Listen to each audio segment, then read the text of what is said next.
Ayandaba, ayandaba, ayandaba, ayandaba. Ayandaba, ayandaba, ayandaba, ayandaba. Atima ayandaba, ayandaba, ayandaba, ayandaba. Wana ayandaba, ayandaba, ayandaba, ayandaba. Susu baby subramia, baby subramia, suku sunu baby subramia, suku sunu baby subramia, suku sunu baby subramia. Ejemo, ejemo, anamana, ejemeje, ejemo, anamana, wana mejemo, ejemo, anamu. Para tuba dodiri tukuma tuku tuba dodiri ndemawo, egu mawo. Para tuba dodiri tukuma tuku tuba dodiri ndemawo, egu mawo. Obodo jisike nubo serona. Oyibo. It is everyone. Be free. Ayandaba, ayandaba, ayandaba, ayandaba. Ayandaba, ayandaba, ayandaba, ayandaba. Atima ayandaba, ayandaba, ayandaba, ayandaba. Wana ayandaba, ayandaba, ayandaba, ayandaba. Susu baby subramia, suku sunu baby subramia, suku sunu baby subramia, suku sunu baby subramia. Ladies and gentlemen, sometimes you just have to act like you are drunk, like you are crazy. Confuse your enemies. Confuse them. Oboda say yeah we mo, yeah we mo. Oboda say yeah we mo. No basa ye ga ponto mo iye de gugeme. Okwitara kara mi nguru ma mi ga kwuru mu gwo ya baby mo. Abe Maria. How are you feeling? Ayandaba, ayandaba, ayandaba, ayandaba. Ayandaba, ayandaba, ayandaba, ayandaba. Atima ayandaba, ayandaba, ayandaba, ayandaba. Wana ayandaba, ayandaba, ayandaba, ayandaba. Susu baby subramia, suku sunu baby subramia, suku sunu baby subramia, suku sunu baby subramia. Since I was born, but now I am getting youth. I'm going to be president of this country, whether you like it or not, and I will preside over the affairs of this country, including presiding over you. I think you must start adjusting to that reality. The sooner you do that, the less chest pains you'll have when that reality comes.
And there it is right there. There it is. Pardon me. There it is right there. So there it is right there. Here I am right here. There you are right there. And here we are. So here we are. And here we go again. So good to see you. Good to be in your company again. Always a delight, you know, or I always wait in anticipation when I join you again. and it is always with gratitude that I do receive you when you decide to join. So good to have you around. Why don't you pull up a seat and spend however long the session lasts with your paddy man, one man went to mow. You know that your friend on the internet, one man went to mow. Hang out with him just for as long as the session lasts. So, pardon me, I need some water. So hang around with him just for as long as the session lasts. But before you settle in to however long the session does last, the usual protocol, click on the like button just as soon as you're coming in. You should be doing that as a matter. If you do click on the like button, if you're not one of the resistance, you know, there's a program they used to show in this country a while ago. It's one of those war comedies. They call it Allo Allo, or the resistance. You know, if you're one of the resistance, if you're not one of the resistance, and you don't have any objection to clicking on the like button, just be doing that as a matter of routine. Even before I call out for you to do it, just do it. Because it is so important for the progression of the platform. So do that as a matter of routine. So click on like. If you're not already subscribed, then please do that as well. Do that. So that's only one click, by the way. That's once in a lifetime click. Just click on subscribe and don't touch it ever again. So click on like, click on subscribe. Click on the hyperlink that says StreamYard to come join us. You've been seeing so many new elegant voices joining us over the last couple of weeks or so. So you'll be the elegant voice of the day, and all that the elegant voices that you have been hearing, the new ones that is, all that the new elegant voices that you have been hearing, all that they did was just to click on the hyperlink that says StreamYard. They didn't do more than that, and they popped into the studio space.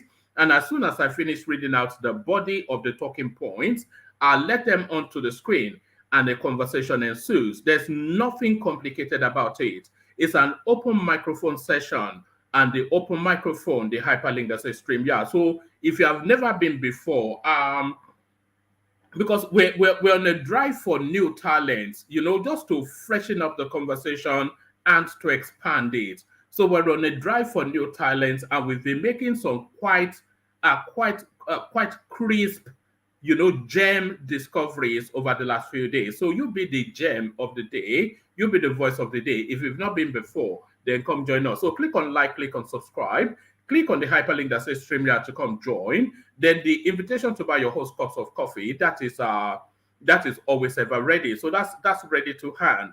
So that's pinned on the comment section. So 3 easy steps and away you go. I don't think anybody ever uses it, but I continue to promote it. Maybe one of these days somebody will get excited by it. So do those. But what are we contending with today? That's the question. So what we are contending with today, let's go to the headlines quickly. So somebody just sent it. And by the way, a lot of the headlines that we do discuss, a good amount of them, they are usually headlines sent in by subscribers.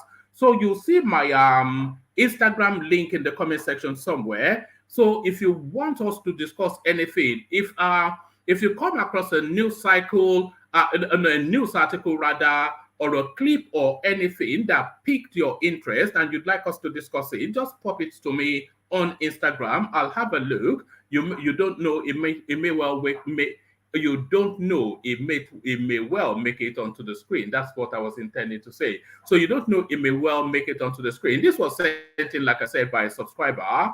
IG Adetokun, IG Egbetokun withdraws police officers attached to Temepre Silva, Agbenga Daniels, Boss Mustafa, Rocha Sokorocha, other politically exposed Nigerians. So a lot of us have been canvassing for this to be for this move to have been made a long time ago. A lot of us have been canvassing for this move to have been made a long time ago. Because we are already under police, by the way. The last count was about 350,000 somewhat policemen to well in excess of 200 million population. So we're already under policed. And the mega pickings of police officers that we do have, a good complement of them are attached to this so-called VIP. So if you're a VIP, then you can facilitate for your own security. There is an abundance of private security outfits within Nigeria. So you go and make your own private arrangements. That's really the way it should be. IG Egbetokun, yes, IG Egbetokun withdraws police officers attached to Temipre Silva, Benga Daniel, Boss Mustafa, Rocha Sokorocha, other politically exposed persons. So those politically exposed persons can jolly well make their own arrangements. So make your own arrangements.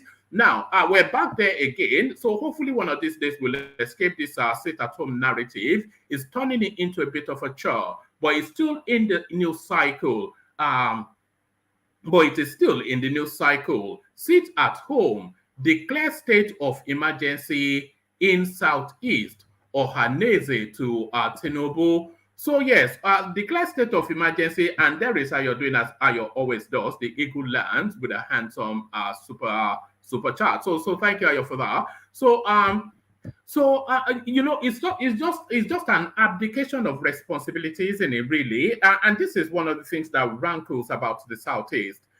There's been no move. We have not seen anything significant done by any of the state governors and power spaces within the Southeast to address this matter. So we have not seen any effort made in order for us to say, oh, they made an effort, but they did not succeed. All they do is to wail and gnash at the teeth to Aso Rock to ask for rescue. So you're the chief security officers of your spaces. What have you done first?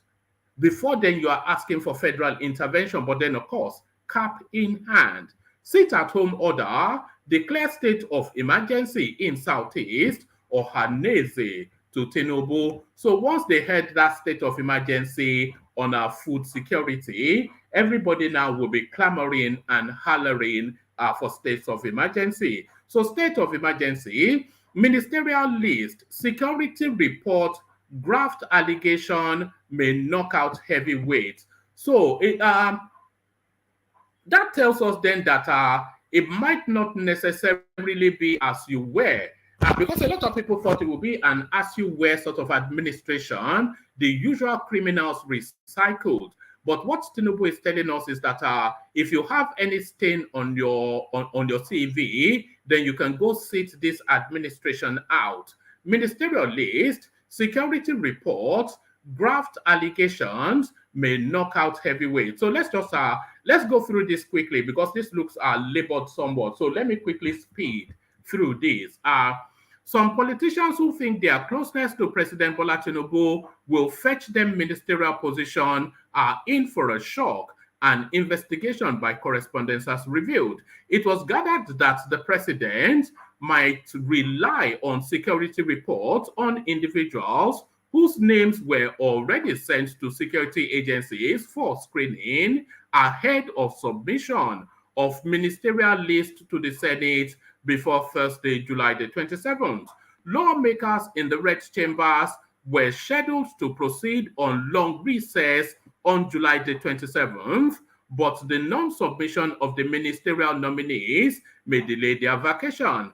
Tinubu was sworn in on May the 29th, and the new law says he must present the ministerial list to the Senate for confirmation before 60 days. Today, Sunday, makes it 48 days since he assumed office. It was gathered that the president had forwarded the names of some individuals to security agencies for clearance, but top sources said their clearance might not be an indication that they would make the list when the nominees are eventually presented to the Senate for screening. The president was said to have been inundated with names of politicians, associates, party bigwigs, professionals, and others who are interested to be part of his government. One of the sources said, while the president is keeping his card to his chest, there are former governors, especially those that finished their tenure on May the 29th, who are showing interest in becoming ministers. Also, as expected, and that would be disappointing, by the way. Personally, I would make an allowance for maybe 3 former governors as ministers. but we don't want an overabundance of ex-governors. I mean, we need fresh blood. That's just all I'm saying. Also, as expected, there are political bigwigs, traditional rulers, captains of industries, and those in the diaspora. But instead of waiting to compile the list, the president was sending them to the security agencies piecemeal for clearance. That was why the presidency was correct when it said there was no ministerial list anywhere. So there's been no list compiled so far. What he's doing is clear these names first, and then he'll just present the names to the Senate. That seems to be what the situation is. Recall that the presidential spokesman, Mr. Dele Alake, recently said Tinubu's ministerial list was not ready. There is no iota of truth in all those things. When the president is good and ready, you will be the first to know his intentions. So that's Alake saying that. The source said that rather than reject nominations of individuals and some politicians, Tinubu might rely on the outcome of security screening, which he explained has reached an advanced stage. So the people that is likely to disappoint, he will just use the cover of that security report. The source added, corrupt politicians, indicted individuals, and others who are showing eagerness to be part of this government will be shocked when they see the security report on them. So the president, instead of outright rejection, will use the report to check them. So I think we can leave it there, because that seems sufficient enough to give us a texture of what's in play there. Okay, let's carry on, because I think it offers more. I think it offers more. So let's read the fullness of it. It's such a long piece. You know, I always recoil from reading all these long pieces.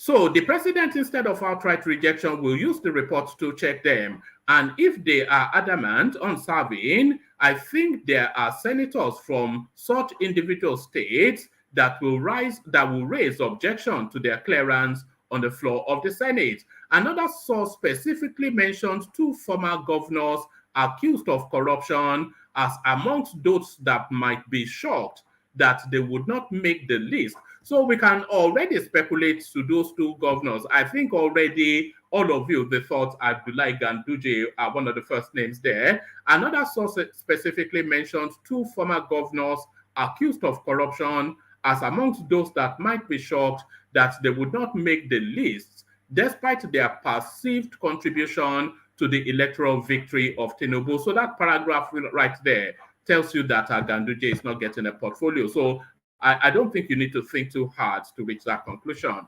Just wait. Some will be shocked. Others will want to constitute themselves into opposition because neither them nor their nominees will be on the list. This was said. So yes, of course, a lot of them, people who don't make that list, because we saw it with Babachel, the grass cutter, who anticipated that he was going to be nominated as Tinubu's running mate, because of course he's a Christian and is the most senior, most Christian within the APC at that level. So when Tinubu picked Kashim Shettima, we all saw how that played out with Babachel Lawal, and to some extent, who's the other one, Dogara. So we saw how that played out. So if they don't get their way, they turn opposition. So there is the anticipation for that.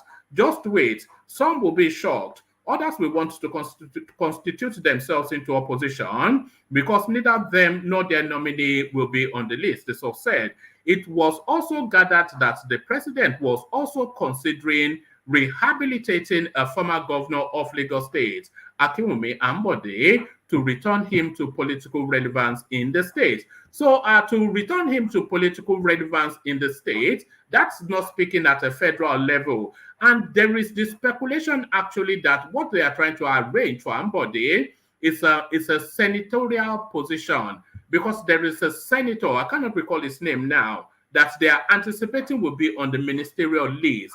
That then frees up a Lagos senator, that then frees up his senatorial seat, which they are trying to slot Ambode in. So there is that speculation as well. But then, of course, we're in the eras of speculations and guess making. Ambode, who succeeded Babatunde Fashola as governor of Lagos State, was denied a second term by political leaders in the state. He was replaced by Babajide Sanwo-Olu. Since he left office, Ambode has remained silent until the emergence of Tinubu, who recently met with him, Fashola, and Sanwo-Olu in Lagos. So I'm trying to space through this.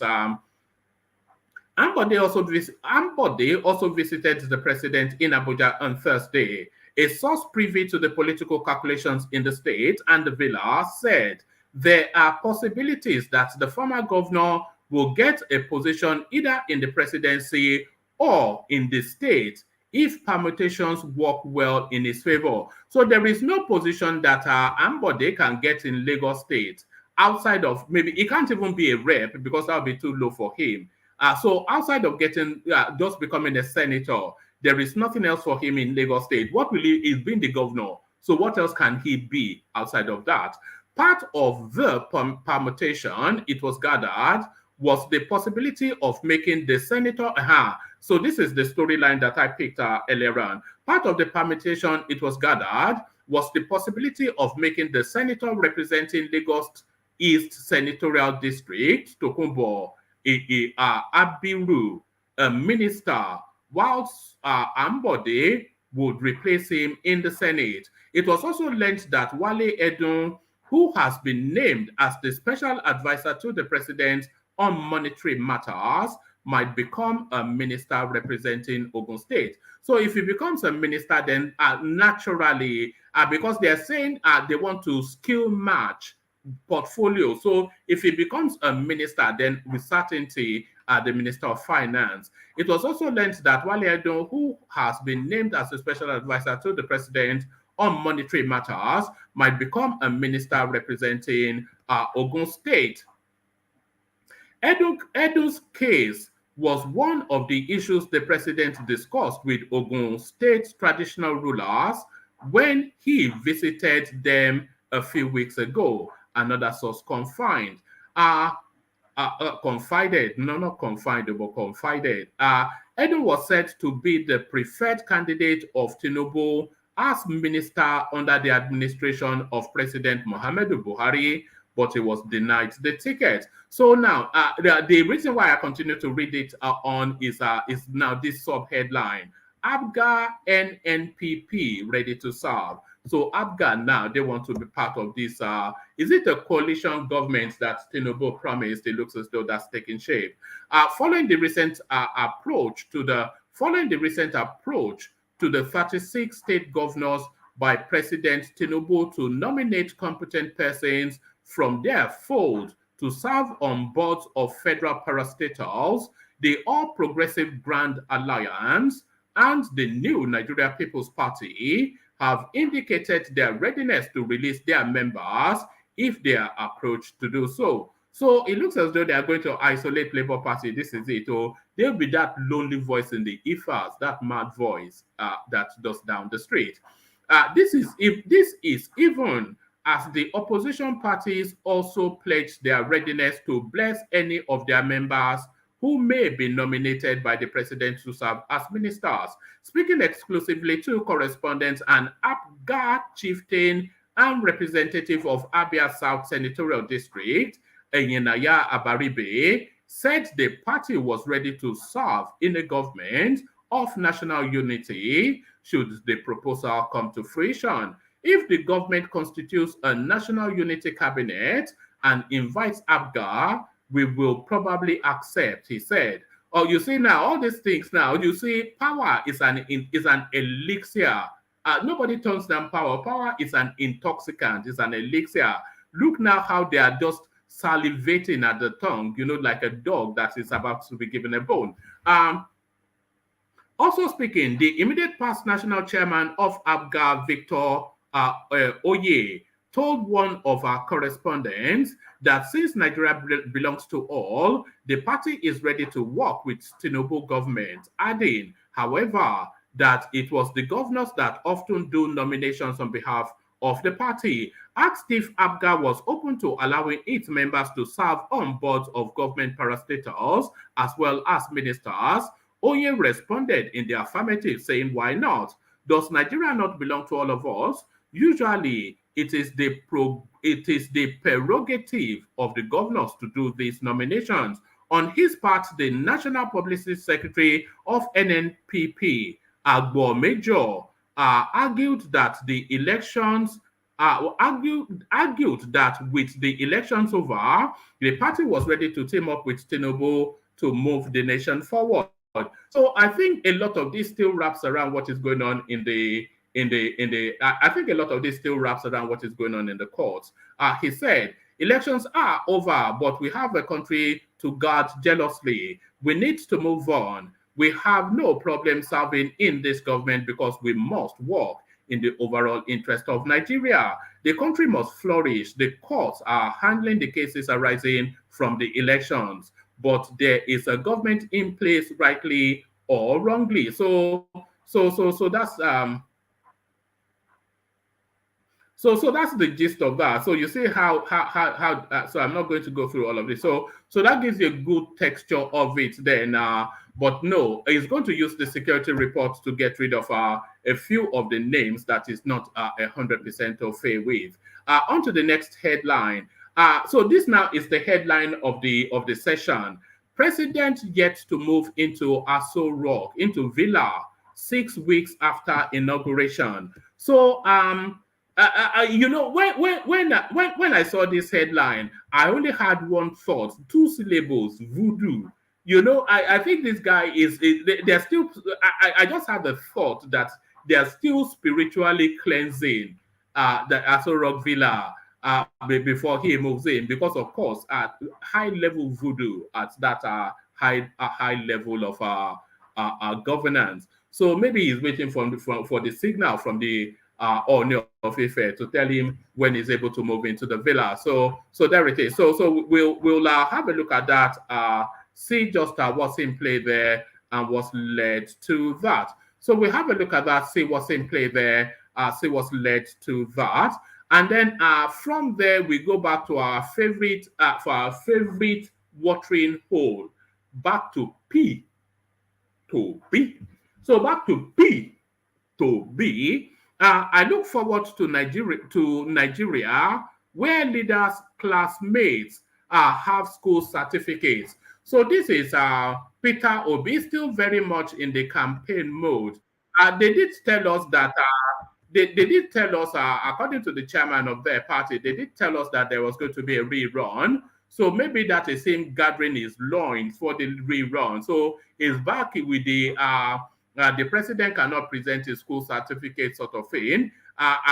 Even though Reno Mokri has done the labor work for them to go and dig out Tinubu's. I wonder what that still means within that space. So they're still banging on and prattling on about Tinubu not presenting any certificates. When Reno Omokri, at his own expense, has gone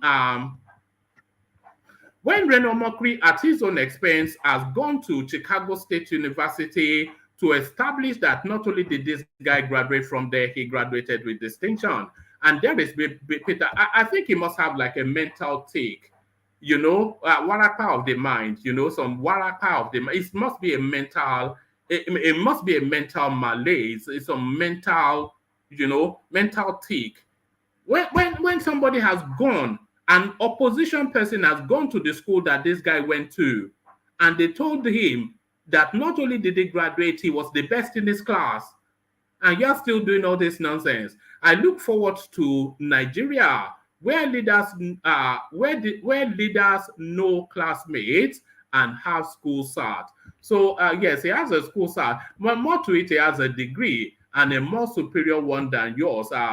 You know, of course, Peter Obi took 11 years to finish his philosophy, whatever it is that he did in Imo State University or wherever. But let me take a sip of water, because this is a departure from this is a departure from our politics. But you cannot ignore this space anymore. And when I'm talking about this space, I'm talking about this guy here, smiling, that I'm circling around. This guy, Pastor Jerry Eze, he has taken the Nigerian Christendom by storm. There is no other pastor being spoken about within the Nigerian space outside of this guy. It's like a phenomenon. All the people that I know, they watch religiously the live streaming of this guy. And anywhere he goes, the place is packed to the rafters. So what exactly is going on there? I'm not 100% on this guy's storyline, but we'll go through this article. Then hopefully people that are more vested and invested in faith and religion, they can come in and expand on what exactly is going on with this guy. Pastor Jerry Eze and our wives. So when they say Pastor Jerry Eze and our wives, I don't think that's especially to speculate to the guy taking advantage of women, but really it seems to have covered, it seems to have, not covered though, it seems to have cornered those sort of, the wives and mothers sort of market, let's put it that way, the wives and mothers market within Christendom. And it is just like a phenomenon, this guy. Pastor Jerry Eze and our wives. Actually, let me read this one and get it out of the way. A new era of Pentecostal prosperity preaching dispensation is upon us. Move over, Pastor Enoch Adeboye. Move over, Pastor David Oyedepo. Move over, Apostle Johnson Solomon. Move over, Bishop Mike Okonkwo. A new kid is on the block. A change of guard is taking place before our eyes. Sometimes we need to step away and get a drone-generated aerial view before we can understand the transition. Gone are the days of Apostle Johnson Solomon, mesmerizing us with one scandal after another. Even his usual third-rated Nollywood women have figured out that they should be classier than what the man offers. Gone are the days of Pastor Enoch Adeboye tantalizing us with stories of driving from Ore to Lagos in a car without petrol and an empty tank. In today's market of 500 to the liter petrol, that miracle would have been a pay-per-view opportunity if only he patented. Let's get to this place. There is a new age here, and the wonder preacher is Pastor Jerry.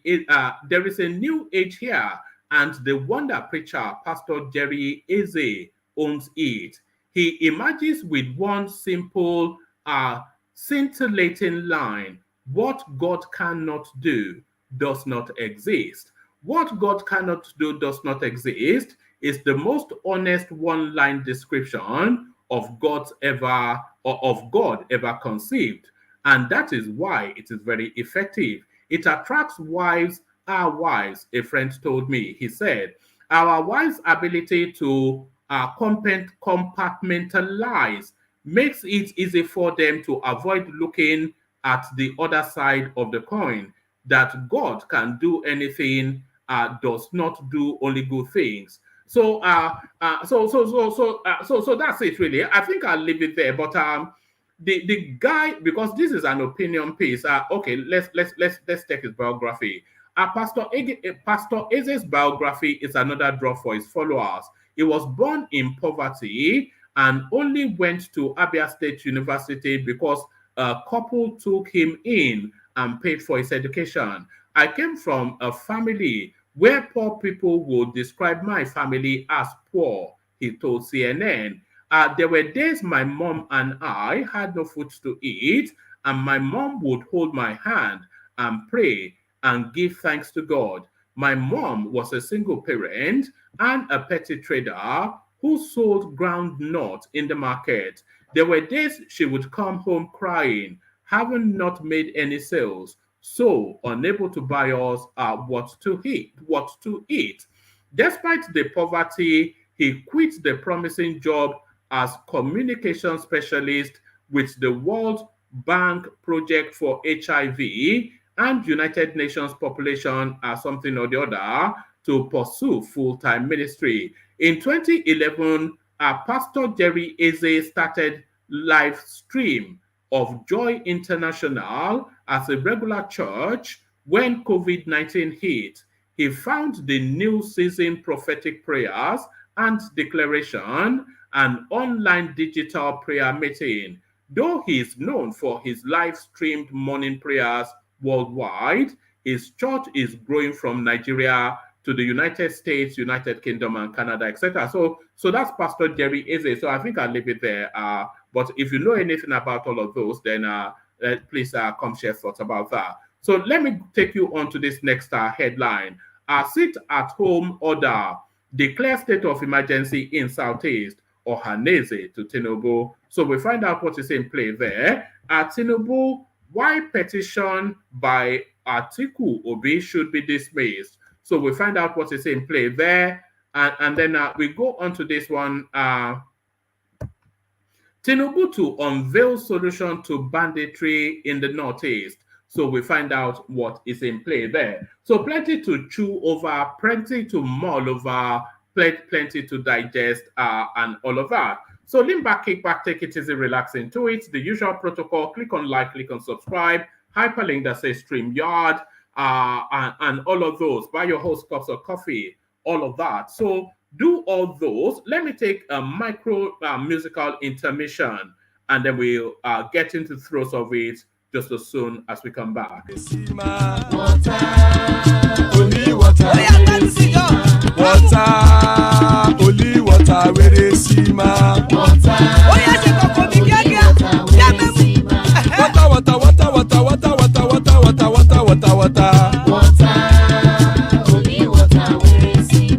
Hapa o naido.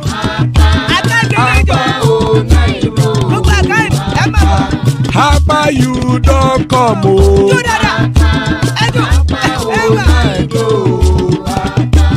Hapa o naido.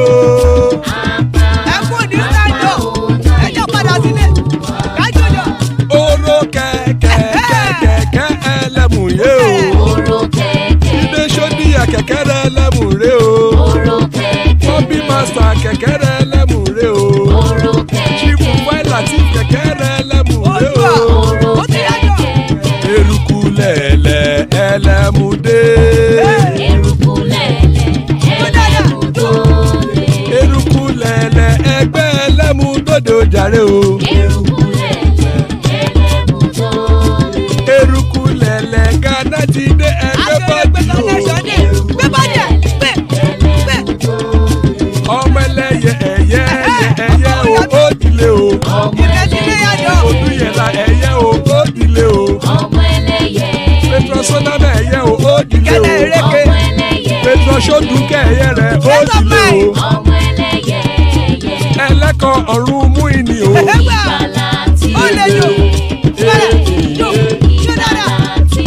Àkùkọ ọ̀run méjìkọ.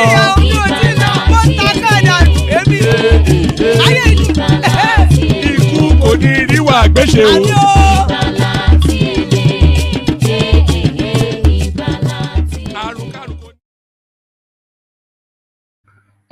All right. Ikuko Niriwa Gbeshe, may death have nothing to do with us. So amen to that on behalf of myself and you, my friends. So before I get into it, this headline sent in by Ayo via Super Chat. It says, have National Security Advisor Ribadu Uzodinma forced Adamo to resign as APC National Chairman. So I've been checking the news cycle. I've not yet seen notice that Adamo has resigned as the APC National Chairman. But let's have a look at that headline that Ayo submitted. Anyway, let's just see if that offers anything. Maybe this is speculation. It says, how National Security Advisor Ribadu Uzodinma forced Adamo to resign as APC National Chairman. More details have emerged, revealing what led to the resignation of the National Chairman of the All Progressive Congress, APC, Abdullahi Adamu. Correspondents reported earlier that Adamu and the party National Secretary, Eyiola Omishore, reportedly resigned from their position on Sunday. It was gathered that the APC National Chairman resigned to save himself from being removed from office. A source who was privy to the details of the resignation, told correspondents that Adamu was forced out over many issues, which includes his non-support for President Bola Tinubu. According to the source, for the past 2 weeks, elements within the party have been calling for his resignation, threatening to remove him at the next National Executive Committee meeting if he fails to resign. The source further revealed that the National Security Advisor, Nuhu Ribadu, was one of the people who told Adamu to resign because he had become a liability to the party. He was, however, forced to step down as the party chairman after Imo State Governor and chairman of the Progressive Governors Forum, Hope Uzodinma, told him that if he did not resign, they will remove him at the next NEC meeting. Those calling for Adamu's resignation accused him of working against the president during the party's presidential primaries, publicly supporting former Senate President Ahmed Lawan, failing to fully back Tinubu even after securing the party's ticket and mismanaging the party funds. So, yes, if anybody can get a clip of that, if there's a news report of that, because if he has resigned, it should be all over the news. So if anybody can get a news report, an audio clip from a reputable media house, send it in to me, and then we can present it as a point of discussion. But at the moment, we're dealing with it as speculation. So we deal with it at the moment, just really as a speculation. Let's see. Is anybody saying anything? Oh, right. Right. So now, yes, that changes everything, doesn't it? So I think a lot of people are actually confirming that he has resigned. Here's another one report. Abdullahi Adamu, APC National Chairman, quits. So Senator Abdullahi Adamu, the national chairman of the All Progressive Congress APC, has resigned from office according to multiple reports Sunday night. Adamu, former governor of Nasarawa State, was said to have resigned to save himself from being removed from office, the Western Post, close to the APC leadership report. According to the paper, Adamu was forced to bow out over many issues, which included his non-support for President Bola Tinubu during the campaign. For the past 2 weeks, elements also, I think this is a rehash of that. But still, I'm still holding it in the realms of speculation. Because let me show you this. If you've ever wondered where I get my news from, I usually get it from this portal right here. So this portal right here, it tells you every minute it refreshes to tell you what the latest news is. So that's the latest news, this middle column right here. And then this to the right column right here, it tells you the most read news. And if you're looking at the most read news, Adeleke's daughter, there is no mention of Adamu, and something that seismic cannot have happened without it being in the news cycle. So I'm a bit reticent to go with it, but we'll see in the course of the session. We'll see how that goes. But let's get back to what we do have. IG Egbe Tokun withdraws police officers attached to Temepre Silva, Benga Daniels, Boss Mustafa Rocha Sokorocha, other politically exposed Nigerians. Inspector General of Police Kayode Egbetokun has withdrawn police orderlies attached to some politically exposed persons across Nigeria, according to a recent memo sent by correspondents. July the 12th signal, the July 12th signal from the Force Headquarters Mobile Police Section listed those affected as including former governors, senators, ministers, and family members of former President Muhammadu Buhari.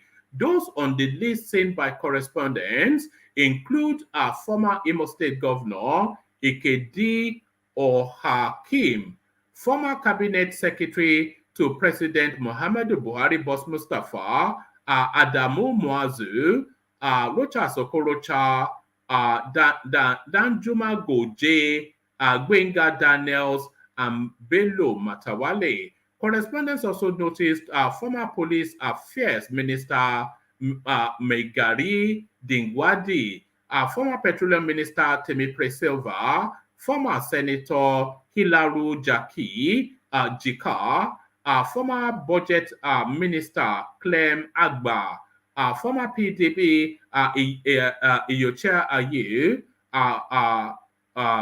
Rabiu Lawan, and Stephen. So I'm not quite sure if they are selecting people to withdraw orders from. So they either withdraw orders from all of them or none of them. So I'm not quite sure about what this selective sort of, you can only really describe it as a selective punishment. So I'm not quite sure what that selective punishment means. Sit-at-home order, declare state of emergency in the Southeast. So this is Ohaneze exasperated. The Ohaneze Indigo Sociocultural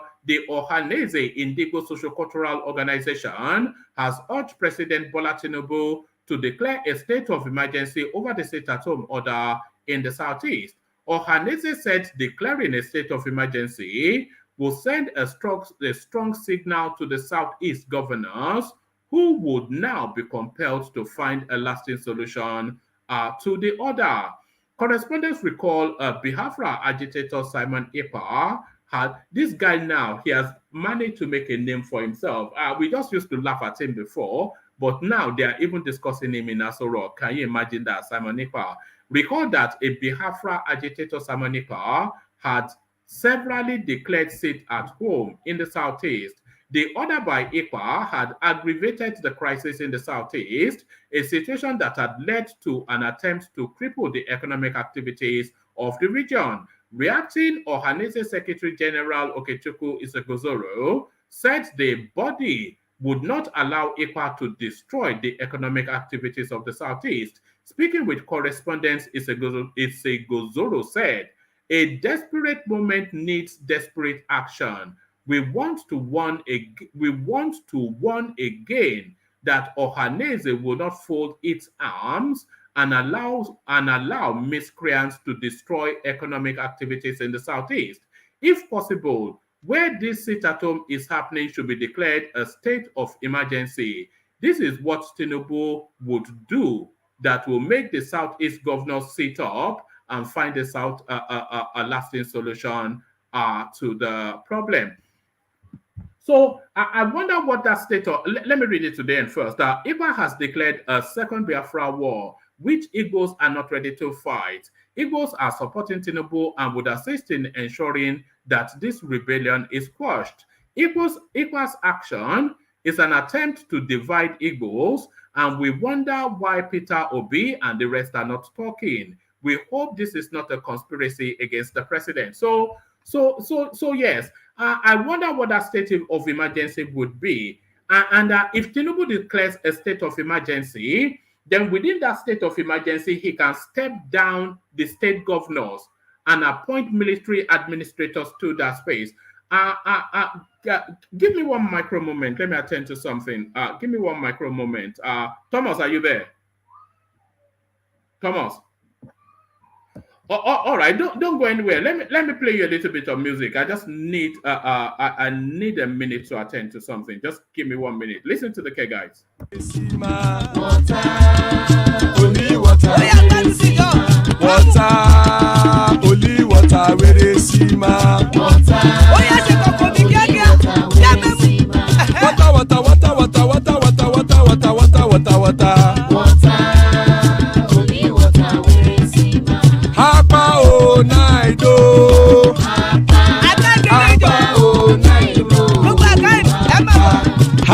you don't come oh.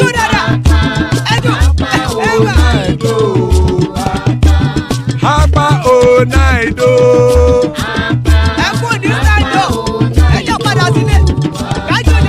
Oro keke elemu ye o. Ibe shodi ya keke elemu re o. Bobby master keke elemu re o. Chifu Waila ti keke elemu re o. Eruku lele ẹlẹ́mùdé. Eruku lẹ̀lẹ̀ ẹlẹ́mùdóde. Eruku lẹ̀lẹ̀ ẹgbẹ́ ẹlẹ́mùdóde ó jàre o. Eruku lẹ̀lẹ̀ ẹlẹ́mùdóde. Eruku lẹ̀lẹ̀ Ghana ti dé ẹgbẹ́ bọ́ọ̀dì o. Ọmọ ẹlẹ́yẹ ẹ̀yẹ ẹ̀yẹ o ó dilé o. Ọmọ ẹlẹ́yẹ Odúyẹ̀lá ẹ̀yẹ o ó dilé o. ọmọ ẹlẹ́yẹ Petrosonana ẹ̀yẹ o ó dilé o. ọmọ ẹlẹ́yẹ Petrosodúnkẹ́ ẹ̀yẹ rẹ̀ ó dilé o. ọmọ ẹlẹ́yẹ Ẹlẹ́kọ̀ ọ̀run mú ìní o. ìgbàlà tí Àkùkọ ọ̀run mẹ́kọ̀.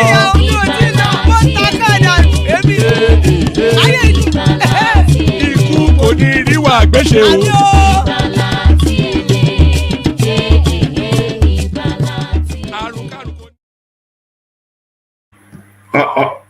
All right.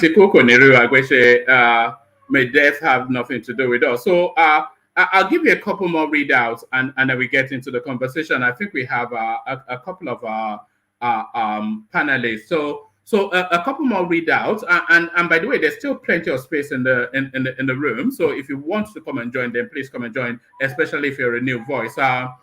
Tinubu, why petition by Atiku Obi should be dismissed? So yeah, let's see. Okay, yeah, we can have this one. President Bola Tinubu and Vice President Kashim Shettima are asking the presidential. Bear with me. Bear with me another moment. My little boy is playing now. Only water, where they see ma. Water,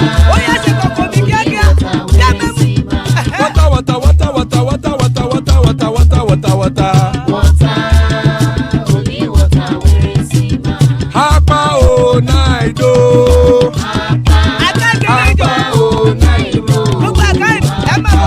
Hapa you don't come o.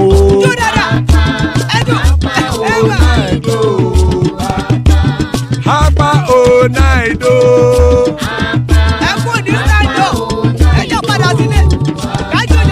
Oro kẹ̀kẹ́ ẹlẹ́mù yé o.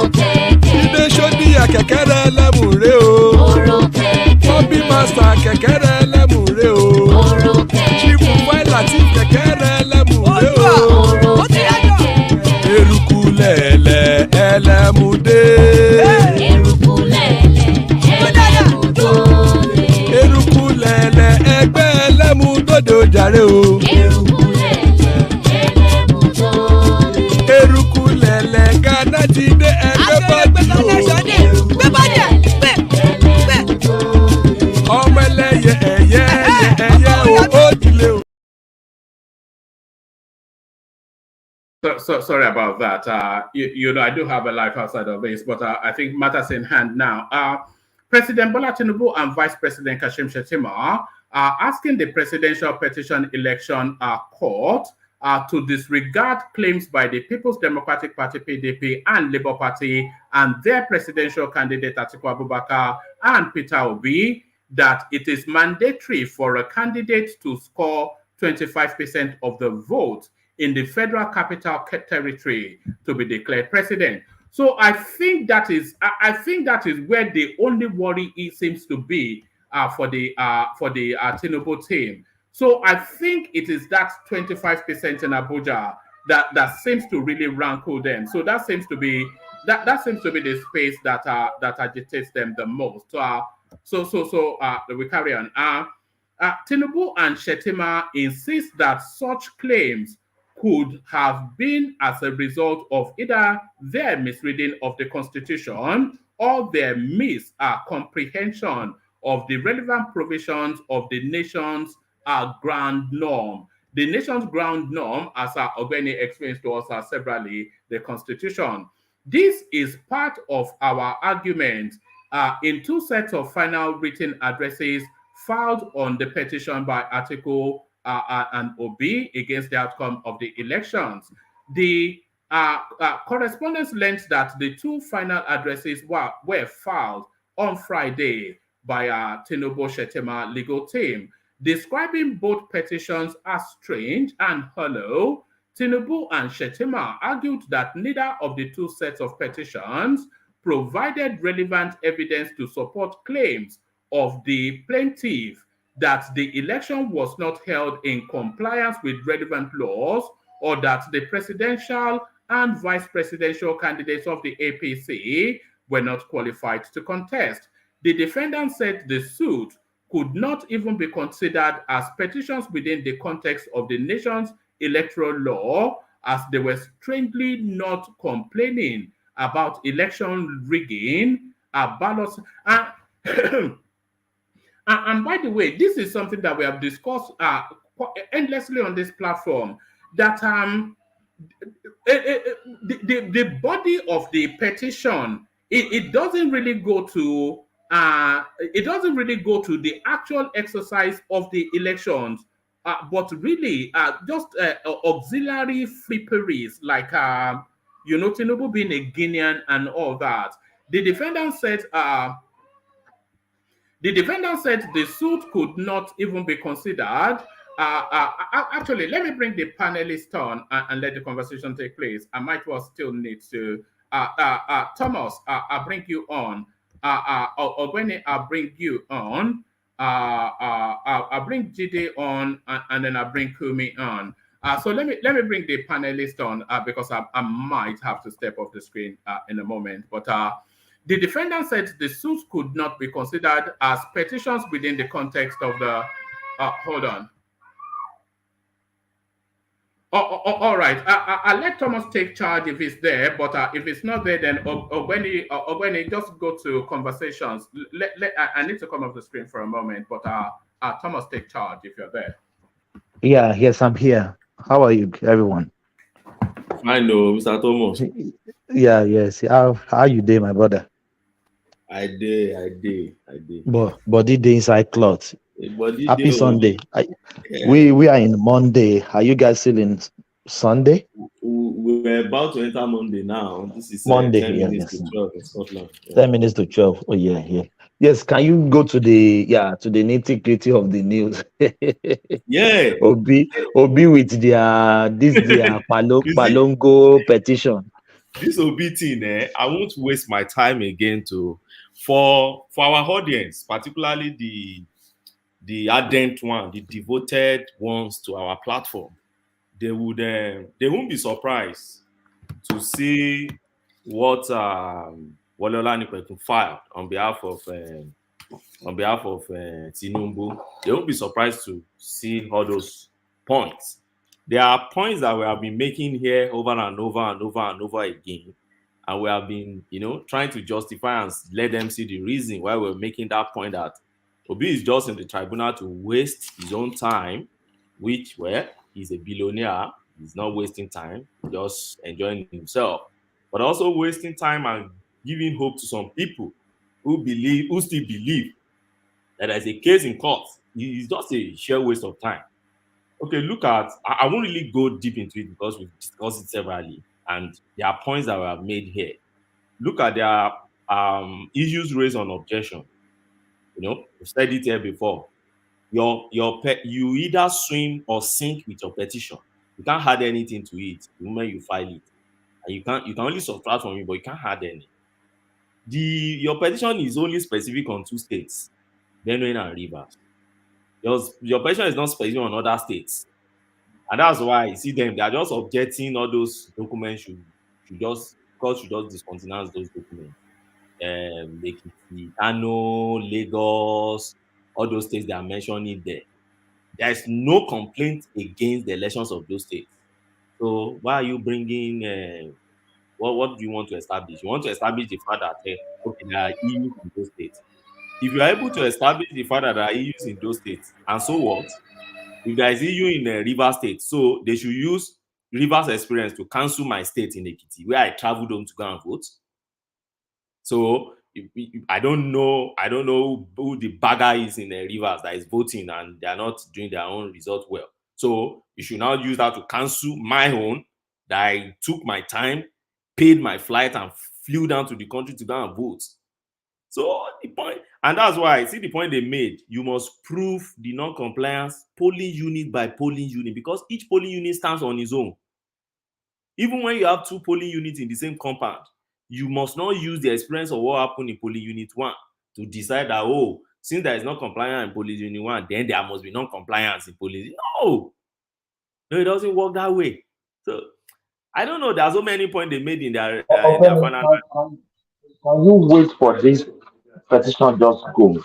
I'm getting annoyed every day. Every day, my brother. Mr. Thomas, Every day. these guys will not leave the space. Oh, and I think Tinubu said he has learned how to cope, how to manage them. That's how he will manage them for the next 4 years. They are not going anywhere. You could imagine Peter Obi going to, is it convocation or church? Where is that place? I don't even know that occasion. Going to that occasion to be saying so that you people can have classmates and certificates and da. I just laugh when I listen to that thing. I say, can you imagine this man? Oh, you schooled in is the University of Nigeria there, spend how many more than 10 years to have pass out from school, and you are now vilifying somebody who passed with almost first class in a university in the United States. I mean, you see how hypocritical people could be, and you still have supporters that will be hailing you. I know that I know the money I put into my masters in the United Kingdom to do masters.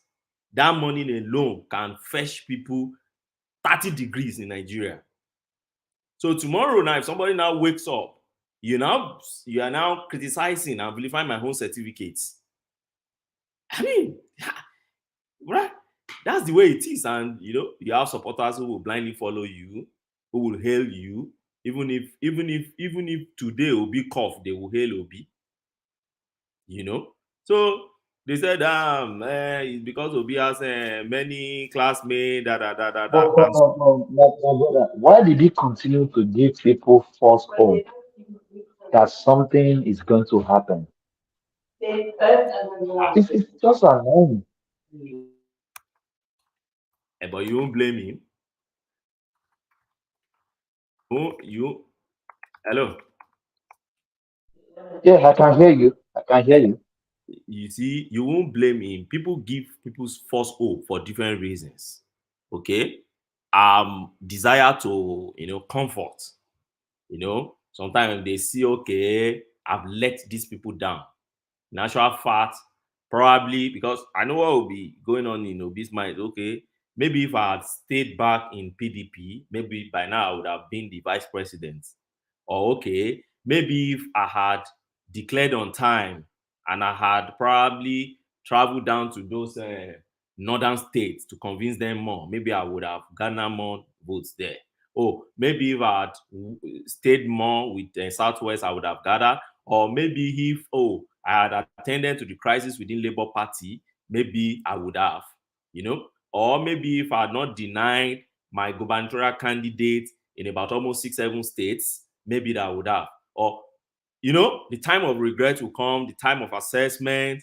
And so, in order to give people comfort, that's one of the reasons why people give false hope. You want to give people comfort, you want to make them to feel okay, then you are offering reassurance. You give them and allow them to undergo those phases of regret. You escalate it to phases of reconciliation.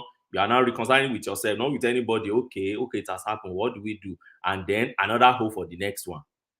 So it's in stages. Yeah. Can I ask you a legal question? Yeah. I was just thinking about it this morning. It just came to my mind. So Peter Obi's group and co, they're shouting Abuja 25%. Yes. So let's just say the 25% in Abuja is a thing. Like, let's just say by legal interpretation that 25% is required. So what that means is Tinubu did not meet the requirement, Atiku did not meet the requirement, Obi did not meet the requirement of winning the election. So what's the next logical step? Isn't that a runoff? There will be runoff. The runoff will be between the first two. Thank you. So there will be a runoff between who? So let's say the name of those people. is clear now between Tinubu and Atiku. Okay, so if you read so, Wole Olanipekun's final address, it's there. They stated it clearly. do you see the stupidity of this obedience? I'm Because sorry they don't- if you're obedient, but it is simply stupid. The issue is that they don't even understand all this.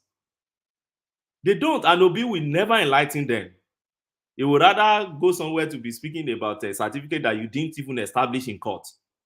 Or Yeah, talk because about in obedient platforms, they're shouting 25% in Abuja all the time. And I just thought, like, wait a minute. If they even say 25% in Abuja is something, Obi is out. It's got number one and number two. Of course. Jesus Christ. It will be a runoff between. Kolata and Oga. Yeah. Can we say maybe Peter Obi is working for Atiku? Can we say that?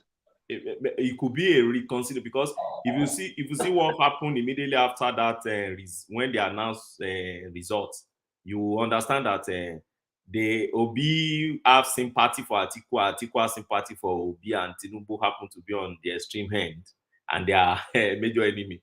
So if you say Obi, yes, if they declare a runoff and Obi is off from it, I see Obi supporting Atiku. In fact, so many obedient guys, they don't attack Atiku the way they attack Tinubu. Their problem is Tinubu. That's their major headache is just Tinubu. That's the way I see it. And I don't know why. I try to find out. To some, I think it's just ignorance of who that man is. Many of them are people I call emergency political analysts. They are just new in the political theory. They don't understand who that Tinubu is. So the rumor of, he has taken over Lagos, he's the one spending all the money in Lagos, although that rumor coupled with the council culture that is rampant around now. So around all those things, they believe, it's a no-no for us. That is the issue. If you tell them of Atiku, they don't really mind much about Atiku. Atiku can be there, but this Tinubu guy, you understand? So that's the way I see it. Obi will eventually work for Atiku if there is any runoff. But my brother, there won't be any runoff. I don't see any judge that will put his pen on paper and say that a man won majority of all states in Nigeria. But because that man couldn't win 25% of a place that we all carved out, in a no man's land. Abuja is a no man's land. I stayed in Abuja more than 10 years. They just carved it out within that. Apart from Awolowo Washa located that place. They carved that place out, and the military felt like, let's relocate to the place in 1991. And you are saying that space, and don't forget that space contained citizens or indigenes of all the other 36 states where you won. All right? Coming together in that space. Now he has won their states, their indigenous states already. And you are saying that even if you have won their indigenous states, if you have not come to win those ones that put themselves in this entrapment, if you don't have 25% there, then you're not going to rule the whole country that contains 36 states and one. It doesn't sound, even if you leave law apart, I know many times law is not logic, common sense, but even if you leave law apart, does it make sense to anybody? Just look at it. Does it make sense? Like you pick United States and you say, if you don't win one particular enclave somewhere, have 25%, you can't lead the country. Doesn't make any sense. Can you please help me explain to Playtown that even if they say 25% in Abuja is a thing, it doesn't automatically give Obi the largest number of votes. He came third. There's a reason he came number 3, not number 2. These obedience are so funny. The issue is that they hardly listen to your arguments. They only wait to just react. That's the way I've seen many obedience, including Playtown now. They don't, if you ask them, you see, I experiment it a lot with my friends who are obedient. When I finish canvassing my argument and they're about to talk, I say, wait, can you just do a recap of what I've said? They don't know again. They don't know again. Just do a simple recap of what I just said, and they don't know again because they are not listening to you. All that matters to them. And that is why when Wole Soyinka call them fascists, you see, it may sound very offensive, and I've said it severally. Go and watch the characters or characteristics of an average fascist under Benito Mussolini. Just go and watch. I know I've had it with Rational Mind there before, and we try to analyze it. That is what once they believe black is black, if you lie, bring gray and say gray look like black, but it's not black. They are not, it's not their business. So that's the way I see it, because you're shouting 25% in Abuja. Even the provision does not say so. We keep emphasizing that provision does not say so.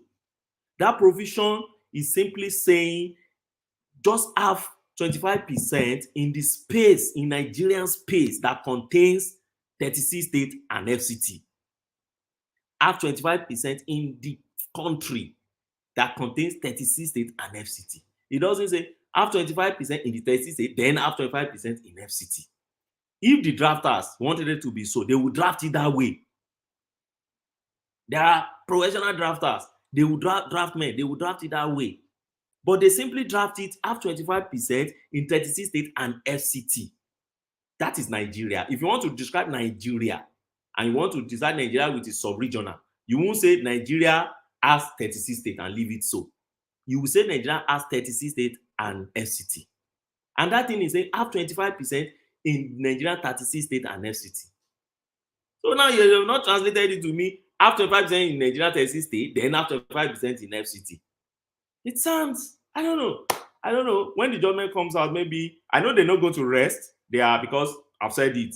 If you ask them now, how many of them have read the final written address? They don't, but they will rather go to Obidati TV to go and listen to what that guy is. What's the guy saying? They rather go there to go and be listening to his own interpretation of the final address. Give them, they won't read. Many of them now have sent copies to them. I see that they've not ticked the blue till now. And they're on different platforms, making noise everywhere around. Something you have not even read. If you ask some of them now, have you even read the Constitution? Have you even read that section? Some have not even read it. So that's the issue. And to me, we are dealing with a lot of things that society has abandoned for a while, which you can't really blame those youths. Because how many are we even in our space in Nigeria now? Are we even, the reading culture is even not even there. It's not there. I've written some books at least, and I think, okay, Platon also is a book writer. I've written some books. I have friends that are giving copies of my books. I return to their house. I find copies of my book, store around. They just drop it somewhere. So where do you find it? So that's the issue. Yes, Benito Mussolini, that's one of the father of fascism in the world. Somebody just asked, Benito Mussolini, yeah, you can go and check, sir. So, that's a why. Yeah, it's Benito Mussolini. So that's my take on that space. I don't know if one man is back, but I would like to. I'd like to start with this, with Pastor Jereze's space, if I'm allowed. Yes, go for it. Go for it. Okay, it's not bad. Okay, so I first and foremost, let me say, this is a space I love so much, and I wonder why people go. Most times, people like attacking churches a lot, or Christian leaders. They like talking in that space much, not as much as they talk about other religion. And I keep wondering why. I've asked that question severally in my home private space. I don't really understand why. Yes, this is a religion, just like any other religion, and there are religionists or the practitioners of the religion. So first and foremost, you can't cross from your own religion and be analyzing my religion. I keep telling people, no, just stay in your own space, understand what you do. A Buddhist understand what an average Buddhist, Hindu do. Islamist, you understand what you do in your area. Traditionalists understand what they do in their area. Jingoism, a lot of people, you understand what you do in your space. So now, but when you say, okay, you're a Christian, yeah, you can now come and analyze because it's part of your space. But now, even when you come to the Christendom too, I keep saying the religion is personal. I said it when this lady came here and she said, oh, no, religion is personal. I said, you are claiming self-righteousness if you think you are the only one that is right. Religion is personal because because even Bible say each person will face judgment. So that alone tells you that it's personal. There's no collective judgment. There's nothing that will say your family, once they set one person free in your family, then everybody goes to heaven. That's what Bible tells you. Each person, you stand on your own. Even your bishop, your pastor, your pope, everybody stand on your own. That alone makes religion personal. So, but where exactly am I going now?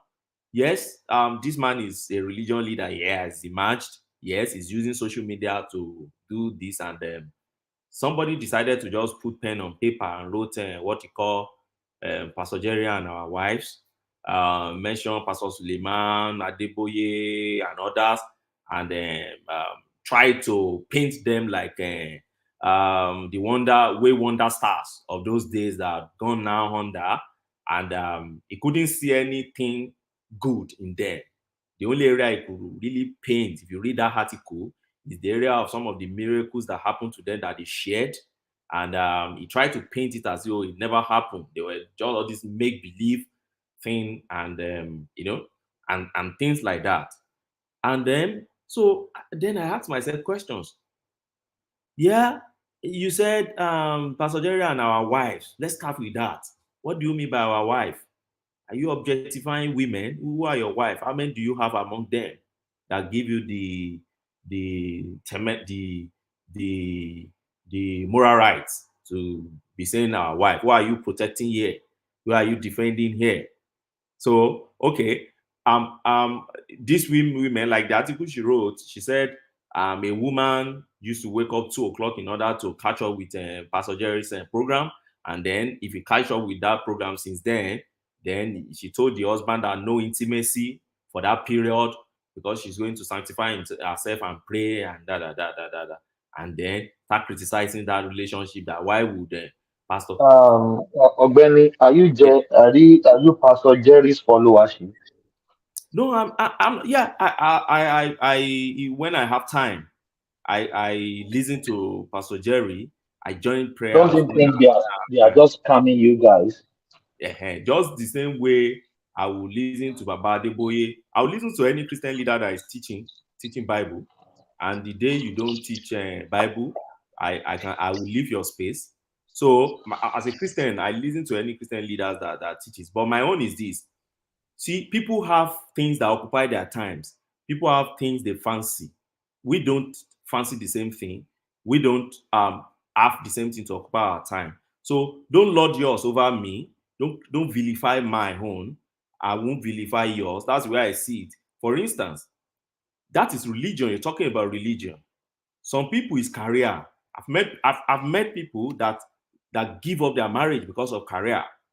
I've met top politicians who have been clients before, and you see them attending night meetings everywhere around. They see their husband once in a while, maybe once in a month, attending different meetings around. We don't criticize them. We believe they are career women, and we should have even more of them in the political space because they are career women. We don't criticize them. I've seen bankers, I've seen top lawyers that you hardly see, and they hardly retain their marriage, but we think they are building career. But we hail those ones. But when it comes to religion, we feel like, why will you be wasting your time to join a prayer? I mean, look at it. There are some people, they waste their own time on hobbies like football. I have friends who are fans of all these Chelsea, Liverpool, Arsenal. If they are praying late at night, they must wake up to wash. And you dare not disturb them when they are doing that. That's what catch their fancies is sports. That's for them. Several sports people watch and occupies their time and space. For some, it's tech. You see them on Instagram 247. Even their husband wants to have intimacy with them. They will still put the Facebook beside them. They are still clicking their phone and everything. They don't even enjoy what is happening. After the whole thing, they come back to their tech. That's what fancy their own. For some, it's health and fitness. I've met some ladies that told me they will never breastfeed their children, no matter what you preach about breastfeeding, because they believe it's going to make their mammary gland and breast to drop, and then they won't look fine any longer. We don't criticize people like that in our space as such. We just follow his life, his beauty, his health, his fitness. Some people, they diet like as if they will be so thin, like to break them to two. But in our world now, we think, oh, that's the best. They are doing fine. Oh, they are slim. Oh, we were slimming this, slimming this, and that, and that, and that, and that. That's what they fancy. That's what occupy their time. That's what occupy their space and money. But we don't vilify them. I've met one woman. Was it where did I meet a woman that told me that she will never back her children because of she mentioned one of these their thing that it will cause his back to this, it's going up, it will start bending and that's for you. That's what occupy their own. Some is travel and exploration. You see them traveling I met one guy on my way to Seychelles. That guy is from France. He has been last with his family like about 6 months. He's been traveling from Victoria, this to Haiti, traveling around. That's what he's spending his own money on. Some is charity, some is cars. If you like people who love cars a lot. So now, you now come to the space of people women. You now come to the space of people who like their own religion. So what's your own business? What's your own problem? What's your own headache? Leave them with their religion. Let them. That's what they love. That's what they want to do. They want to pray. How is that your business? But Ogbeni, you said, why is it that it's only Christianity the almost people always criticize? Yeah, most times. Don't you think we are the loudest? So we have to take the more blow more than the other religion, because you will never see the Muslims too and the traditional, they have their own shenanigans too. But you will you will find it difficult to find them doing all this ridiculous thing online or put themselves on, on internet. I know they do that as well. But don't you think we put ourselves out there? So we put ourselves out there to be criticized. No, but my issue is this. What exactly are we criticizing? Somebody set a time for prayer and he said, people join me to pray. Are we saying Bible doesn't say we should pray? This is the thing I keep asking. Yes, we like generalizing about these Christian activities. Somebody set a time and said, by so time we'll be praying.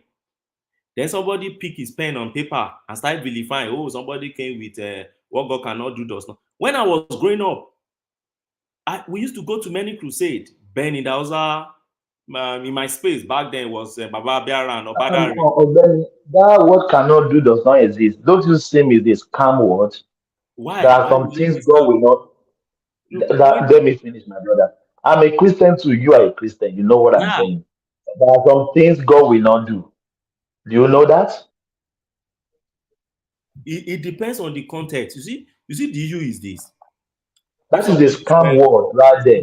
No, it's a scam word. What? See, look at it from this angle. I'm saying there's nothing God cannot do, as long as I pray.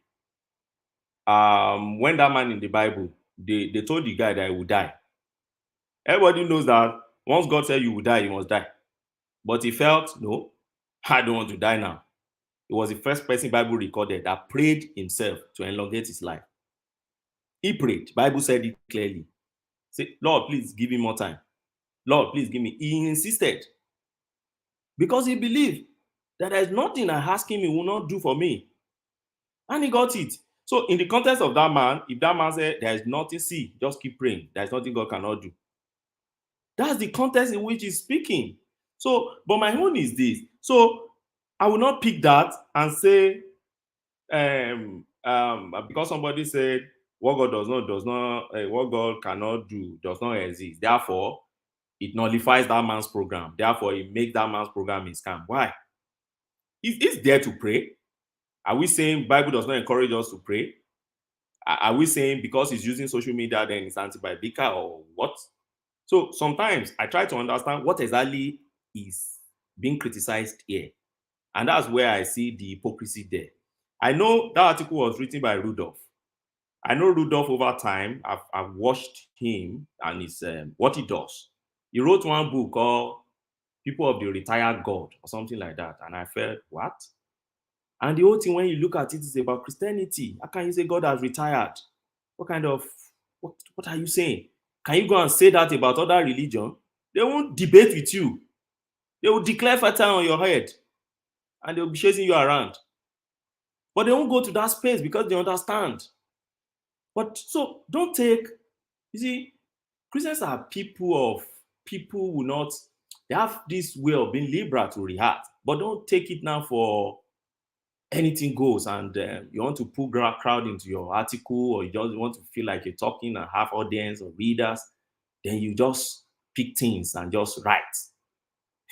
That's just my point. I don't know, because let me tell you, okay, you don't want us to determine what the homosexuals do because it's their right. You don't want us to determine what the transgender do. You don't want us to determine that's the world we live now. You don't want us to determine what women do with their body because it's their right. But you want to determine what I do about my religion. Why? If you let those people live, then let me live. That's the way I see it. If I wake up 2 o'clock and pray, what's your business there? If you are sleeping and snoring 2 o'clock, it's your own. Live and let live. That's all I have on that point anyway. I don't think if anybody wants to speak on that in that space. That's all I think I should just put out in that space. I wanted to go to damages to say it, but I don't like that as is. Ogbeni, I often sense when we are talking about religious, you always try to back the Christendom, which is not that bad. I'm a Christian too. But if you see a bad behavior, I think we should condemn it. I'm not talking about this issue we are talking about. Almost from some previous discussion, you always try to vindicate the Christendom. Don't you notice that? Yes, I agree with you, Mr. Thomas, that there is this tendency of, okay, it's my religion. People have that tendency. If you see where I criticize Christian leaders, you would possibly, probably because there's yet to be a major topic where I could be on the other side. But in my space, I've find myself in other side before, where particularly when the year of tithe was raised and many people said it's mandatory. My point back then was that no, look, if it's working for you, continue doing it. It's your faith. It may not really be the tithe. It may just be something that is connecting with your faith, because that is your heart that God looks at. So, but when you talk about tithe, for me, I said, what Christ said is give all. When that man came to Christ and said, I've done this, mention tithe, and I pay my tithe, I do this. God said, well, you are right, but you are just close. You are not there yet. And he said, what? So what do you want me to do? He said, go and sell everything and give all. So I said, for me personally, what Christ wants for you is to give all, not 10%. And when I say give all, it's not to take it to go and give your pastor. That's not what I mean. Give all is your time, your resources, your thinking, your everything. He wants you to concentrate it on him. That's my whole. I don't even think it's about monetary aspect. I don't even think Christ is talking about monetary aspect that if you give up. Does that mean Oga, I saw a pastor. He said the Spirit of God just told him that all his church members should empty all their pockets. That's wrong. Their transport fare, everything. And the same day, the same pastor was riding on his own car home when the church members are trekking home. Is that God that weak? Mr. Thomas, you see my issue is this. I won't use a big brush to brush everyone. Like if you see somebody commenting and say, oh, all these Nigerian pastors, all these Nigerian bishops, it's a generalization that is not acceptable in the you see in the community of intellect, you subject things to you deal with issues and persons on their own. For instance, you don't say because me as Ogbeni now, because you see something that is in excess in me and you don't really like me. Therefore, when my younger brother comes, just paint us. That's stereotyping. So what I usually do is this: pick one. Don't say all these Nigerian pastors, all these. Are you saying there are no good pastors in Nigerian men of God? There are. If you have not seen any, I've seen. Yes. So don't brush in. I say in the Western world, I've seen pastors here too. I know what they do. So don't think, oh, it's good in one space, it's bad in another space. No. It's everywhere. So and the Bible says it. So why should it be strange? the end of time, all these people must come, and they must find them. We must find them among the in the church. So if we are not finding them now, what are we saying? But does it mean that there are no good ones? The good ones are still there.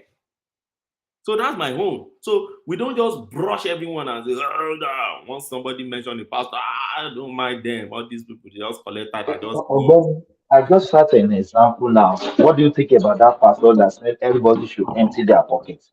Is that that's a from God? very bad one. Do you know somebody did that in somebody did something very close to that in either Australia or US, and the man has resigned now. Can't remember what they said he did, and he came publicly to apologize and resign. Something close to that. If I see that news, I'll pull it out.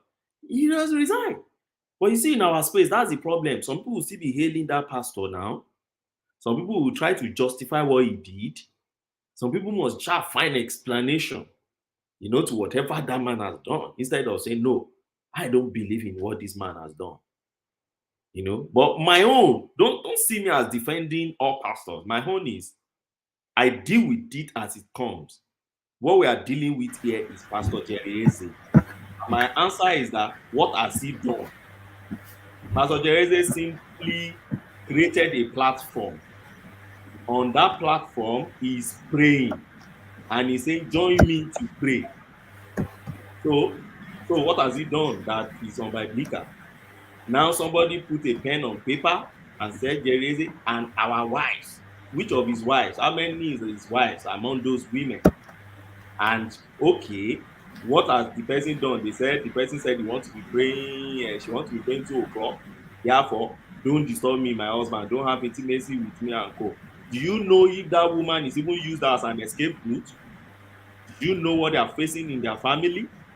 And you just transplant that, and then the blame, you just shift it on Pastor Jerry straight. Bah! Pastor Jerry is responsible because somebody did he preach that they shouldn't even have intimacy when they are. You see, these are the things I remember during in my when I was growing up. It was Baba Biara, Baba Badare, and one other man like that. All those CSC guys.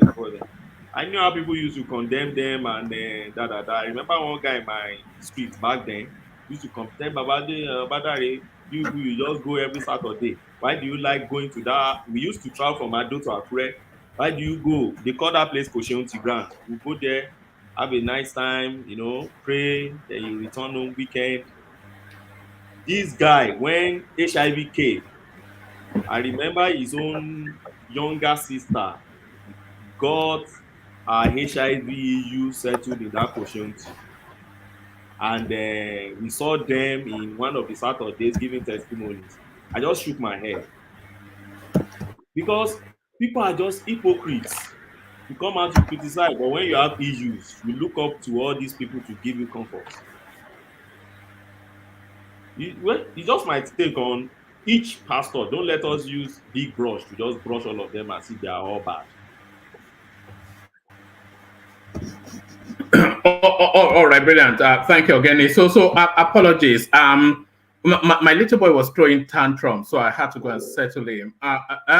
Usually they'll be asleep by now. That's why I usually come on this late. But he woke up and he wouldn't go back to sleep. He wouldn't let mommy settle him in, so I had to go back and settle him in. So that was the break in transmission.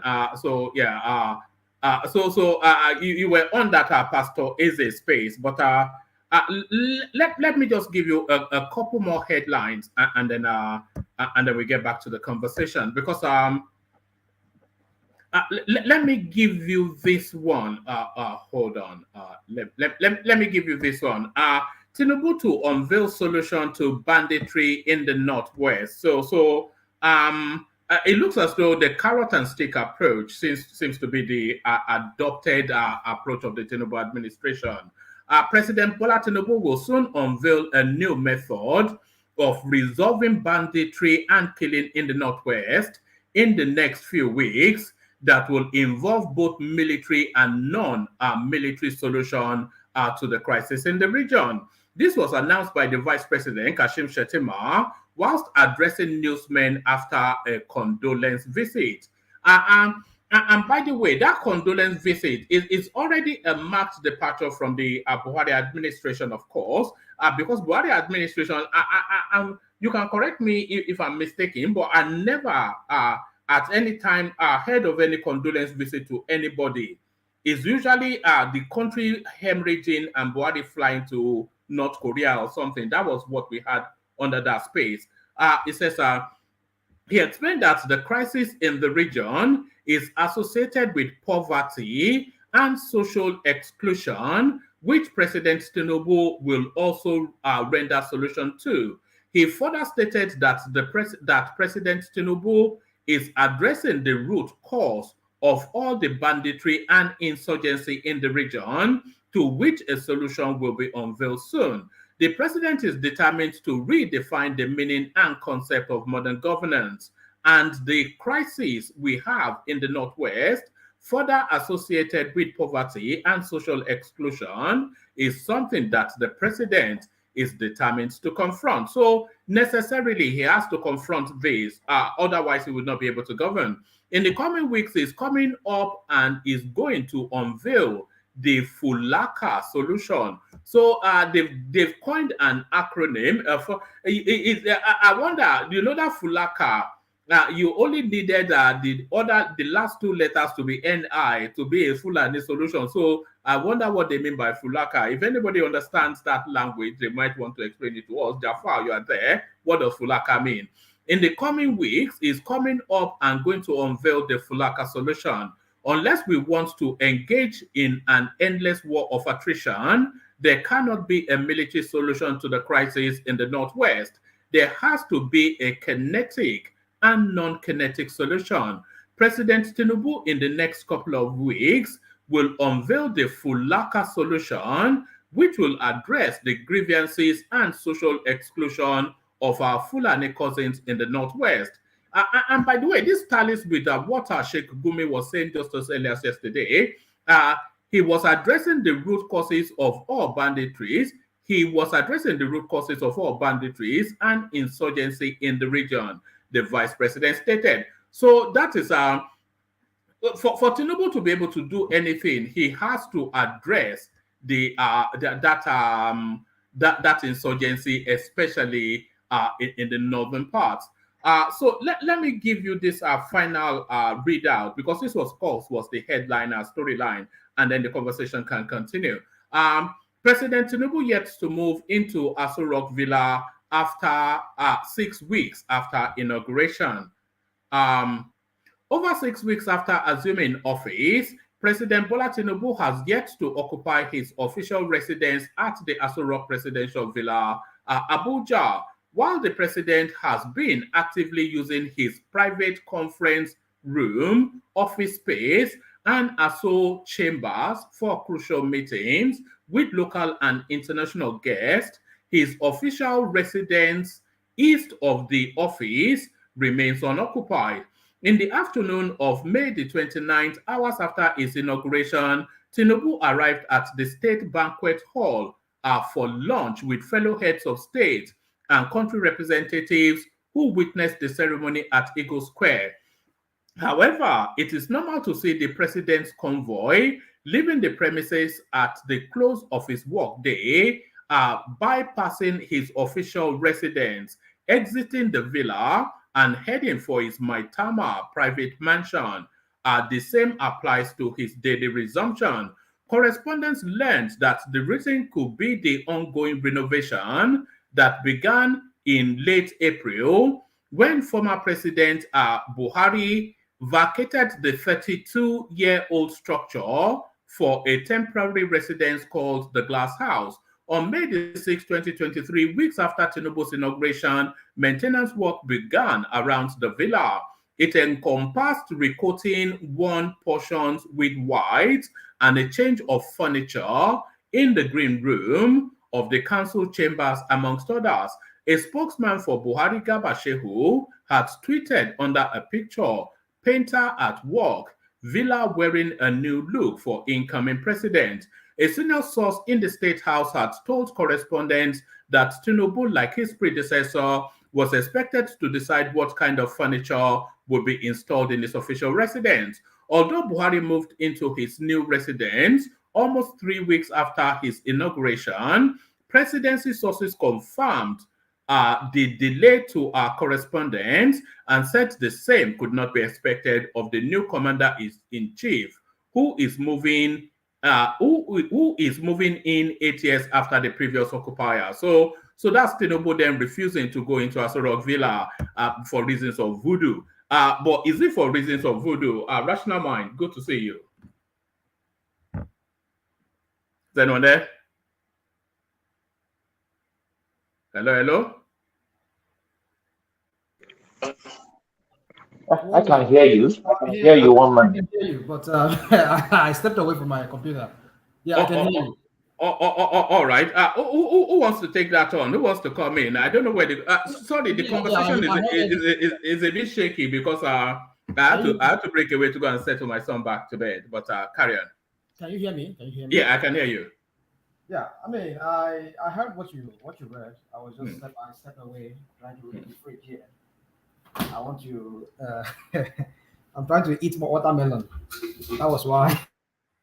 Yeah, eating anyway, watermelon. Yeah. So it's summer here. Everywhere is just hot. So watermelon is good for your body. It cools you down. Is that not a cliche black thing to do? Is that an American black cliche thing to do? Watermelon. What's the cliche you're talking about? I don't know, man. I don't know. You're Americans. Yeah, well, I mean, it's it cools you. I mean, it gets you cool down. And then I was reading an article that somebody sent to me that it's good for you for men that have ED. Everybody are here. I hope you guys are hearing me. I could post the link on the. I'll put it on the comment section. If you have ED, eat a lot of watermelon. It's good for it cures your ED. It's a natural way of curing ED.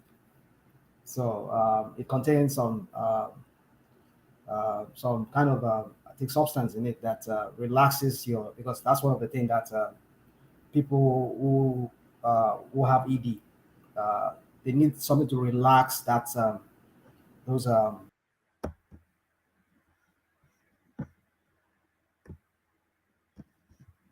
What's going on?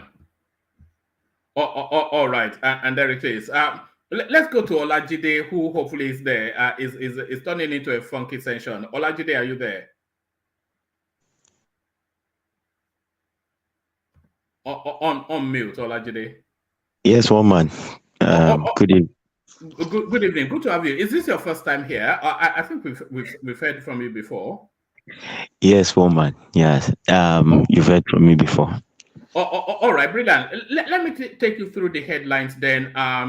IG Egbetokun withdraws police officers attached to Temepre Silva, Benga Daniels, other politically exposed Nigerians. So it looks as though anytime we hear a policy position from the Tinubu administration, we always applaud.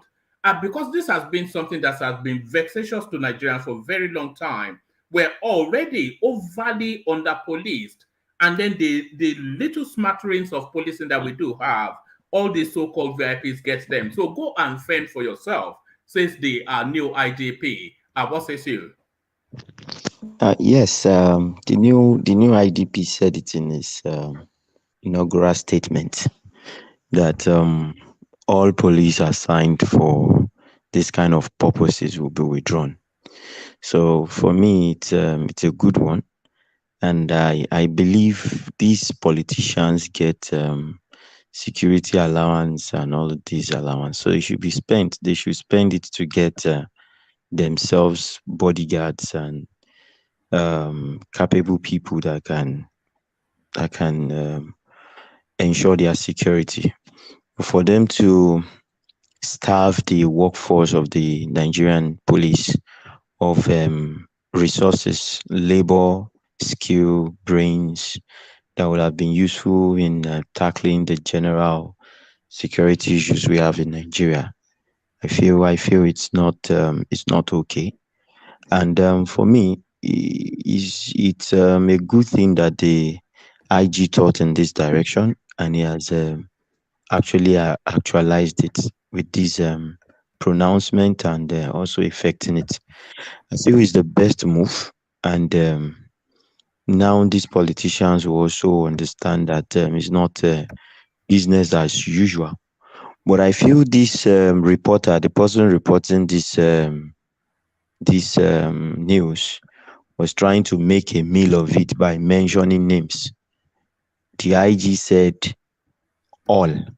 He did not say No, some. it's a mischievous news outlet. It's the People's Gazette, so it's a very mischievous news outlet. So that's just the feeling I got from the headline. I feel he's trying to sort of make it make an enmity out of the news and send some kind of signals to some people and make it look like some people have been selected and a few of them have been attacked.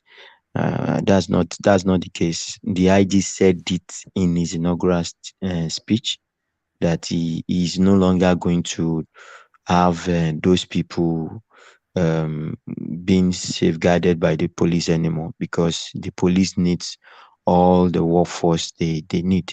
They can use, and if we see what is going on in terms of security now in the south since Tinubu came in, I think they've had 170 or 156 incidents now that they've recorded. All these illegal bunkering, illegal refineries, and all these things are now tracking them down. Those guys that did the sit-at-home shootings that we watched the other day. All right, so they are withdrawing them to redeploy. Yes. Let me take you to this next headline. Abdullahi Adamu, APC national chairman, quits. So this is a story that is developing within the news cycle. Actually, it was in the course of this session that somebody brought it forward. I've tried to check it, and I think one of our panelists is also verifying it. So have you heard this news? Is it making the news where you are? And what do you make of it? Because, of course, Adamu always a mole in the camp. So necessarily had to go. And it looks as though they've gotten rid of him. So what are you then making then of Adamu being forced to step down? Oh well, young man, I didn't follow. I didn't get this news from our news outlet here. I just saw it now on your platform. I think it's breaking news. I just saw it on the platform. But what I make of it is when an elderly person dance naked in the market, you should also expect that the young ones will make jest of him. This man has done a lot of things. He has dipped his hand in a lot of shameful actions by going against his own party candidate and working deliberately against him. Because I remember when they were doing the primaries, he was the same person that came out with the consensus candidate of the team and trying to change the whole narrative of where the party wanted the voting to go or the candidacy to go to. So I feel the man. Are you in bed? Are you in bed, Jide? No, I'm not. I'm actually sitting down in my sitting room. I'm just. All right. You sound so relaxed. Your tone of voice, but carry on. Oh, all right. So I feel the man has actually made himself a public enemy of the government that is in power. So I feel he has to go. If Tinubu keeps him, he will be keeping somebody that can actually harm his government from the inside. So sacking him or advising him to resign. Are you surprised that he did not resign with the Buhari administration? Because that was Yes, my expectation. I thought he would leave with Buhari, and then he's hanging around making noise, saying that he wants to be consulted for the ministerial list and all of this nonsense. When we know that you are anti the party or anti the government rather, so he should have gone with his dignity. And of course, they're accusing him of looting party funds, which they accused him of in Nasarawa State as well. yes, one man. You see, one thing I've realized with our politicians, some of them they've lost the quality of having shame. Like the quality of that's quality that makes you feel this is a shameful thing. This man lacks that quality. Is such a I don't want to use some kind of words for him, but I feel you knew what you did. You knew you worked against this person. This person got there against all odds, and now the person that you used to be your favorite candidate is going out. You should go out with him, and it's not that you are now making some unnecessary claims and still wanting them to give you ministerial positions, or you want to nominate for ministerial position. I think this man is just being shameless. He doesn't know what it means to be an elder at all. And I feel the best way to do from, in fact, they've tried covering it up for him, which I feel might have the influence of the past presidents in it to just douse the whole scenario, because I believe the APC group of governors and the likes were already kicking against this man from the onset of this regime. So I believe they've even tried advising him to resign or forcing him. The best thing would have been shaming the guy out of the whole government and the party as a whole. All right, brilliant. I think they said it was actually Hope Uzodinma and Nuhu Ribadu that strong-armed him out of that space. But Jide, let me play you this clip, and then I'll take your reaction, and then off the back of that, I'll go to Rational Mighty if he's now ready again. But watch this. Please.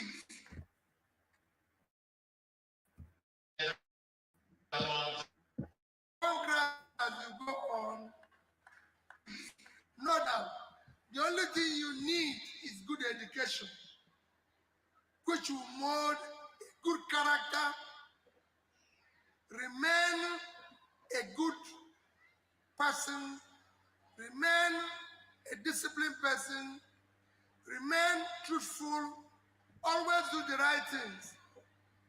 It is easy to say that if you do the wrong thing, you get here. It's easy to say that only bad people succeed in Nigeria. But please, do not be part of them. That is what we are trying to do. Remember, I can tell you, in the next Nigeria, you will not be a leader unless you've attended a school, unless people know your classmates, unless you have good certificates. We want to change it.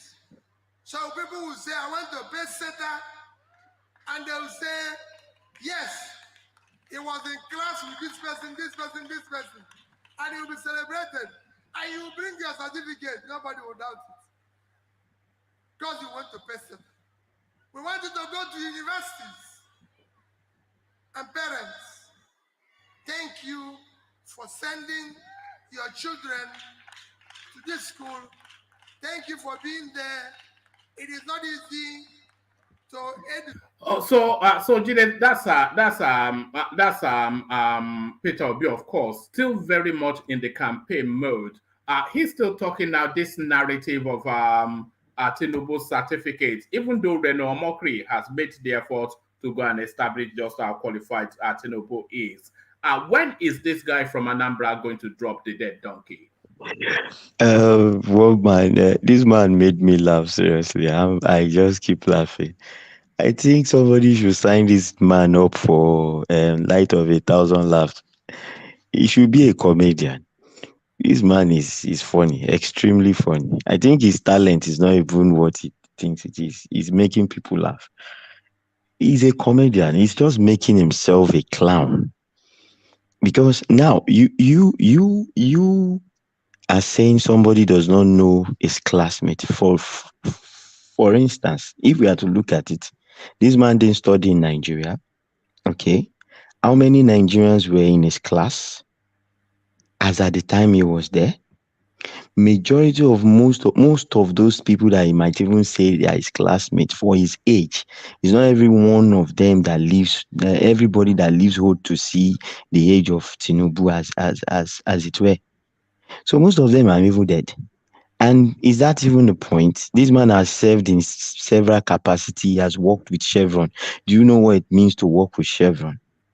Like I said, I work with Lafarge, and they normally do certificate verification. They will verify and keep verifying your certificate. So if all these multinational companies don't joke with such things. So what is this man saying? He's just a clown, and I feel and that's why they are going to lose in the tribunal, because they've not presented anything concrete. They just go there and just make it. In fact, I think if I was the judge, I would even fine them for wasting my time. These guys don't know what they are doing, and they want to. The most painful thing is how they continue to mislead people and mislead the youth and keep giving them false hope. They asked you to bring proof that you won election. You are going to somebody's certificate. Your vice president did not win in his own unit. Did not win in his unit. In his own polling unit. We are not talking of the local government, and you are claiming you won the election. It's just a funny issue. This man is a clown. That's just what I want to say. I'm tired of this Obi thing. The man is a clown. He should be given award as the best comedian. All right, come in, Ekene. And then after that interjection, I'll go on to Rational Mind. Ekene, good to see you. Yeah, one man, thank you. You see, what I want to ask, does the speech refer to anybody? What Obi said that refer to anybody? Come on now. We know what he was talking about. No, I don't know, because he was advising the student on how to comport themselves in their academic. Which I know that he didn't mention. Because if you know, I know they should know their classmate. It's an advice. Did he mention anybody? And be able to present their certificates. Is it not a good advice? Yeah, it's a very good advice. Did he call out? Did he call out anybody? Then why is everybody shaking? Look at that. Why calling him crown? You call a former governor a crown? Somebody that has made himself, you call him a clown? Just the type of statement you use against the man, just because he made a speech that he didn't even mention anybody. You call him a clown, and you are happy calling him a clown. Okay, that's what I want to say. One man. So let him continue. Maybe he will still call him a goat. Somebody that he was just advising students. This is how you will do. This is how you behave. That in the next generation, we should know. In the next generation, before you become, at least now education is more popular. You will not say that you don't know about anything about education. The next generation, keep your certificate. Somebody wants to interject. Yeah. Okay, let him interject. Peter Obi is a clown. He's a clown. You know that he's a clown. Hold on. Let Rational Mind. Yeah. Thank you. You see, I can let anybody. I call Tinubu a clown too. So let them just say whatever they want to say. It's up to them. We need to start developing thick skin. It's a public figure, by the way, so people are entitled to call him clown. Yeah. So don't get fazed by this. When people come, especially these badified people, they come here. They call the. I called Tinubu clown. I called him clown. So I mean, that does not make that nobody can say anything about Obi. If you want to call Obi, call him a clown, no problem. It's their own mouth, and I get their own mouth. So anything with the line is their own mouth talk. So that's all I just want to say. Maybe one man gets to me. So why are you agitating now, rational man? What rational man is saying that maybe next time he will still call Tinubu crown so that nobody will shout at him. So we have taken the note. That wasn't what rational man was doing. Rational man was agreeing that Peter Obi is a clown. That's what it just. That's not That's what I was. That's not what rational man is. I know. I agree. What I'm saying is, at last, they are turning the full circle. Oh, hold on. I did not agree, but I said if they call him a clown, let them call him a clown. That's up to whoever wants to see that. I mean, everyone get their mouth to use their mouth to do. So that's just my point. But I call him a clown too, so there's no problem. Okay, right. By that. All right. Let's just move it on. So let me move it to you, rational mind. Let me move it to this headline on the screen. One man. Yeah. One man, please. I want to say something to what rational mind just said. Right. I just want to say I have my right to my opinion to say Obi is a comedian, and why I said that is, I put myself in the position of Obi, and imagine that I have a fight with my wife. I want us to see the personality of Obi. A fight with your wife, and at the end of the day, you go back and start saying this kind of throwing jibes on national TV when everybody knows who you're talking to. See, this man should start acting a bit matured. Let's call a spade a spade. He should start acting a bit matured. He's not the only person that will lose election. So when I say he's a clown, I know what I'm saying when I say he's a clown. And he's a clown. He is.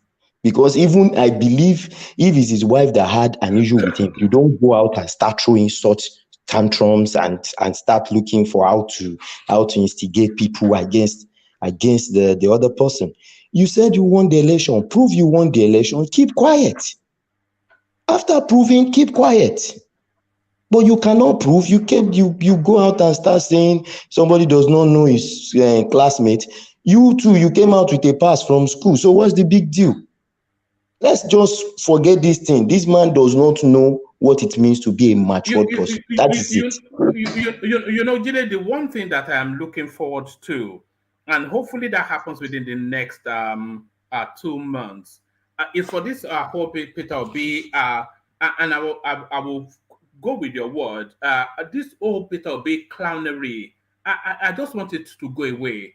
So that we can focus on what is going on. It's holding up the space for too long. So the courts should hurry up and just tell us what's going on. It's holding.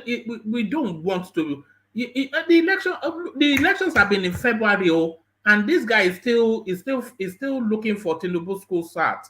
This needs to stop. It's ridiculous. But come on. Yeah, but he did not call Tinubu now. He did not call Tinubu. That's my point. He didn't call him.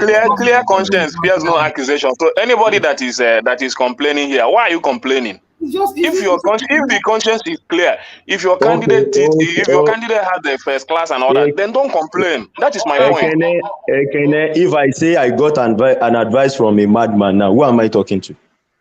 I don't know who you are talking to. As far as you didn't call, as far as you didn't mention the person name. You don't know. You okay, fine, no problem. We are all stop lamenting. He didn't mention anybody. He was giving advice. That's my point. All right. It's Obi that is lamenting. It's Obi that is lamenting. It's Obi that is lamenting. Omar, can I target? Yeah, let Ogwene have the final word on that space, and then we move on. My word will go to Kene, not even rational mind. Rational mind considered that he's talking about Tinubu implicitly, impliedly, sorry. But why I don't understand why Kene will say he's not talking about Tinubu. We are not children here. We we are adults here, and we are not, like I always say, emergency political analysts. We understand what is in the political space in Nigeria. We all understand, even to a blind man, understand who Obi is talking about. So please, when we analyze things here, let's see others as adults that understand what is happening in space. Well, for someone to just say, "Oh, he's not talking about Abba now," Abba, who is having a certificate issue with Obi as it stands now But for the past 1 year plus. but Which Obeni, should major I case ask you? does Obi have? We all know he's against Tinubu. What is one of the major issues in that case? We all know that it's issue of certificate. In the obedience space, we all know that issue of Tinubu certificate has always been one of their major headaches, issue that they have always been talking about. So if Obi is now talking of, you are not advising those children how to spend their time outside there in the labor market, how to be the best and look for job. What you're advising them is know your classmate now, so that you can be able to show your certificates later. We are not children here. That's just my But point. All right. Obeni, No. does it? Now I just want to ask him. Let's Let just him move so that on. you will no, so that Okay. when he responds, you can move on. Yeah. All right. Obeni, what I want to ask is this: does it mean that Tinubu don't have certificate? Because people have already admitted that he has first class. So when somebody come and makes such statement, and you know that your candidate has a first class and all that, why then when you see such statement you refer him to your candidate? All right. When you know that the man certificate is very pure, that he has a very sound certificate, you don't need to bother yourself. That is my own. No, Because when you continue to complain when somebody makes such statement, does it mean that the man don't have certificate? That is my question. Ekene is not just about complaint. There's one thing you fail to understand here. Nobody can monopolize Peter Obi the same way nobody can monopolize Tinubu. Peter Obi is a figure. He's a political figure for you and me. He's not better a figure for you than me. We're all Nigerians, right? So you see people analyzing Peter Obi. Don't think people analyze Peter Obi only because they think Tinubu is a saint. If you analyze, we've all severally, one man will be here and even talk of Tinubu as the Olowo Eko, the man who has taken over the money in Eko, and talk a lot of things against Tinubu. Yes, a public figure. So, but for somebody to get agitating the moment they mention Peter Obi, it's an issue of concern for us. Don't get too agitated. If Obi has done something wrong, we'll say he has done something wrong. And don't be justifying Obi's fallibility. He's a human being. Yes. He will also fall. He's not. So, but to now say what is so clear, it is something called innuendo. We all understand. A blind man understands what he's talking about. So, and when you say, "Oh, is it that Tinubu doesn't have certificate?" Let me tell you, even if that university comes today to Nigeria to come and witness in that court, obedient like you and others will never still believe them. Even the university that issued the thing, you will never still believe, because I've said it. Obedient only wants to hear themselves. They don't want to hear what any other person is saying. Well, for me, I hear what everybody No. Because then you will say something, he will respond. It was only a little space, and then it's elongating to. Sorry, Ekene, but it just had to end somewhere. But let's take the conversation to rational mind. Rational mind. So to you then, are you aware of the phenomenon? When I stepped away to go and attend to my boy, I heard you guys having conversations around this guy. Are you aware of the phenomenon of this Pastor Jerry Eze? Let's start it from there, because it's quite a phenomenon. He seems to be recalibrating the Nigerian Christian space and is making the rest of them look so old-fashioned and passe. So what are you making of this guy? He goes only under one strap line. What God cannot do is not possible. And off the back of that one single line, he has amassed millions of people, especially women. Are you aware of this guy and how he's setting the Nigerian Christendom ablaze? Well, woman, I've been away from anything Nigerian news lately. I've not been reading much. So if you want to bring me up to speed with that, I appreciate that. No, let me give you a few paragraphs because this guy. Let me give you just 3 paragraphs. I abandoned it because it was an opinion piece, but it says a new era of Pentecostal prosperity preaching dispensation is upon us. Move over Pastor Enoch Adeboye, move over Pastor David Oyedepo, move over Apostle Johnson Suleiman, move over Bishop Mike Okonkwo. A new kid is on the block. A change of guard is taking place before our eyes. Sometimes we need to step away and get a drone-generated aerial view before we can understand the transition. Gone are the days of Apostle Johnson Suleiman mesmerizing us with one scandal after another. Even his usual third-rated Nollywood women have figured out that they should be classier than what the man offers. Gone are the days of Pastor Enoch Adeboye tantalizing us with stories of driving from Ore to Lagos in a car without petrol and empty tank. In today's market of 500 litre of petrol, that miracle could be a pay-per-view opportunity if only he patented it and delivered on demand. Gone are the days of Pastor David Oyedepo, etc., etc. Those are the dark days of the Pentecostal prosperity preaching. The new age is here, and the new wonder preacher, Pastor Jerry Eze, owns it. He emerges with one simple, scintillating line: what God cannot do does not exist. What God cannot do does not exist is the most honest one-line description of God ever conceived. And that is why it is very effective. It attracts wives, our wives, a friend told me. He said, our wives' ability to compartmentalize makes it easy for them to avoid looking at the other side of the coin. That God that can do anything does not only do good things, that God does bad things too and allow bad things to happen under his watch. My friend's wife woke up in New York at 2 a.m. What in the past we called ungodly hours, to tune into Pastor Jerry Eze's live prayer and declaration show on YouTube. That means she goes to bed early to wake up at 2 a.m. And most nights, she wants to keep her body and soul clean in readiness for hours of prayers. So no action. So no. Is this where your watermelon cake comes in? Rational mind, because I see Favor is coming after you for your watermelon in the comment section. That means she goes to bed early to wake up at 2 a.m. And most nights she wants to keep her body and soul clean in readiness for hours of prayers. So no action for my friend. In fact, she mostly sleeps in the visitor's bedroom. He made me watch the spectacle that was Pastor Eze's prophetic prayers and declaration one day. It was out of this world. And I've seen this guy in performance, by the way. The performance was comparable to that of a rock star like Michael Jackson. Michael Jackson is not a rock star, he's a pop star. He makes the preaching of Adeboye's and the Suleimans of this world look like a funeral procession.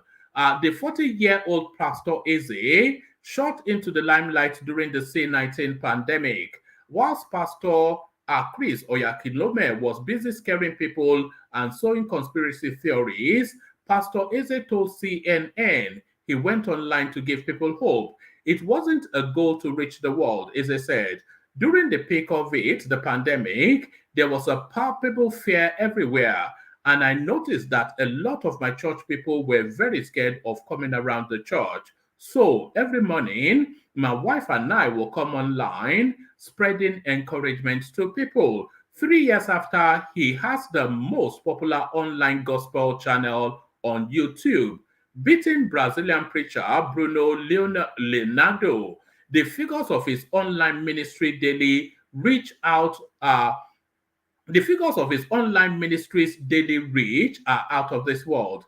In the last 3 years, he has had over 240 million views. Imagine if I had that level. Imagine if I had a quarter of that. Now he has the record as the most daily super chatted. Yes. If you ever go on this, not the name, Jerry Eze, if you ever go on his live streams, the comment section is always multicolored. They just throw money at him. $100, £500. That's what they do. He has the record as the most daily super chatted gospel channel in the world, with over 1.48 million subscribers and 1,653 videos. He has received over $2.5 million in super chat, an average of $9,817 daily. His YouTube channel is 24th in Nigeria with 1,393 live streams. I did not know what Super Chat was in January last year. Some housewives in Ikorodu, Toronto, Los Angeles, Kent, Duffeldorf, Melbourne, Dubai, etc. had figured it out and used it to send money to Pastor Jerry. In the short period that I watched this show, I saw super chats landing on the YouTube channel from all over the world in different currencies. I felt sorry for Apostle Suleiman. The remaining hair on Suleiman's head will soon fall out. Unlike a regular prosperity preacher, Pastor Eze centers his ministry around healing. He prays for financial breakthrough, but mostly for healing. His declaration of cures to ailments attract those who have sickness and needs. Unlike those pastors who preach the denial of existence of illness in the first place, he attacks the disease with fervent prayers. Watching him, you would think he was physically wrestling with the disease. And now and then, there are the obligatory fire prayers against death and obituary, and the Enough is Enough series, Mantle of Greatness. Oh Lord, prosper the work of my hands. Every picture buried while you are alive be destroyed, amongst others. Halfway into his performance, like a good marketing executive, he shows recorded testimonial videos of people that God have answered their prayers as a result of his intervention. By the way, Pastor Eze has a business administration certificate from Enugu State University of Technology. You will find the typical testimonial of women who conceived after years of marriage, kids whose illness vanished after doctors have declared a few more days of life, and then some got jobs, others got permanent residency granted, blind people regained sight, a few even came back to life. I thought we saw this in South Africa, that guy that was rolling around a casket. And those who receive financial breakthroughs are enormous. Those people now become the point of contact for those dreaming of similar healings or fortune. And the other point of contact is the super chat, of course. Pastor Eze's biography is another draw for his people. He was born in poverty and only went to Anambra State University because a couple took him in and paid for his education. I came from a family where poor people described my family as poor, he told CNN. There were days my mom and I had no food to eat. My mom would hold my hand and pray and give God thanks. My mom was a single parent and a petty trader who sold groundnuts in the market. There were days she would come home crying, having not made any sales, so unable to buy us what to eat. Despite the poverty, he quit the promising job as a communication specialist with the World Bank. In 2011, Pastor Jerry Eze started Streams of Joy International as a regular church. When COVID-19 hit, he found the New Season Prophetic Prayers and Declaration, an online digital prayer meeting. Though he is known for his live-streamed morning prayers worldwide, his church is growing from Nigeria to the United States, United Kingdom, and Canada. He has moved his headquarters from Umuahia to Abuja. So when he declares, as he often does, that he will use fire to break the foundation of his follower struggles in life, thousands send in stack of prayer requests and tune in. When the week's program says you have outgrown where you are, it resonates with the audience, and his personal life acts as a reference. Pastor Eze met his wife, Eno, a pastor in her own right, whilst they were both students at Abia State University. In an interview with Modern Man magazine, Eno said, I met my husband in my 300 level at the university. My husband was the pastor of All Saints Chapel Redemption in the school. It was a big deal in those days. It was popular, and everybody was talking about his new pastor that could preach so well. That was how I got to know him. I just knew him from a distance. However, on the 15th of November 2002, we had a relationship program in my fellowship, and I remember sowing a seed for marriage and praying that night like never before. By the next day, on the 16th of November 2002, my husband walks up to me and tells me that God asked him to meet me and tell me he is my husband.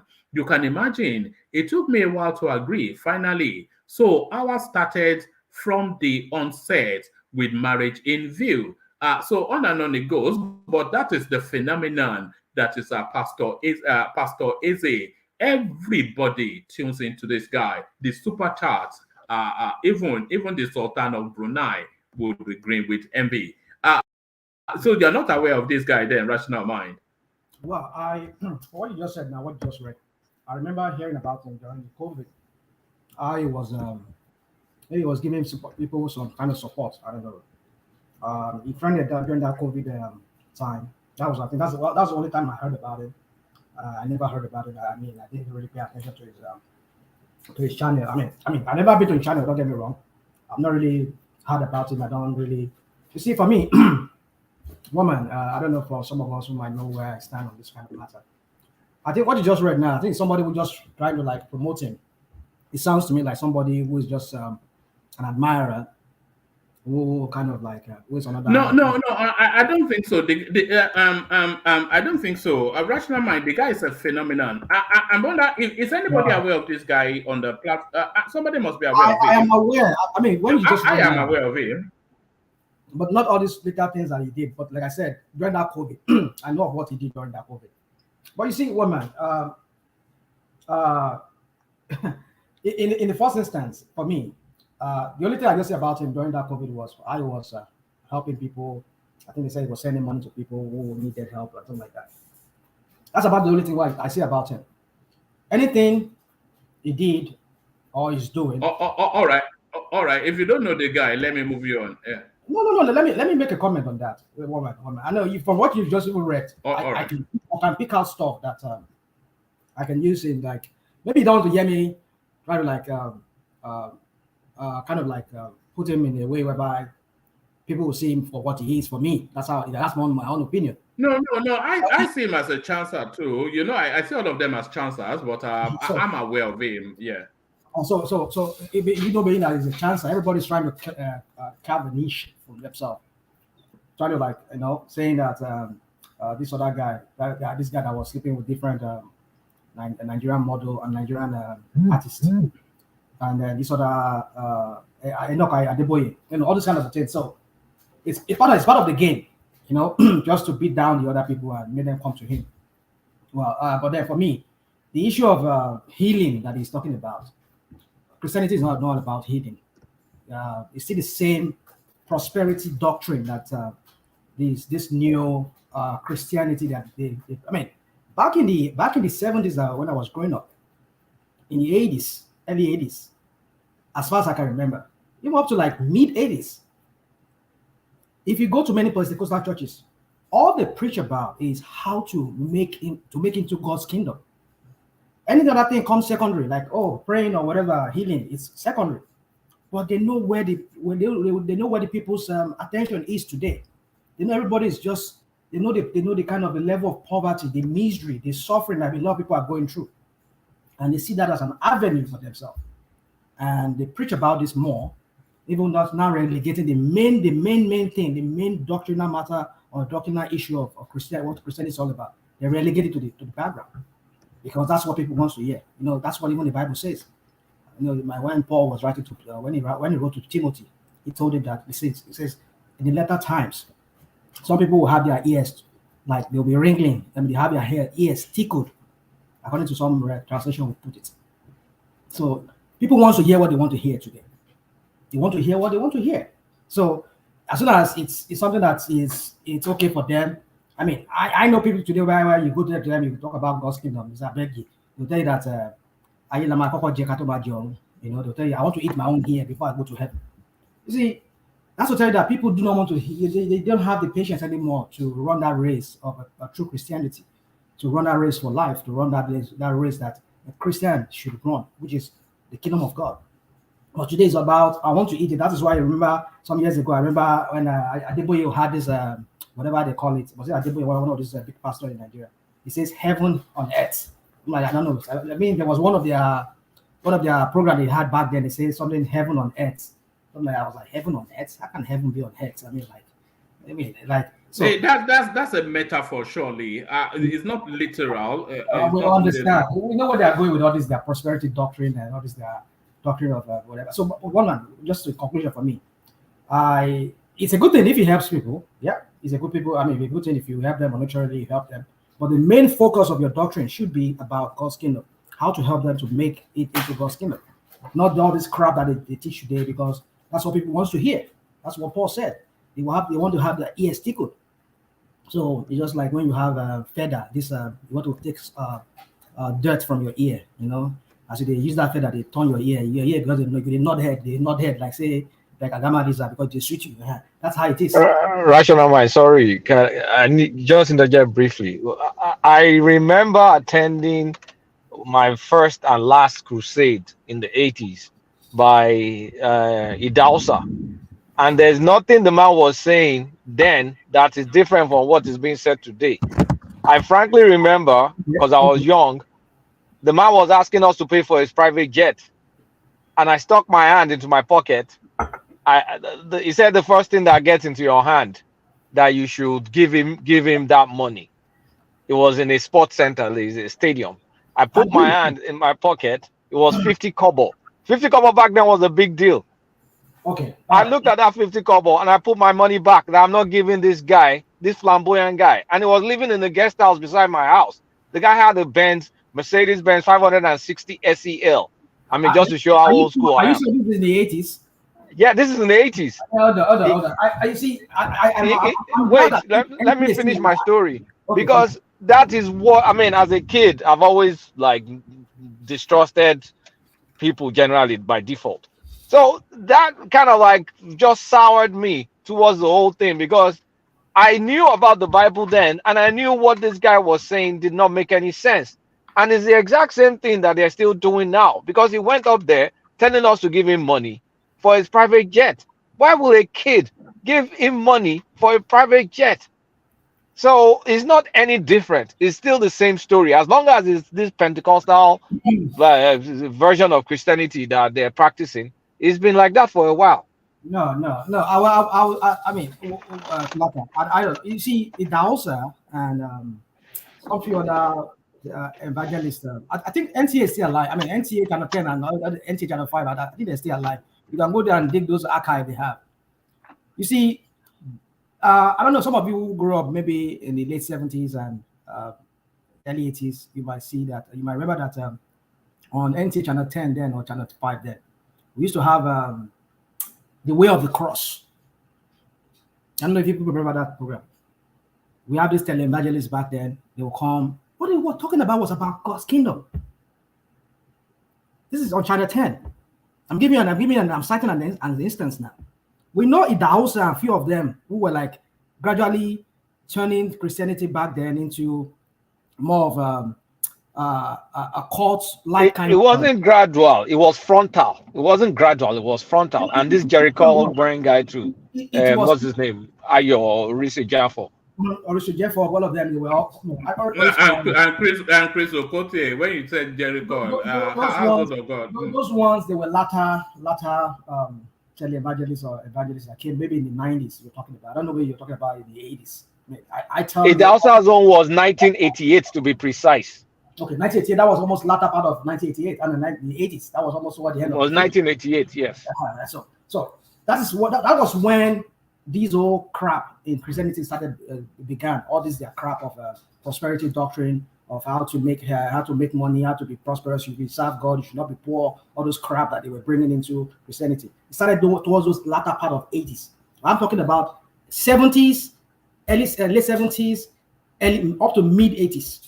I've given you an example. Go to NTA Channel 10, their archive in Victoria Land there. Ask them, you want to see, there's this program they have, The Way of the Cross. Oh my goodness. I remember those times. Those were those years, golden years, when you will see televangelists, don't get me wrong, I'm not trying to promote anybody, but you see televangelists, they talk about how to make heaven.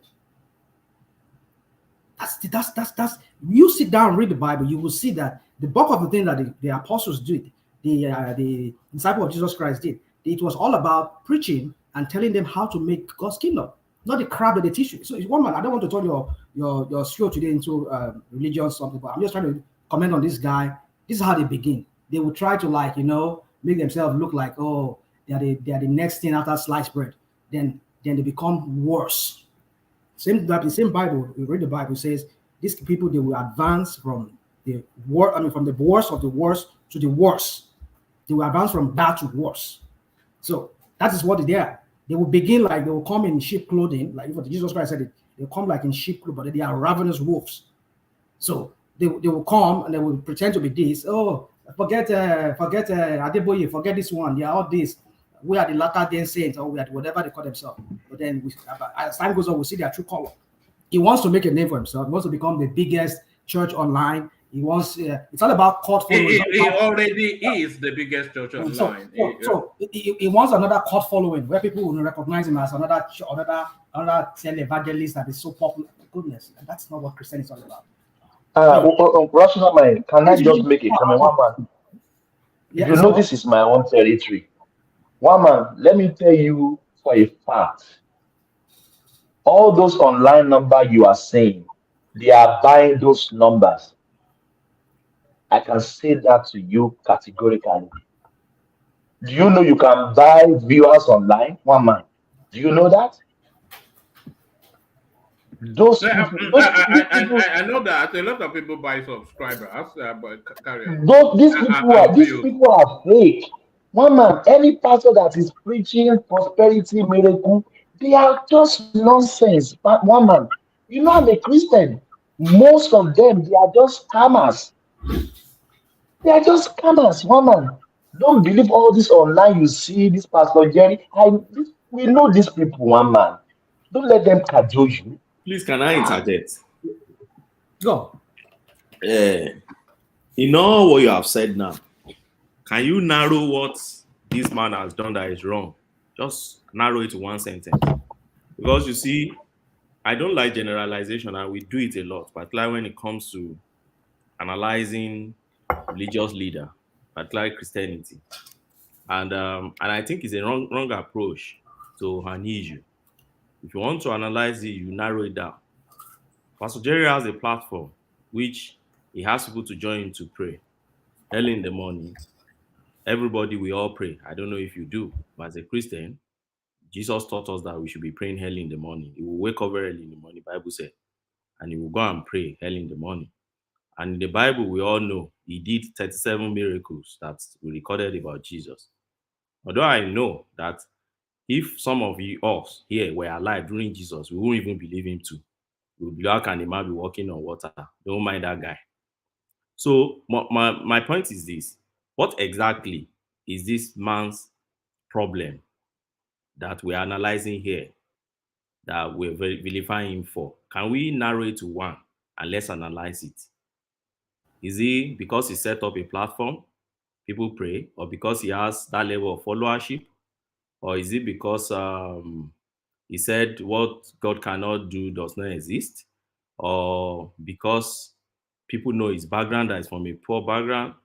or because he took advantage of COVID to spread prayer to people? And what exactly are we talking about here?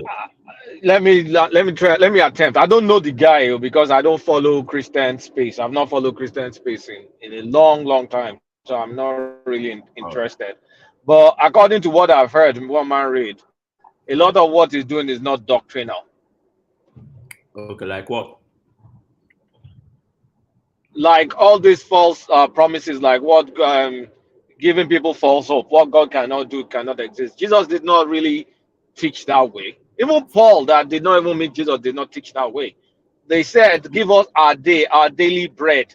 They did not say, "Go and name and take." No, go and claim it. Just go and claim it. It's your daily bread that is promised. You will barely. I mean, just read our Lord's Prayer again. That came directly from Jesus, the mouth of Jesus. That is the essence of prayer, So not naming and claiming like Kenneth Hagin. Kulata, let me help Kalata again. Then you know what Jesus said. He says, "Seek first God's kingdom." Yeah. So that's what he said. He says, "What? Seek first God's kingdom." And what did he say after that? He says, "All other things what will be added to you." So you need to understand that that's the basis of the doctrine, the whole doctrinal issue. I mean, the doctrinal matters of Christianity revolves around that pronunciation. Oh, I'm not done. I'm not done. Hold on. All right. So if you understand that, the import or the import of that statement, yeah, what we should seek is first the kingdom of God, then put other things behind. And that was what when Kolata was telling you that give us today our daily, just what you need each day is what you ask for from God. Not you ask for what you would need for a billion years from now. No. If you can have it, well, that's not to say if people are rich, they make their money in a normal way, in a legal way that is good. Yeah, no problem. But what should be the focus is that kingdom of God, not this crap that they talk about. If you go to some of these Pentecostal churches, if a pastor, and we narrow it on Jerry. That's what we're saying. That's what we're doing. Because you're already going to some of because you said, let's narrow it on Jerry. We're narrowing it now. Okay. You said he prays. Now the bulk of his prayer. I mean, show us. I know you are a follower of him. Go and bring up one of his video. Let us analyze one video where. Let me. Sorry, Ogbeni, you follow. Hold on, Ogbeni, you follow him. Yes, I do that. Yeah, so go on one of his videos. Do you pray along as well? Yes, of course. I'm a Christian. I pray. Okay, so now hold on. Now let me now take you back. You see, we're going to address that issue of that prayer. That one is one thing. That's one area I can nail him for. Now bring one of his prayer session. Now let us analyze the bulk of what he said in that prayer. And now let us not just oppose that with what the model prayer of Jesus Christ. What was it he said in that model prayer? That prayer that Jesus Christ gave to us. Let us now analyze it, and from there we can go. Okay, now I've been able to identify only one thing that Kulata has said that he believes is wrong about Pastor Eze. I would like to narrow it. I won't go to all these churches. That's generalization. It's fallacious. It's not a way to argue. Now, he has narrowed it on one, and the only one he has narrowed it off is he gives false hope. Right? That's what Kulata has been able to say. And I think that's what you corroborated. Beyond that, I've not seen a major issue you have with. Now, but first thing I realized is that Kulata himself considered that he doesn't even know the guy's space. Yet he's analyzing the guy. You also, you have considered that you don't even attend, you don't even listen to this. Yes, you're analyzing it. That's one of the issues I have with you guys' analysis. You don't even go to check his channels. You don't know what they do there. It's just like somebody who has never been in Islam before and you're analyzing Islam. What do you know about the religion? What do you know the guy is doing? You don't know jack. Yet you're analyzing this guy. Now, you said what he's doing is not doctrinal. Somebody you don't know, a program you don't attend, a prayer program you don't join, yet you are saying he's doing what is not doctrinal. I'm just trying to identify the fallacious issue you're raising. So now, where am I going? This is where I'm going. Dude, stop this your courtroom analysis. Hold on, come on. Oh, you just make a beer parlor analysis now. You're calling my own. No. Listen and let me land. Wait, let me land now. Legalist thing of I didn't interrupt. Hold on, Johnny. I've not made any point. You want to join issue? Let me finish. Okay, all right. You know, I had the floor before. I had to allow you guys to talk. Go on. Oh, it's true. I'm the one in charge. Okay, you can go on. No, you can go on. You go on. Land the point. Okay. I don't want to... Okay, thank you. So my point is this. You see, when you're analyzing an issue, understand that issue so that you'll be able to get informed analysis.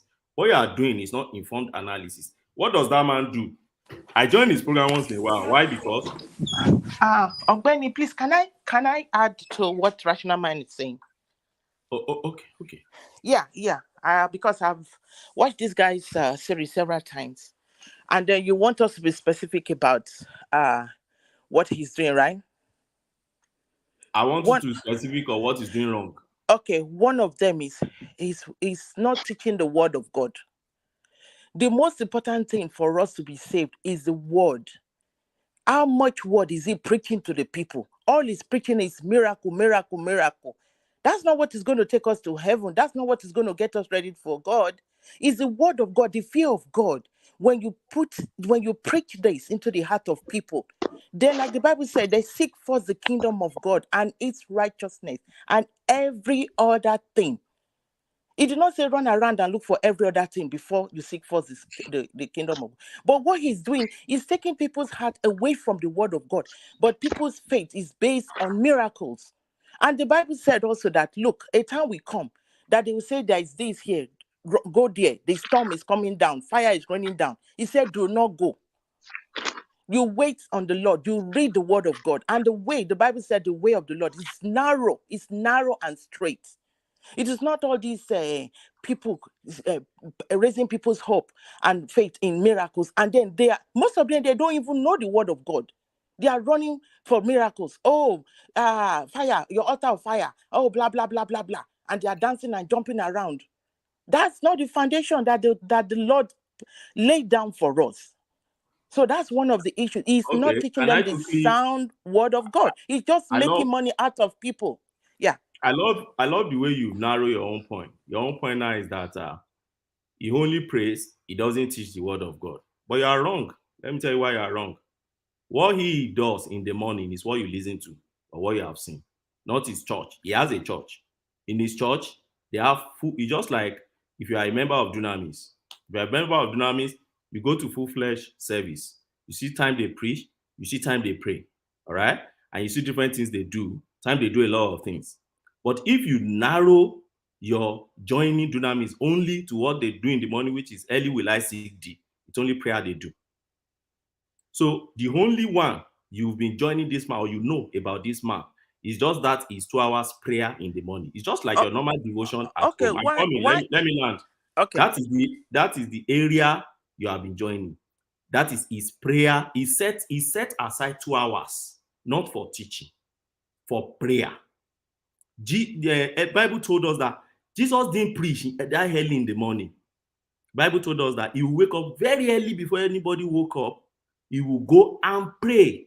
And when he took Peter, when it was about time for him to die, Jesus took Peter and 2 other disciples, joined him to go and pray early in the morning. Okay. And they were speaking. Let me land so that I can use Bible. When he was praying and they were sleeping, he came back to them and said, you can't even tarry just an hour and pray along with me. Bible didn't record that he went there to teach. Time for teaching, time for praying.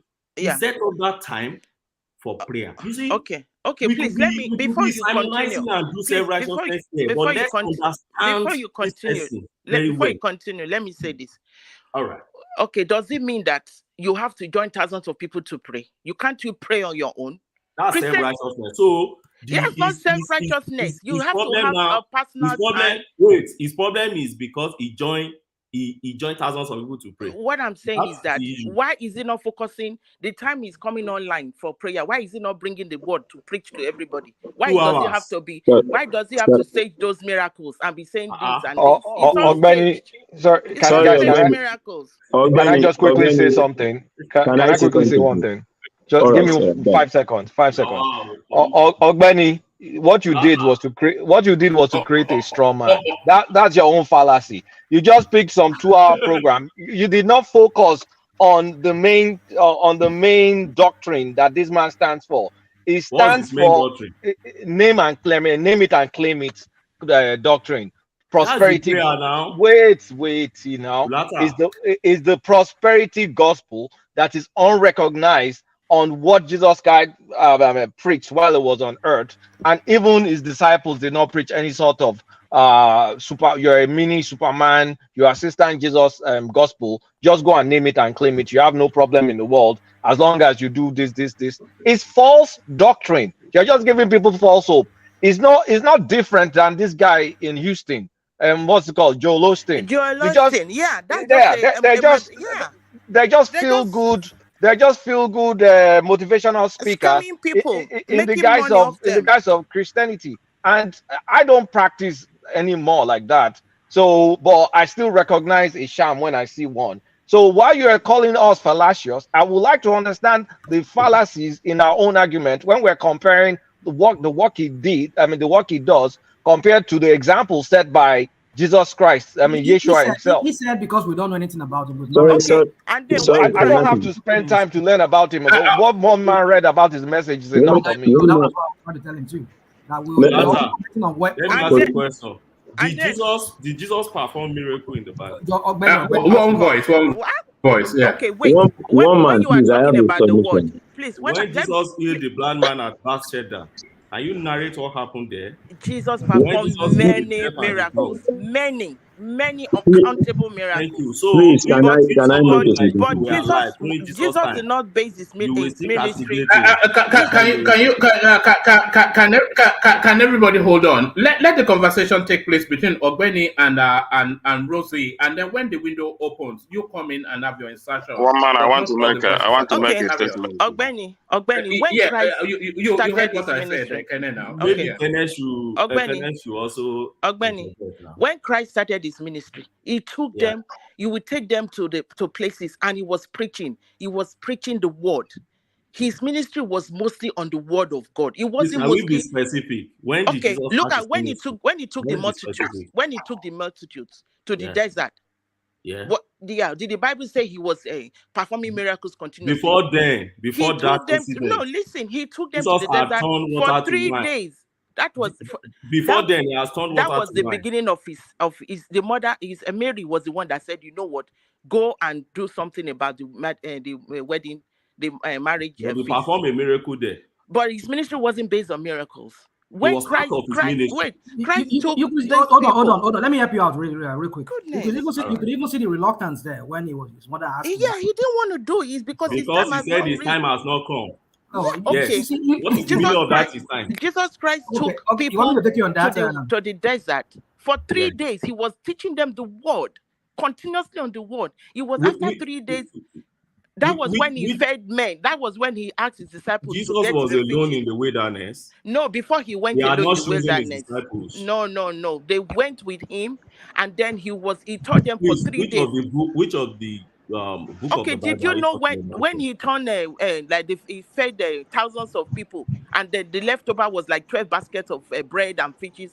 He's already in his ministry then. Now. But that's what I'm saying. He was preaching the word.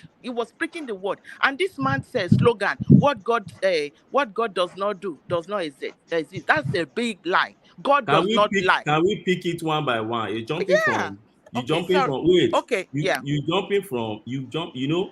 And that's why I'm saying that Jesus' ministry wasn't based strictly on miracles. Miracle was part of Jesus' ministry. Yeah, but are we denying I'm not it saying no. I'm not saying it's not part of Jesus' ministry. Okay, thank but you. It wasn't. The foundation was not strictly on miracles. What do you mean what do you mean by foundation? Is there anything about him that is minor? He was teaching the word of God and the yes, way of to course. the king. Yeah, but so this man who is told just. Who told you this man doesn't preach word of God? Why is he not televising it? Why is it only this prayer, this calming method that is televised and You people are see giving the him money? issue. You see the issue is this. Just go to YouTube and type Pastor Jerry preaching. I'm not going And to you do see his that because preaching there. I know this You man. won't do that because you see why you won't do that now. Yeah. You won't do that because I've said it. Before you analyze an issue, try to get informed about I that. said I have gone online to watch his prayer line. You only go to watch his prayer time. That's what you go to watch. It's just like in those days, Benny Zauza, Babadari, Abera, and others. They used to come to do crusade. When they come to do crusade, you don't expect them within that short time to do what they do in their church. But they were not doing crusade every day. Were they doing crusade every day? No, they don't. Oh, so his problem no, now is what I'm saying is that I want to understand though. Even his word, that what God does not say, what God cannot do does not exist. That's a lie. God does not lie. God does not accept only. Is the context evil. you see? It's not. It's just lying. It's just scamming people. You see, you term it lying. Can I say something? Okay, we God go back. We God go back and raise Sodom and Gomorrah and bring them back. Is he going to go back and go back? That's not the context he's talking about. Let me say something now. You can talk. Yeah. You see, the issue of church as a Christian, I don't know why we argue so much. Because any believer can choose to go to any church. As far as it suits your faith, it suits what you believe in Christ. But one thing is sure, as a Christian, that when you have already known Christ, at least your spirit would have directed to you which word to follow, whom to follow, and all that. Christ has expatiated everything on the Bible. I don't have a problem with anybody going to any church. The reason is this. You have making a choice where to go and how to follow that person. So the issue of criticizing any pastor or any this is not an issue. What we have mostly is lazy Christians. Christians that they don't study the word of God. They don't know where to go when they need this in the scripture. When my pastor said this, where am I going to find it? Is it true or is it false? When you are a Christian and you have read the word of God thoroughly and be able to go through your Bibles to concede whether what you have receiving is matching your faith, then you don't have any problem. Because the issue of churches, the book of Revelation from chapter 1, the revelation that Christ gave to John at the end of the scripture, I think about 7 churches was mentioned. The 7 churches, but it was only one that was found faithful among the 7 churches. That's the church in Philadelphia. Right. That's the only church among the 7 churches that was faithful. So why do we kill ourselves if we see many churches today opening branches here and there and all that? But whereas, like you said, the Bible even said that in the latter days, it said many shall depart from the faith. There will be many teachers that will be heaping false doctrines and they will deceive many. They did not say few. Yes, many. Yes, I know that. So but this is why when once you know the word of God and you study the word of God, when people come with all this book crap, you would know exactly where they are coming from. You will remain grounded in the word. Nobody will come. But if somebody said that,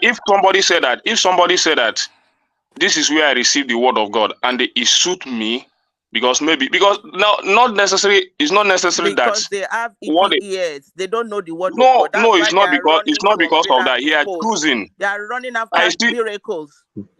They're not even in church.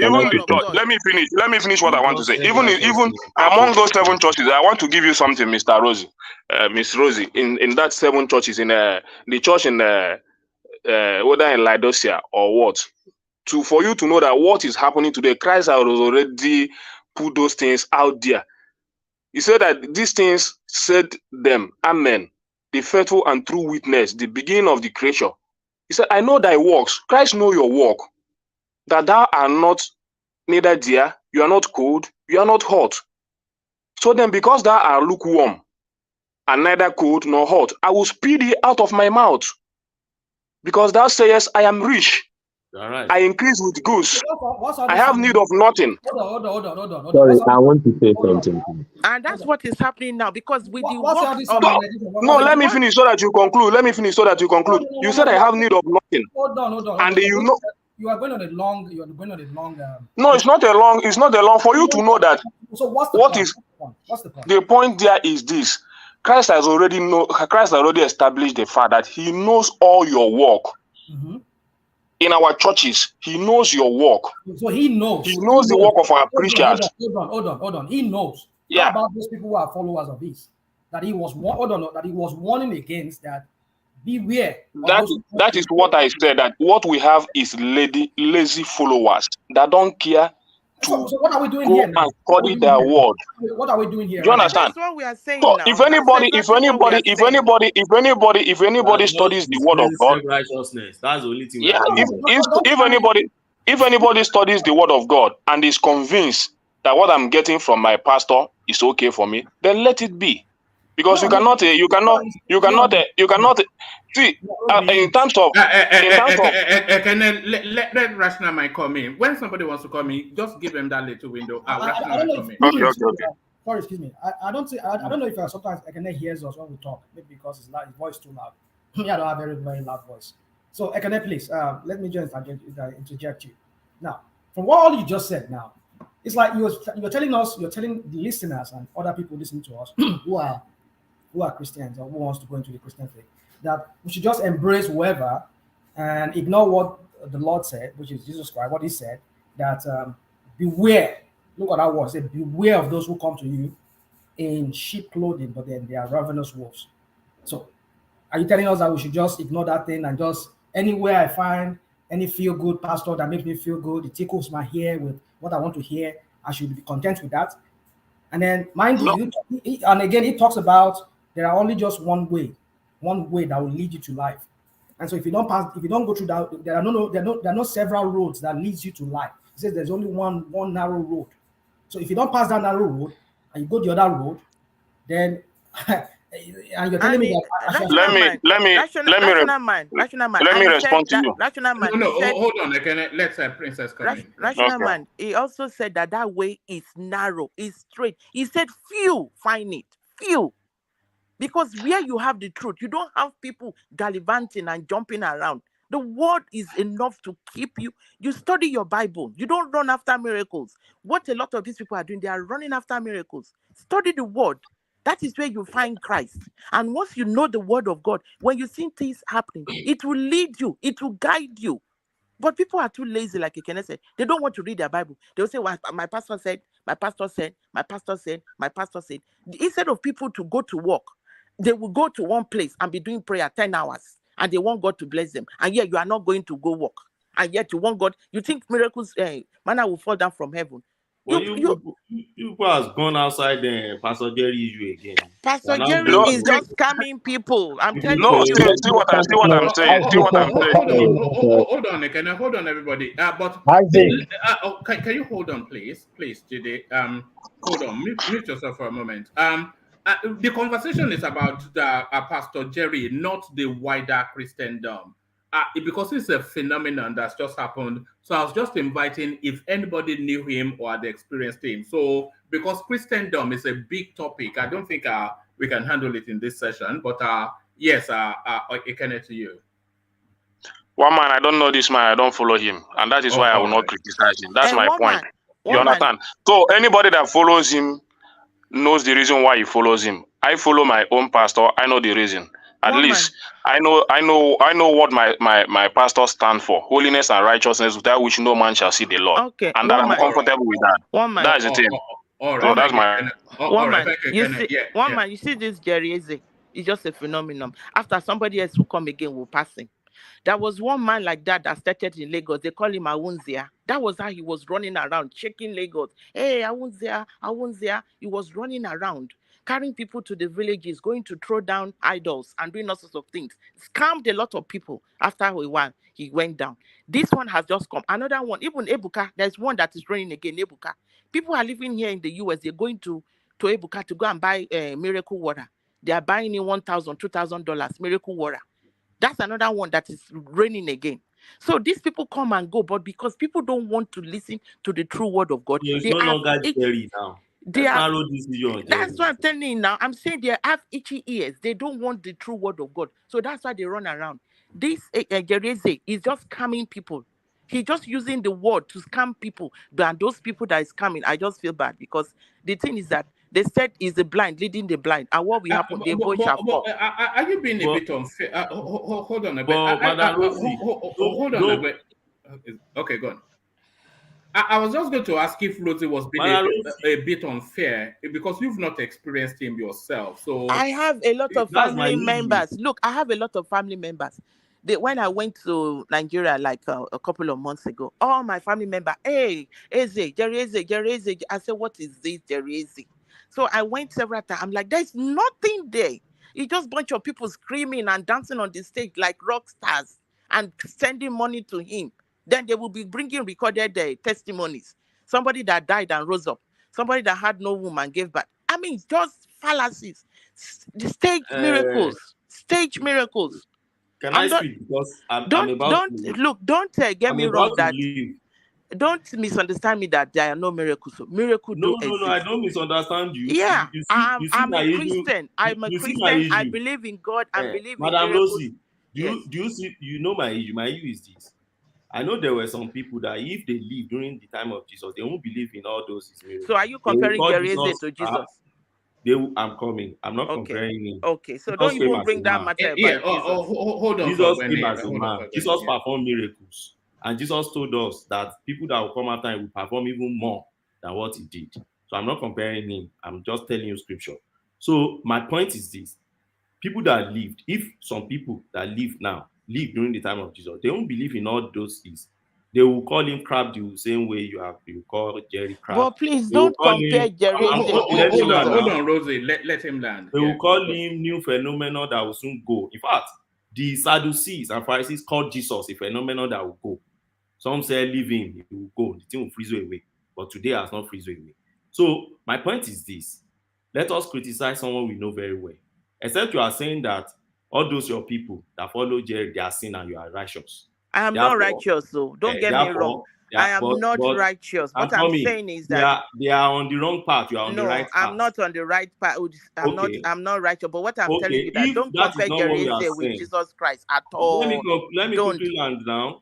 You've got him different names.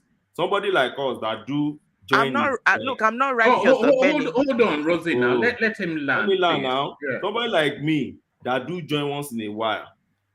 Why did I join once in a while? I used to pray very well early in the morning because I believe that is the pattern Jesus left for us. Early in the morning, you wake up to pray. I used to do my devotion early in the morning. Over time, I realized that I've waxed a bit cold in that.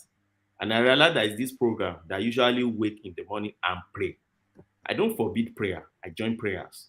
And I feel like, okay, let me join this prayer. And I see many people happy in their testimonies and co. So I won't automatically say they are liars when I'm not anti-Christian. I will give them benefit of that they are saying the truth. Some will bring their medical statement of what happened to them and what God has done for them. I'm happy for them.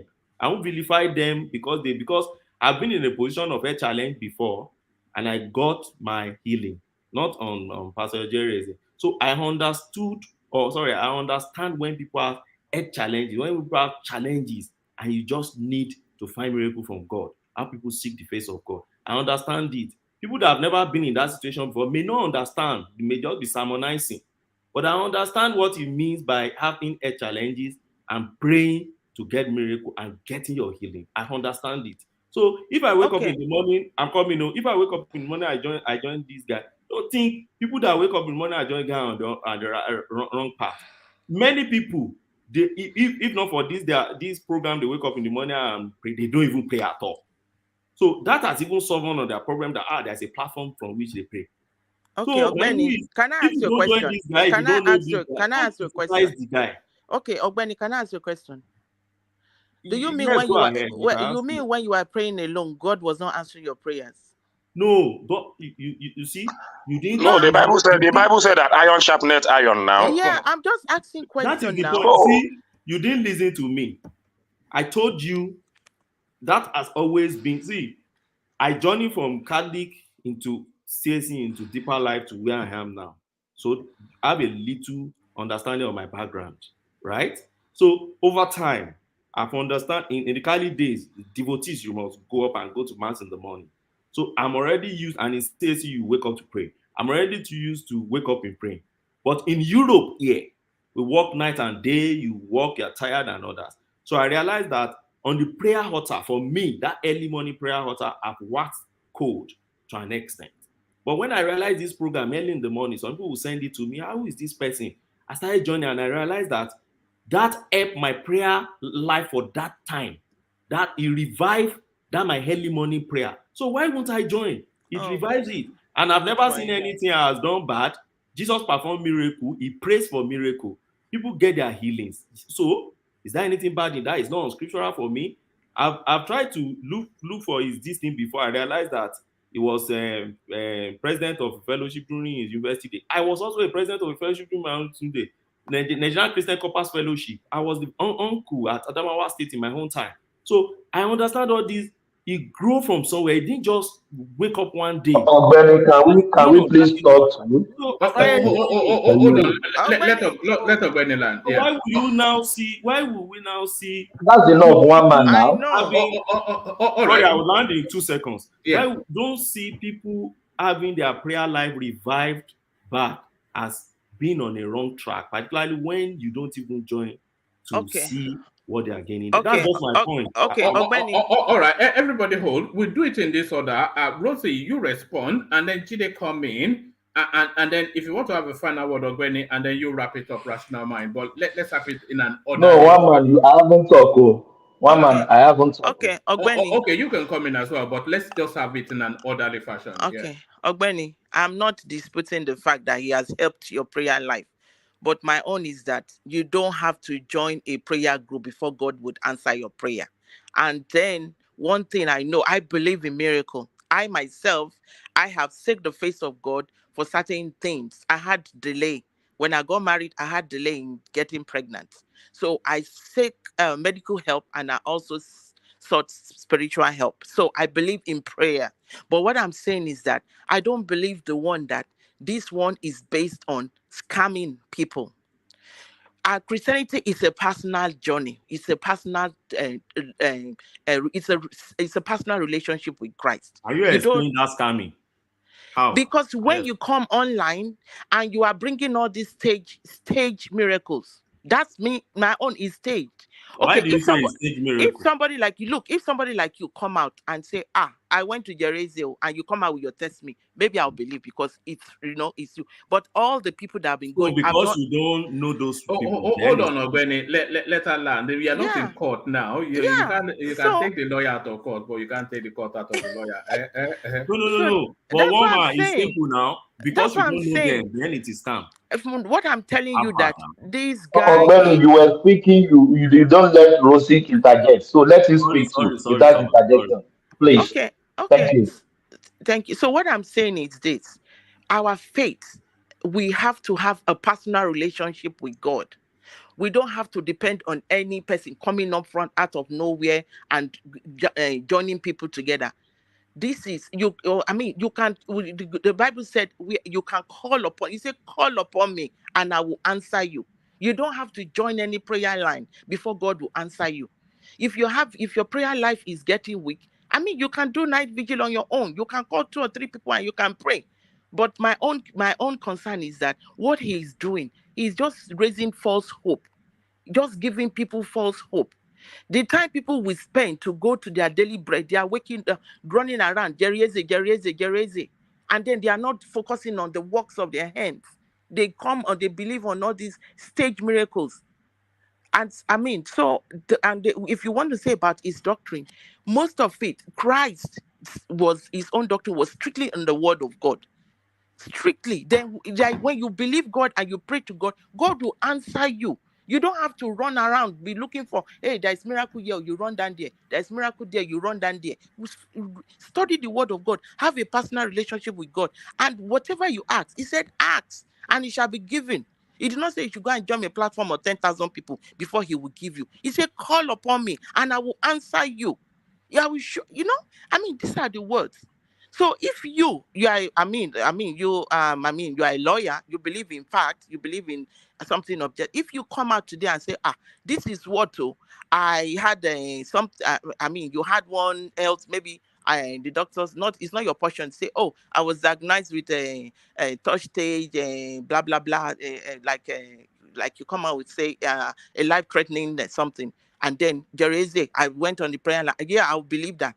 But most of these fake miracles that is coming to tell people, I don't believe in it. Okay, that's my take. All right, let's hear from Mama, Jide let me before. join issue now.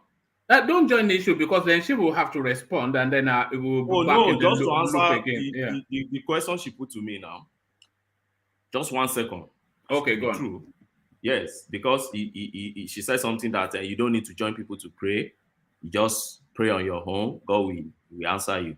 I understand that, but group prayer is also scriptural. You should understand that. Acts of Apostles 4:24. You remember when Paul finished giving an account, and Bible say when they heard the report, he said all the believers lifted their voice together in prayer to God.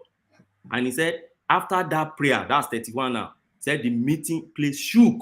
It was a community prayer they were praying, not individual prayer there. And the Bible says, and they were all filled with the Holy Spirit. Then they preached the word of God with boldness. You remember that? So for me, don't think prayer, there's a space for community prayer in scripture. And at the same time, that's group prayer, sorry. And at the same time, there's a space for individual prayer. Sometimes during transfiguration, Jesus took 3. They went there to pray. But during early in the morning, you will go alone to pray. So the fact that people pray individually and at the same time still do group prayer, it doesn't make it bad. Then secondly, you mentioned, he doesn't need prayer. Once God sees your heart, don't forget that Jesus himself said when he performed I did not say you don't need prayer. When God sees your heart, don't quote me wrong. I didn't say that. I did not say that. No. I said you need to study the word of God. You need to have a personal relationship with God. Yes. If you know the word of God, you won't be running around to all these miracle places and be looking for miracles. My own is this. So I did not say that prayer. There is effective prayer is good. But what I'm saying that if you go on your knees and you pray to God, it does not mean God will not answer you. It does not mean you only have to join thousands of people to be screaming and shouting blah blah blah before God will answer you. Yeah, that's what I'm saying. The last point I just want to make is that don't forget there was a place where Jesus' disciples, those apostles, they tried to heal that boy. They tried all their best. They prayed, they did everything they tried to heal. Jesus came and did it. When they now asked Jesus, how come? You remember what he told them? He said, this particular miracle, this kind, goes out not but by prayer and fasting. Okay, but the Christ said, go to thousands of... Hold on. I don't want a biblical back and forth, but... So conclusively, my point is, don't see your family members that are joining this as sinner, you righteous. I am not saying I'm righteous. I am not. Don't quote me wrong. As a scammer. No, I'm not saying I'm righteous. You don't know any of those ones giving testimony. I'm just saying. I'm not saying I'm righteous. Let me correct you. I'm not saying I'm righteous. There is none righteous before God, and righteousness is in Christ. What I'm saying is that you have to develop a personal relationship with Christ. Salvation is a personal matter. You don't have to go to run around to be looking for miracles. If you seek the word of God, you study the word of God, miracles will come to you. Don't base your faith on miracles. All right, thank you, Rosie. So I think that point's made. So I'm going to take very, very brief commentaries from Jide Isaac, and then you round off that space because I think we've tarried there for too long. But Jide, don't forget me. I'm here. Okay, then you can wrap it up. But Jide, very brief commentary from you. Isaac, very brief commentary from you, and then you wrap up that space. Thomas, Jide, let's hear from you. All right, woman. Listening to both parties this morning, let me first state my background. It has been very entertaining listening to both parties. My background is I was a Christian, but I stopped being a Christian for maybe 5 years now. I'm not a Muslim and I'm not a traditionalist. The only thing I believe in is that there is a God that created everything, which is undeniable, and that it deserves us to live a perfect life. So that being said, I've seen this man in question. I've seen his programs. I've seen a lot of things on his program.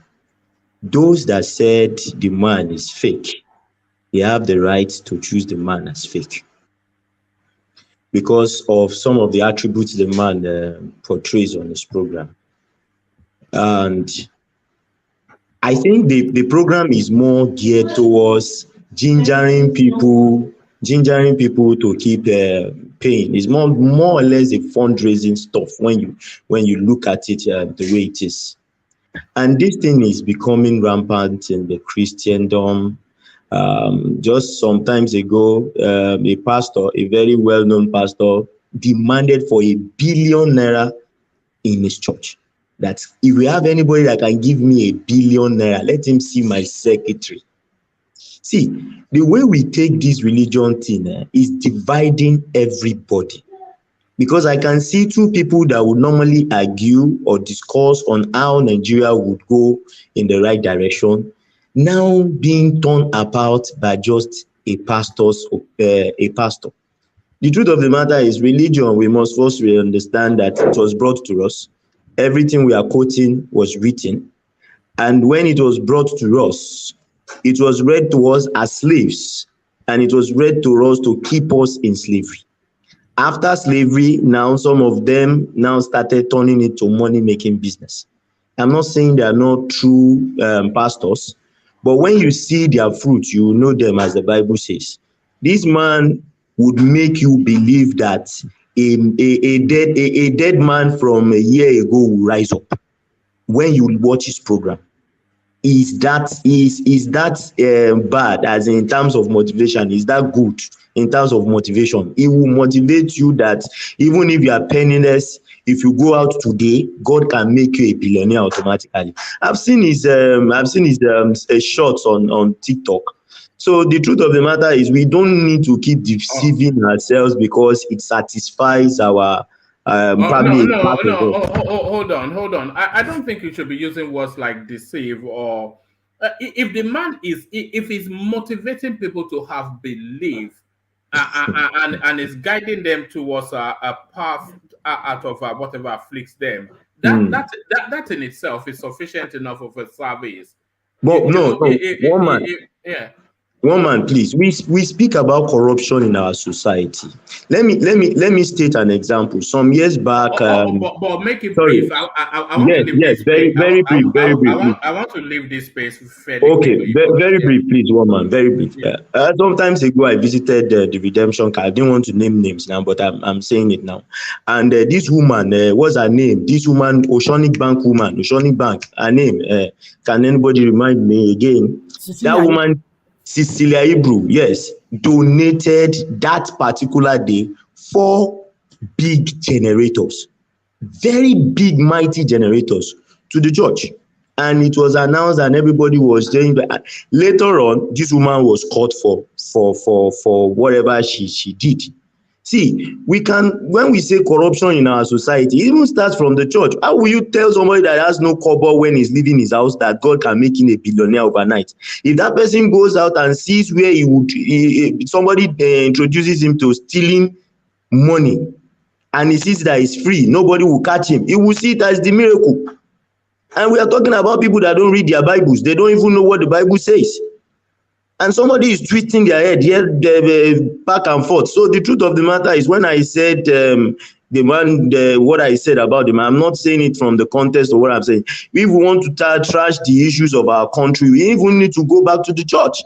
The church itself is encouraging this corruption. That is what we are saying. That is what I am saying.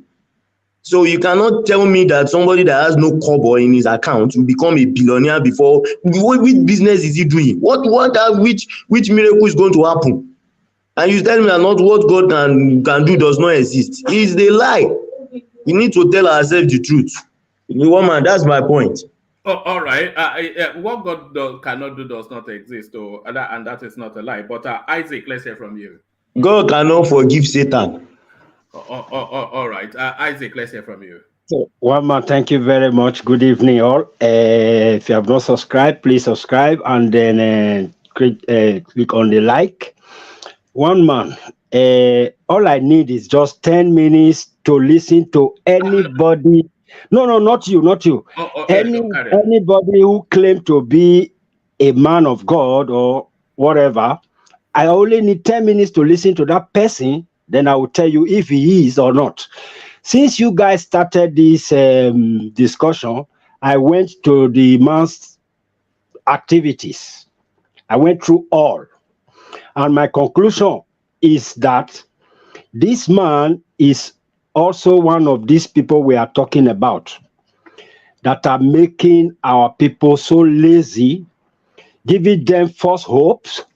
Look at one of his topic here, second half of the year declaration. What is that? What's that? I've listened to him. I've listened to him since you started. Most of the things he said, and most of the way he put his caption to capture people. These are Suleimans, the upcoming, the ones we have before.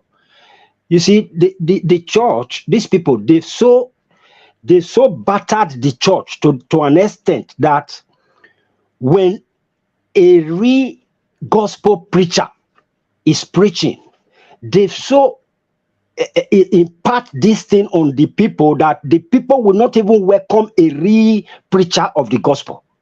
No more. They've so destroyed the church, they've destroyed the people, that even when a real gospel preacher, God sent a real gospel preacher to come and preach the gospel, you will see the people will reject him. So by the time you see these people, when they come up, like what our sister said the other time, when she went to Nigeria, all of them were saying, Pastor Jerry, to come and see, presenting his miracle and all that. These are the people. That is it. Because they've so done on the church to an extent that even when you one man, if God calls you today to be the real gospel preacher, the people will reject you. That is the damage they've done to the church. This is one of them. And that is my conclusion. Thank you. All right, brilliant. Yes, Thomas, to you. One man, thank you so much. To my namesake, you are Olajide, I am Babajide. Let me set my whole background too. I am a son of a prophetess.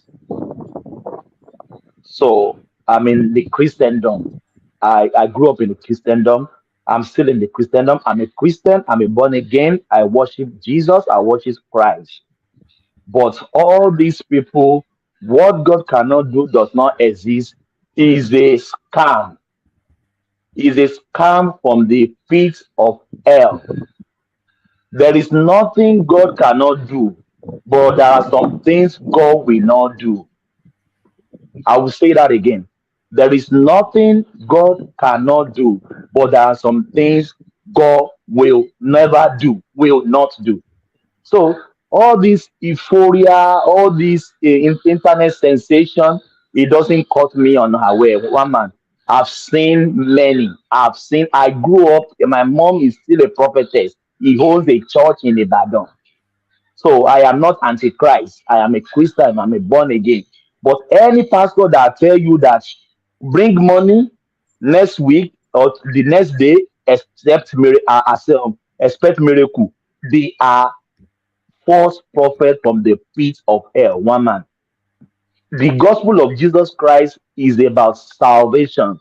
Any pastor that is not preaching salvation to you, that is telling you there is a miracle coming on your way, they are bloody liars. One man. That is my conclusion. Thank you. All right, that's your subjective view, though, because I'm a bit reticent to be because when it was right, nobody has isolated. What this guy is doing is encouraging you to have faith in prayers, and then through prayers, That's the false one. No, don't worry about that's your subjective view, though. That's not a categorical statement. Because if it's inviting you to have faith, and then through faith and application, you can find a pathway through your problem. I think that is the generally recommended pathway. And that is the wrong doctrine. There's nothing doctrinal about name it and claim it, and there's nothing doctrinal about your faith. Prosperity, prosperity gospel. Prosperity gospel is not of the Bible. Even though I do not go to church or do anything, I think. Wait, let me finish, Ogbeni. This man accused of Ogbeni, let me finish. Ogbeni, let me finish. There's all this stuff is man-made, self-serving, theatrics, basically a show to get people emotionally lifted up, so they empty their wallets and then they leave with some false hope. Of course, they stage a lot of miracles. The whole thing is a sham. I've watched a YouTube video that they picked a druggie on the street, washed him up, they made him dress in white suit, prepped him, and they created a church for him. And believe you me, some people claim that they got miracle from this guy. That YouTube video is a documentary still floating around. So let's not stop like giving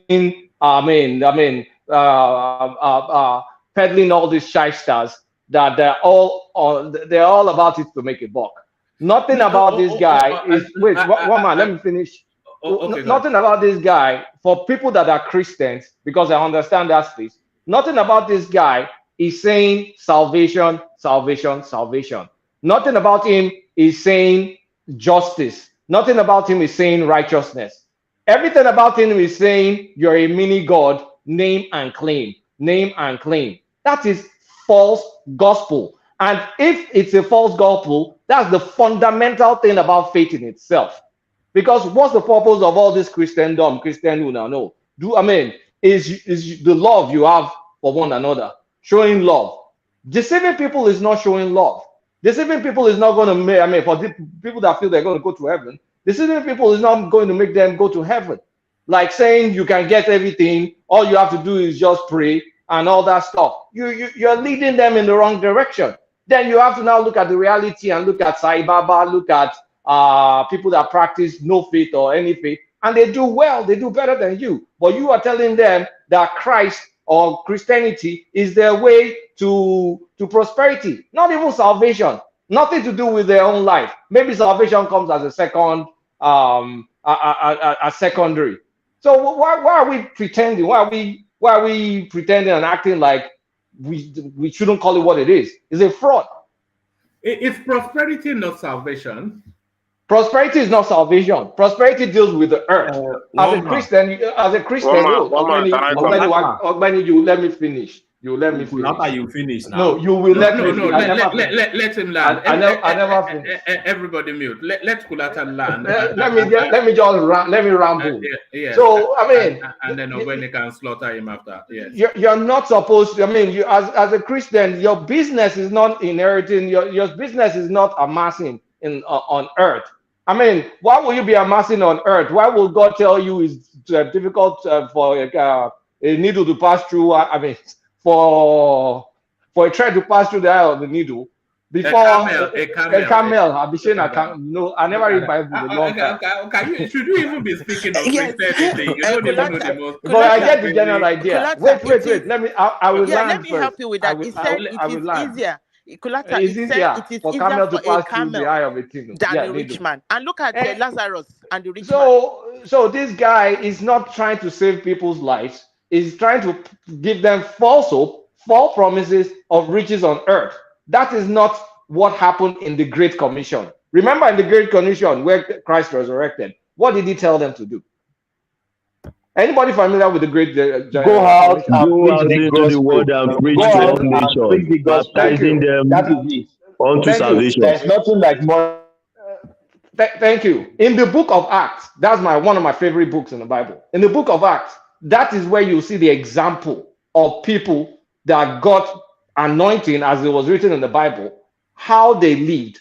They were willing to give themselves away. People were going there, taking all their belongings and saying, this is a brotherhood. You don't have, I have, come and take from me. You don't have, I have, come and take from me. This is because of our love of Jesus Christ. And we are going into the world to start preaching the word. And then you saw them going to Greece, saw them going to Turkey, saw them going to as far as India. And we're talking about, disciples. They were all slaughtered. Some of them were burnt in oil, crucified upside down. They weren't telling people like, you are going to get a chariot when you follow Jesus Christ, or you were going to have, because they had upstairs too back then, you were going to get a mansion because you have Jesus Christ. They said, no, give everything away. Everything, give it away. So it's easier for you, and you can bring brotherhood. That was Acts of the Apostles. That was immediately after Christ left. Now, look at what that shyster is doing compared to what happened in Acts. If you want pure Christianity, pure followership of Christ, go and read the Acts of Apostles and then tell me what these guys are doing, if it makes any sense. Let's not start lying to ourselves. And because we have some emotional or we're born into some religion, and then we cannot start questioning, like we can't read the Bible and apply some common sense and some logic to it. The guy is a fraud. That's my rant. All right, brilliant. I would like to join issue. Yeah, before you join issue, let Thomas go before you, and then Thomas. But one man, you just totally forgot me. I mean, I'm just. One man, let me speak. Yes, everybody will get to speak, but I think Thomas wanted to insert something. I muted him, and he's not happy about it. Thomas, let's hear from you. Thomas. All right. All right. Let Rational Mind come in. And then when I wanted to leave this space, but it looks as though that space it refuses to be left. But one man, if Ogwenu comes in, I'm going to come in too, please. All right. Let Rational Mind come in. You don't even know what I want to say. Okay. Let me set the order, and then please let's follow this order. Let Rational Mind come in. And let Uptown insert a little thought. Uptown likes to speak in essays, but a little thought. And then Ogwenu, you pick it up. And then Rosie, you bat it back. So Rational Mind. One man, are you excluding me? Yes. Okay. Rational Mind, Uptown, Ekene, and then we do it that way. Okay, Rational Mind, let's hear from you. Yeah, woman, we've had so many people speak here on this topic. I mean, it's a very deep topic that we might have to create a session for one night. And I will try to, you and I, we can coordinate behind the scene. And I would like us to trash this topic out. I know we might eventually not end up getting anywhere with it because everybody have their own strong opinion on this. We have to bring Maureen Badejo in for that one. I'll see if I can get that. Oh my God, Maureen is going to slaughter that man, no Rational Man. Well, you can bring her, whenever her or him. In our usual way. So anyway, but my point is this: you can bring whoever you want to bring, but I'm just saying that it's a topic that you see. This what we're doing here is part of what we're educating our own people, especially those who have the Christian faith, those who still believe in Christianity. I believe in it, but I don't practice it in a fanatical way like other people practice it. And I believe in questioning. Even in scriptures, we have men of God who question God, even who question His actions. So that we will be coming here and be trying to use this legalese and using all this courtroom tactics and everything. I mean, it doesn't work. I'm a theologian, so I did study theology in school. I mean, not in school, but in my own Christian school that I went through. So there's hardly anybody that can come here I will not challenge. No matter how whatever PhD you have in theology, I will challenge you. If you want us to start making references to books, we'll do that. I would want to recommend something to some of us here.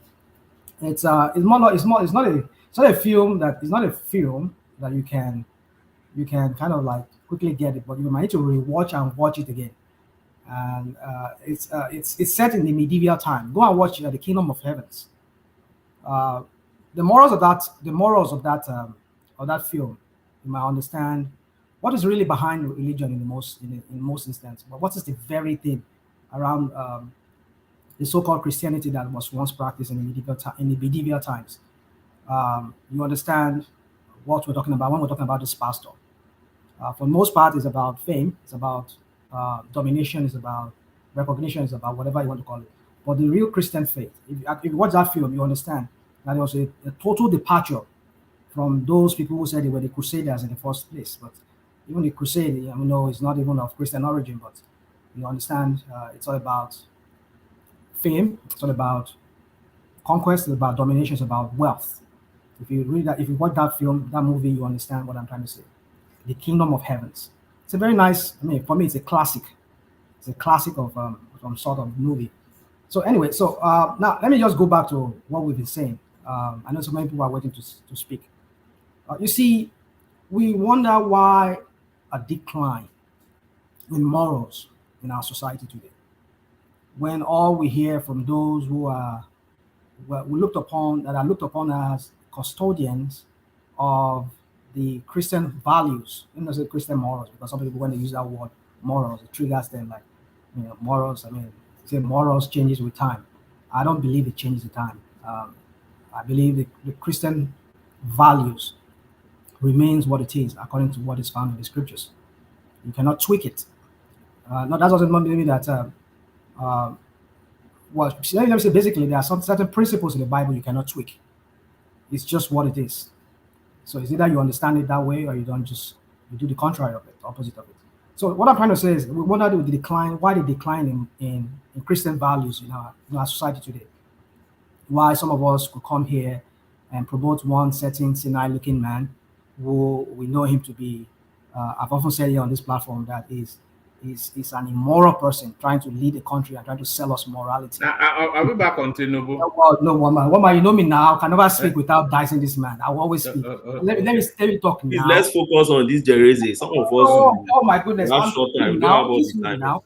You see, you keep saying we've given you many instances. I mean, focus on this now. Rational mind. Now, Kulata has spoken now.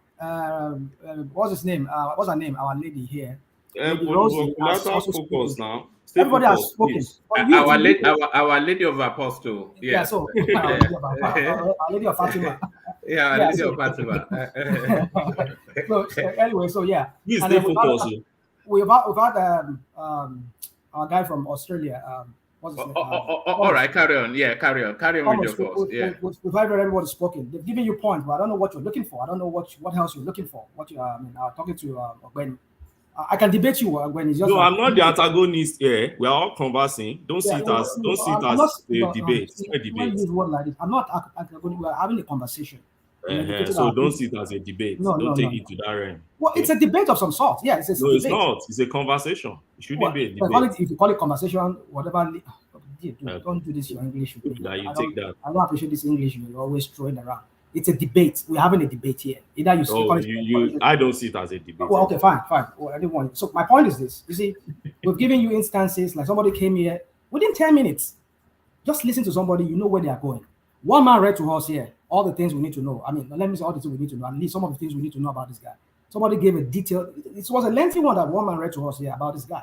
And from there, we could draw inference from that. But you are asking us to go and watch the whole thing for us to be able to come and tell you if the guys what we're saying. So I'm the issue here now. Please let's face Jerezi. Don't turn me to the issue. God. Dude. You see, you do this in a lot. You just try to. This is your training. No, but it's true.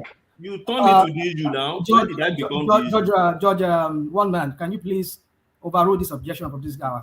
No, man, please don't let him turn me to the issue. Objection sustained. But what Ogbeni was saying is that it's a conversation, not a debate. So what he's saying essentially, when he interjects a lot like this, it makes me lose my train of thought. So, all right. He doesn't like people interjecting him too. So I heard him when they were having a conversation with what's his name? This man, our Pansa the other day. I was listening. I was driving. So anyway, yeah. So you see, and you did come to rescue me. Well, I should have come, but then I was so busy. I was so really busy. No. Everybody gets Pansa's baptism of fire now. So that was your turn. We've all had it now. We've all had Pansa. Ogbeni, they've given you many instances. Like somebody said now that he went to listen to him. You don't need to listen to the whole thing for you to be able to draw your inference from that this man is another shyster, as our man here used the word. So it's easy for you to just quickly just deduce and just say, this guy's another Idahosa or another guy that is we've had Jesu of Oshodi. What do they call them there? Oyigbo. Jesu of Oyigbo there. I mean, we've seen all of them. They've come and gone. You see, so it's his own time. We once out of Rehan Bonki, the televangelist that was so popular back in the I think late 80s, early 90s. I mean, how did they handle? So the point I'm trying to make is this: they've given you instances that we don't need to watch the whole thing. One man just read it to us. We can draw inference from that this guy, what he does, like somebody's trying to tell you that prayer. You see, you say if I have to start taking apart each of these things about this guy, we will not leave here now. Maybe other people will not be able to speak. But I just want to make it the issue of prayer is one thing I could debate on with you on that, which I think our lady here did a very good job trying to talk to you about. Another aspect is even the way he premised all his whole ministry on. The ministry or the gospel ministry, I mean, not call it, it's not even a gospel. Well, gospel of prosperity, let's use the word. But his ministry is premised on healing, right? It's premised on prayers to heal or to get whatever you want. No, look at the model prayer like I gave you at the beginning. If you look at what Jesus Christ said in that model prayer, the bulk of what was said was centered around praise of God, was centered around the kingdom of God. And the only thing that has to do with you and I that are worshippers of God is our daily bread, and that it should deliver us from temptation so that we could be able to serve him. But you will not see here, well, don't get me wrong, that's not to say we cannot pray. Is the daily bread prayer not prosperity preaching? Hold on. It says daily, give us today our daily bread. It's not say tomorrow or next tomorrow. Just what you need today. Pray for it. I can give another instance in the writings of the apostles. Prayer of sustenance, not prayer of abundance. It's sustenance. You don't even need to pray to God. Hold on. To be blessed. If you are saying your daily bread, then what sort of bread? Is it croissant? Is it a baguette? Woman, you don't even need to pray to God to be blessed. Yes. So you don't need to pray to God to be blessed. You don't even need to pray to God to be blessed. If God is going to bless, he's going to bless you. People like Bill Gates and all these guys, do they believe in God? Are they not blessed? So yeah, that's another point you can raise there. So you see, our pastors, these pastors, these so-called shysters, they just come, they prey on people because of their situation, their precarious situation of either poverty or ill health or whatever it is that they're going through. They use that as a means to milk them of their whatever, or to kind of start a cult following kind of thing. So you see, I can be saying this, and it sounds like maybe I'm making a monologue. I would like to engage our man here who is for this guy in the conversation. But just to conclude, we wonder why there is a decline in morality in our society. Why some of us suddenly on this platform here, let me take the word of our Ogbeni here, even Ogbeni himself would become an emergency analyst here himself. And then they will come here and they will moralize that, oh, what is there? Is he the only person that will first of all you should pay money for that thing you are using? they will come here and say, oh, is he the only person that first of all not have his certificate? Even though, can you prove his case of drug? I mean, goodness. Gone are those days when if you are found wanting one thing, you cannot lead. You cannot be in the all right. Yes. Yeah, that's what I'm saying. So but invariably, what we're talking about here, it always have to reflect on. You have to bounce back to our country, Nigeria, because we're talking about our people back home. The point I'm trying to make is that morality is on the decline. Why? Because the religious leaders are not doing their job. They're not educating these people. You see that they teach them how to be fanatics, to be radicals, and to see other people as one who wants to dominate over them, or who wants to start another contrary religion that they feel threatened about. And then they don't think the very core of Al-Jannah, which is paradise, or the kingdom of God, or the kingdom of heaven. They don't talk about that anymore. They don't talk about the righteousness that Jesus talked about, that seek that kingdom first, and it's right. Because that's not what he said. He says, seek the kingdom and its righteousness. The righteousness here is referred to as the values, the Christian values, the Christian morals. Seek that, because that's what will get you into that kingdom. They do not preach that anymore. So that's why we can see our kids today, they become so wayward. They rationalize things anyway, that a man can sleep with a man and a woman can sleep. Don't get me wrong, that's your choice if you want to do that. But I'm saying from the Christian. Have you not gotten into trouble in the past for holding these sort of views? That did they not send you on a course for saying this sort of stuff? I remember you said. No. That was why I put a caveat to what I just said. Now I said everybody has to. I'm allowed to express my view, but as long as I'm not homophobic about it, I'm just saying that That is what the Christian values according to what the scripture says. Yes, legally speaking, you can express your view. So I know, but I know. Don't get me wrong. I work for the government, so I know this might be an issue, but I can defend myself because I'm allowed to express my view. My views are that I'm a Christian. That doesn't mean that. So you can engage me now. I work with everybody who identify differently. Either you're gay, you're whatever you call yourself. I identify with them. I work with them, but I have my own values. I will not force it on you, and I don't expect you to force yours on me. But I accept you as you are.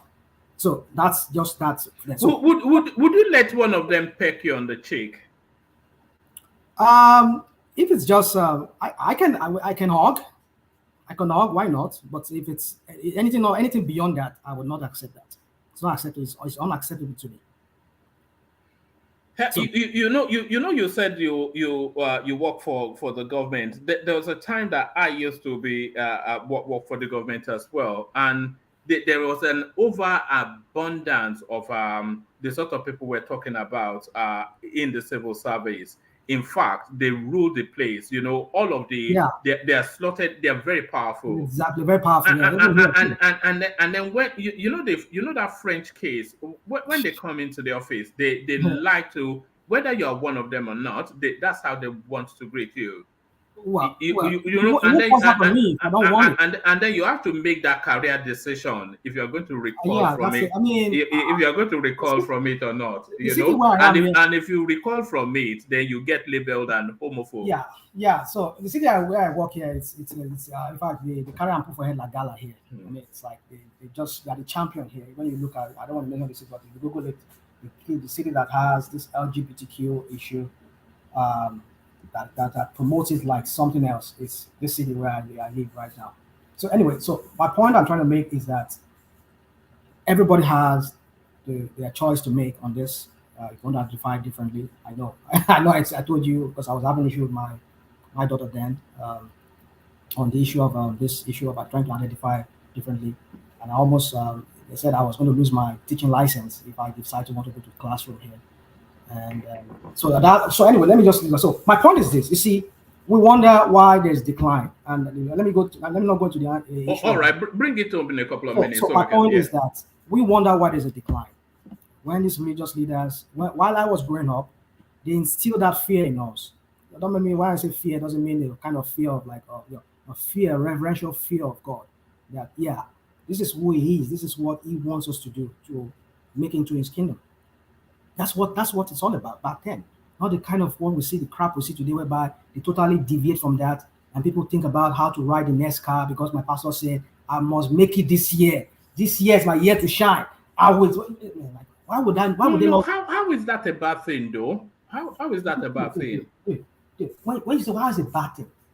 What has that led so many people to? How many of these Yahoo boys are telling you that the pastor said one will only tell them that it is here to shine? No, but you are going to the extremes. But as a motivational work hard sort of input into somebody's life, that this year is your year, you will do well, work hard, you will win the gold. I believe in you. How is that? Is that not motivation? You see, that's why I'm saying one man. You see, this topic is a very deep topic. We cannot let me just end it here. One man. We cannot finish this topic today, but I guarantee you, there's nothing wrong if people want to be better for themselves. But one thing you need to understand is when a religious leader is the one championing such cause, it has a far-reaching implication. So. Let them go look for motivation maybe in their secular career from their teacher. I mean, their own secular teacher, like their school teacher, whatever. Religious leaders work according to what Jesus Christ said. After he rose, somebody made that reference here. He says, "Go ye and go preach the gospel and baptize them." This guy, I don't know how many people has even baptized. That's another but you don't know his story. You cannot baptize from online. Hold on now. You don't know his story to be damning him. Oh man, you see, this is what we've heard. He's a tele-evangelist. For goodness sake.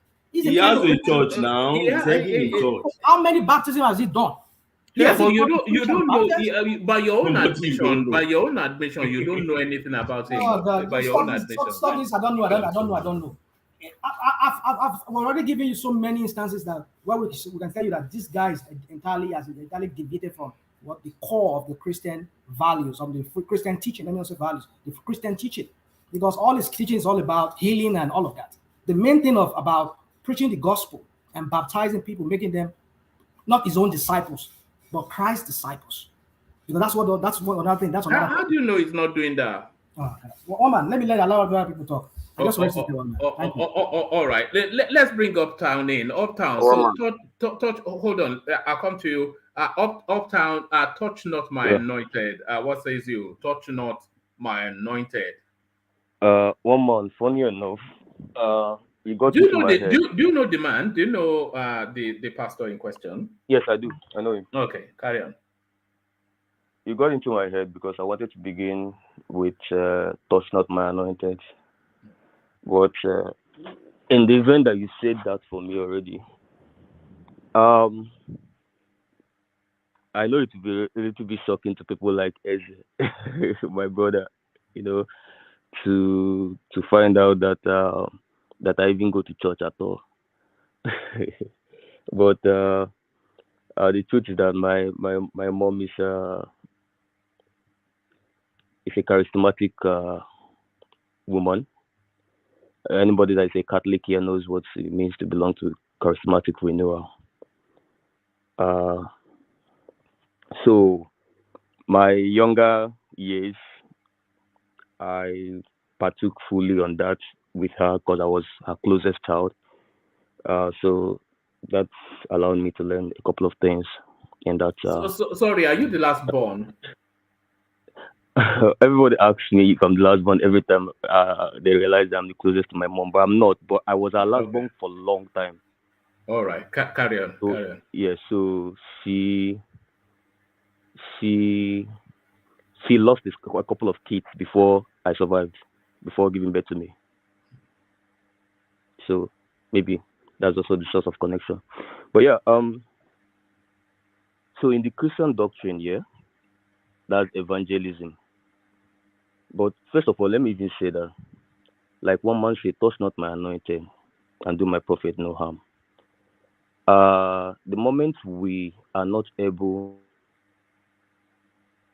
to have the magic wand to separate the sharp from the real thing, or to declare which prophet is of God and which prophet is not of God, or to declare for certainty that so and so prophets or so and so pastors, so and so priests are those of the evil devil and these are of the Christ. Once we don't have that capacity, we automatically lose, I'm speaking from the Christian angle now, the authority to condemn any man of God.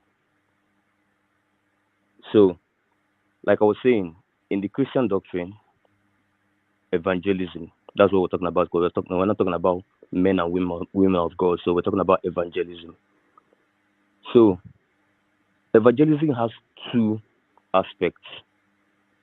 One is teaching evangelism. Second one is charismatic evangelism. So those of us that did science in school, we know that we have theory and practical. When you're done with theory in class, you go to the science lab to do your practical. That's exactly what it is here. So the teaching evangelism is sort of like the theory, is the ministration, and some people call it the teaching of Christ, or the Christ aspect of evangelism, like some people say. So the teaching evangelism entails four things. One is salvation. Two is righteousness. Three is self and doctrinal awareness. And the last one is love and sacrifice. So under salvation, that's where you get the whole aspect about going to heaven, life after death, and how you're going to prepare yourself to meet your creator and all of that. Under righteousness, that's where we go the whole morality, lifestyle, and all of those teachings. Under and doctrinal awareness is where we got the Bible teachings, knowing the Word of God, the authorities in the Word of God, and all of that. Self-awareness, that's under spirituality, finding out your spiritual powers. There's also a portion of the Asian religious doctrine that deals with that, which I've actually also delved into. But that's the aspect of that. And then love and sacrifice. All of us know what love and sacrifice is. So that's the 4 things under the teaching evangelism. The second aspect is charismatic evangelism. Basically, some people call it teaching of the Holy Spirit or the Holy Ghost. That's the Holy Ghost aspect. Under this second one, we have 4 aspects as well, which is number 1, prayer. Number 2, faith. Number 3, healing. And the last one, miracles and penance. Prayers is where you find the declarations and the praises, because praises are an integral part of prayers. The second one is faith, where you talk about faith building and all of that. Third one is healing. Both, whether you're talking about healing from sins or healing from physical infirmities or even spiritual infirmities, they are all under healing. That's where you talk about penance as well. Then you talk about miracles, signs and wonders, all of those stuff, which are also in the Bible. So these 4 things are under charismatic evangelism.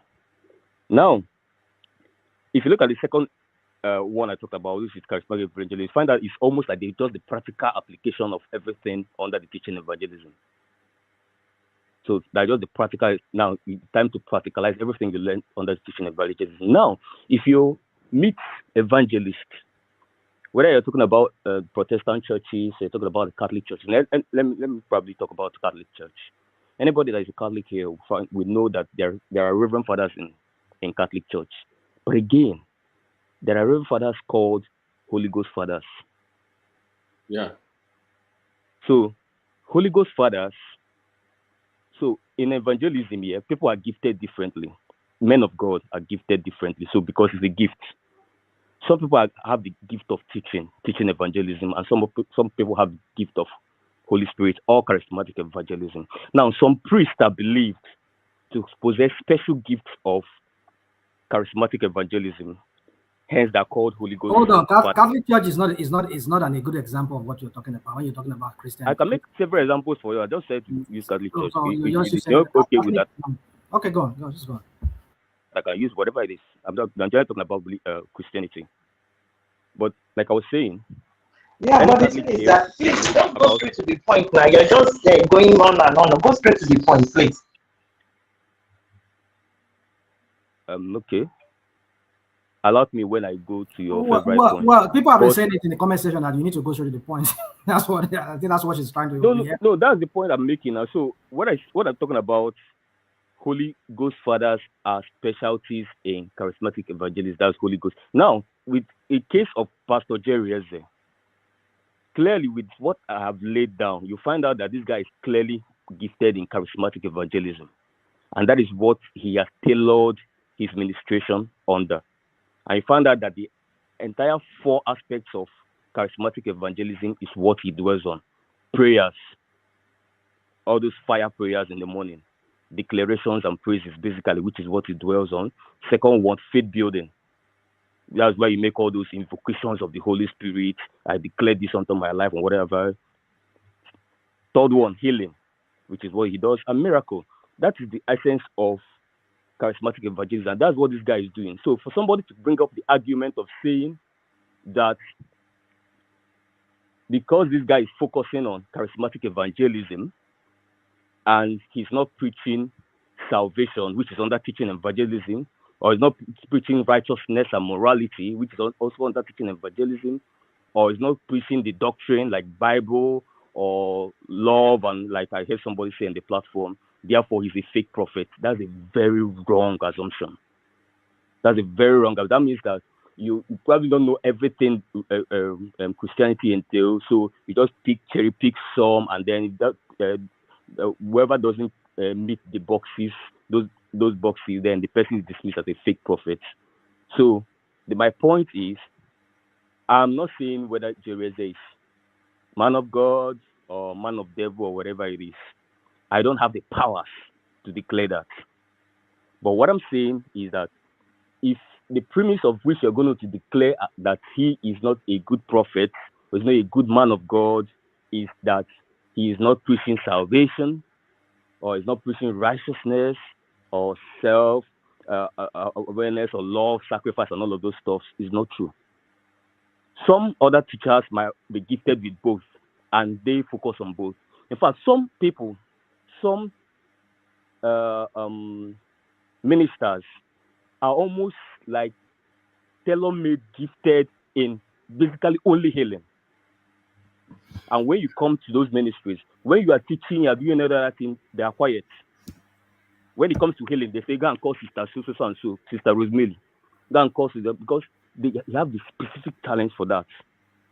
So that's just my point. Let's not dismiss people say because they are not preaching out the version of Christianity we want, therefore they're fake pastors. I think that's really very uncharitable to the man.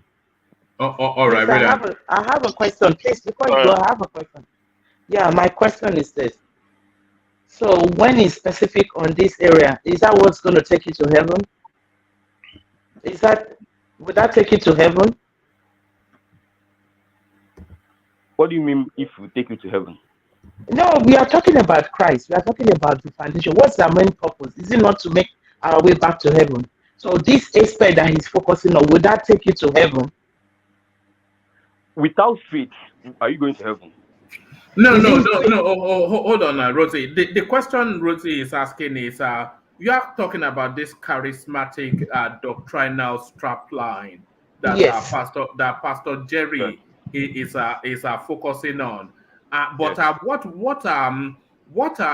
Rosie is speaking to is that salvation is the wider and greater objective of Christendom. So is this a charismatic something that you are just describing? Is that going to take you to heaven? That's what Thank you, woman. Yes, very thank simple. You, woman. That's very simple to answer your question, Ms. Rosie. But succinct with it, though. Yeah. Yeah, very in a very simple or layman's description of the question you asked. It's just like saying in a secondary school, and a particular teacher is a chemistry teacher.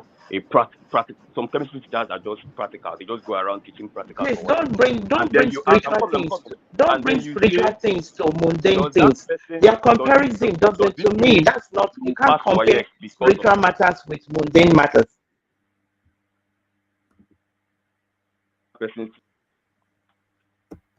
Am I still connected? Yeah, but you are faint somewhat. But bring it home. Just be very condensed with it. So we can have Ekene speak, and then I want to go to Adamu, who has resigned as the chairman of APC. I'm not speaking again.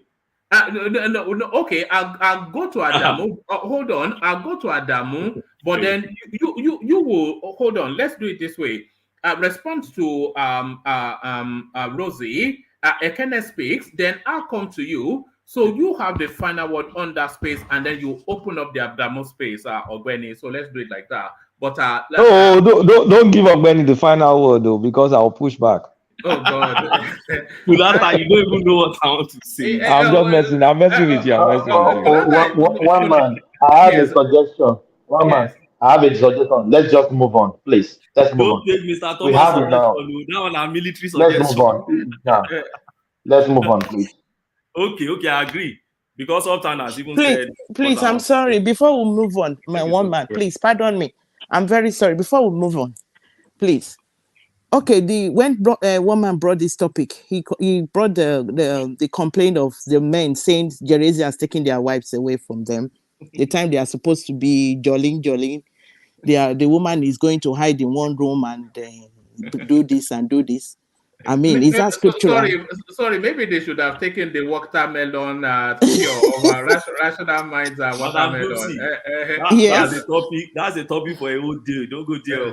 No, I'm just saying now, because the Bible says what God has joined together, let no man put asunder. Let Jerezi not put a husband and wife matter asunder. How can you shift that blame on Jerezi? Because the men are complaining that he has taken their wives from them. The time they are supposed to be doing the time to pray. The time they are supposed to be doing bedroom dance, she's hiding in guest room, It's and not forcing them to join the every prayer. night. The Bible say pray, continue to pray every night, every day. Don't do bedroom dance. Is that what the Bible say? You people. Pray without So, ceasing. pray without ceasing does not mean that husband should deny wife, wife should deny husband. All right, let's move swiftly on before One we man have blast. nothing to hard again. One man, I will not say anything again. Ekene, we have said as much as we have been. One man. Wow, it doesn't make sense. Thomas don't talk now. Yeah, Thomas has told us to move on. So let's move on. One day. Yes, Mr. Thomas. Yes. Let's move on to Adamu and you can open up that space, and then Kulata can join in as well. But this came in from the blind side. It was actually Ayo that highlighted it in the comment section. But then as the news cycle continues to churn, so every news platform is now telling us the exact same thing. Even my guys on Instagram, they are just sending it in like a stream. So it looks as though Adamu has fallen on his sword as the chairman of the APC party. And as he was falling on his sword, he yanked Omishore along, and he and Eyola Omishore now no more of our APC, at least the rulership of Iyola, no Iyola, Iyola. I beg your pardon. I was trying to avoid not saying it. I was okay with Omishore. So he and Omishore now no longer in situation. But what are you making of that, Ogbeni? Because I thought it stayed too long in that post. Is it for me? Yes, you can open it. I yield it to Ekene. I have to. You have to bounce now. Yeah, I have lecture tomorrow. I have to leave. All right, brilliant. Do your lectures, but join us tomorrow to come and answer that question still. Yes. Let Kulata open that space because it's more Kulata space. So Kulata, what are you making of that? But is it news? It's not anywhere now. I've not seen it in any. It's not on Punch. It's not on Vanguard. Where is it? Oh, okay. So it's showing on the Independent there. So there it is on your screen. Then it's on PM News. So there it is as well. And then when Ayo sent it in, it was on another news platform. So it's been widely reported. That's the thing. One man, I think this news came out this night, but I'm still waiting till tomorrow to confirm it. I just saw it late in the night, around that kind of 8 p.m. So, but it's not on television. It's just this news cannot be confirmed as far as so it's till tomorrow. I'll have to leave it till tomorrow to confirm the news before I can delve into it. That's my take. I don't think I've seen it in my APC sources too. So I don't know. It's not on. I mean, well, anyway, last time I was fully here, this is the exact thing I said. I said this Adamu guy may not last. I can't remember the person that pushed back against me that said, no, it's still convention. I said, the way I'm looking at it, that, I mean, the guy he played hardball with Tinubu. He did not support him. He supported, that senator. And he was even during the election, he was abusing Tinubu. Why was Tinubu pushing back against Buhari, if you guys recall? When Tinubu went to Abeokuta and started saying, what did he say again? Amadibo, Amawole. And he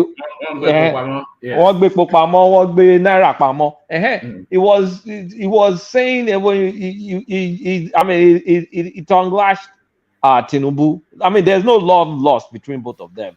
And honestly speaking, for anybody that may have doubts, Tinubu is stamping his authority on APC big time. So it will be hard for both of them to be in the same party. I'm still waiting for the backlash against Tinubu because and I think the backlash might well come still from this petition tribunal because it's moving too fast. Yes, it's moving too funky, but yes, and it's stepping on a lot of stones. Do you know that Yari has been visiting DSS? Yari that contested for Senate president. DSS has been talking to him. So there's this game, Tinubu. I mean, I don't know. The Northerners are quiet. The APC Northern power players, they're quiet. I don't know if Nigerian presidency is so powerful that everybody kind of like reserves their opinion, because I don't think the way it's gone so far. I mean, let's deal with Adamu first before I go to where I was going. There was no, I mean, I do not think Adamu, the way Tinubu did it, I think it was skipping him on traditional stuff you will normally try to align with your party chairman. I want to believe, I don't have any facts on this, so it's just my opinion. I want to believe that all this ministerial appointments, all this appointment is making, there's been zero consultation with Adamu. And what he's trying to do is to make Adamu feel irrelevant. And of course, when you feel irrelevant, what's the point that you're a party chairman? Your presidency is probably not seeking your opinion. I'm sure Akpabio wasn't seeking his opinion. Who knows who Adamu supported for Senate president? So essentially they just turn you to a puppet and force your hands to resign. So, but all I'm saying is speculation, because I don't know that for a fact. But I think that is what is going on. Tinubu frustrating the guy. I think the news is going to come out tomorrow, because it's been reported too widely for it not to be the case, and some somewhat prestige news platform. So you can say PM News is not a prestige space. And when I brought it, it was from one of these online platforms. But when you are now seeing a conservative, long-standing news platform like the Independent, I think this will be the news cycle for tomorrow. I think Adamo is gone. But then I thought he should have left with Buhari. I thought it tarried for too long in that space. He should have left earlier. I mean, that would have been too early to leave. Normally, as politicians, they should have tried to kind of mend fences. But I don't think there's a place for both of them to coexist, given the acrimonious relationship they've had in the past. And I don't think it was healed or attempted to be healed. And Omishore just became damaged goods, if the story is true. There was no way they could sustain it.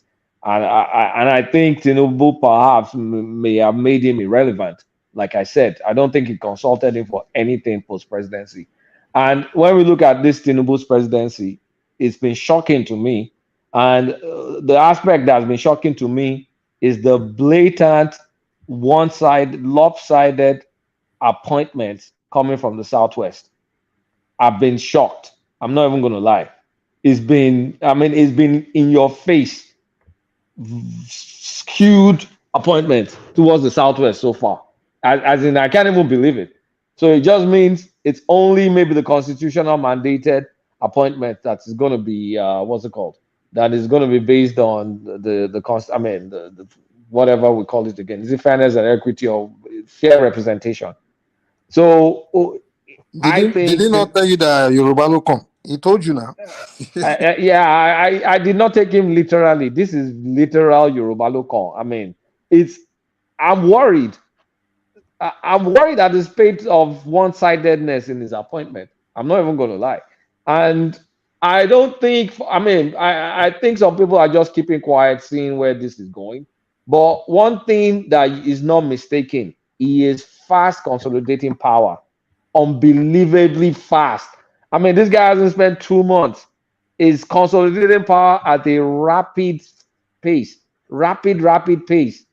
So by the time, if it's this powerful now, and any inkling of opposition like Senator Yari now is tackling them with DSS, this is going to be a brutal. Is going to take his enemies. Do you think he's moving to break the northern hegemony permanently? Is that what we're seeing? Does he want to permanently break that hegemony so that it never rises again? And then we have an equibalance sort of a country. For now, I can say for now, because it's politics, it's very fluid. I can say for now, is doing without, is kind of like, is walking all over that hegemony right now. Especially, I mean, that would be very simpleton for me to say that Fulani hegemony. I can't say that because that doesn't make any sense. Because he's still going to have a lot of people around him, but is not what is obvious enough is not making his power base in Aso Rock centered around northern hegemony. That thing, sir. What do you make of the complaint of Kano State governor about the allocation that they are getting now? You know, he withdrew that complaint just a few hours ago. Who say the current governor? Yeah, Kano State governor. He's complaining about the allocation. Lagos State getting 47%, then sharing the other to the rest of states. So they might those northern governors are complaining somehow. That's the loan thing, Abi. The development, no, it's not palliative. It was, I argued it on Ovie's platform. So there's this development loan that Nigerian government and World Bank and No, it's not that. It's the 8,000 naira. I think it's the 8,000 naira. No, it's not 8,000 naira. No, it's not the 8,000 naira. It's the development loan. All right. Yeah, it's the development loan. Yeah. You see, the development loan, Southwest, yeah. Out of the entire Nigeria, Southwest got 57%, with Lagos State having 47%. It's supposed to be development loans for small, medium enterprises. And I think people were upset, they were angry. And I was telling them that this is a loan, it's not an aid, it's not a grant. So the bank that's issuing this loan out, they are for profit. They're not an NGO. They're not they're not an NGO. They're for profit. So it's not a grant. So expect the people that qualify for the loans and the people that have the ability to pay it back to mostly come from where there's business. And a lot of small businesses all over the country may not even know about the loan. So Kano State is pissed off that why is Lagos State taking almost half of the loan? But if he looks at the caliber of businesses in Lagos, that is where you're going to get the people that with the most qualification and the people that can pay back. The loan is not based on equity; it's based on merit. It's a loan. The banks have to declare profits. They need to make money. They're not there to go and be losing money. And like I said, it's not a government grant. It's not grant money. So that's why it's pissed off. That palliative is most likely, that one will most likely, the North will most likely get the heavy share of that, because the list they're using is heavily skewed towards the North. And of course, that's normal because that side of the country, because of polygamy and some other things, has the largest share of poor people. It's not like there are no poor people in the South. There are tons of poor people. But I think, states like Kebbi, like Sokoto, they just make that number. They just blow that poverty number out of the park. There's some few states in the North that their poverty numbers are just out of this world. Sokoto is one of them. Kebbi is one of them. Zamfara perhaps is another one of them. But the rest are doing okay. So I think Tinubu is, government is very Yorubanized. There are no ifs or buts about it. Do you think it's playing a game of brinksmanship, Tinubu? Because of course the Buhari administration very heavily skewed towards the north. But was Buhari this bad? This is just 2 months. Let's not lie. Was Buhari this one-sided?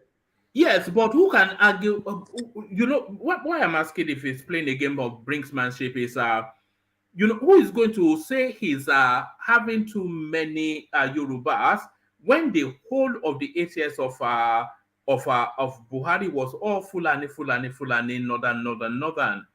So he's doing it now, inviting the counter criticism that you are doing Yoruba. So that's where the brinksmanship. Woman, can I ask Kulata a question? Yeah, of course. So Kulata, let's say Tinubu wants to perform, and he is focused on finding the best minds, the best people, most qualified people to just put. He's not trying to look at tribe or anything. Where do you think it's likely? Where do you think? What part of the country do you think is likely to find the best minds to? Where part of the country in general? because of the exposure to education and all. I will say the South in general, but not necessarily the Southwest. There are a lot of qualified Edo, fine Edo, brilliant Edo people. There are a lot of brilliant Igbo people. There are a lot of brilliant South people. Well, you can say a lot of Lagos people, not my state, not Oshu, not one man state, not yo. There are a lot of Lagos people with exposure to the kind of experience and brain power and network that Tinubu needs to be successful. So I can say in terms of merit, a lot of folks coming out from that Lagos circle, yeah, the merit will skew towards their side. I agree to that. But at the same time, that space is not just filled with Yoruba technocrats. They're, like I said, they're Edo, Igbo, Efik technocrats. But those other regions you mentioned, how many of them are associating themselves with Tinubu where you can easily locate them? They typically, you notice what the politics is, that side of the country, south, east, they're really dissociating themselves from him. So how can he reach them? So if he's looking for the people immediately are representing themselves, like going to be Yoruba people, But are technocrats partisan? If you are looking for technocrats, like maybe or some guy, some economist somewhere, some whatever, what does it have to do with party? Well, I would say, look, man, first of all, you'll pick the people you trust. I mean, if I've worked with someone and I know how to work with that person and I know that person's capacity, I will be biased to picking that person. Like at work, I have someone that will come from the same country that I take everywhere just to make sure I rise, she rises. I rise, she rises. That's how. I mean, because I know her work, I trust her. Like, and people, everybody, leadership, everybody knows us, that pair. So I will not blame him if he's doing the same thing. But at the same time, the optics is not right. I'm honest. The optics doesn't look right. Kulata, what about this women inclusion? Because I see the women leader visiting him the other day, and there were some kind of because so looking at his appointment, I think that women is skewed out, and he gave them a lot of promise. So what do you say? Do you see any women inclusion in this government? It's still weak. Because for me, I'm not seeing it at all. It's still a bit weak. He picked that lady, that Yoruba lady that married a Dutch guy. He picked one northern woman. He picked. It's slim pickings. Let's not lie, slim pickings. It's probably less than 4, maybe less than 5. I won't advise Tinubu to listen to you because it's not. Jonathan made the mistake of listening to people like you. At the end of the day, look at Mike, the way Mike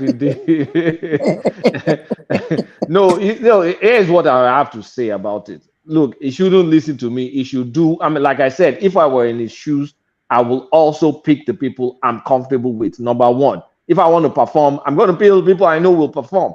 But it is still a country. There's still some optics. You still have to cater for the optics. What I'm saying is, Jonathan did it. No, forget Jonathan. Jonathan messed with the wrong people. Jonathan messed with Yoruba people, and we showed his ass. But here's what I'm trying to say is, for optics, or for the optics, there's some positions you should try and take a risk on few, not the key ones. The key ones, pick your trusted hands, but a few ones, give other people a shot.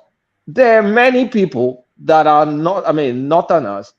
There are many people from the southeast, south. He appointed Ribadu as the NSA. Yeah, but it's Ribadu now. Like, that's his party man now. I mean, he made Ribadu presidential candidate in 2007.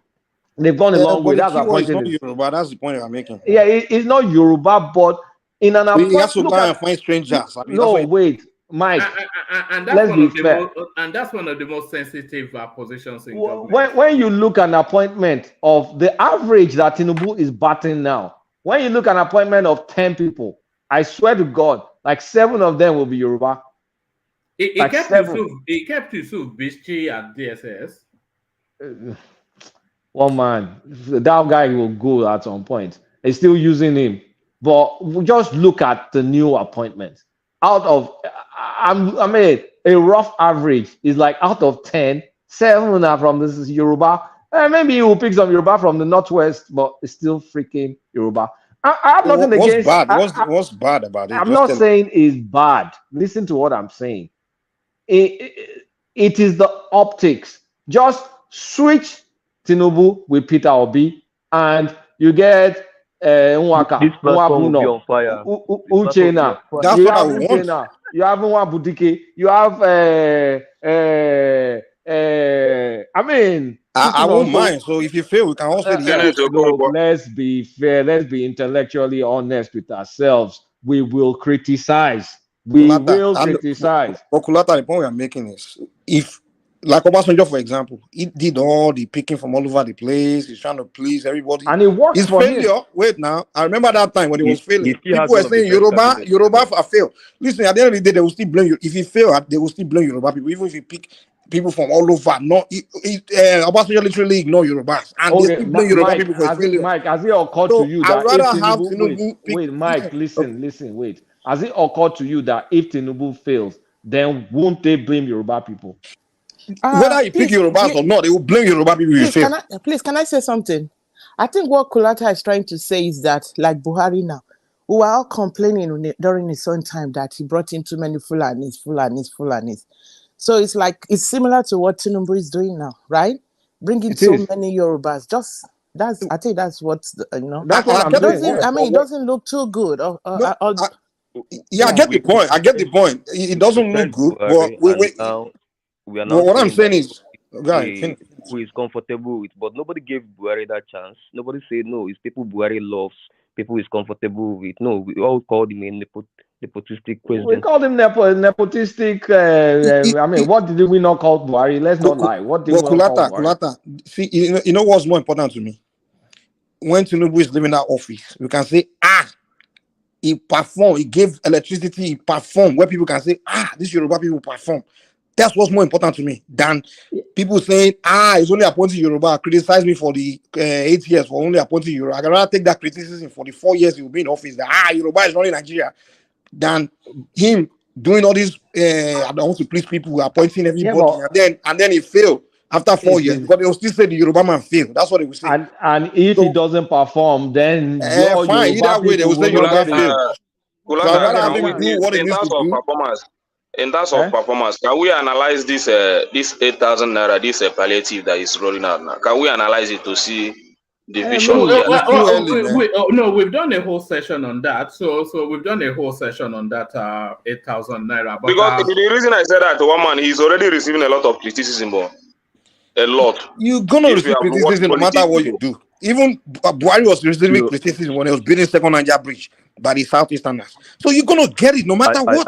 I think generally they say, look at the bridge is building itself. Look at they'll still criticize you. So my advice to Tinubu is, if you focus on performing, just ignore everybody. For me, I think one voice. Yeah. Mike, you just take for instance, you don't feel too bad because I'm not saying you are tribalistic. You are Yoruba, right? It doesn't feel bad to you. But imagine putting yourself in an Igbo man's shoe or in an Hausa man's shoe with this going on. You're not going to like it, right? You're not going to be happy about it. The fact, yes, I may not, but the fact of the matter is, whether you do it or you don't do it, you're still going to get criticized. What I'm saying is, I'm not saying, no, listen, this is what I think Madam Rosie is mixing my position. Madam Rosie, you're mixing my position. You're thinking I'm saying you should just appoint Yorubas only. No, that's not what I'm saying. What I'm saying is you should appoint who he thinks will help him perform, do the best he wants to do. If they all happen to be Yoruba, let it be. Don't say a Yoruba man that can perform, that can do something, turn things around, and you say because the country will criticize you now, you're going to find somebody from somewhere else and put him there, and he won't perform. And at the end of the day, they will still, when you leave office, we don't see the performance. They will say, the Yoruba man that became president, he didn't do anything. So I'd rather have you ignore them if all the people you find happen to the Yorubas, and at the end of that 4 years, we see change. I'd rather. And I can look at the people in the face. It's a risky gamble, Mike. I can now look at those people in the face and say, wait, when my Yoruba people dominate the government, we performed. When I dominate the government, perform. Are they saying it was all Yoruba? Hold on. It's not even possible for him to. for him to have a wall-to-wall Yoruba. We know it's not possible. I'm just saying. Hold on, and I don't think Yoruba people want that either. You know. Yeah. So the point is Nigeria not Yoruba land? You know. So yeah, I mean, as a Nigerian president, if you will need to stick to your tribe for you to be able to select competent people, that means I have a question about your ability to even select competent people anyway. No, woman, no. Tinubu's case is special because of Lagos. I want to say this. Please, we have over how many thousand appointments? The guy has missed less than 100 appointments. We're already creating an optics. If you look at the optics of what he has in his cabinet as of now, it's just a perception. I don't believe this thing is Yoruba thing. It is reality, my friend. Check the appointment. Kulata, hold on. For the facts of saying women inclusion, his essays that are translating to ministers, culture and all of that, they are women. And he said it. He said he's pan-Nigerian. Tinubu did it in Lagos. And the thing is, if you don't expect at least a 60% of his cabinet to be Yorubas, I don't think you are being fair on him. No, the cabinet cannot be Yoruba by the virtue of the constitution. No, hold on. His appointment by interaction. Look at his growth. Career growth, politics, and all of that. His affiliations. He's affiliated more with Yoruba people. You work with people you trust. But So why did we blame Buhari then? Why did we blame Buhari? Can you apologize? Because that's what we have Nigerians now. And then apologize to Buhari then.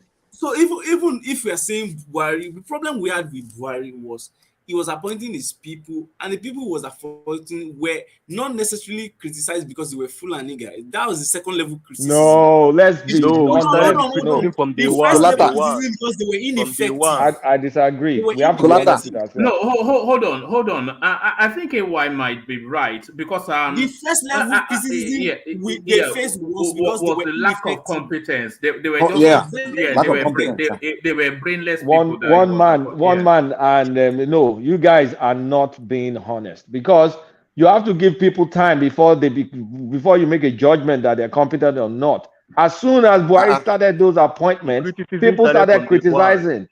They won. But it was only the Apobians that were doing that, man. The people like us were not doing that. We were just sitting back to watch the performance. Mike, relax with this Yoruba Nation IPOB. Please relax. No. Like, to be fair, once Buhari entered, the first people that started criticizing him before he even lift a finger. Hold on, Mike. There was this guy, Saleh Maman, that is a typical example of a Buhari appointee. There was this guy, Saleh Maman, that he appointed as the Minister of Power. So I saw this guy giving an interview on NTA, and the guy could barely string English words together. He claimed to be an engineer. He was talking about a value chain, and he kept on saying value exchange. Just because he had been hearing Fashola say value chain when he was the Minister of Power, he said the value exchange of the something. I thought that was a slip of tongue, and then he went on in that trajectory. He couldn't even, so he had no concept of anything. And then Adamu, he had no concept of education.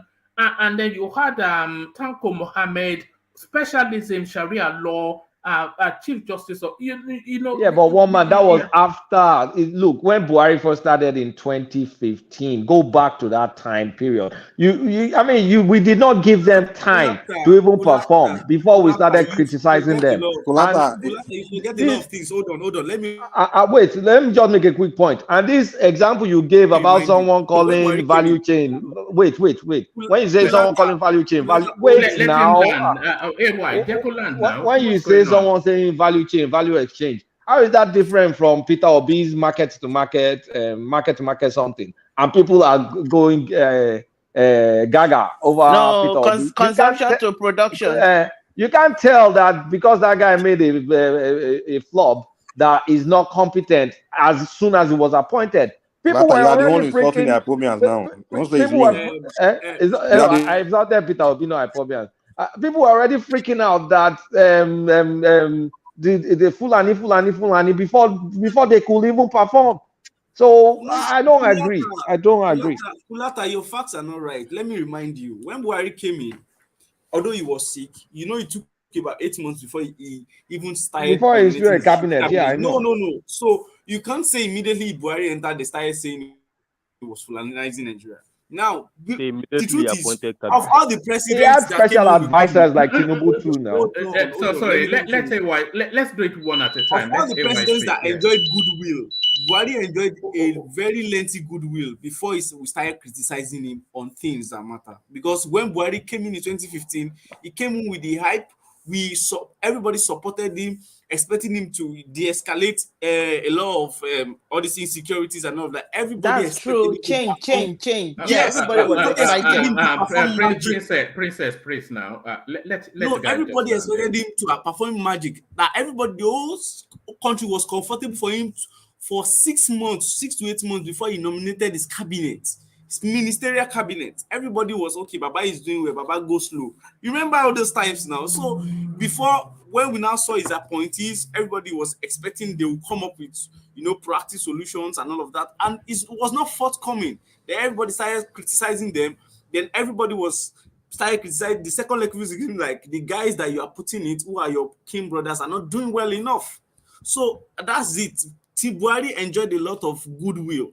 A whole lot of goodwill. Now Nigerians are very impatient, very, very impatient because of Buhari's experience. This is pain in my guy. Just the truth is there. Nigeria is very patient too. Nigeria is not impatient. Nigeria is very patient. We can quickly do an analysis by going to YouTube in 2015 and 2016 and reading comments there and knowing what people are saying, especially under videos after Buhari's appointment of ministers, and then look at what analysts we are saying in radios and TVs. We can easily spin things when it favors us, when we want to protect whatever thing we want to change the reality of what happens. We all criticized Buhari. We all called him a nepotistic president. We all called him all sorts of names, fulanization of Nigeria. Honestly, to be frank. Sorry, Uptown, are we calling Tinubu that now? Are we calling Tinubu nepotistic? Or is he on the journey to nepo? Yeah. We have been being very, very kind to Tinubu. Like, if you look at the list, like, I don't know why people are not running everywhere and shouting. People are being kind. If you even check it, compared to Buhari, people are being kind. It's that is being really complaining. Let's be fair. Let's be honest with ourselves. The entire Buhari administration, the only people that are really on Buhari's case were secessionists, the Yoruba agitators and the Biafra agitators. The regular Nigerian were not really complaining about the guy because they saw that he was doing infrastructure project and things like that. Honestly, the only people that were really getting on his case, people like me, I was coming here praising the guy. I didn't care about the whole he was appointed because I saw the infrastructure project that was going on, and I just ignored the whole so-called he was appointing for like nepotism.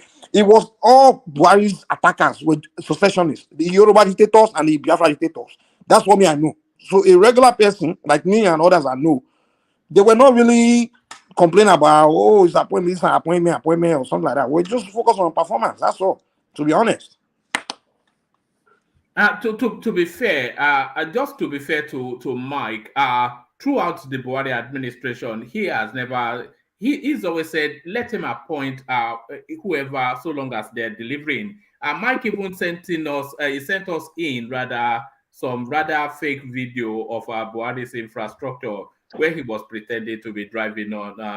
You remember that fake video you sent in? You say it's fake video? Yes. So you don't believe that's Lagos Ibadan Express Road? You still don't believe it today? No. It's even more beautiful now than that time I sent you. Now they put the lines on it. If you drive to Lagos Ibadan Express Road and you take it in London, I'm telling you, they put the lines, they put the street light. Dude, now that place is dope, man. I'm telling you, one man. I will soon go back to Nigeria. I will take another video. They perform it when it comes to studying infrastructure. They did good job, man. I'm telling you. Buhari administration did a good job on infrastructure. So was he elected president or elected minister of infrastructure? It doesn't matter. That's his administration. So let's give him the credit. That's what I'm saying. Buhari favors me on infrastructure. And one man, this is why I keep saying Tinubu should not focus, because no matter what it does, he's still going to get criticized. So he should focus on how to perform.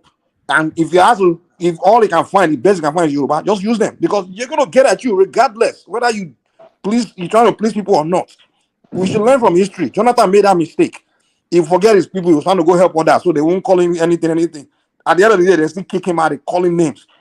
Obasanjo did the same. And now Buhari, he ignored them. And people like me still give him credit, at least they did something. If he would have just trying to make him mix it, Buhari should have removed Emefiele. If Emefiele is setting him up now, you know, he should have put his fellow Fulani man there that won't do that kind of thing to him. You know, so Tinubu should not listen. They're going to hang you anyway, especially this obedience. For the next 4 years, they will hang you. Whether even if you make everybody Southeasterner in that cabinet, they will still hang him. So you should forget that thing, man. Focus on performance. Don't listen to Nigerians. Because at the end of your tenure, people want to see what you've done. Okay, one man, can I interject real quick? Not listen to Nigerians. We should listen to Guinea people. All right, come in, Prince. And then we go back to Kolata. Prince, good to see you. Okay, yeah. Thanks, woman. Hello, everyone. If anyone has excuse to appoint people from his region, I would say Buhari probably does, and he did that because Buhari really, is almost like Peter Obi in a sense that he does not have that knowledge of the Nigerian space. He's not very versed as a politician. I don't even see him as a really good politician. So he had to rely a lot on people from that make a recommendation for him on whom to choose for different positions, right? Because it wasn't that good. But no, we give a lot of credit, especially myself and some people, to Tinubu as being a true consummate politician in the Nigerian space, and he is able to collate quality candidates from all across the country, from the north and even southeast, if he wants to. But I don't really have a problem him selecting a bunch of Yorubas, I would say, if that's what works for him. At the end of the day, I think people would talk about his performance, what he did that improved their lives, than if he was ethnic in his selection of people. It doesn't matter what he does. People are going to complain anyways. If I kind of subscribe to Mike's position. If he selects people that are non-Yorubas, for example, people he's not used to, and if he didn't perform, it all comes back on him. But if he knows quality candidates to choose from, and he chose them and he performed, at the end of the day, we're going to look at the results of his performance, of his presidency. So, but for the optics, I understand the optics, but let's keep it real. So far, and if he had gone in there and was so bent on satisfying people, then I would say this man doesn't have a mind of his own, or is too afraid to make moves.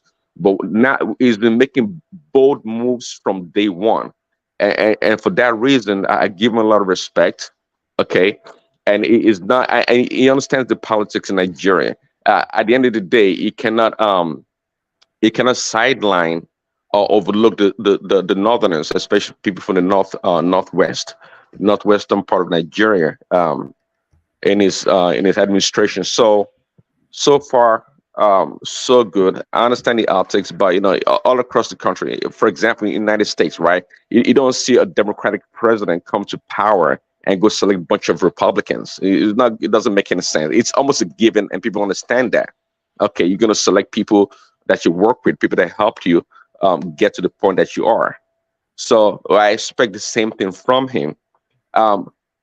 In comparison with Good Luck Jonathan, I think maybe he did. He was trying to please a lot of people. So but Jonathan appeared to be, I guess the word is weak. It was a weak person, I would say, generally.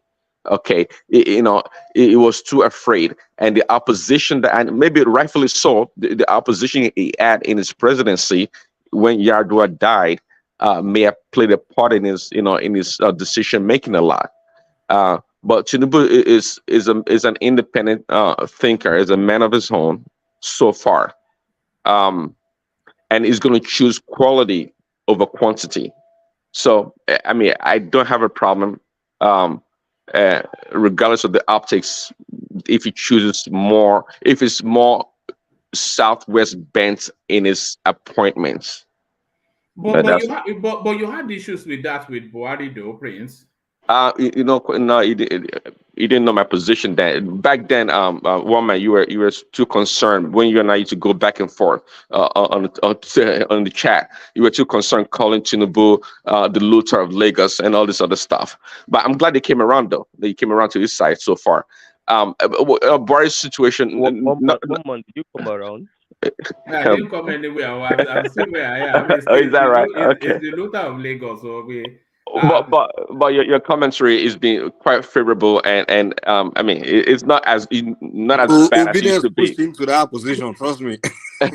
Not as bad as it used to be. But Buhari actually, people talk, I heard about colonization and all these things back and forth. Really I was neutral. I didn't really care. I didn't really care. It wasn't a big deal for me. But I give him, just like I'm giving Tinubu right now, that of course he's going to select. And I just my preamble to this conversation right now is that Buhari rather is more apt or more likely to do what he did than Tinubu, because Tinubu is more experienced in the political arena in Nigeria. But what Buhari did is almost a given, and that's why my brothers, for example, why they chose Buhari, and just like a lot of people, Buhari is a man that's going to fight corruption, is a military guy, and when he came to power, what did he do? Is was not a good administrator. It was command and control. That was his background. So everything that Buhari did, if you look at it in hindsight, it was like almost expected anyways. So when he was in power, I didn't really complain because I didn't know what to make of it. I didn't know what to make of him. That was my position there. All right, brilliant. Everybody's now denying criticizing Buhari. No, it's amazing. It's amazing. The double standards, it's almost, we almost live up to our cliches sometimes. That thing that I don't want to use two-face, but that the Yorubas can be a bit duplicitous in the way they think sometimes. We can agree that there are people playing double standard, but it's not. I'm not one of them. You know that one for a fact. No, I know you are not one of them. No, because let's ask ourselves a sincere question. I mean, do Yorubas have the monopoly of competence in Nigeria? Well, no, do they have an abundance of it? Is more the thing. Do they have it more so than anyone else? Arguably, yes. Arguably, you can also say arguably Southeasterners. I mean, both groups, perform. But I mean, of course, one group edges over the other. But that I'm just being silly. But the truth is, the Yorubas are twice in education, world experience, banking, medicine, engineering, all of these things, twice as much as any other ethnic stock in Nigeria. Twice as much, and that is even conservative. Yeah, Yorubas are great administrators, no doubt about that. But it's not just administrators, right? And it is not Lagos. It is Nigeria. I mean, part of leadership is also being able to show representation, proper representation, not the constitutional mandate one. That one, your hands are tied. You have to pick people throughout the country. But you see a man through the appointments that he makes that has nothing to do with any constitutional requirement for equity or representation. What I'm saying is, fine, we understand Lagos may have the most talented people in the country. Of course, because it's Lagos, we get it. But there's some, make it optically right, politically right, because it's gonna, if things don't go well on time, it may backfire. It will just be noise now. That's all. They won't go and flog him. They will just make noise. It's still the same. It will not be. It will be bumpy. Or bumpy. They will protest. Will be bumpy. Not protest. It'll just be bumpy. Well, if things don't go well, nobody will care. All I'm saying is the optics is not right, and I don't want to be a hypocrite because I criticize Buhari. And I'm seeing the same pattern.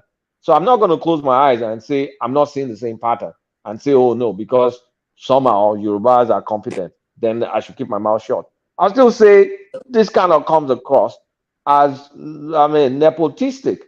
It is what it is.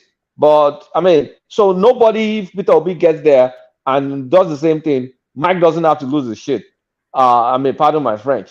When he starts speaking uptown and Inamdi for 8 out of 10 personal appointees, you just have to suck it up.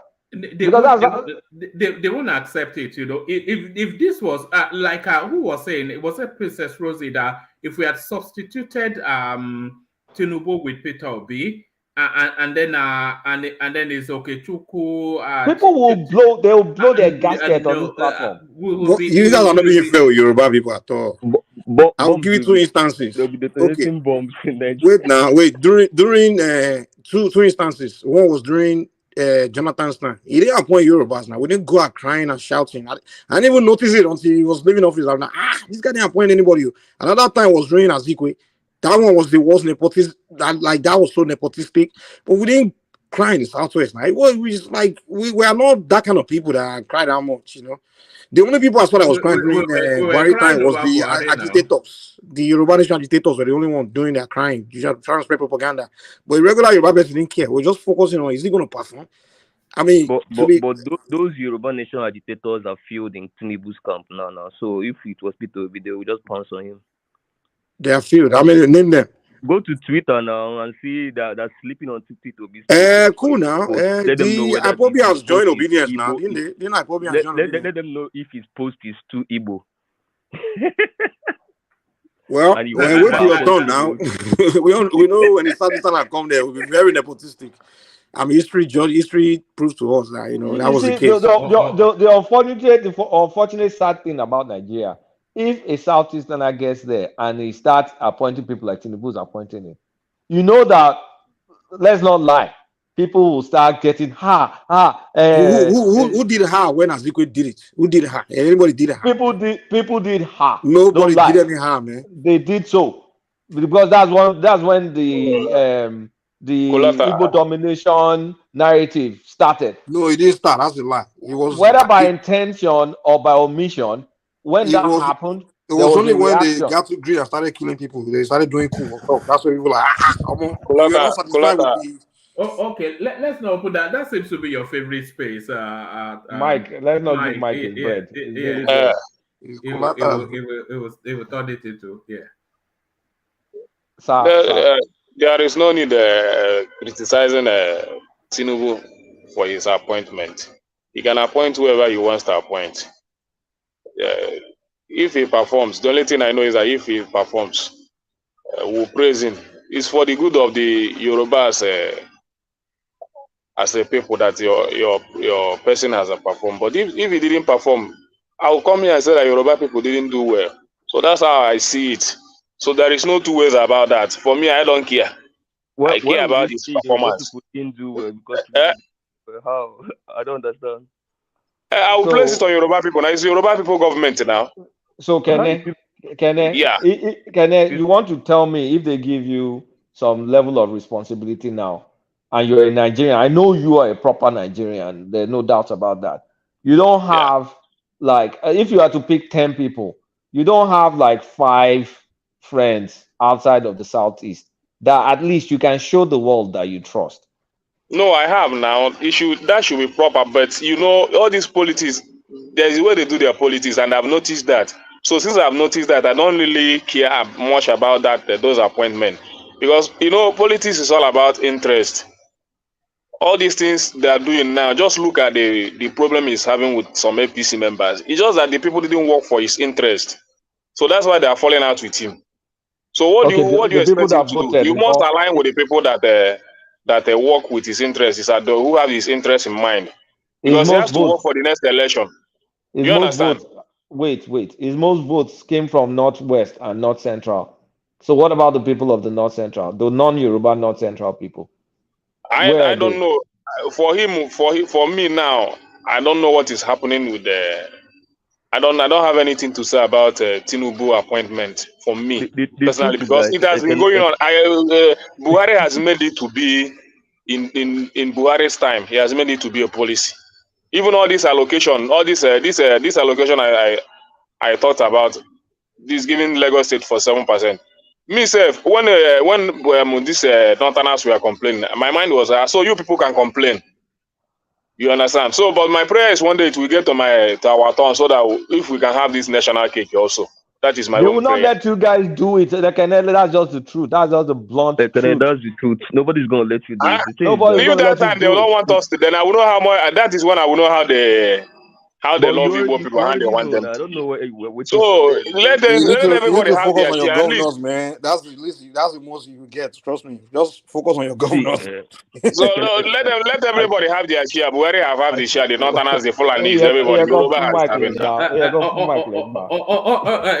Mike, it needs to run now. But there is a hierarchy of Nigerians, though. There's a hierarchy of Nigerians.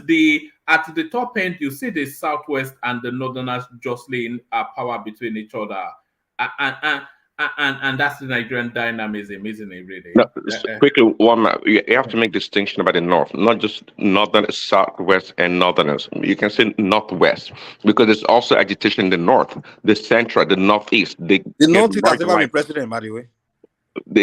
Under the civilian dispensation, right? So they also get marginalized, or they also have their grievances. So, yeah, we have to break them down. All right. Let me take you to the space, Kulata, and anybody can chime in as well. But let Kulata take the lead on this. Tinubu to unveil solution to banditry in the North West. So, I think they've done a full cycle. They've actually come up with a funky name, which they're calling it Fulaku. So they've done a full cycle of kinetic and non-kinetic approach is what they are saying. But then, of course, Obasanjo it usually puts it in simpler terms, carrot and stick. So carrot and stick now seems to be the approach, the insurgency in the North. We need to first understand what's the carrot. Is carrot, is it going to be Ruga? If it's Ruga, that's a no. Nobody wants Ruga. So we want to know what the carrot is.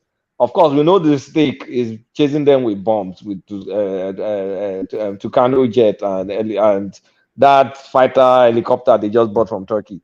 So, but what is the carrot? If the carrot is going to be ranching and proper education for Bororo people that do a lot of the herding and a lot of the what's it called? A lot of the that are involved in a lot of the conflicts, then that would be good. But the thing is, we need to address the pastoral lifestyle. It's not a Fulani problem alone. In Europe, you have gypsies. They move around too, till today. So is how do you let's look at the core issues. If we want to take some of the legitimate issues that was tabled, is like, if you watch that BBC documentary, they said compared to Hausa people, they are less educated. Hausa people get most of the resources and so on and so forth. And then there's castle rustling. I mean, the thing is very complex. So if you offer education and privilege of being in one location, having your cattle feed fat off a feed lot, will it be accepted? Because that is in direct conflict of the historical lifestyle. So are they willing to say that they're letting go of their culture, their way of life, for modernization, for progress? Because that's the question nobody can answer. I can't answer that. Can you? Can anybody answer that? Because you say, Kolata, I think modernization is going to ultimately put a stop to that nomadic lifestyle of the Fulanis, especially because they're the cattle herders. Because a lot of their grazing routes, very soon development will get in that space. They'll build roads, they'll build communities, they'll build rail tracks into those spaces. So how long would they continue to be shooting at hospitals and doing all of this while ultimately they will have to yield because they cannot hold progress in abeyance because we want to roll some cattle across fields. So they will have to yield ultimately. And it's better they yield on their own terms now where people are still throwing money at them because one way or the other, they will have to yield. Okay, so do you think, because look at it, the cattle they're roaming, a lot of it is not owned by them, it's owned by all these rich folks. So if they go into feedlots, then then don't you make them, you essentially make them redundant. Because a feedlot is, the cow will just be walking around and eating and eating and eating. So what will those Fulani guys be doing? Because they don't own those cattle. Then you make them jobless. So how do you now educate them? You can make them farm hands. There's a way to manage that space. If you bracket them off that from the ages of, let's say, 23, 25 downwards, you can retrain those into other spaces that they can be gainfully employed. And then from 23 to 25 upwards, thereabout, then you can just redirect them to arable farming or some sort of, because they have a whole raft of skills. And then even within those ranch spaces, their skills are still needed. So they can be reprogrammed, these people. Has that been done anywhere successfully? Because Fulanis are all over West Africa and Central Africa. For the ones that roam, not the city Fulanis, the ones that herd, has that been done anywhere whereby a generation of Fulani herders have been transformed to stop that practice and embrace this stuff you're talking about? So quickly, so one man wants to take away their culture or tradition, because I think naturally these people are nomads, and it just have to be like a symbiotic relationship between their lifestyle and cattle rearing, because they move around a lot. So just unless you're saying without the cattle, they will stop moving around, then that'd be another thing. But I think it's in their culture and their nature to move around and travel around different places. There has to be, for anything to change, there has to be a drastic shift in their culture.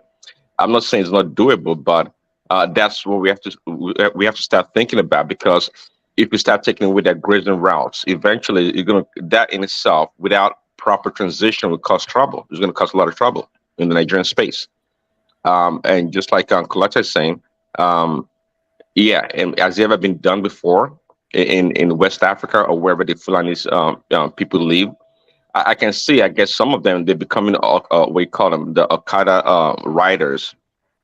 They're doing different things, but there has to be a real focused approach to resolving this issue. It's just like you said. It's not, they don't own these cattle or this. It's the rich people or the politicians, like we call it Atiku, that own a lot of these cows that they take around. So, and Buhari, I think that's what, sometimes we don't understand the North in a lot of ways. And because Buhari is a poor communicator, we try to label him colonization or other names when he tries to do something good. He understands his people. I think he does. And he wants to do the best thing for them. Okay. Not necessarily in a tribalistic way, but I think he has the best interest at heart. But his approach of communication may not be the best.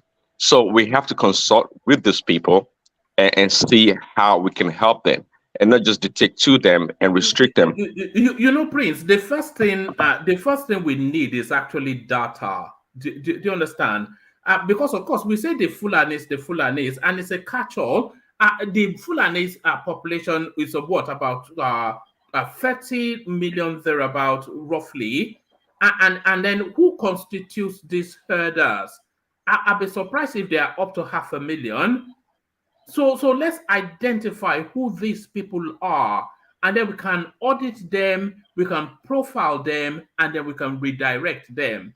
But we cannot let them carry on. That's just the one thing that cannot continue. Just roaming the woods, causing havoc everywhere. Homer, can I chip in? Yeah, of course. Come in now. Good to see you, Timber. Yeah, good morning, everybody. I think when you ask the question is about banditry. It's not about Fulani herdsmen problem. What they are talking about is banditry. There are two different problems. So we're already shifting. We are not actually focusing on the question that you ask. But if you want to face that one also, there's nobody that cannot be changed. In the Arabian Peninsula, the Arabians are also nomadic like our own Fulanis. They move around in the desert. But now they don't do that any longer. So it can be, so culture can be changed. Now if you don't know that they also raise a lot of camels, sheep, and goats in the Arabian Peninsula also, the desert there. And they don't move them around the way we move cows around. What they do is that there are people who are actually specialized in planting the grasses, and they will sell these grasses to the farmers and raise these sheep, cows, and camel, and that's what they use to feed their animals. And it has been successful so far. So what stops us from doing that? Also, we have more water, we have more arable lands than them. So if they can be successful in the desert, what stops us from doing that? So I think it's something that we can practice. Some people are already raising cattle in Nigeria now that are not actually moving them around like the Fulanis. And then this concept that we have of saying that all Fulanis like they move around. No, we have Fulanis, a lot of Fulanis now that are very educated. Some of them are now, they don't move around. They stay, they have places where they stay. They are in the cities and in towns and villages. They do a lot of businesses also. Then another thing that I want us to realize is that most of these cows that we are talking about are not actually belongs to these Fulanis. They belongs to the Yorubas, the rich ones among them, and even the Igbos, even the South. Most people in Nigeria now that are rich are actually doing this business. So if we are only looking at the Fulanis as being the problem, I think we are making a mistake. If you want to actually, and that is why we are not making headway in actually curbing the excesses of the so-called Fulani herdsmen that we have. If you see the percentage of the cows that belongs to the Fulani are not to 10%. Majority of the cows that you see grazing our land in Nigeria actually belongs to non-Fulanis, mostly Yorubas, Igbos, and other tribes. So if you want to focus, if you want to solve this problem, it has to be in an holistic way. But if you only focus our attention on the Fulanis, I think we are making a big mistake.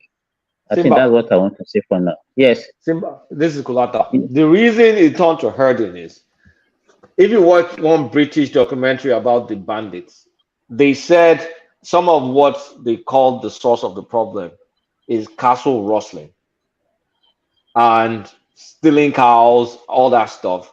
And that was one of the things that started breeding the banditry. That's why this Folaku, or what did one man call it, I think it has to do with some educational something. I wish Jafar was here to explain it. It has to do with some sort of maybe settling them down and educating them, maybe some nomadic educational system or something like that. I don't know the details. I don't speak fully. But that's why it started along the lines of the people that herd cows and, of course, rustle cows too in the same way. Kulata, you are still talking the same way. You know, when the people, the original owners, don't even have the power again. You know, there was a time they have this disease that actually wiped out their cows. And since then, they've not been able to actually own majority of the cows that you see. So the other people that have the wealth, that have the money, that the one that actually purchase, are now using them like laborers. That's what they do. I have a lot of friends, Yoruba friends, even doctors. They have heads of cows, and they employ these young Fulanis. They will just build like one room for them and their wife. Then they will just be giving them 30,000, 40,000 monthly for helping them to just, you know, raise these cows, move them around. Because what people, is a business, and that is what is actually making me angry about these cow things. Is a business, and if you are doing business, people don't want to invest in the business that they are doing. They just want to get this cheaper way of raising these things by moving them around to graze on lands and just eat grasses instead of them buying these things and this food for them to feed all these cows. So if you are doing business and you don't want to invest in the business and you are using your business to actually affect other people's business, other farmers that are planting their own crops, and you graze on their crops, and then you don't see anything wrong in that. So at that time, so now they don't have the power. So what is actually happening is that most of them, they are jobless now, and it's that joblessness that is actually putting in making them to go into banditry. They will rustle cow, even they kill their fellow Fulanis. All these people that are now, pushing these cows around, they will kill them, then take their cows, and then rustle them and go and sell them. That's what they are doing. And if they don't have opportunity to do this, then they now talk into kidnapping and invade villages, take people and then demand them for ransom. So I think one of the way they're supposed to do is, I think what they are talking about the carrot is actually not what you are thinking about. Say maybe they will give them a grazing route or take land from people to give to them. No, I say I hope it's not that. I say I hope And what they wanted to now do, I'm being facetious. Okay, what they wanted to do is actually to empower these people. Look at other things they can actually invest their energy, and that is the carrot they are talking. And then initially, they are also negotiating with them and say, okay, they want to grant them amnesty. And then when that one is failing, that's when they say, okay, that is when the stick will come. So if they are ready to cooperate with the government, and then they want to be emancipated, give them some skills, give them some other things to do. If they refuse to accept, then that's when they will now win the stick on them. So I think Sinbad. So he's saying, I mean, learn something new. He's saying, this the business owners, the owners of these cows, they are looking for cheap labor, and the Fulani, exactly. So the Fulanis are the one providing the cheap labor. Okay, providing the cheap labors, and they don't want to also. Hold on 1 second, Simba. Before you land that thought, let me just let me use a window to ease myself out. A bit of administrative stuff. Super chat, of course. Prince Daddy, there he is. He's on.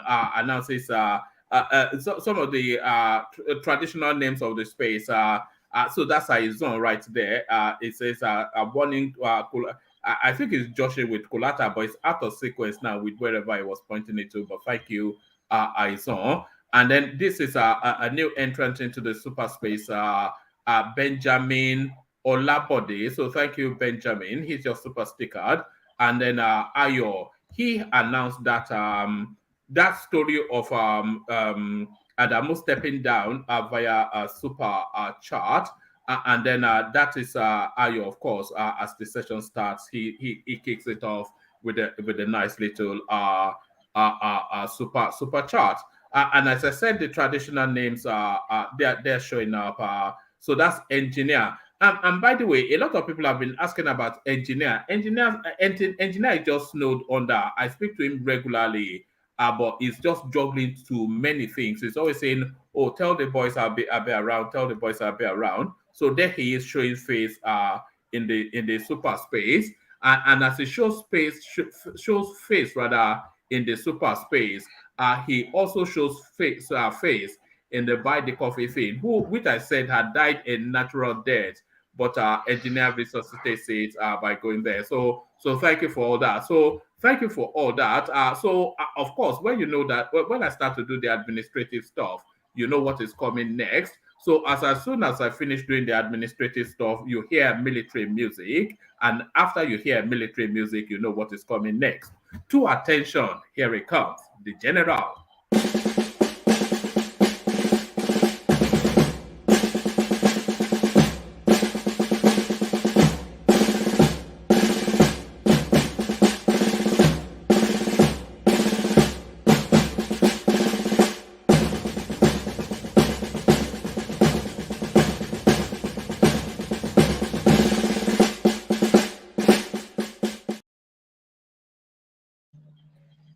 Oh, how are you guys? I think Simba wants to say something. Simba, let's hear from you. You just came in new, so we want to hear from you.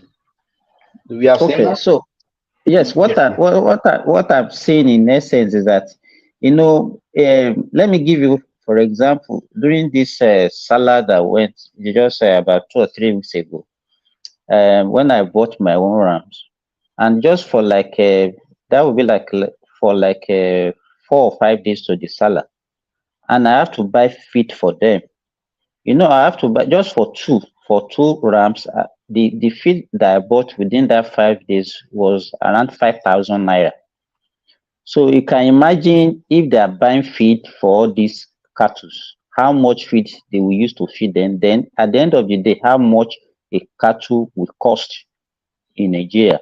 So those are the reasons. Then another thing that we have, I want us to look at is that one of the things that is actually fueling this banditry and then the others farmers class is actually this global warming of the things. The dryness of also the Lake Chad basin is also one of the problems that is so.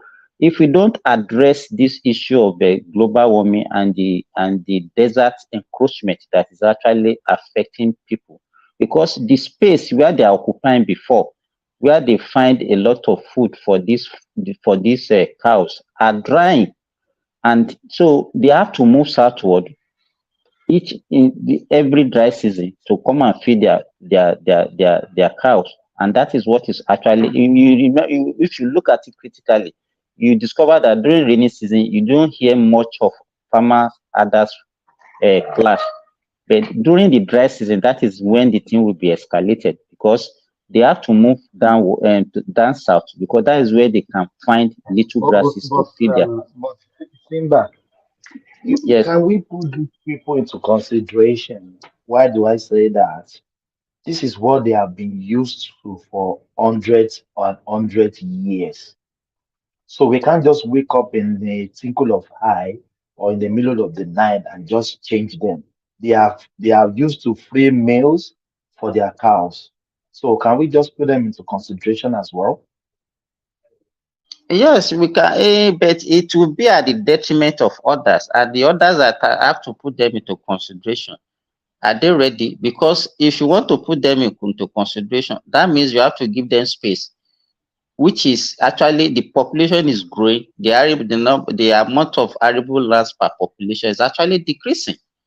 And that is, well, let me tell you, you discover that the most of these problems are much more in the north central, the Benue, the Nasarawa, the Plateau axis. And that is where I have a friend who is from Benue State. I know that the Benue people, they are predominantly farmers. And what he is telling me is that even among the Benue people, they have clashes among themselves because they don't have enough land to farm any longer because of the growing population. So, because the kind of farming that we do in Nigeria is like we don't maximize the amount of yield per hectare is very, very low compared to what you get in the Western world. So those are the areas that we have to look at. So if you can produce, let's say, 12 tons of maize in an hectares of land in developed world, and in Nigeria, I can only barely get maybe 1 or 2 tons. You can see that we are not making maximal use of our land. And that is where we're supposed to be going now, to maximize the little available land that we have, so that people can produce a lot of food.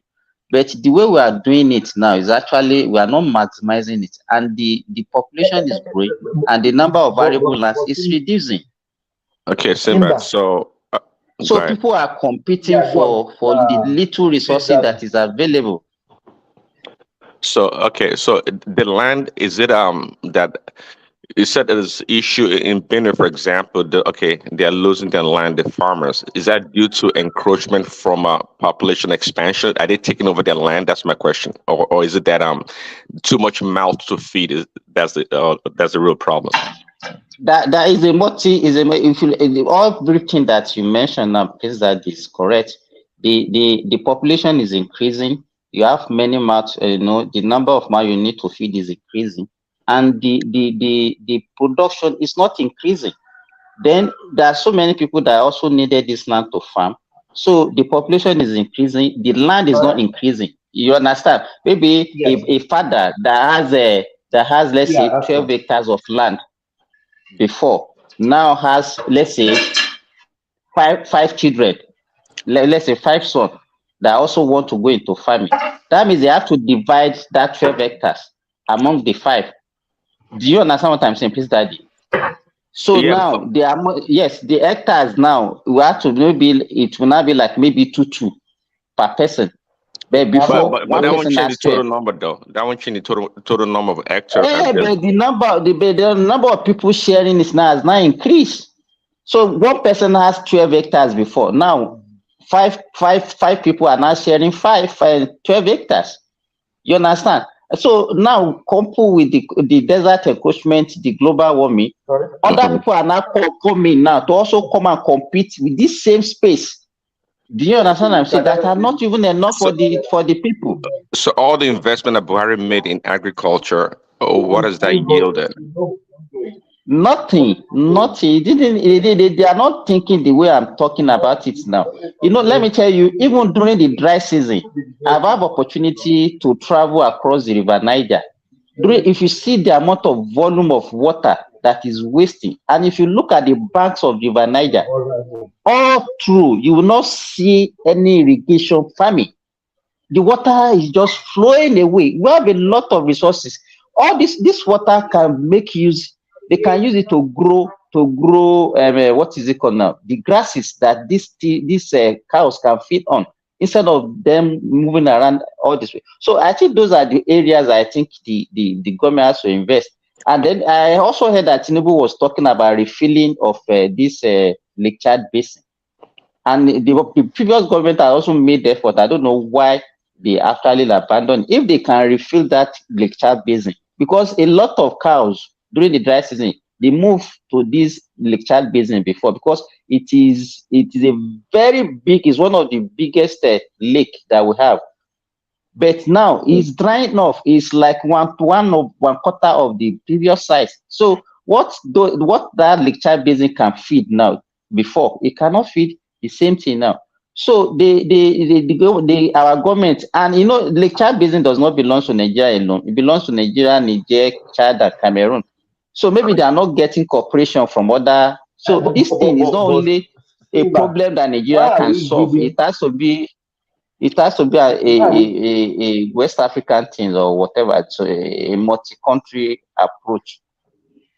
But Simba, why are we giving credence to these elders? Why do I say that? This is a personal business. I mentioned it. The people that are doing the business, they are not ready to invest in the business that they are doing. And a majority of the people that actually owns the cows are politicians. They are politicians.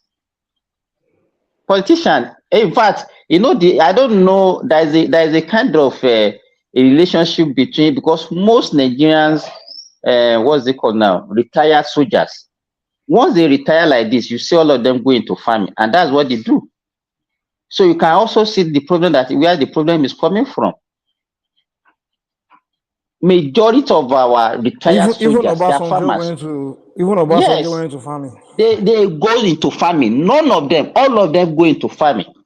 Even before they leave, they will have started. And by the time they are retiring, they retire into farm. I don't know the the kind of relationship our soldiers have with farming. I Most don't of know. them join the army from their village now. So of course that's what they knew before they joined the army. So when you leave army, you have to go back So to they are other stuff they know. so the people that does this business, they Oh, are powerful Simba. people. So Simba. hello, yes, Adewale. I mean, oúnjẹ òun kùtà. If you are into food making, you will not go.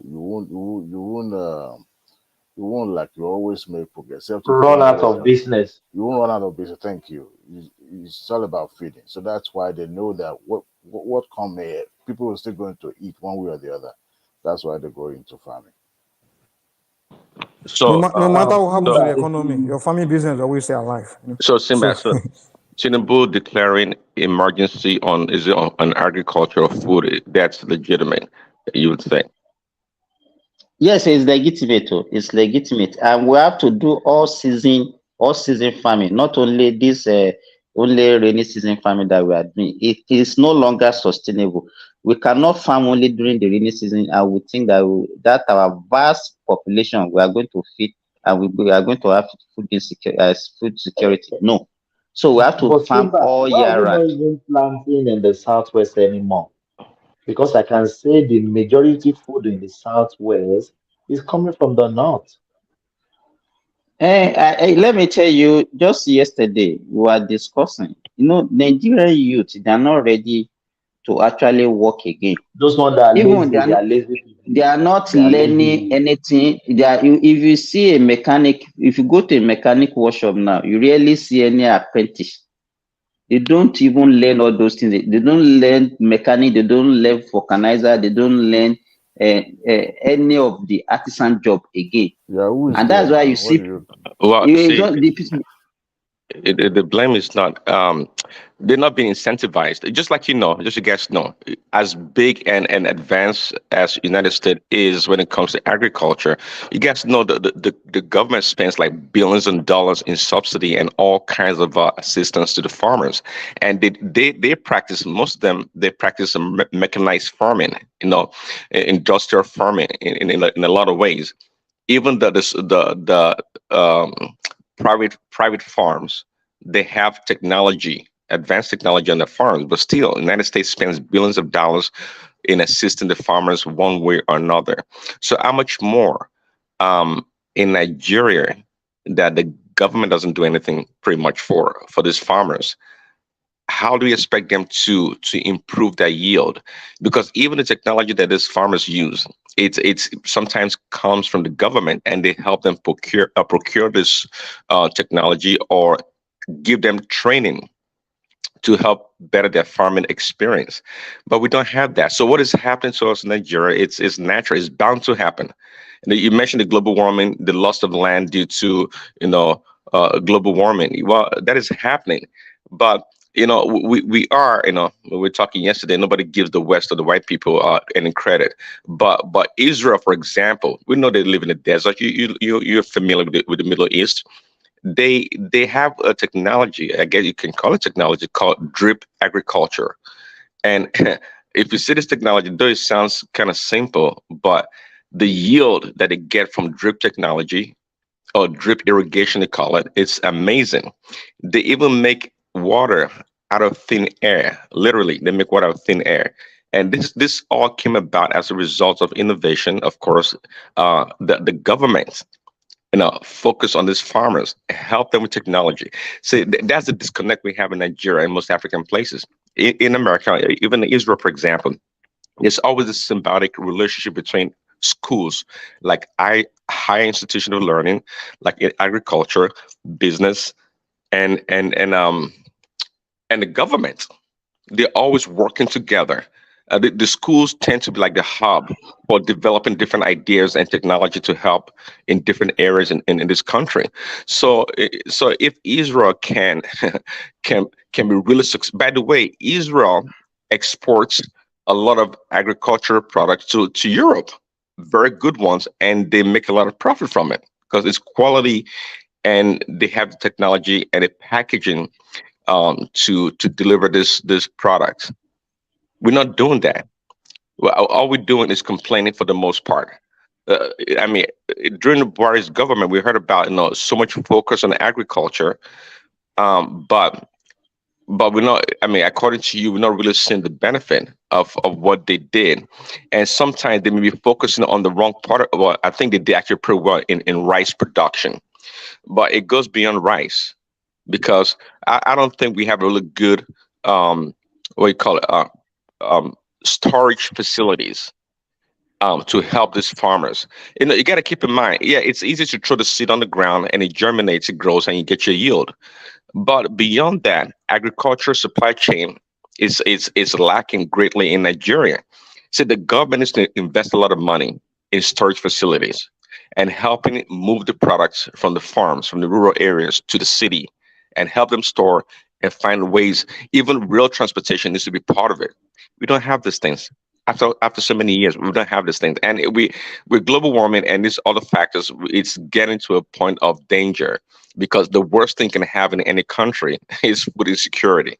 If it gets so expensive, if they can't import and people can't afford it, inflation, and they don't have the foreign exchange or the income to be able to buy, that's an easy way to go to war. I mean, everybody want to go to war. Well, Prince Daddy, why do you have to wait for government to do? They want to invest in everything that we need. Why can't Nigerians themselves, like especially those that are in a position to do it, they have the money, they have the brain, just go into it and do the research and solve problems. Because even in this Western world, what are the solutions we find? Technologically, you find that the guy that actually came up with the idea and started doing it, they didn't have any affiliation with government.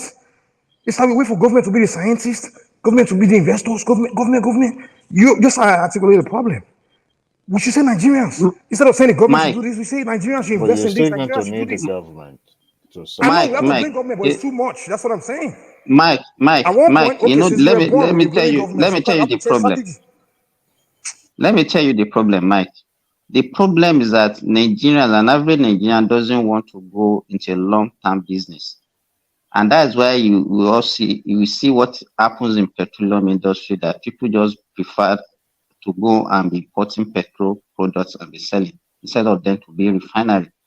What the average Nigerian wanted is quick money, something that they can just calculate their profit immediately. And then, yes? You can't blame Nigeria, you know why? Because for give and take over 2 decades now, they've not been able to have a stable political and economic policy due to government changes and what we have in that country. So there's a possibility that even though this may not, this is a huge factor when you have businesses, and you're also looking at the fact that, you want a long-term running of the business. But with the way government changing policy today, they put embargo on this, tomorrow they ban this. At the end of the day, you're at the mercy of the government. We are talking about agriculture here. What's the embargo have to do with that now? Come on now. No, it has to. Let me explain to you, Mike. It has. Let me tell you. No, it doesn't have it. Adewale, let me explain to him. It has a major role to play. Let me tell you. Let me tell you how it affects the agricultural sector. Now that Tinubu is agriculture. And that's what I'm saying now. Now that Tinubu said the open borders. No, I say agriculture. Okay. So now that I said the open borders, people will go and be bringing this cheaper rice, especially expired rice from Thailand, from all these Southeast Asia, and they will be putting it and flood Nigeria with cheaper brand of rice. But that's just rice. It's rice the only. No, I'm just giving. I'm giving you rice as an example. Let me tell you, there are so many other things. Let me give you. You have to say every product. You can't say rice alone because of rice. So we should give they import rice, they import maize, they import cereals generally, and those are the things that we consume a lot. Cereals, we consume a lot of cereals in Nigeria. We talk about wheat, we talk about sorghum, we talk about millet, we talk about maize, we talk about rice. And if they are import, and these are the things that we produce majorly in the northern part of Nigeria. And the kind of way we do our farm is so expensive that by the time the product is coming out of the farm, the price will be very high because of the crude way. You're away from the main argument, because what Prince Daddy presented was that some of the government to invest on a new way of, I guess, some technology and stuff like that, farming technology. And I responded by saying, why do we have to wait for government to be the one to invest in that farming technology? Why can't we ourselves? Yeah, And like but I technocrat. responded. But your response is that it's not even, it doesn't even cohere with the points. Like your response is that our way of farming is so expensive and things. So No, it's no, no, not. no. That one, when I responded to that one, that was when I mentioned that an average Nigerian doesn't want to invest in long-term business. That we just like, doing this importing and business. That was when I mentioned the area of petroleum, that people don't want to invest in refinery. They just want to go and then import petroleum products and just calculate their profit immediately and pocket their money. Let me tell you, even before independence, when we have this regional government, most of the things that they do in agriculture, like what Prince Daddy mentioned, in America, government subsidize agriculture. And what they do is that during the peak of production, government will buy these products from the farmers, keep it in their storage. Then by the time the season ends, then they will be releasing it gradually into the market so that the price will be constant throughout the year. But in Nigeria, what you find is that during the rainy season, you have abundance of all these things. Most of them will get wasted because there is no proper storage facilities.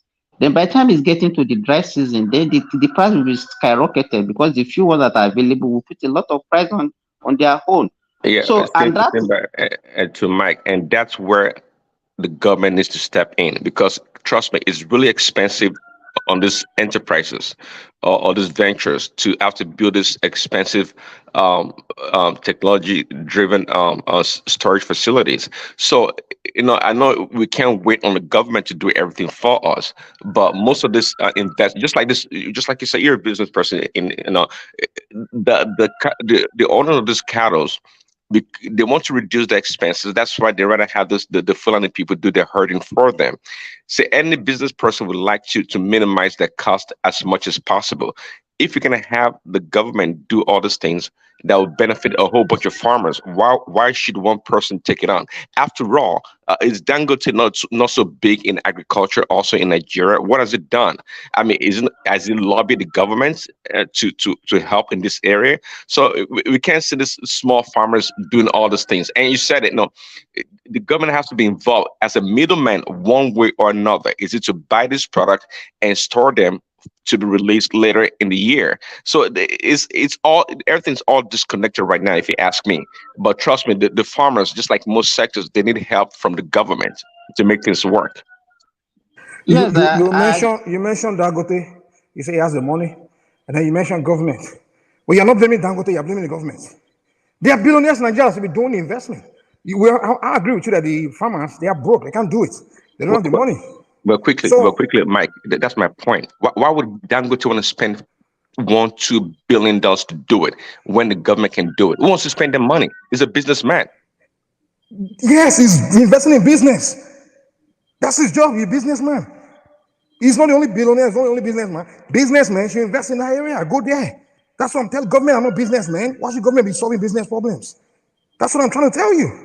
When America wants to build a weapon, they'll go to Lockheed Martin. Lockheed Martin is a business, a company. They'll build a weapon for them. Government can't. It's not government. Come on.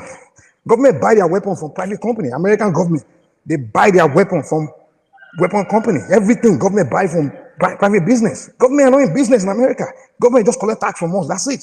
When Africa want the government to do the business, do everything. Come on, man. It's our job. God. But Mike, you cannot be comparing African with US. US they have developed to a certain. I understand. They have developed to a certain stage. Let's go back to when US was where Nigeria was. Wasn't it the same thing? Wasn't it the Rockefellers, all these guys that were coming up with everything? They know people realize we have to figure out an easy way to transport goods, and then people like Rockefeller, we can invent a vehicle. Okay, Mike. How do you think we can convince the private sector as you are suggesting? No, how do you think we can convince them or make them to invest in this agriculture that we are talking about now? Because you cannot force people. They have their money and they have the rights to invest their money in whatever business they like. So how do we encourage them now? How do we encourage them to invest in this? How you encourage them is exactly what I'm training to do right now. When we have this conversation, government is listening, and private investors are also listening to us. Reason why we're having this conversation is to throw it out there. Whoever can hear can hear. So if government is hearing, private investors are hearing, let's throw it at the private investor, because we know that they are more in a better position because they are businessmen to engage in business, not government. So when we want to have this conversation, I'd rather say, I don't mind if we say both.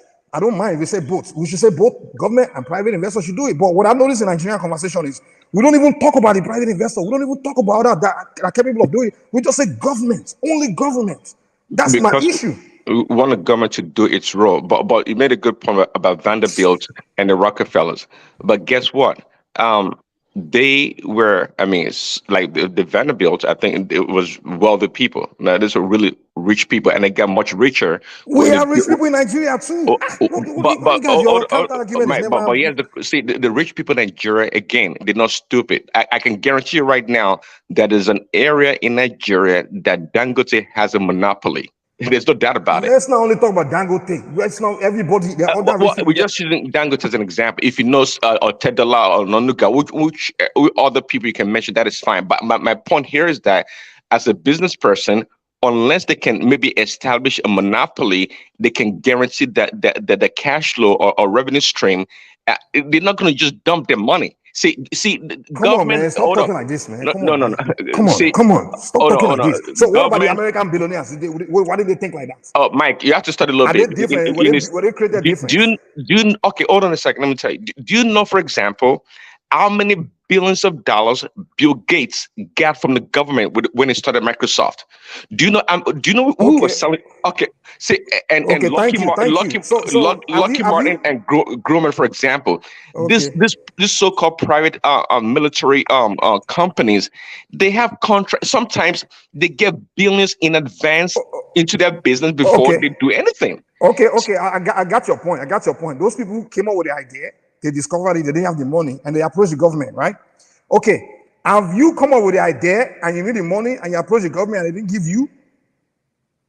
When Dangote wanted to build a refinery, didn't they approach the government to like, hey, put your own chip in, we can all benefits. So what I'm saying is the people that have to come with the idea and come with the idea and land in front of us are the people. It's not the president of Nigeria that have to go and do the research on how to do this and do that. He's too busy. He can't do it. He's an ordinary man.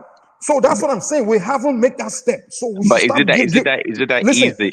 Is it that easy? No, there's nothing easy in life. There's nothing easy in life. Let Africa to stop saying it's not easy, so let's not do it. No, there's nothing easy in life. When the white man look at the moon and he wants to go there, he didn't say, "Oh, it's not easy, so let's give it up." That's the problem when I'm having conversation with Africans. We say it's not easy. You want everything to be easy before you do it. Easy in the sense that I agree with you, but easy in the sense that you're making it sound, unless I'm mistaken, maybe you know better, you're making it sound like the Nigerian environment to do business is so streamlined and so easy to access capital. Just do it. It doesn't matter. You can't tell me. Mike, you can't say that. Just do it. No. You can say that. Listen, people that own money, they are very careful about the capital. Bro, you're giving too much excuses, man. Chill out, man. Your argument is not even. Listen. This idea of environment, where Europe was 100 years ago, the kind of 100 years ago, the kind of technology and the luxury is available today for Nigerians to leverage to do things. European society and American society did not have it back then, but they figured a way to solve their societal problem. So when people give me this excuse of it's no conducive environment, Oyinbo man has already even built technology, make society easier to do things than 100 years ago when they were making things happen. We are not making anything up. We are lazy in Africa. I said earlier. That's our problem. No, I said earlier. Okay, sometimes you have to study certain things. The government, the business, and the schools, the institutions, they all work together. For example, MIT and Cal Poly, for example, many of these institutions, believe it or not, they get you live in America, they get grants. They can I'm apply. not disagreeing Hold with on you. a second. What is this argument you're presenting? Come on. I'm not disagreeing with you that they can't get grant. But what I'm telling you is, before they got the grants, they came up with the idea, they came up with the solution, and they were ready to go before they approached the government. What I'm telling you is, you and I, we are not even doing anything to come up with the solution, the idea, No, well, say no, no. to even get to the That point of that's your approaching government. that's But your wait. that's your erroneous assumption. That's your It's your a own. fact. It's a fact. Nobody's doing any. No, Nobody's doing these things. because you and I are not doing it doesn't mean somebody's not doing it, Mike. Who's doing it? Who's doing it? Come on, we have 200 million. You can't even name anybody. Who's doing it? I don't know, Mike. You don't know. There's nobody there. Let me tell you. Like let me tell you this for free, Mike. Let me tell you for free, Mike. We have a lot of people in Nigeria. I know I made mention of even our retired soldiers investing in agriculture. But what did they get? Just wait. What did they get in return? Because the return on investment in agriculture in India is actually not encouraging. It's a different argument you're making, Simba. The argument we are making here is that we need to invest in technology. And we are saying government should go invest in technology. And I'm saying it doesn't have to be government. It should be ordinary people, whether a rich person or even a poor person, that just come up with the idea. And once you have the idea, you have the solution, and then you can approach the government. And if the government turn you down, then we can start blaming government for turning them down. No, because right now, that's a simplistic. No one has said. Wait. No one has. Brings out the argument can possess me. I can accept. No, Mike. Sorry. Because we cannot just be speaking. Let our audience understand what. Okay, just break it down. Where do you expect? What kind of investment do you want the private sector to do in agriculture? Okay, and then let's see how it's going to work. He said we need to invest in technology. It's a more advanced way. You should ask me that whatever the idea is. I'm not the one who come saying whichever way to solve problems, whatever technology we need to solve problems that require investing in it or designing it, whatever it is. The technologies are already there. Exactly. Okay, then there's no argument here. There's no argument here. Then we don't have a problem. The technologies are already there. The only thing is to get them and use them. That is it. Investment. So let's go get them and use them. Why do we have to wait for government to go get them for us? So I talk about the Israeli drip technology, drip irrigation, and how they make water from thin air. Really, for the was agriculture. Was it government that did it, or was it a scientist that did it? It's okay. It's both. It's both. It has to be both. Person, see, that's one thing Mike is disconnected about. The person that actually developed that technology was a university professor that worked with Israeli government, and they invested in it and brought about that technology into the marketplace. See, it works together, Mike. So you can't just go around tell people. Hold on, you can't just go around. Private people should go invest their money. See, there's always you mentioned. Let's stick to that Israeli idea. The professor decided to go into research and approach the government and work with the government. So if you're talking to our Nigerian professors, then why wouldn't you talk about the Nigerian professors? Why are they doing with their brain? Why are we going straight to Tinubu or Buhari or somebody? Why are the professors not doing research? Right. Why are they not asking for money for research? In other words, what we're talking about here is having viable institutions in Nigeria that can bring all these different areas or this. Prince Adi, let me give you this information. We have all these research institutes in Nigeria. The one for cereals, one for different type of crops. They are lazy researchers. They haven't produced anything. No, that's what I want to say. Then even we have the one that has to be. We have the one for mechanization that they're supposed to even be investing in tractors, all these planters and borrowers and all those things. But what we have is that maybe because of the successful government that we have, that are actually not investing or making them to work, they're all redundant, and people are there just taking salary every month, and they're doing nothing, and they have budget every year that the government give them, and they don't produce anything. I think what we need to do now is that our government need to put all these institutions to work and to work for the benefit of our people, not to just be siphoning money and just be lazy with it. Right. Okay. So you answered that question. So just like you said it, I know they have some. I know, for example, I heard this guy. This was a minister back then. He came on television, and there's an institute, a research institute in Nigeria that has spent over in 30 years they were able to eventually produce a process to manufacture kilichi. Do you know what kilichi is? The meat, this Hausa meat. Yes, yeah. Yes, it took them 30 years to produce the technology to and I'm not even sure what the technology was. Prince Daddy, do you know why? Do you know why? Apart from they put the kilichi in the plastic and seal it. Do So you the know why? point. Let me tell you why now. Wait. The reason is because Nigerian scientists, he has 2 wives and 1 girl and 2 girlfriends.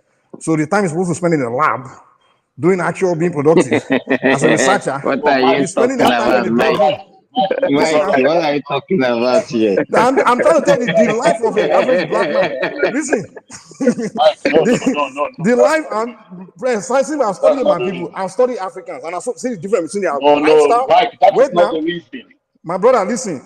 Go to college in America here. The reason why the black student perform less than the Asian and the white student is because the Asian and white student they spend more time in the lab, more time studying than the blacks. Blacks we chase girls up and down. Average black guy on campus has 2 girlfriends. You know, an average African man has 2 wives, 2 girlfriends. Are you saying our libido? Are you saying our libido is too high? That's why we don't spend enough time in lab and all those things because we have other things to do. We have other things to do. The Chinese man, the Japanese man, they don't have 2 girls. They don't do things like that. They spend more of their time in the lab. That's why it won't take them 20 years to do kilishi. It's not like the Nigerian scientists have the brain to figure that thing out in a short time, but they didn't have the time because most of his time is spent enjoying life. We like, we're doing pleasuring things. That's the problem of the black man. Well, Understanding reality. Well, to your point about the poor performance of black students compared to Asians and white, that is true because you spend less time in studying. But I tell you, one thing I've learned about, at least in the United States, the government and even private companies, they spend billions of dollars every year on R&D. Just like R&D in most companies, it's huge. And that's how the game. Well, that's why they get ahead in whatever industry they're working in, or they operate. So R&D is not a joke. From Intel to HP, name all this. Even I was talking to this Nigerian guy that works at Nike. Are you saying government is the reason why the Asian and the white students perform better than the black students in school? Well, no, that's a different topic. You want to blame American government for that one too? No, I don't. Listen, I see. I give a the definition of being what you call it, being responsible. Racism. No. I'm not talking. I'm not talking about that. Let's focus on that. I don't want to. We don't want to have to. I'm joking. Okay, we don't have. Well, when it comes, I'm just trying to say money. Say it's real. There's money needed, and I agree with you that the private sector, from Dangote and all these people, can invest also to help to help Nigeria. But I know as a business person, as they are, then if they don't have a guarantee in the return on the investment, just like Simba said, they're not going to pump their money into it. They're not going to do it. It's human. See, human beings will always externalize their cost. Please, Daddy, there's no guarantee in investment anywhere in this planet. But that's not an excuse. There's no guarantee in investment anywhere in this planet. But Igbo people, Chinese people, they are investing, they are doing things. Even the number one investors in Nigeria are not Nigerians, they are foreigners. So these are excuses we're giving our people. It's not good, man. Let's stop it, man. That's our problem. We excuse ourselves, man. We need to look in the mirror and blame the average black man for his problem. And let's stop giving excuses, man. Are you familiar? Are you familiar with the term corporate welfare? Are you familiar with that term? Okay. Bro, you give me more excuses. I keep telling you I don't want to hear any more excuses. You keep giving me. Let's stop. No, it's not. See, you can't say excuse. It's reality. It's reality, Mike. It can't be simplistic about everything. It's part of it, but it's not the reason why we are not doing anything. This thing you're saying are valid, but they're not the reason why we're absolutely useless countries. But every country in Africa is useless. So it's not. Come on. Can I come in? Yeah, sure. Yeah. Yeah. You see, I support. I quite agree with Mike But the thing is this, Mike, you should understand that slavery. You see, you don't understand the mental enslavement who Africans has been over the We're years. blaming slavery now. No. I'm gonna explain to you. Let me just explain to you. You see, in Nigeria today, Africans, Nigerians, for example, they don't have. I don't think they have the mental. Our elite don't have the mental capacity to develop Nigeria. And one of those things, just look at it. You see, a politician steals money from his country. He goes abroad and banks it. Everything he wants. He's not only politician, even people do the same thing. And by the way, the politician came from the people. They came from the people, so it's people thing. But that's what I'm saying. See, the thing is that Nigerian, our elite, Nigerian elite are not patriotic. You see, to build a nation, you have to be very, very patriotic. You see, you're talking about the Asians. I live in China. Brother, these people have developed over the years and they've done the right thing. They don't tolerate corruption. And I'm telling you, you see, Okay. Sorry to bump you real quick. I'll let you continue. But when it comes to, by the way, China is heavily corrupt. So let's not go there. It's super corrupt. But corrupt at the top. It all depends. See, it all depends on how you see the corruption. You're not here. If you see, you look at a country that is corrupt, and you come into the country and see things are working. Everything is fine. And everywhere is corrupt. We know that. But you don't say this country is highly corrupt. No. Look at Africa and look at China. We are borrowing money from them. The whole construction we're doing, they are building our hills, they are building our dams, they are doing everything for us. And you say they're corrupt. Come on. This country, I don't know. You know, most of us who stay outside will talk about China. If you come into this country, you see how developed this country has been. Okay, so let me get your name. Okay, just a fact. Say in China, yeah, I've been to Beijing and Shanghai, and I see all. I mean, they literally build cities from scratch. I've seen them all. But here's the thing: is the policy of the CCP, the Chinese government, okay, is what we should be talking about here. Okay, see, the reason why is the policy. Let's put it that way. Is the policy, and not only the policy, the enforcement of the policy is what is driving China. We don't have. I'm sorry. Yeah, I understand. I'm listening to you. Please, Daddy, let me explain something to you. Listen, man. You see, when you look at Japan, China, and all these countries, when they want to build a city, build something, all the technological equipment that they need to do it, they manufacture everything right there in their country. You understand? And it's so easier. In Nigeria, do you know everything we want to build, including the company that will build it, we have to bring them from overseas. So it's highly, that's why it's so expensive to build anything there. You understand? For the government to build anything. And when we build it, we don't even use it to create jobs. Who's to be blamed? But wait, let me tell you, let me go there. Who to be blamed? Let me explain it to you. So in those countries, the scientists that create those, that make those technology, right? They are not governors. They are not senators. They are not presidents. They are the scientists in the country. Yes, they work with the government, put the invest on them, or create that department.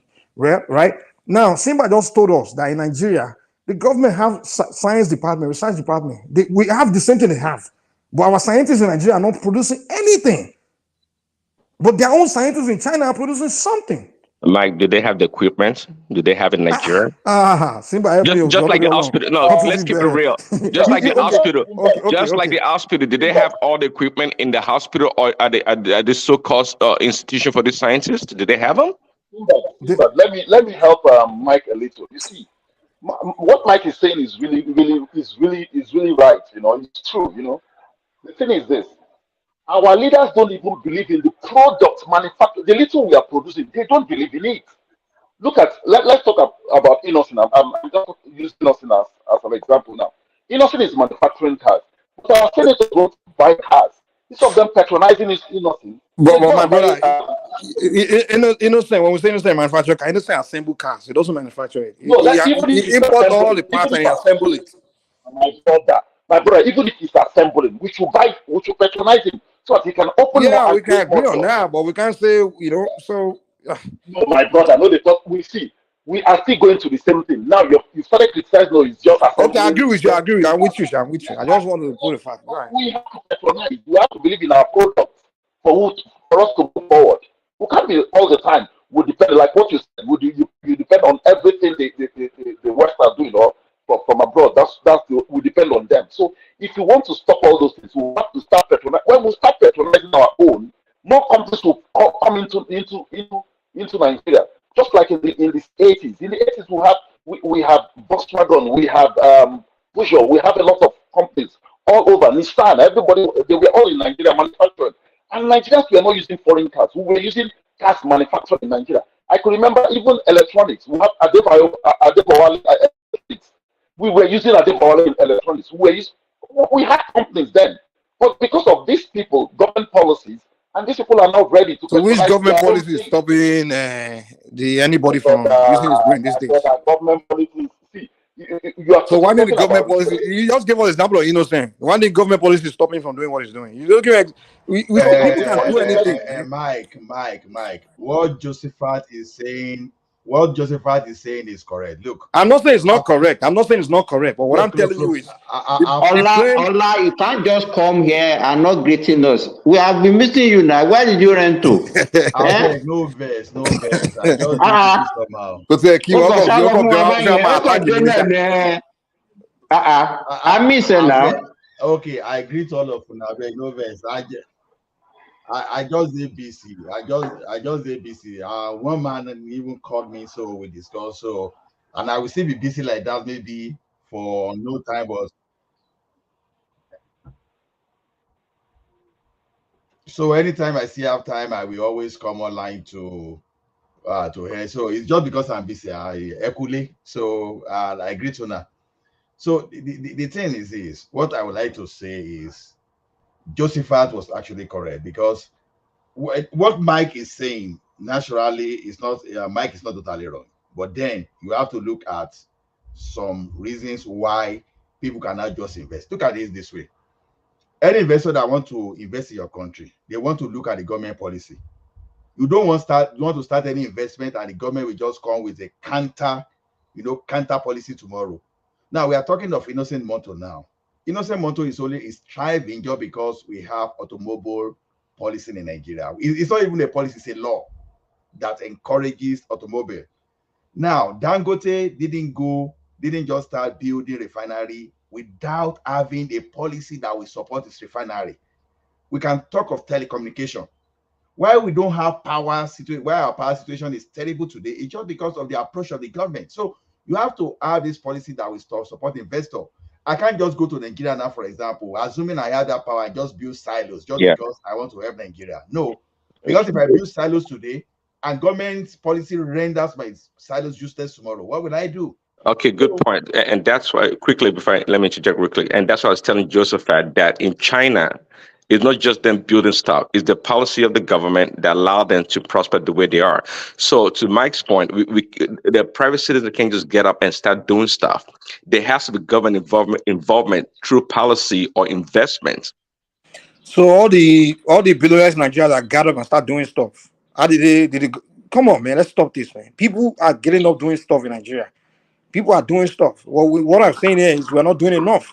But you're using the excuse that doesn't even hold weight, man. Come on, like government. Well, hold on. He keeps saying he keeps saying an excuse, but I think you just devoid of reality of how things work. Of course, 90% or more of the businesses in Nigeria, it's small scale for the most part, small businesses, SMEs or whatever. They don't need that stringent government policy. But someone that's going to come from overseas, for example, and spend billions of dollars needs to get some assurance from the government. So you can't just be talking like that. First of all, we have just a lot of. Wait. Do we? First of all, do we have foreign investors in Nigeria currently? Yes, we have foreign investors. Okay, thank you. So that kills your argument. That kills your argument then. So we already have. No, it doesn't kill it, Mike. It doesn't. But the main argument here is not even about foreign investors. The main argument here is about Nigerians themselves. No, Mike.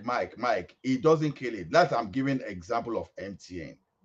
Telecommunication policy, the law backing it up. It guarantees them to bring their investment and invest. But the question I will see ask you now is this: you want to talk of agriculture? Can you tell me the policy that is backing private investor investing so much in silos? Just tell Okay. me. Okay, Ola, let me explain something to you. Okay, when MTN was coming to Nigeria, right? They have the idea, right? This is what investors do when they go somewhere. They approach government like, okay, I want to bring this here, but I need you to create this policy for me to thrive. And then government will see what they will gain and they will create a policy. That's the way it works. Even in America here, when an inventor invents something, he will approach government like, okay, I have invented this, and I want to create this sector. I want to create this. I want to enter the economy, and I need you to please let me make policy so that way I can thrive. And government, that's how they make money. They need you. They need entrepreneurs to make money. Government will jump on because they know that, hey, if you progress, they progress. So all these investors you're talking about, most of them, including MTM, when they were coming, they had to approach the government first. And government didn't know there's it. Government didn't just make policy and they saw policy and they came. No, they want to come in and they approach government like, hey, I want to do this. Wait, let me land. Wait. No, my survey, too long. What I'm telling you is, you shouldn't wait for government to create policy before you do something. Be ready to do it and then approach government like, okay, I need you to make this policy because I want to do this. And then if government tell you, okay, we are not creating policy, which will be ridiculous because they'll be the one to benefit the most from your idea. Bring the idea first and approach government. If government say no, then we can blame government. But you haven't. I will give you at least 2 examples. See, yes, you can create a new market. You create a new market is different from you creating something and forcing government to give you a policy. No, it is mostly because look, you like I said, you don't want the government to surprise you. Assuming that you are Facebook today, you build Facebook today, and people start exposing themselves up and down, and the government just ban Facebook, boom, and your Nigeria is your only hope. You've killed that investment. Look. What are you talking about, man? What is your point? No, let me land now. Okay, when you let me land, you will understand what I'm talking about. MTN didn't come to Nigeria and force government to create policy. Sorry, Ola, give me just one quick second. Sorry, Ola. Simba, I don't know what's happened with Thomas. I think his system may have dropped temporarily. So, can you coordinate the space, Simba, until Thomas gets back, just so that there's a smooth flow. Simba. Oh, Bomini. Hello. Can anyone hear me? Guys, muted. Me, I can hear you. Mike. Oh, all right. So, Ola, can you coordinate it then? I'm not sure how long you're here for, Ola. That's why I went to Simba, but Thomas is not available. I want to go to bed. So just really so that it doesn't get rowdy. Okay, I'll be here for 30 minutes and just add over to Simba once Simba comes back. Because, all right, okay. That's Thomas now. Thomas, what happened now? Thomas, Kiloshele. All right, sorry guys, carry on. Yeah, I will be here for 30 minutes, so I can coordinate for 30 minutes because I need to sleep. But then once either Thomas or Simba comes, so I will just relay your message and they can continue. So now, Mike, this is the way it is. Every investor, for example, you want to go to America as an immigrant or you want to go to Canada, you don't just stand up and say you want to go to Canada. You have to look at the policy in that Canada of America before you go to that place. Oh, we want investors to come, the minimum of 500, and this is what they can invest in. After so year, you become a citizen. You look at it. If this thing will be favorable to you in the long term, you don't look at short term in some investment. Except you are a portfolio, maybe except you are a portfolio investment, you just want to turn your money in overnight or whatever. Now, the example of MTN you made. Ola is not very obvious, not a very smart investor. Because if Mike, okay, talking now. I will tell you, go ahead, Lana. I will tell you, go ahead. I'll tell you how investors think. Now, the MTN you are talking about, like Nitel we were talking about that time. Over time, they've tried to give, is it Pentascope or whatever? I can't even remember. They've tried to invite some other company that they wanted to privatize Nitel at that time. Different companies were coming and they could not do anything about Nitel because they were looking at the policy of the government that government was not actually taking hands of this. And government was manipulating that thing. So not until they fully deregulated the education sector, and at a particular point, it was even a decree, and the government and investors were somehow skeptical until OBJ now introduced NCC Act that fully deregulated, and they started auctioning bandwidth. No, even some people were still skeptical at that point that Glo was the only person that could even put money to become the second national carrier. So it you are giving us Mike, he let someone okay, laugh. So yeah, Shaitan. I was working, I heard you talking for almost 45 no, minutes. Shaitan. We won't go to console. You get the point here now, already. The policy that came as a result of that was the reason the telecommunication investor moving, and what you see now today is the telecom. And the same policy, they could not repeat in the power sector. That is why we cannot have power. We are still struggling with power in that country today. It's not as if people don't want to invest just because the policy is not favorable. So all the kind of things that we need in Nigeria today, they are already existing. So we don't need to start thinking outside of the box to bring all those things. No, those things, just to go and look at, like one of my former MD will say, that the best strategy is the one you are copying from someone that is working already. We have things that have been working somewhere that we can just copy and paste in our country. It's just because the government policy will not allow that. You don't need to tell anybody how to build silo today and to operate. But what is government doing? You don't need to teach anybody how. We are not just researching how to build the turbine how to do transmission line to do transmission. We don't need to do that afresh. You just need to go and copy and paste in Nigeria. But okay, let me respond to your point because you are diverting to another point now. Let me respond to your you already made point about the investors. Let me respond to what you say about investors. First of all, let me tell you how investors think. Investors are people interested in making money. That's number one, right? And what investors do is they're looking everywhere, looking for the potential of making money. Where there's potential of them making money, that's what they do. And when they look into a place, they see that, wow, if I go here, I can make money. And then that's when they begin to look at the policy. And when they see that the policy is not there for them to make money, what they do is now engage the government of that environment. Like, hey, I want to come here to invest, but you don't have this policy that can help me. That's how investors think. So most of these things they're talking about, Obasanjo didn't know shit about telecom or anything like that. It was those companies that approached him and said, listen, we see potential of making money in your country. We want to invest. Can you make this policy and that policy for us? And your government, you will gain and we will gain. And that's why he made the policy. Obasanjo didn't know shit about telecom. You can't tell me that he woke up in the middle of the night and start making policy. He didn't know shit about it. It was those companies that approached him. Because they saw the potential of making money, they approached him. Trust me. But Mike, you just said everything now. You still need policies, government policies to strive in a country. And now we agree. So what is we agree on that? Because government, and again, you know why most of the companies left there? Because of the government policies over the years were not favorable to them, not convenient for them. They had to move. Anyway. They had to move. And again, Mike, let me say something here. Please, just really quick. The problem we have in Nigeria is the system we're practicing. You see, the system entertains lazy thinking minds, For example, if we ask all the states now to take care of their resources, you understand? These governors will start thinking. They will start thinking and going outside, and they'll start bringing out policies in their different states to grab to allow investors into the country. Because of this handout every month, they go to Abuja and get. So most of these governors, they don't care. They don't care about investment. They don't care about anything. At the end of the month, they get their money. That's what they do, and because it's a lazy system. I'm trying to tell you, if we want to develop Nigeria, we must allow the states to have their resources back. You see, something like if you go to like the northeast now or northwest, I don't know the place that has that crisis. If you go there now, banditry is there. And when you look at this banditry, it's about resources. It's about Joseph, let me even add something to what you just said. To be honest, sometimes even let's assume that even the state is not even handing the resources back.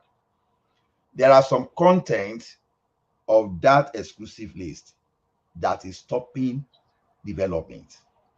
Good that one of them now is electricity that they've taken away. Just watch out for that space. Electricity in Nigeria, we will get it within the next 10 years. Because it's no longer in the hand of the federal government now. It's now concurrent now. It's no longer exclusive because Lagos state government challenge the federal government because that's what we're talking about to Mike about. because the policy in place that when that thing is in the exclusive list, even when Tinubu brought error to Nigeria, could only generate, and you wanted that guy to transmit through the transmission line that was not working, that the government was not even investing in. So it doesn't make any sense that, okay, I'm an investor today, I put $1 billion now in power sector, and I want to give to federal government that is not effective for me to get my money, but I prefer to generate and transmit and get my money back. Those are the things. Now, it was not, it was IBB that deregulated telecommunication. Obasanjo just normalized it. Now, the Nollywood we see today, or let's say our Nigerian artists that they sing today, how did that place? How did we liberate that space? IBB simply deregulated broadcasting in Nigeria. AIT started coming up. Ray Power, all those organizations.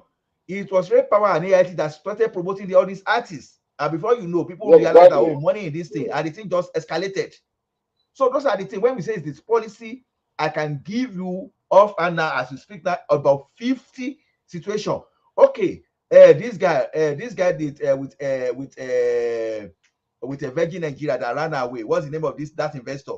It was the government policy that killed this investment in Nigeria. Are we saying that guy that was successful somewhere in the UK and somewhere in around the world, all of a sudden will not know how to run business in Nigeria? It was the government policy that killed his investment. That's what we're saying. So you have the best of idea in this world, and the government policy will still wreck whatever. So you said the other time that Nigeria they don't have they don't have investors. Honestly, that was one of those things I was so furious. I was running down to this place to just tell me this is a blatant fallacy. Nothing. In fact, it cannot be more. I don't see something that can be further from the truth more than that. Because if you know how innovation works, sometimes it's not the way you think it. Because you can have a leader somewhere and just arrange the team. Exactly to your point. See, Mike talks many times like logically, but it does not mimic the truth or reality. Okay, and that's the fact. I think right now you probably agree that we need government policy. Okay, especially stable one, sustainable one, and friendly government. That's what investors look for before they spend all their money in a country. And that's why it's not a strange matter in the U.S. why the lobbyists spend billions of dollars every year to lobby the government. It's not strange. Yeah, it's not a strange thing. So, to Mike's point, it appears that it believes that Nigerians in general are maybe they're lazy. We are lazy and no. It's not about laziness, Prince Daddy. Well, I think it doesn't really have much understanding about business. I think not the way he was talking. It sounded like he knew. And see, you're a business person as well as a doctor, and anyone that does business, you know, the first thing you want to do is minimize your risk and externalize cost as much as possible. A good example was what you talked about, the cattle rearing that the business people don't want to take care of feeding their cows. They rather have them roam around so they don't have to pay for the expense. Dangote has a lot of money, just like other people. But Dangote is not going to just drop his billions of dollars because he has money. When he can have the government or let the citizens take care of the Prince Daddy, Simba, why are you even doing business as a doctor? Is that not double dip?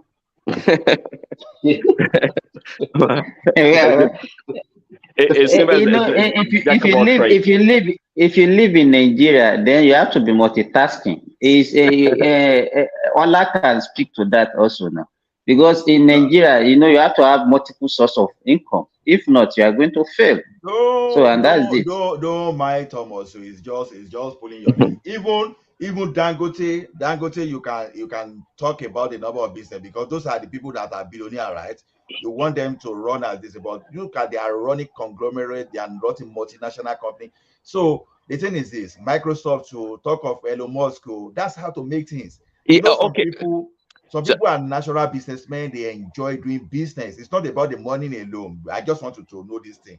If you go into business for the money alone, sometimes you can lose focus.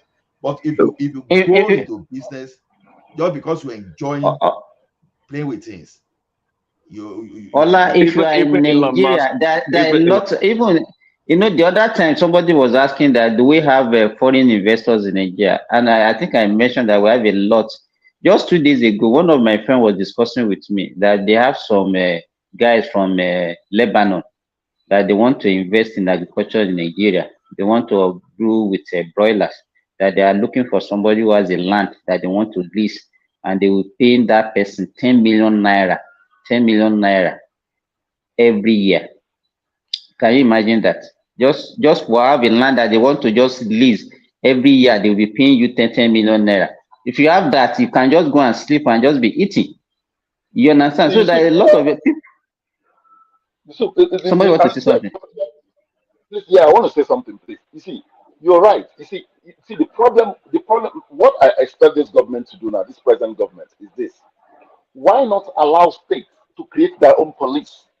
So that states like the northern states that has massive land, they could just chase these bandits away. You have your own security, you can recruit more locals. They fight these people away.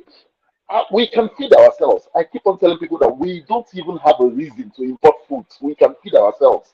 And what they really need to do is secure our borders, close up our borders, and know who comes in and who goes out.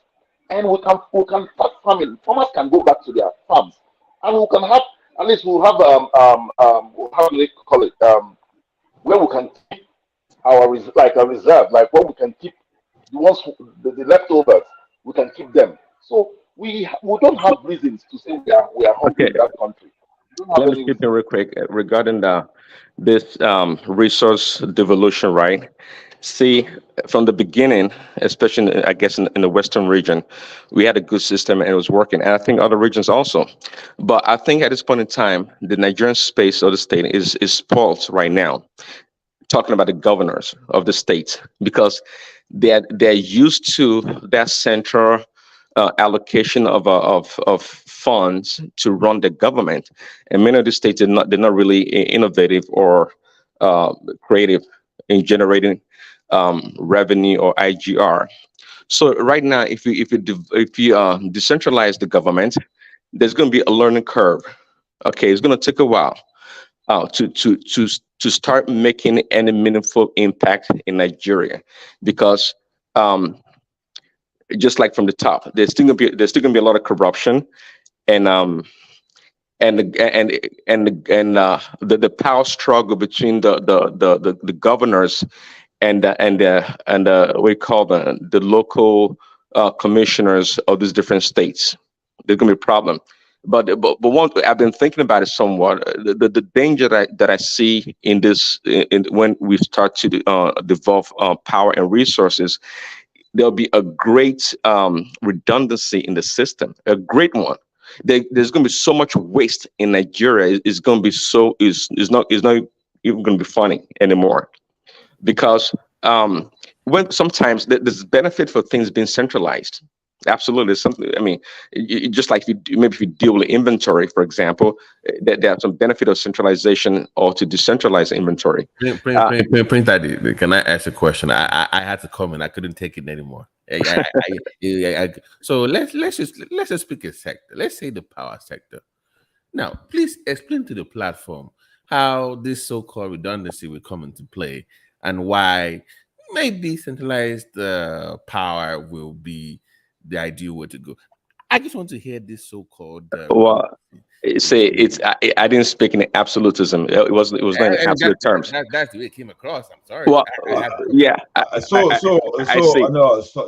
before you will continue. Are you saying centralization is the best for Nigeria? So No, no. You have to look at from the beginning of my conversation. I talked about, it's like learning a new habit, and I talk about from the beginning, especially in Western Nigeria, in the Western region, we had a good system, and I think the regional form of government was working very well. But now it's been dismantled. It's been dismantled. An example, sir. Please, so that we know how to Well, tackle it.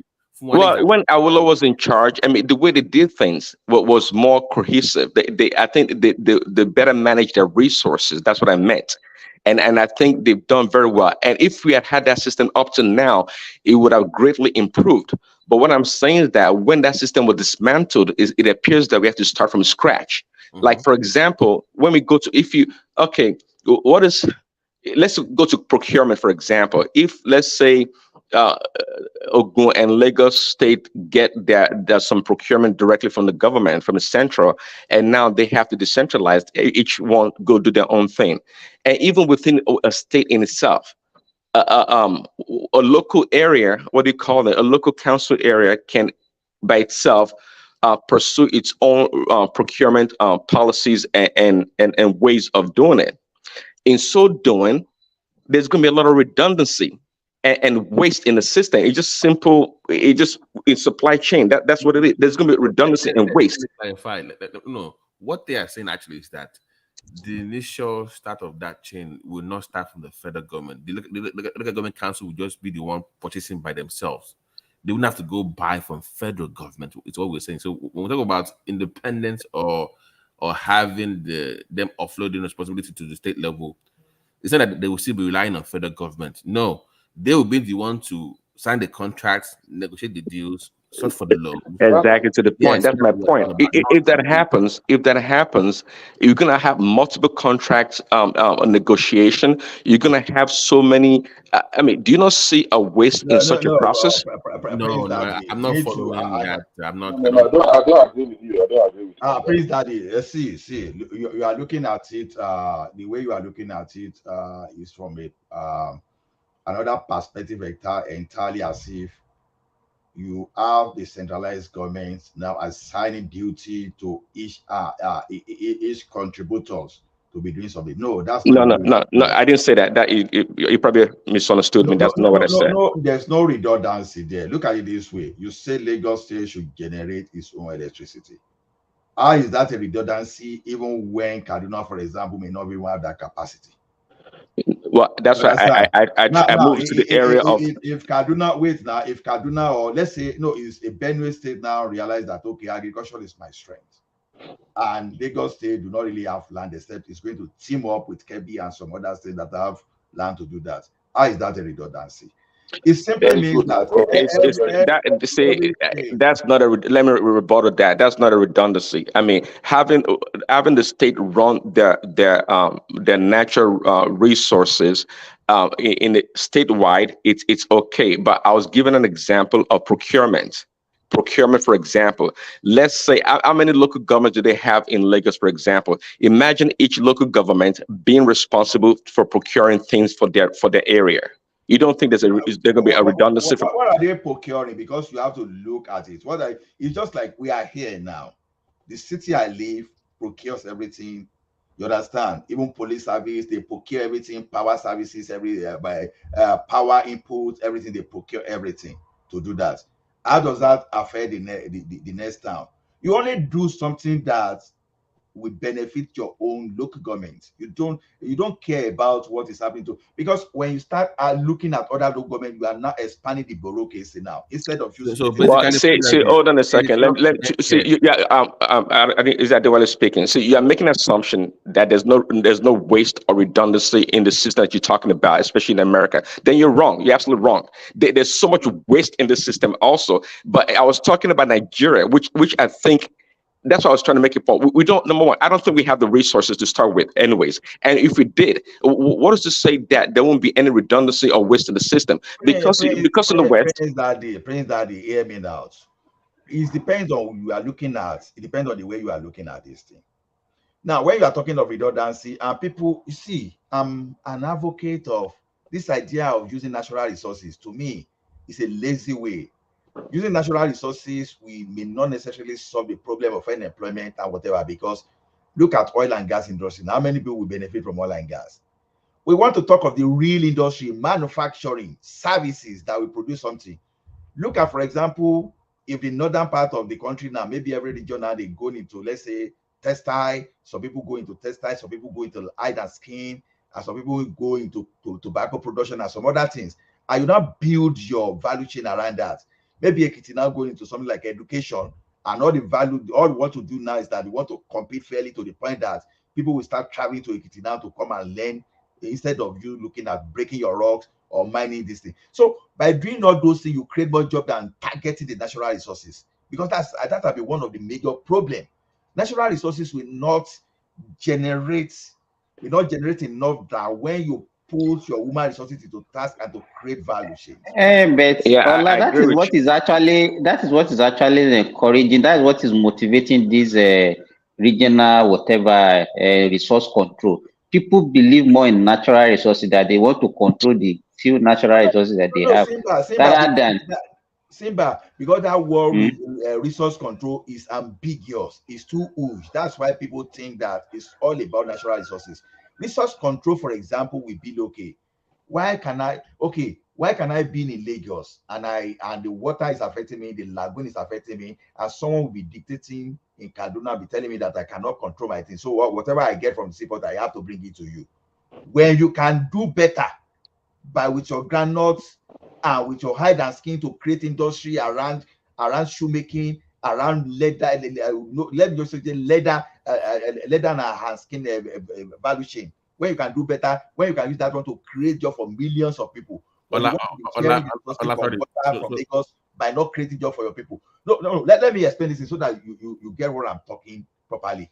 The resource control we are talking about is this: federal government should not tell me how to generate and distribute electricity. It's a form of resource control.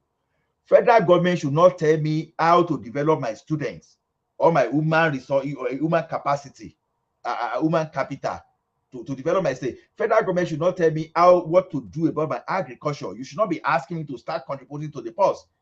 You understand? The resource, the Western region were controlling the other time, that the resources to about to use their cocoa and some other things to put their region. That's resource control. But the one that federal government want to control everything, they want to tax every company that is working in your state. They want to tell you how to run your electricity. It's resource control. It's not about natural resources alone. That's what we're saying. Because the Western region that were pushing this thing, we knew very well. That is your own understanding. But an average Nigerian believes that, okay, we have oil in the south, and so if we control the oil, then we have more money to ourselves. You are expanding it. That is the belief of an average Nigerian. You are expanding it because you have a better understanding than majority of the people. No, because when you look at for resource control, you will know that it's majorly southwest. And southwest there, what did they do?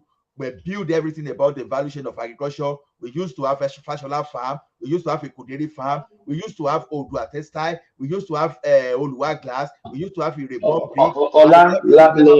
Somebody want to interject you. Yeah, I think Joseph. Yeah, Joseph.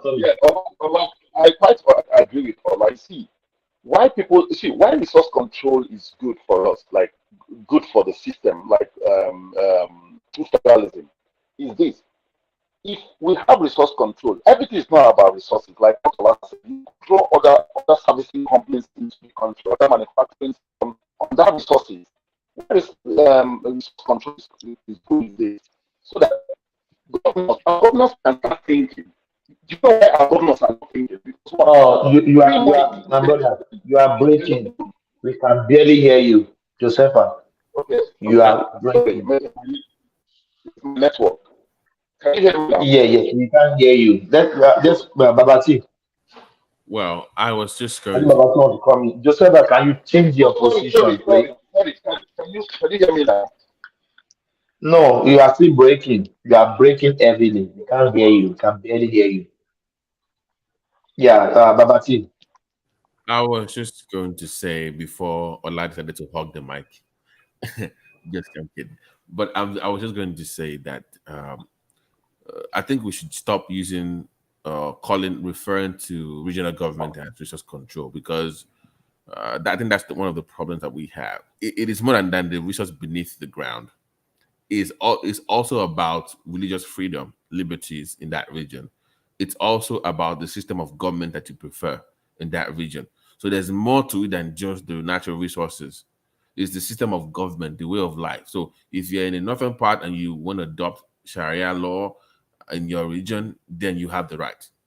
As long as the people that live there pass that through referendum. So it's more than natural resources that we're discussing here. So everything comes to play here when you discussing true federalism.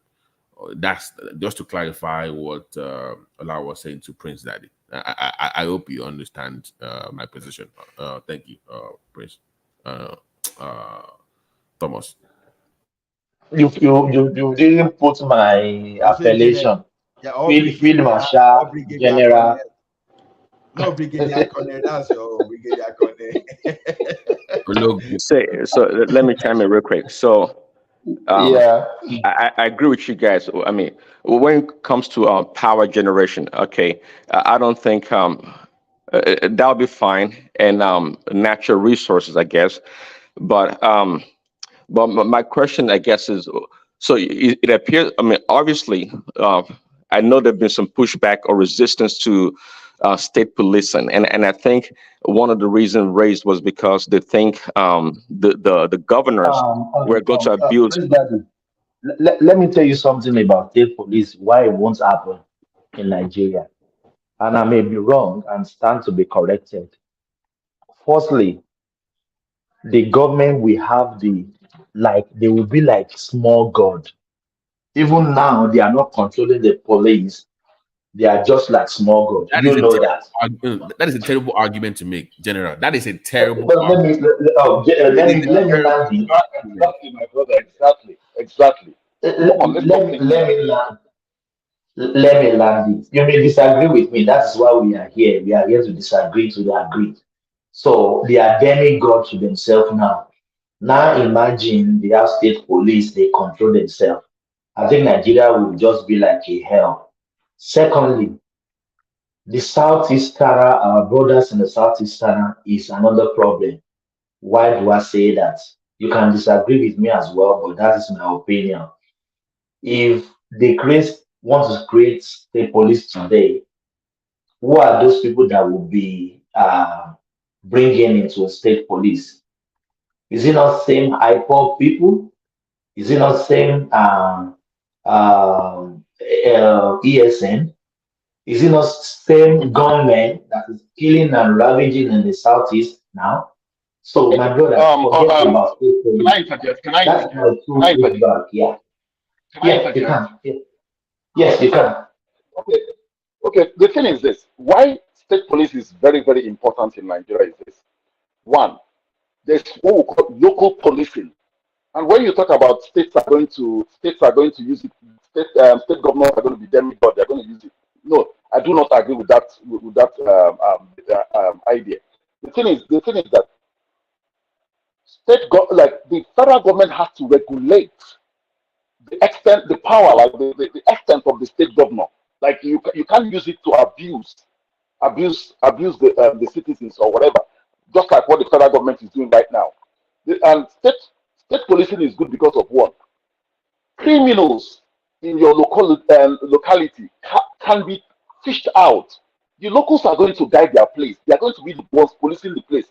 And you said something about the IPOP will take over the stuff. No, because one, in our locality we know the criminals. So when we are going to recruit, the people are going to say, "Oh, this person has a dubious character. This person is not there. This person is not there." We recruit the best out of us. Just look at the Nigerian police system now. Do you know that the Nigerian police system now at the federal level, it is the worst amongst us. The worst amongst us are in the police force. Before, back then, now person where they do a GD for a family, and they throw police force.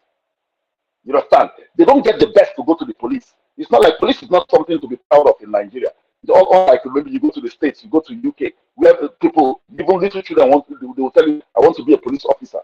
Now, in Nigeria, now, police are the worst amongst us, even at the federal level as it is now. So If you allow the states to have their own state police, they will pick the best out of them. And this one you're saying the state will use it. Okay, let's assume the state is going to use it. For how many years? 8 years, they will leave. That's it. You understand? So we should not shy away from doing it. I'm not objecting to state police. I'm just telling you the factors that surrounded it. I'm not objecting. General Thomas. State policing has been, we've been advocating for state policing even before the act came on board. Do you remember? The state policing thing, they've been talking about it in the National Assembly for 20 years that the federal government has refused. So what's the problem there? Let me also clarify something with you guys here. One of the problems that we have as a country is that we always try to legislate parity. Just because let's say they say, oh, we can have state police, does not mean all states should have state police. There have to be metrics that have to be met. There have to be but see, marginalization will come out again. They are marginalized. No, you know that now. Wait, let me finish my point so you know where I'm coming from. There has to be standards. Not all states in Nigeria can afford state police. I know that for a fact, and we all know that. So you cannot force it on them. So you just go at who can meet this requirement. You set the bar very high that only if you can meet it, and over time, others will then join. That way, you can learn from the mistakes of the few before you spread it. You cannot just go sweeping move and just say, okay, tomorrow everybody has the police. That would be a disaster. So let's not try to say parity that by forcing it on other people, but make it available as an option. So if you have the money, the resources to the resources, you can do it. Then go for it. But if you don't, you can still rely on the old system. That's the way. On the federal government, yeah, exactly. Don't try to force it. That's the issue we've been having. Marginalization will creep in when you are suggesting that, isn't it? That is just noise. Stick to facts. Forget the noise. Thomas, let me tell you. Always complain. When you're talking, when you're talking about national issues, don't be biased. Let me tell you something. Everybody's marginalized in Nigeria. Even the Fulani, even the Hausas and the Fulanis, the people in the north, they are marginalized too. Even in the southwest, everybody's marginalized. We're just talking about the level of marginalization. You understand? Every Nigerian is marginalized. So don't come and say we're making this. See, if we want to fix Nigeria, we must fix Nigeria holistically. You know, we must come down at the right round. You see, you know why Nigeria is not working for everybody? Nigeria is not working for everybody because our elites, look at now, one man opened a platform. Every Nigerian has his say. Even you might not agree with me, but I had my say. You understand? I have to listen to your own too. We come to a compromise. Nigeria is not doing that. Let everybody come. If everybody is agreed, let everybody come to the table of brotherhood. Let's sit down and discuss. We might fight, brothers, even in the family, brothers fight, but they still settle. We fashion out a system that works for us. We will not be copy every whole system will copy. If we copy this one, look at Joseph, I hear you. Mike, are you there? Mike, can I make a point real quick? Hold on, please. Mike, did you phantom these two factors that you just said? Does it make any sense to you? Well, when I heard him say about state police, I just called it just now. I didn't really hear the whole, but the one I heard. Let me just say it twice. I just said the Southeasterner, if they are employing state police, they will be employing gunmen. They will be employing ESN and HIPOP. Yeah. One thing I know, that's why I wanted to talk to. See, what will happen? The reason why the government is not even doing state police in first is because of the Southeast. Because they don't want to create. Mike, I want to. It's the main reason. I'll be honest with you, my brother. Let him land now. Let him land, Joseph. I'm trying to explain to you. Wait now. Let him land. They don't want to create. First of all, you guys see how agitation going on. So they don't want to create a 1967 situation where you had Ojukwu in control of everything, where he had the weapons and was able to turn the gun on his country and start a civil war. So if you have a state police now, it means that you'll be in control of your weapons, because whoever control the police also control the weapons, right? So now you have all the entire Southeast being all the police officers there are all Southeasterners, And we all know 99% of Southeastern, or most of you, I don't know, believe in Biafra.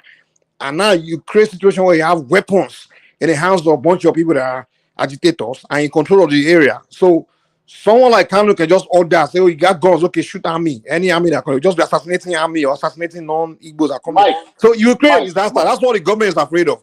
Maybe until you guys finally convince the government that, okay, this desire for a Biafran thing is dead or it's over, that's when the government can be confident enough to allow you guys to have a situation where you are harmed, independently harmed. You understand? So that's what the problem is. I'm sorry, my brother. That's the truth. Okay. Let me tell you something. Let me say something. Thomas, please. Let me say something. You understand? I'm sorry to interrupt you. The thing is this: when did the Nigerian state, when the Nigerians or state start agitating or start asking for state police? Was it when the ESN came on board, or was it when IPOP came on board? We've been asking. Nigerian state has been asking for state police since the time of Obasanjo. Obasanjo refused. They asked in Yar'Adua refused. Asked in Jonathan refused. So what brought ESN and all this? The thing is that we have always shied away from doing the right thing. The right thing. That is the problem. State police, you see, let me tell you, state police will stop all these things you see in the now southeast. State police will end it. And when you talk of they are going to employ ESN, okay, if they employ ESN, it's going to be at their own detriment. It's not doing them any favor. So let's go. What we should do as a country. Joseph, are you kidding me? It's supposed to be on their own detriment. Are you kidding me? Are you kidding me? What did you just say? Excuse me. I want to ask you, Thomas.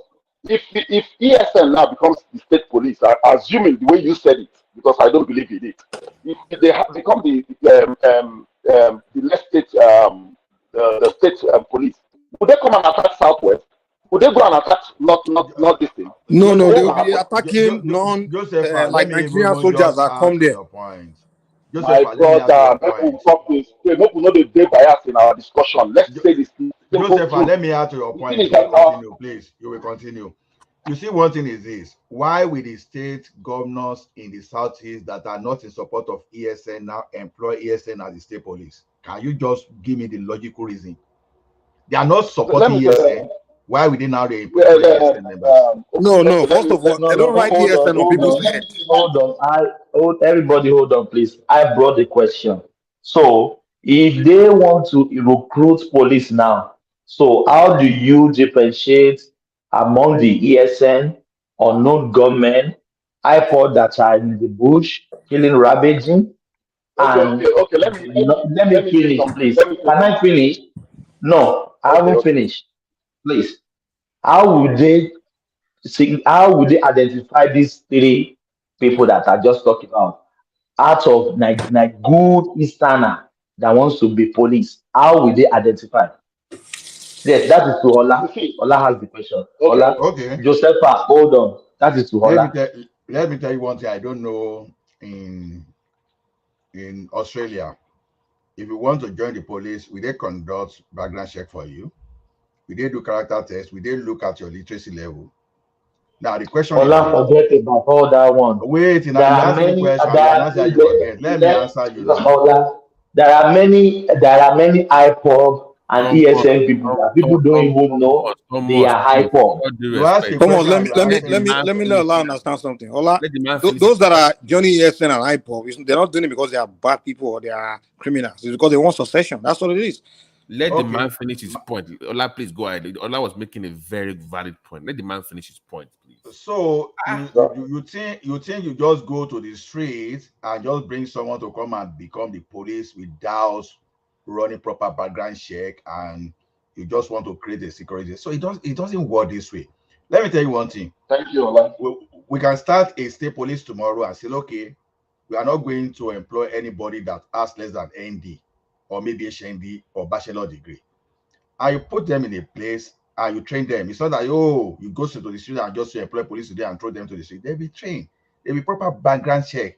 And they'll be guaranteed. So, Ola, there is no IPOD that has degree. Thomas, you are not making sense, my brother. So there is no IPOD member or ESN that has degree. Thomas, No. Let the man speak now. Let him finish this. Thomas, allow him to speak, okay? Go. You have a bias. My brother. You are biased. My brother.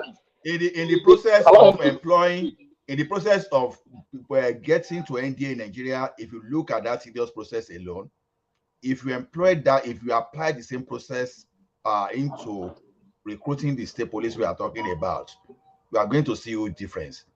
You see, you can employ these people and start getting the guarantor, like the members of the clergies in this community, or maybe important lawyers that can give them some kind of surety. So you don't just go and employ people and say, oh, police, you carry someone that. No, it doesn't work that way. You have to follow proper process. And don't just tell me that just because the ESN or whatever IPOB is rendered that, oh, they just go to the street and do.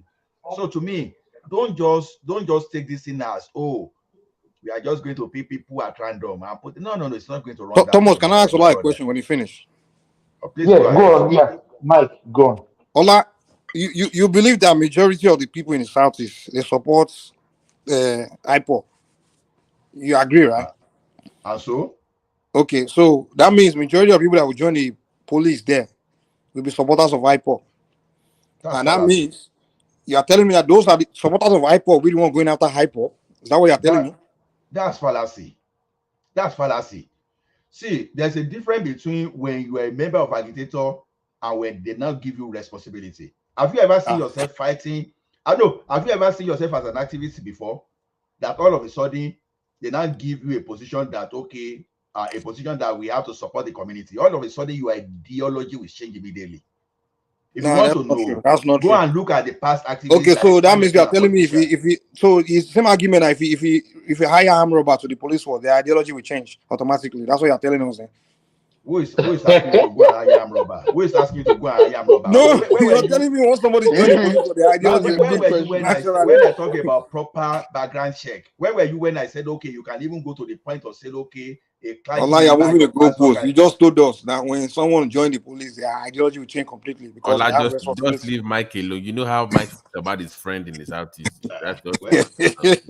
I'm talking true. I just took I've made my point though. So if Thomas think iPod is the one that Mike, that's how about this? How about this? Like maybe you were not listening earlier. How about who can afford state police right now? Okay, Lagos. Let's start with Lagos first. Let's see how they do. Doesn't mean everybody has to jump on the state police bandwagon. Yeah, but they can't do it for one state and not do it for another state now. You can't just allow. If Tinubu starts saying only Lagos can do state police, this is marginalization. Mike, hold on. I'm saying that there will be standards. Obviously, from the financial point of view, not everybody can afford state police right now. It will be unfair to those to say, okay, everybody will state police. No. Start with the ones that can afford it first. The police system will set the standards of what you should have as a state. Baba, how do you know the South from state cannot afford it? They can't even like so come on now. So when Anambra cannot generate beyond $2 billion a month in IGR example. Almost. You know what I mean now. Come on. They can some people. But Baba, if they choose some states. This marginalization we settle again. Can I chime in real quick? Actually, did you see Anambra generate $2 billion? Or where did I? No, I was saying to Thomas, the challenge would be, for example. No, I think Prince Daddy, you made $2 billion, not $2 billion. $2 billion. I mean, oh yeah, sorry, yeah, naira. That's what I meant. But to use the phrase, we can't legislate parity. That's the point here. So it's optional. If you can afford to have a state police, go ahead and do it. If you can't, you don't have to. Is that not what you're saying? Exactly. You are. That's my point. Exactly. That way, if they meet the threshold that they set by the federal system to have, right, then you go for it. But if you cannot meet it, you stay with the system that you have in your state. How do you determine that? How do you determine that, Babati? That will be determined by the police at the federal level. Like you have in America, you have your FBI that will set the parameters for policing in your local precincts. So if you have a Yoruba man as the IDP and he's denying some Southeastern, let me tell you the kind of democracy, let me tell you the kind of democracy that we practice does not allow us to do certain things. And that, I know we have debated this issue before. It cannot help us because you have all this group of legislators or bro, no. Let me so you know where I'm coming from. They have a standard that is open to the public. Everybody knows what it takes to the standard can be changed. People flex it. They just roll out the parameter and change everything. And Nisuru, now hold on. Let me finish my point. They made this thing very transparent. This is open. At the federal level, this is, for you to have state police, you must have A, B, C, and D. Do you meet it yes or no? Is the point. Once you make it transparent, people can scream tribalism all they want. Does your state, can they meet up the requirement, yes or no? That's the end of story. It's not a tribal issue. I don't know why you're trying to make everything tribal here. No.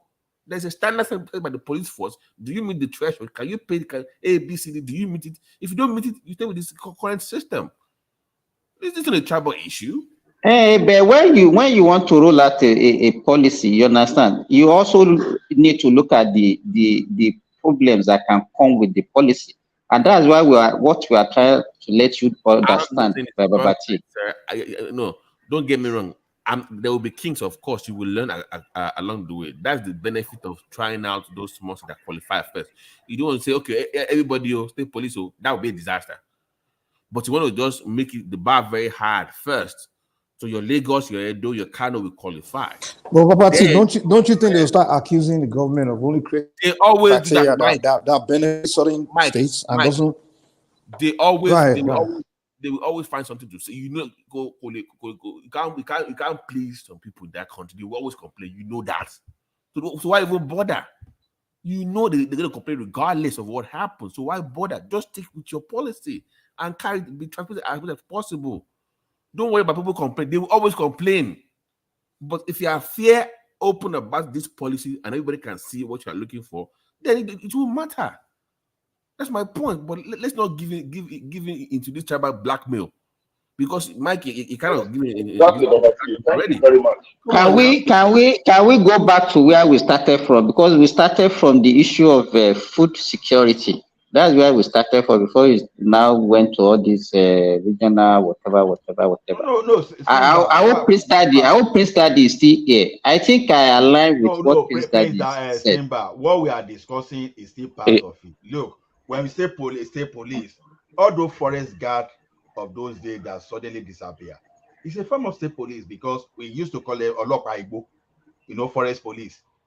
If you have something now, the country abuse it? No, we didn't abuse it because they had their limitation. When we say state police, sometimes we have to define it. Okay, what of we said the type of state police we are. But the old forest guard, they are just what they are policing is lumbering, illegal lumbering. That's what they used to do. But all these illegal Fulani men you are talking about now, those guys would have spotted it and maybe they would have rearmed them to even combat them because they want that someone can just come into your forest and just. But they don't carry arms. The forest guard of those days, they don't carry arms. They were carrying double barrel. They were carrying arms. Okay. I know that one for sure. So without the green khaki, without in fact, that's the people that when they learn about using the sunshade, they will just put their sunshade. Yesterday I saw their vehicle. Yesterday, they still exist though. No forest guard, not like before. I don't know. I'm not sure. It's like, let me tell you, we still have all of it. They are not effective. We have a lot of redundant institutions in Nigeria now. The forest guard, the CS. I said I saw their vehicle yesterday, even in a lorry. I'm telling you. Maybe I saw their vehicle. They rode it forest guard and hunters. Yes. You understand? And I know a cousin of mine that was employed in Osun State as a forest guard in the Ministry of Agriculture and Forestry. Also, the only thing that they do is that they go inside those bush, they collect bribe to allow people to do this illegal lumbering, and that's what they. So in fact, most people are even, pressing to get the job. That's what they are doing. So they don't police anything. They just see it as their own opportunity. They will be the ones selling those trees. where Simba. So they can even collude. They can even collude with all these bandits. All those things are better things. Simba, it doesn't take anything. See, a person like me, you must know, if you make me an advisor to a state governor, you understand, on technology, a lot of this thing is just a minor issue that can be resolved. It doesn't take any. Don't mind Simba. How was area G? I will just put sheep on those trees that we are talking about. Let me ask him, Simba. How was they supposed? How are they supposed to? How did they secure area G for Enugu State? Was it not lookout that they use? The Rangers. Do you know area G for Enugu State? So let's not. No, I don't know anything about that. Area G4 is one of the biggest in the whole of the country, and it's in Ogun State. So please, let's not. It is possible. It can be done. It is difficult. No, we can put them. No, I'm not saying you can put them to work. We can put them to work. No, because you are creating this hopelessness scenario that is not possible. Everything just bad. No, Exactly. That way. Exactly, man. Let's stop doing that. I still stand on what I said earlier on. To get state police in Nigeria. You are a yes. general. So what do you? You are a general now. So what argue with fake general. Fake general. You are a general. So I want to ask you guys are just glancing on what I'm saying. Southeast is the problem of not getting state police. It's one of those places. It's a lie. It's a lie, Thomas. I don't hear you. It's a lie, man. Come on, stop that, man. You've been saying it. This is not the first time I'm hearing it. I've heard it the other day. You said it. It's not okay. Since in 1999, did they have was Southeast the problem, and we didn't have it? Come on, stop spreading those. Hold on, please. When Obasanjo was there, were there no agitation from the Southeast? Were there no agitation in the Southwest? Thomas, I'm asking you a question. No. Biafra, now compared with any other, the Biafran thing, that was a horrible war, and the Southeast never moved on from it. Mike. So the government can risk another Biafran war. So that's Southwest are the Baba of agriculture. Southwest. Mike. Okay, I don't understand anything. Everybody. No, the issue is not agitation. We are talking about war. War. There's a difference between people that are ready for war and people that are agitated. Let me tell you, Josepha, hold on, please. You are getting angry. You can get angry, but this is a conversation. If you have to have a thick skin, no. You are hold on, please. Hold on. I said, hold on, please. This is a conversation. We here we push people. So don't get angry. Anything I say, don't get angry. I'm not getting angry. I'm not saying when you just hold on. Yeah. The next voice I want to hear is Remy. Let's invite Remy. Remy has been spoken. Remy. Yeah. Thank you, General Thomas. Good morning, everyone, and I hope everybody is having I wish everybody. General Thomas. I wish everybody just calm down a little bit. First, I will agree totally that Nigeria deserves state police because the police we have now cannot man. How can you compare? We are not even up to 1 million police to about more than 150 million Nigerians. But when you look at the regions, let's be objective here today. Southeast, as the region stays now, it's going to be a little bit difficult for them to have the state police with the rest of the region at the same time. Unless we have to wait for them, we'll sanitize this region of the criminality that is going on there. If we can do that, then we can all come back to around the table again. It's either we have to go ahead without them or we have to wait for them. That is the bitter truth. Because no president will give Southeast State Police for now. That is, you are bringing a big crisis. And if care is not taken, it will be hijacked. I will tell you my reasons. First, this agitation has been on for a long time. And the so-called Southeast leaders, they didn't do the right thing. Now they are trying to do something, it's a little bit too late. It's getting out of their hand. Look at the example of Kano when he was granted a bail by Abaribe, and he jumped bail. And instead for people in that region to condemn this activity, nobody condemned it. They were giving excuses here and there. They feel entitled. If you feel entitled, every region in Nigeria also feel entitled. You are not the only one that went to war in 1967. A lot of Nigerians were also killed by your people there. From the north, from the southwest, and from the south, they were also killed. Do you think they were also happy? But I think it's high time they should just forget about this, talking about the war that happened in 1967. And I think, to me, I always look at it that the Southeasterners are the most luckiest one in Nigeria, because they let you reside in their region to do your business and you prosper.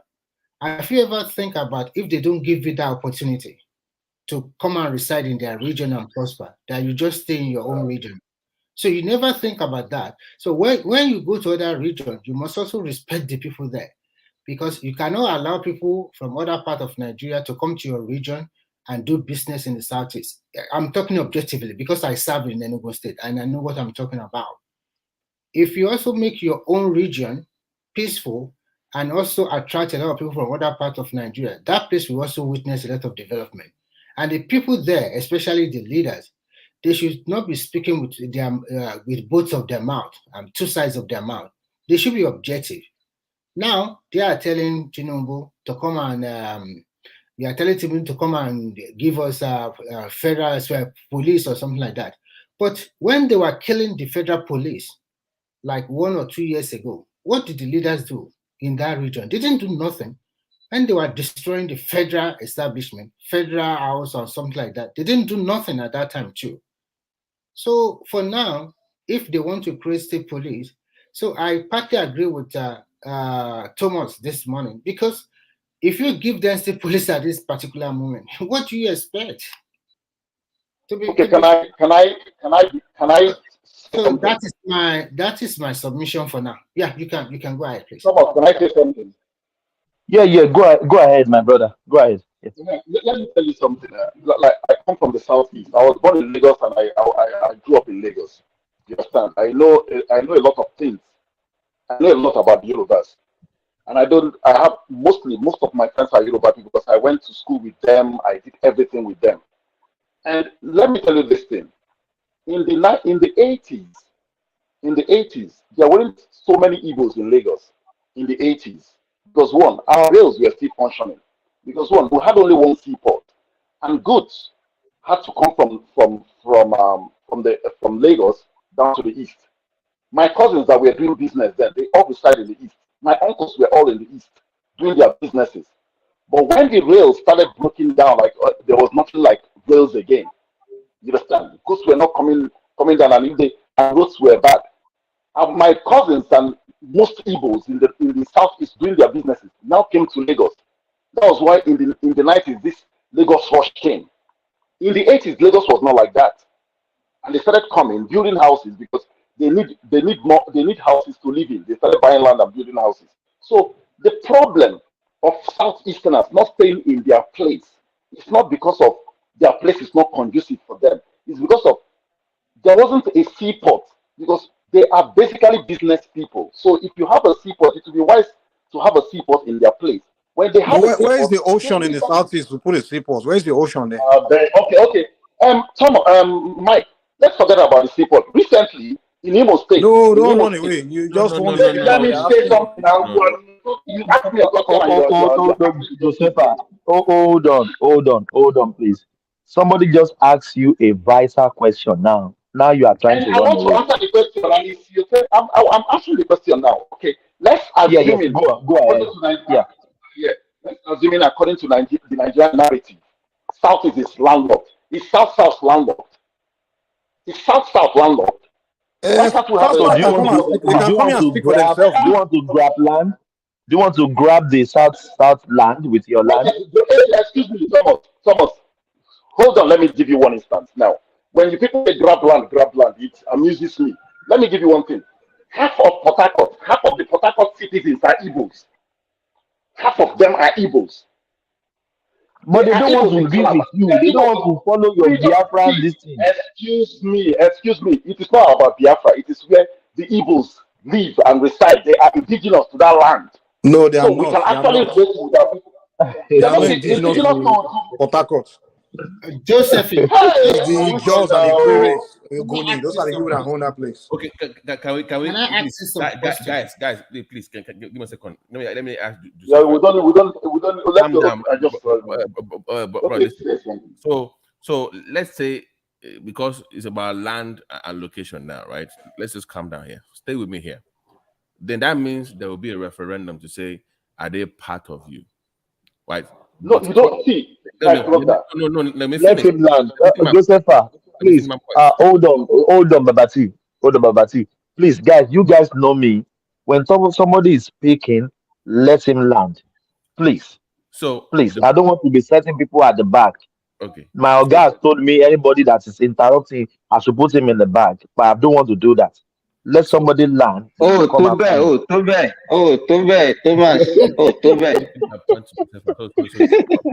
listen to me very close here. You forget I'm a general. I can do anything. Before I lose my Go on, Babati. I'm gonna lose my turn. So you know where I'm coming from. I'm from the southwest, right? And we have Yorubas in Kwara and Kogi, but they are not part of Southwest, even though they are Yoruba people. So in your own case, if anything comes up with that region, Southeast, even though let's even say they are Igbos, but currently they are not mapped under those 5 states. So if there's a referendum for that area, you can let me finish. You laying claim that they are Igbo is not legally binding. That's an argument to make to force them to be with you, even though they are one of you. You see the point here? That they're south, not southwest, not southeast. Even though they are Igbo, but they're not really part of you. So you cannot say because they have the land to ocean. Then but they are even isolated because there is no boundary between River State and the southeast. No boundary between rivers and southeast. So how can you not go and pick an isolated group of people? Excuse me, please, I want to say something. You've asked your question, fine. You see, when people say there is no boundary, actually there is a road. There is a road from Abia State to Calabar.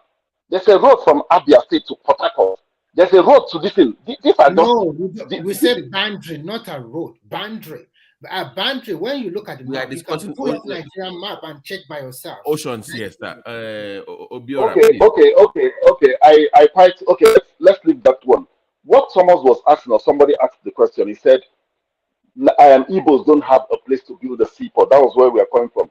Now I'm talking in the context of. Do you have an ocean that surround you or that border you in any of the southeast states? That was the question. Do you have an ocean? Okay, we might not. Excuse me. We can connect to the nation. We can connect to the ocean. My brother, do you have an ocean? That's the question. Excuse me. We can connect. Okay. I want to ask you a question now. Recently, I was reading. My brother, you are not asking a question. You are asking a question. Okay, we have. Where is the? You tell us where they tell us. We have in Abia State. We have in Imo State. No. Obiora, wait. Maybe you were not here before. We'll do that. It is 97 kilometers from the ocean line. We've done this before on this platform. 97 kilometers from the ocean line, but it goes through 2 states to get to you. Thank you. So you can't just. I want to ask a question. What I want to ask is this. So, assuming, get it right. Assuming Southeast was a total country on its own. So you mean Southeast with that ocean close to them, they cannot have a seaport? Is that what you say? Assuming we're not part of Nigeria. They cannot have Rogesefa. You can only liaise with another country. Exactly. You cannot have. By word, if you listen. Even Ethiopia, let me give you, Ethiopia has to be importing their goods through the Djibouti. Too far. Do you know how far? Excuse me. Do you know how far Ethiopia is to Djibouti? You cannot jump somebody's land It doesn't belong to you. It doesn't belong to you. That ocean, border does not belong to you. You cannot jump two states and go and say you want to have an access to a seaport. Where are you going to build the seaport? In another country? Obiora. Oh my God! Okay. But let's just move on from that. Wait, Let's move on. Wait, please, brother, wait. We haven't talked here. Once you decide to break from a country, that river does not belong to you anymore. You are landlocked. Once you break away, you don't. Oh, you can't have that. Okay. Yes. Okay. As my brother. Okay, let's assume we break away. Assuming, I'm just saying it because I don't agree. I'm a Pan-Africanist. Let's assume we break away. So we cannot negotiate to have a seaport. Can't you negotiate? I mean, you can with you cannot have. You can only you'll be importing through. Let me tell you, you can be importing through whatever country, but there will be the one collecting the import duty or whatever. No, so you are still at their mercy, and they can only allow. You can't go and own another seaport in another man's country. Excuse me. I do not agree with all what you're submitting here, but I know we have a we decide to so let's not make that argument. But it's even ridiculous for somebody to be thinking that. It's very ridiculous for you to be thinking that you can have a seaport in another man's country. This is ridiculous. I can't be thinking like that. Well, let me chime in real quick. So, hold on. Let's hear from Prince Daddy. Josepha, please hold on. Let's hear from Prince Daddy. Let Nigeria decide your fate. You can't force them to live with you. It's their country now. Once you leave, you can't force them to give you their ocean line. Once you decide to leave, you can't force them to. Okay, so I mean, I know Obiora says is an Igbo boy, even though he's a Lagosian from what he said. But to his point, I mean, yes, once they break away, they be landlocked. But he's suggesting that it's not possible to negotiate for to have a seaport. Okay. We say no. Then what? Okay. Then what? Okay, we say no. Then what happens? We can't even say yes. That's why it's called. Hold on. Prince Daddy, what do you want to say now? One Simba, please hold on. One voice, please. You're right. That's why it's called negotiation. Now, if you say no, that's the end of it, and they can come back next time and try to negotiate again. But it is what it is. If it's no, it's no. But that's the risk of wanting to break away. And you get, I think Obiora, said himself, if I'm not mistaken, that he himself is not in support of the breakaway or Biafra, I think. And I think many Southeasterners also, I don't think they are in favor of breaking away. It's only the agitators that Nnamdi Kanu and perhaps Samuel Ekpa has been able to convince that talk about this stuff. That's my perception, and quite frankly, there's a huge dichotomy between the governors or the people in power and the people when it comes to this agitation. They're not for it. They know the benefit that they get from the Nigerian state. So it's going to be really a tough one at this point in time to want to negotiate to break away. The thing is this. You see. What most people are not seeing is this, like the country itself.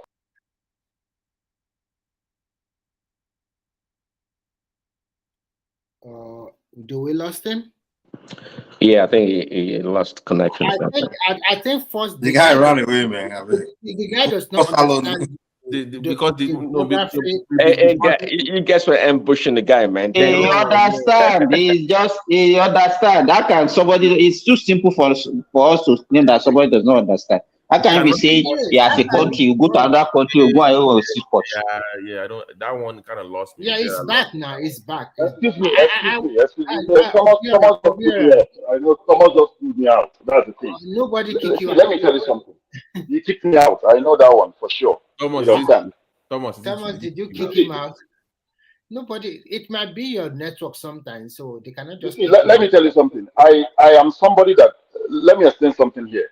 I'm somebody that is Pan-Africanist. I believe Africa was divided. Africa was, because the colonizers, all these borders we see in Africa were created by colonialists, you know, and the Nigerian state again destroyed, continued this balkanization of Nigeria, and that's why people of the same tribe are not residing in the same place. That is the reason. Obiora, do you agree? Let me No, let me come. before you go on, just put this into your consideration. Do you agree when you guys talk about marginalization, the other region also talk about marginalization? So every region is marginalized one way or the other.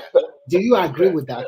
Do you agree? Yeah, I agree. I said everybody is marginalized in Nigeria. Okay, But the thing is this: I want to. You see, I give you If everybody is marginalized, who's marginalizing who? I don't know. So let everybody's saying. me tell you why. Let me tell you who's marginalizing who. The system, the elites are marginalizing the poor, the Nigerians. So the if that Nigerians. is the way, so it's our leaders in all the regions that are. Guys, let's let him land the point. Let's see which point he's actually trying to land, because he's landing something about balkanization.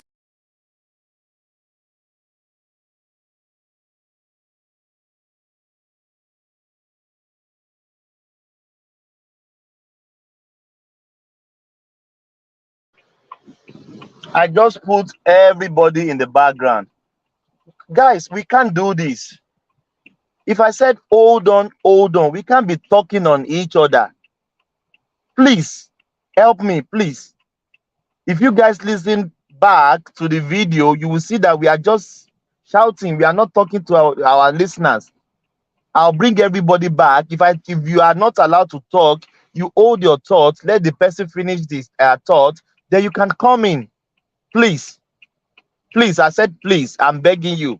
Please. One man always pulled my ears about this all the time. Please. Thank you.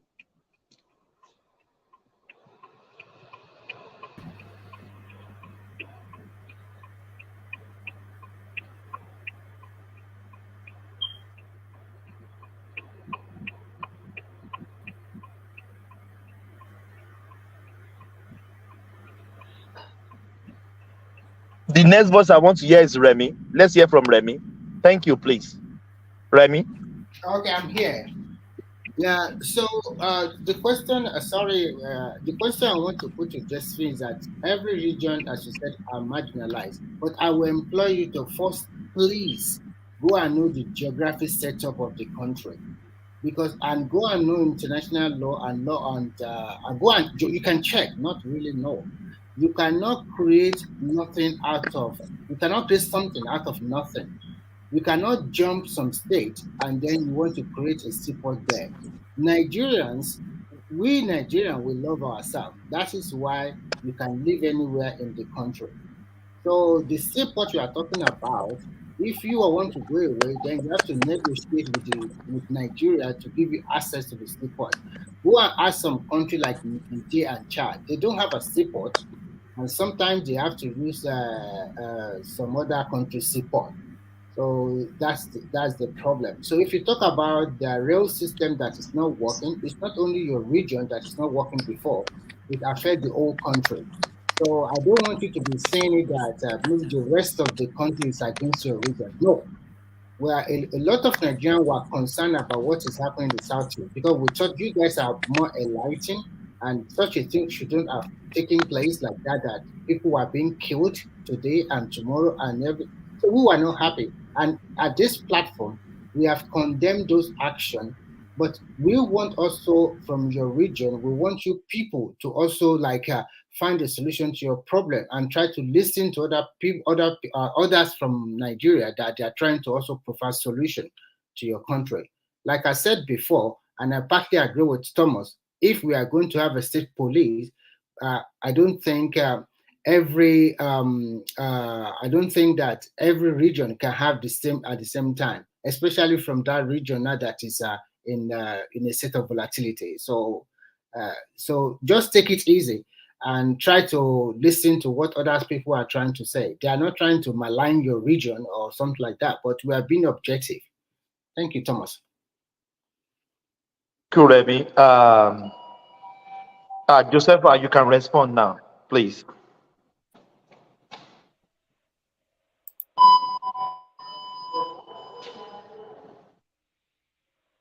Do we have Josepha in the house? Yeah, I'm here. I'm here. Yeah, you can respond now, please. You see, the thing I want to say here is this. You see, I quite agree with him that every part of Nigeria is marginalized, and who are the people marginalizing us?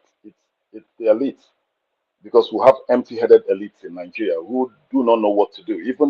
Even including the Southeast elites, they are the worst. Let me put it that way. But what I want to say is this. You see, I've told you a story of the 80s and the 90s, and you ask, and sometimes somebody will come here, oh, Igbos are scattered all over the place. Yes, Igbos, they are nomadic by nature because they move around with their trade. You understand? And they don't cause, when they come to your place, they don't cause problem. They come to your place, buy land if there is any available land to buy, build a house there. They are also contributing to the development of that part of country that they have gone to. And some people ask you, why is it that other tribes are not coming to the southeast? The reason is that most of the things, like in the southeast, for example, they think like the things that will make the place viable for business are not there. Let's just tell ourselves the simple truth. If we had a seaport in Calabar, which they are building right now, if they had a seaport in Calabar, it will ease businesses, and it will bring back the Easterners, a lot of the Easterners who are ready to come back, because it is not all Easterners in Lagos that are enjoying Lagos. Yeah, a lot of them that want to come will come back to the East and do their business. Because what I feel is, no matter where you set up your business, if it's good, somebody will come and buy. Because I could remember in the 80s and the early 90s, people from Cameroon comes to Onitsha to buy goods. People from Cameroon comes to Aba to buy goods. So we can, a seaport is what that region needs, or that south, let's say south that we use the facilities there. We need a seaport there. But this idea of having just one seaport in Lagos, and everybody comes there and carry, it doesn't make sense to me. It's even it's a disadvantage to the Nigerian state itself. And Can I chime in after? Can I chime in? Oh yes, yes. You can come. You can come in. Josepha, land it. Then Thomas. Okay. Let me just. Yeah, that's right. Yeah. Let me conclude. So, can I conclude so that you can come in? Yeah, conclude. Yeah, conclude. Yeah, conclude. Yeah. The Mabati from them after the mic. Yeah. What I'm trying to say here is this. We have to look at, if we want to develop the country as a whole, we shouldn't start saying, oh, this part, that. If we want to create anything, state police, for example, I've said it that Nigeria needs a state police. If we had state police, all these things that are happening in Southeast wouldn't happen in the first place. The ESM that was set up would not be set up in the first place. All this Ebubeago and this one in the Southwest will not come up. This banditry in the North will not be there. All these things happening in the South will not be there if we had state police, and because the state police are going to be supporting the military, because the military right now is overwhelmed. So the issue of state police should be considered first by the president. We should have it, no matter how you look at it. If you like, you can say, oh, the Southeast is going to turn it into agitating whatever. We need state policing right now. Thank you. Yeah, thank you, Josepha. Babati, your floor. You have the floor. Because I had to go pull this at the Nigerian Port Authority. I had to go to, and I have my own sources too. So it is not true that there are no functioning ports in South. There are functioning ports in South as of now. So that statement by Josepha is not accurate. What is happening is that the world is moving towards bigger vessels. So even your Tinkan Island and your Apapa whatever, they're going to become also in the next 10 to 15 years. That is why Lagos had to invest in Lekki and the other one. They have about two there. Babati, I think they can dredge, isn't it? Let me fix. You see now you don't interrupt now. You're the host now. I am the moderator. I can interrupt. Okay, I'm the moderator. Okay. Okay, but this is my point. Bigger vessels are now what the world is moving towards. Nobody's going to spend 4 times, 5 times of what they can do to move one single vessel to your area. What happens, first of all, to address the Abia issue of not having a seaport in Abia is because That you can take small ships, but not a vessel. And if I'm an investor, I'm not going to invest in a beer port for small boats. I want the vessels. Even if they dredge that river, you can't accommodate that those ship size. It's impossible. So South, the only one that they have coming up that is deep enough is the Ibom deep sea port coming up in Akwa Ibom. That is the one that can even take anything close. That is the one that the state government in that area is investing in. So just to do, first of all, anybody that comes online talking about, oh, we don't have a seaport in Southeast and it's unfair to us, is clearly misinformed, and they need to stop saying that. We've done that before on this platform. 97. Okay. Let me finish. 97 kilometers from the ocean line. So it is impossible to dredge 97 kilometers of river to get to you. We've done that thing on this platform before. I even have to bring the picture up on this platform and do the 97 kilometers. It is impossible to dredge that for you. I don't think it's 97. I don't think it's 97. Okay, I have put it up on this platform before.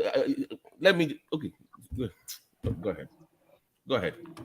Josepha, hold on, my brother. Yeah, Mike, it's Mike. Mike, let Mike speak. Then you come after Mike, please. Mike, yeah. Okay, now this seaport issue that they keep talking about, let me debunk it. First of all, if you go online and look how many seaports we have in Nigeria, that way it will give you the answer. We have seaports in almost every state that borders the ocean, except Ondo. There's seaports in Lagos. There's seaports in Rivers, which is the one in Warri. There's seaports in Delta, which is the one in Warri. And there's seaports in exactly. There's seaports in River, which was the one in Port Harcourt. There's seaports in Calabar. Now, let me tell you the problem. It's the same problem we have with international airline flying to Lagos. Deciding most of them coming to Lagos. The problem we have is the shipping companies decide where they want to go. You understand?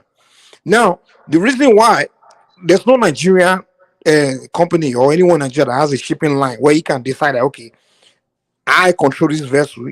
I want everything to be dumped in Warri or Calabar, all those other stuff. The shipping companies, when you want to ship something from another company, the shipping company is usually owned by foreign companies. And before they ship things to Nigeria, right, they have to make sure to get enough load, right, so that way they can make money. Kind of like example, like traffic, more load. Yeah, exactly. Even when I want to ship cars to Nigeria, sometimes they will tell me, before they can ship it, I wait 1 month because they have to get enough cars to take. You understand? And it's the same thing with airline. They focus more on Lagos because they don't get that much traffic. You understand? That much passengers. So that's the reason why those shipping companies prefer. It's hard where you want to ship something to Nigeria. You want to tell a shipping company like, hey, I want you to ship it to Calabar. They will tell you we don't operate in Calabar. We only operate to Lagos. And it's not federal government that's telling them to only operate to Lagos. It's just business. They know that the packages they will get, most of the things they will get, are going to Lagos. Why? Because most businessmen, most headquarters of companies are in Lagos. And it's not government that force everyone to go set up their headquarters in Lagos. So the traffic goes to Lagos. That's why those shipping companies go to Lagos. Now, do you bring federal government or do you blame Southwest and you are saying they're marginalizing somebody? If you guys want the ports in Calabar to be functional for you, then go and work with the shipping companies and organize yourself and go and talk to them and they can work something out with you. Like, okay, well, if you want us to deliver to Calabar, well, can you make sure you guys... What are you telling us now is nobody has the power to choose where your goods is going. It's the shipping company will do that. Thank you. If I want to ship my car to Nigeria now, I'll go to a shipping company here and I will say, okay, if I tell them, okay, I want you to deliver in Port Harcourt, you know what they will tell me? We don't deliver to Port Harcourt. If I say, why can't you? They will say, because we want to also ship only your products to Port Harcourt. We don't get enough package that's going to Port Harcourt. Most of the things we get go to Lagos. Even with Lagos gone, it's only once a month. You understand? Or maybe twice a month. It's same to airline. If you build an international airport in Anambra, they built it. Even in Canada, they built it. If I go online and say I want to go to Nigeria, wait, let me lie. A ticket company. If I go to cheapticket.com, which is all foreign companies, and I Thomas, can I type, come in after? and wait, now let me learn. Because I won't. If I type Calabar, most of these airlines they don't operate. They don't go there, and this airline are not owned by Nigeria. They even Lagos, like Delta Airline, they will tell me they only do Lagos once or 3 times a month or something like that. So that the problem is not anybody marginalizing you. It's just how the business is. You understand? So Yeah, let's stop this thank you. balancing. Yes, yeah, no. Thank you. Yeah, who wants to? Somebody wants to chime in. Yeah, I was gonna make a comment. So, just like we Yeah, were talking earlier, huh? please, Daddy, go on. Yeah. So, I listened to Mike's business case analysis, which I agree with. So it goes back to investors trying to minimize their cost and do what is good for them as a business.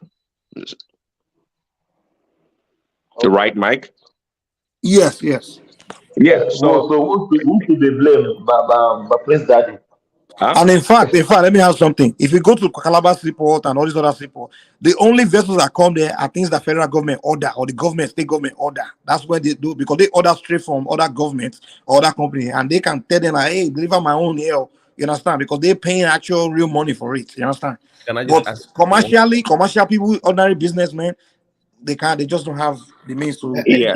So, Can I ask it's just you? like investment. It's just like investment in a place in the country. Yeah. So, if the country or the investment is not profitable or favorable, they are private citizen. They don't have to do it. Just like we are talking about earlier about Dangote or private people investing their money. Unless the government compels businesses to do certain things, they won't do it because any business has to look for its own, do things for its own benefit. But please, Daddy, can they do that? Can they? They can't force them. Thomas. I don't Well, think the federal government has the of course, power. it all depends. It all Hold depends. I on, mean, please. Yeah, it all depends. Let's please finish. Yeah, Yeah, it all yeah. Go depends. on. It all depends. If government see, that's why. See, only okay. Remy lived in China. Okay, you can tell. See, the government policies. He was Government living in policy. China before. Not now. He's not in China anymore. No, I He say moved to. it lived there. But He lived there. Yeah, yes, yeah. see, government policies is what drives an economy or a big part of how businesses survive in any place. So yes, there are many times, even the West, in America, whatever, the government can compel businesses to do certain things, or rather, they can incentivize businesses, okay, to do certain things. It is possible to direct larger vessels or ships to go to Calabar or the South if the businesses get enough incentives or benefits to doing so. So again, it goes back to policy. A business would always do what is best for its Thomas, can I respond to him? Can I business. just Let's make hear some from clarification? let's hear from Remy first. Okay. Yes, Remy. Yeah, we'll come after Remy. Yeah. Okay, let me make some clarification. First, you Put guys. me on the list also. Me too, I want to talk, Thomas. Okay, you will. Yeah, that's all right. Yes, I will not be we'll go long. after. Yes. I will talk about Europe now because I live here. Do you know that if you want to ship a vehicle from here, you have to take this ship by truck to Germany because Germany is the hub here. And through Grimaldi, I know you guys, you don't know Grimaldi, Grimaldi ship. They will take it directly to Africa. So there are 2 places they always take it. Everybody always ship to like Germany and Belgium. And from there, it will go to Nigeria. So maybe sometimes those one coming from UK can also go to Nigeria directly. But from Nordic country and some part of Eastern Europe, you have to ship your stuff to Germany or maybe to Belgium. And Grimaldi will not take it to Africa because Grimaldi always go to maybe Tinkan or. Remy, sorry for cutting you. Yeah. From Australia, we always go to Germany first, then to Nigeria. So you are right. So that is the main I'm not trying to let Obiara know how it works. And in China is as big as America, but they have a lot of seaport. But most of the thing always go through 2 seaport. And if you are an Obiara, you can ask your brother. They have in Tianjin. Tianjin is beside Beijing, and they also have in Guangzhou. in this Guangzhou, they have a lot of Southeasterner doing businesses there. They always ship from most of the thing that goes to Africa, always go from Guangzhou. They have a big seaport there. So they will ship from Guangzhou or Tianjin to Africa or to the rest of the world most times. Now, when you talk about Lagos now, Lagos have a big advantage now because they now have the Lekki dry seaport, which can berth a heavy vessel with more than 100,000 tons. So that's a lot. So all what this thing you are talking about is supposed not to be an issue at all. So if you want to do business, you can take it to maybe Port Harcourt or Delta State. It also depends like what they tell you. If the shipping is also passing through that place, and you can take your thing by rail or by truck to Southeast. It doesn't stop any business. And as you rightly said, as you know, a lot of Southwestern people, they also travel to Onitsha by road to buy a lot of stuff and bring it down to the Southwest. So these are business that they have been doing for several years. But Remy, can we say this is the matter of demand and supply? Yeah, we can also no. We can say that, and we can also say that it depends on the ship itself. And if you don't have it, you are right in a sense, because if there is not a lot of volume of business, you guys are just thinking that okay, we are business people. Are you the only business people in Nigeria? Most Nigerians are business people, and the volume you cannot compare 24 million people or 20 million people living in Lagos compared to maybe Enugu with Patri 1.something million. Or the whole of Southeast totally. Are they up to 5 million? If you look at the total people living in that axis. So you look at Lagos alone, about 20 million. You go to Oyo State, about more than 5 million. You go to Osun, more than 2 to 3 million people. So, and you see the surrounded area, and how many people go to Lagos? Apart from people living in Lagos, what about people from West African coast that go to Lagos to do business there? So it's not that they are trying to... the way you are looking at it is that you are trying to, maybe the government is trying to differentiate you, or they are being partial. No, if you have a seaport, like look at rivers, look at Delta, they have big seaport there. So, and apart from that, business people always go for people where there's a lot of people, because how can you do business where there's a fewer people? You have to look at your margin. You want to maximize your cost, and you want to minimize your cost and maximize your profit. So it's not that people are trying to Mike will come after me, then we'll go to Simba. I could remember one guy came here the other time. You cannot talk, Thomas. You cannot talk. You are the moderator. Now, why are you talking? No. I agree. Thomas, you can't talk. You can't talk. No, you can't talk. No. I will kick I'm closing. Goodbye, everybody. Bye-bye. I could remember somebody told us some time ago that even to ship to the east is much expensive to ship to Lagos. So it doesn't make sense to ship to the Let me east. tell you. It's much expensive, but why will people not ship it to Lagos? Let's hear from Mike. Mike, you have the floor. No, it's me. I'm the one next to what's the last Hold on. Mike wants to talk. Hold on, please. Yeah. Mike, if you don't have Mike, yeah. Yeah, You Joseph. cannot force Mike to talk. Now, Mike is not ready to talk. Oh, sorry, I didn't know I was muted. Sorry. No, yes, your time is up. Your time is up. No. I was talking. I didn't know I was muted. How can Mike say debate about the Southeast? Alaye, he must Oh, dear. Well, anyways, yeah. So one thing people need to understand: these shipping companies, right?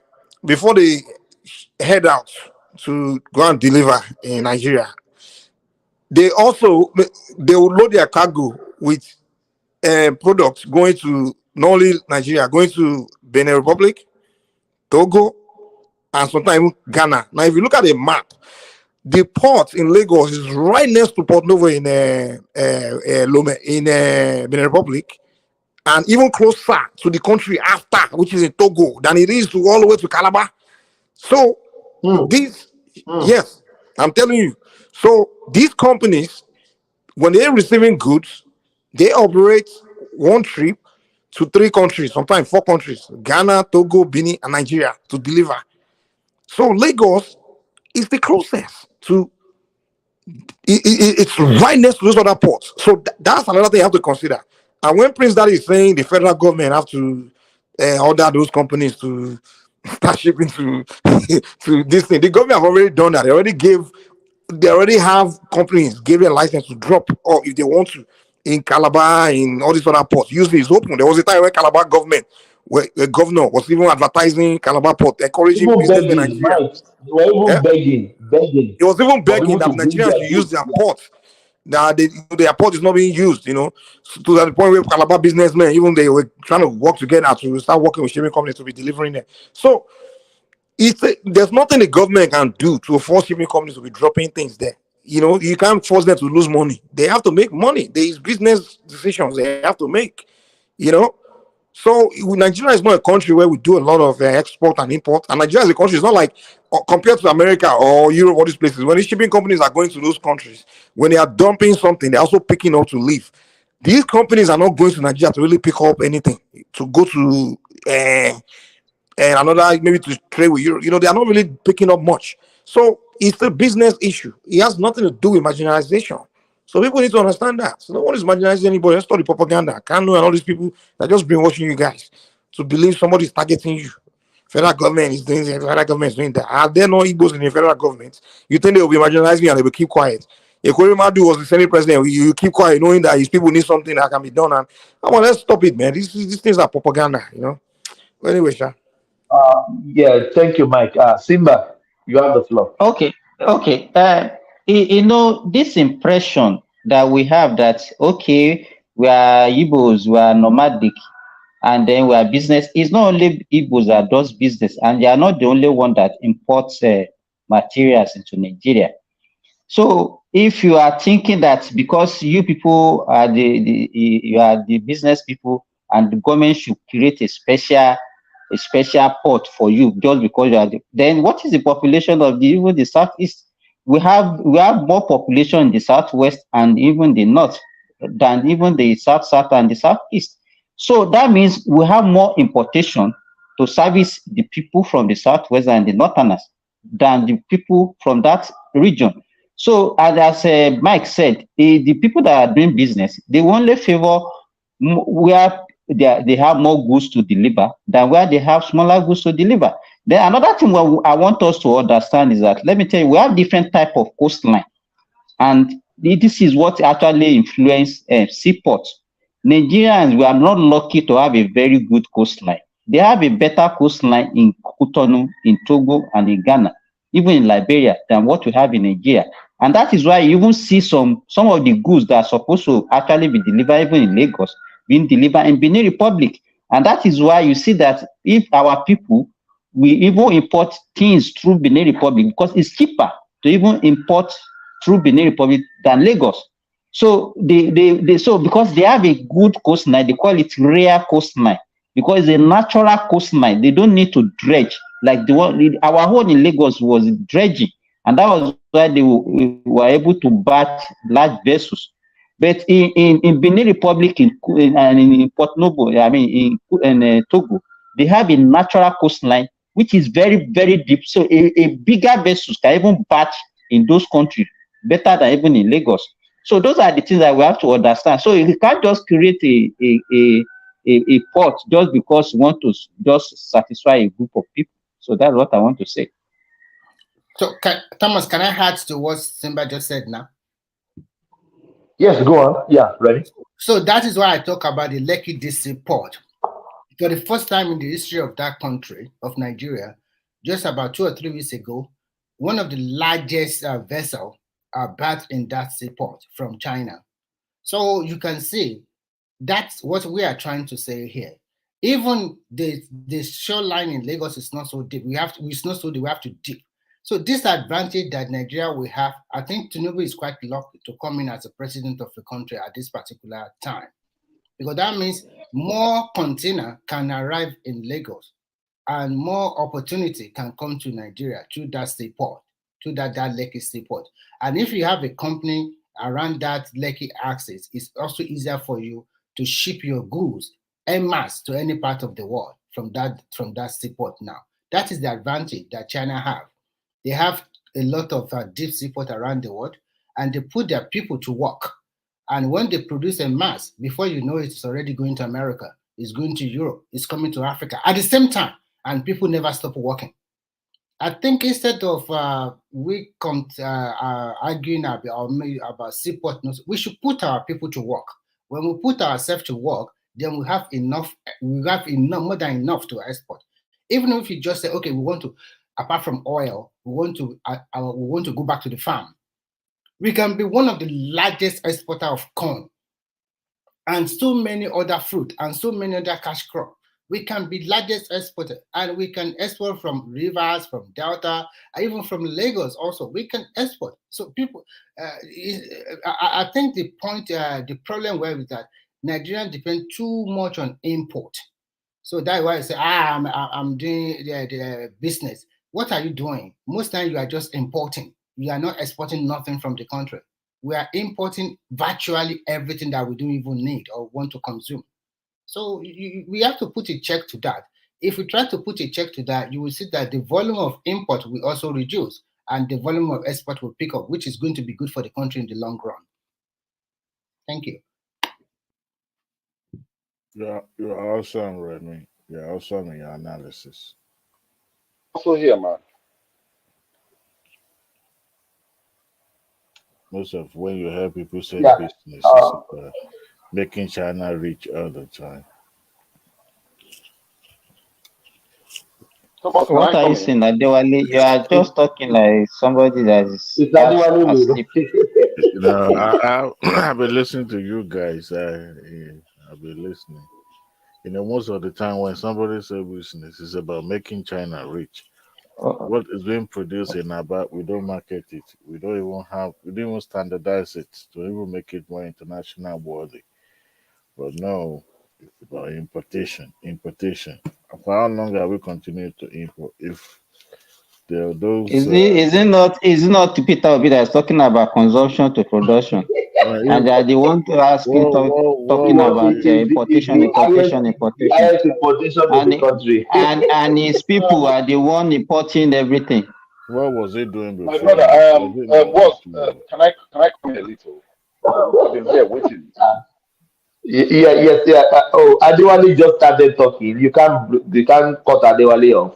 Let Adewale land. Then you come after him. I'm just drawing Adewale is not ready to talk. He's just let's say Joseph Paso. Otelemoye is Otelemoye now. That's Adewale for you. Doing Woodlands Pro Max. Go ahead, Obia. Yeah, Josepha. Yeah, come in, Josepha.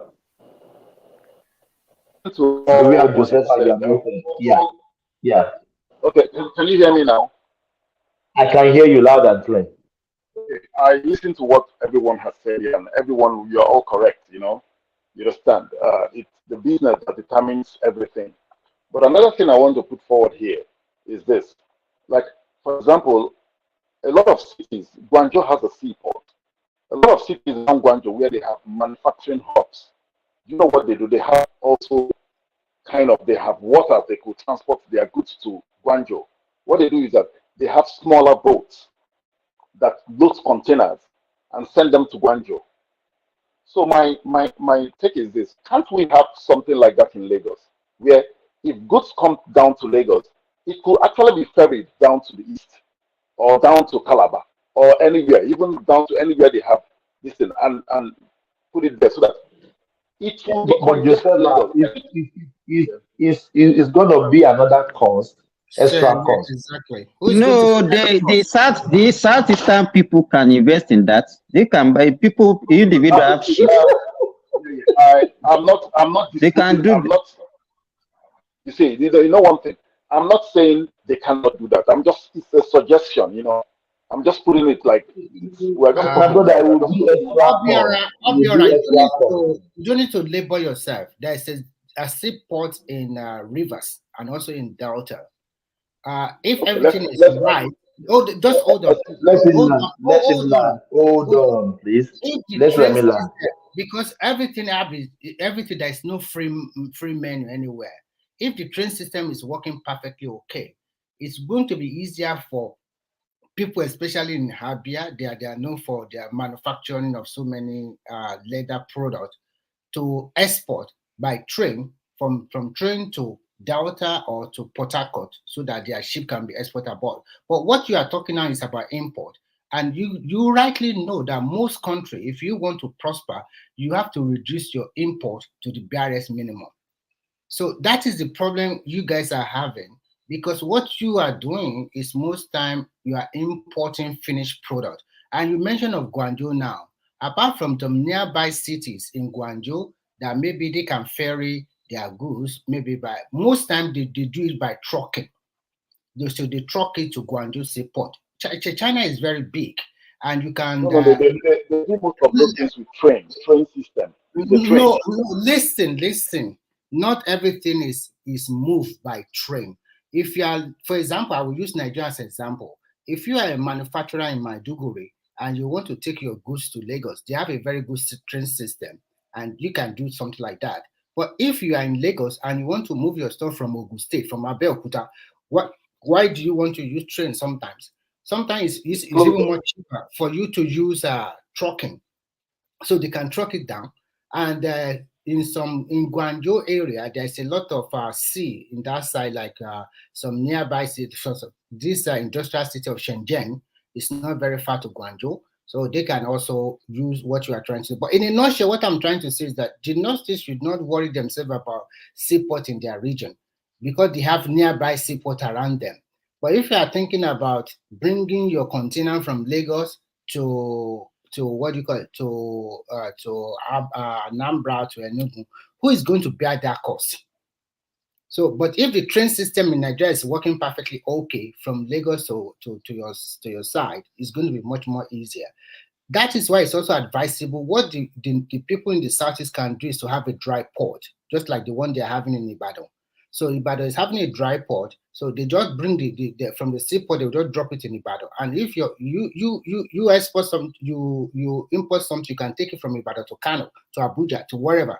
So I'm thinking that in the next 4 years, I will expect Tinubu to finish the train from Ibadan to Abuja directly, because we are already from Lagos to Ibadan. I want to ask you a question. Why is it that when the federal government was constructing the rail line, why did they not construct a rail line to the east? Is it that it's not viable? You know what? They constructed. There is a rail line. They call it the Calabar Eastern route. They have it. They have it. They cannot do everything at one swell like that. There's no money. No, Remy, let me answer the question. Let me finish it with him. Remember, the Lagos to Ibadan was a loan facility from China. You have to remember. And when they want to search for another loan from China, Nigerians start crying. They are saying the condition is not good. It's like you are a beggar, you don't have money, and you want to dictate the condition again. You want to borrow money and you want to dictate condition to the people you want to borrow money from. So that is why it's different. If not because of that, the Eastern Rail Corridor would have been, they would have started even before Buhari stepped aside. But you guys, you continue to complain. No, we don't want any loan. Tell me, the China you are talking about, do you know how indebted is their local government? You don't know. People don't know. I know all of this thing. Their local government, they are smart people. They borrow money all over the world. They develop their country, and you renegotiate your loan. But in Nigeria, you'll be talking like they were enslaved. They will do this. I don't know. How do you want to develop? You don't have money. They want to borrow you money. You want to dictate the condition. So I don't understand. You can now respond, please. Okay. Before Josepha, because it's a question, so that he will respond after me. Because when he started this argument of a seaport, he said that the railway was not working. That was the reason why he said they migrated from the southeast to Lagos. Is that not what you said? Yeah, exactly. Okay, so why are you not saying why was railway not constructed in the southeast in the first place? Because when the Southeastern Railway was not working, It was not only in the Southeastern Railway, it was all over the country that the railway stopped working. And let me tell you, it's the colonial masters that actually constructed railway in Nigeria, not even Nigerian government. And what influenced, no, wait, let me finish. And what influenced the railway construction anywhere in Africa is actually the mineral resources. The one that spanned from Lagos to the north was actually to move agricultural goods from the north to the south and to move natural resources. The one they constructed in the east that time that reached Enugu was because of the the coal in Enugu to move it down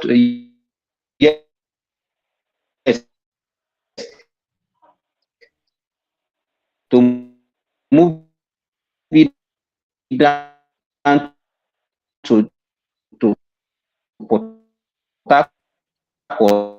Simba is breaking. Oh, is it me? No, Simba is using. Simba, you are breaking, man. We can't hear you at all. Is using. Simba, we can't hear you. Obedient people is after you. Simba, we can't hear you. Simba, I'm sorry, I have to mute you. We can't hear you. Yeah. Okay, Mike, I think Mike wants to come. It's my turn. Yeah. Let's hear from you. Okay, you see, I understand what everyone has. What I'm trying to say is, like, for example, you see, I'm not against any rail built in Nigeria, but I'm against a rail built outside Nigeria. Just look at the one that goes to Niger. I don't know if I'm correct. If Buhari built a rail that goes to Niger, I don't know. Maradi. Going to Maradi.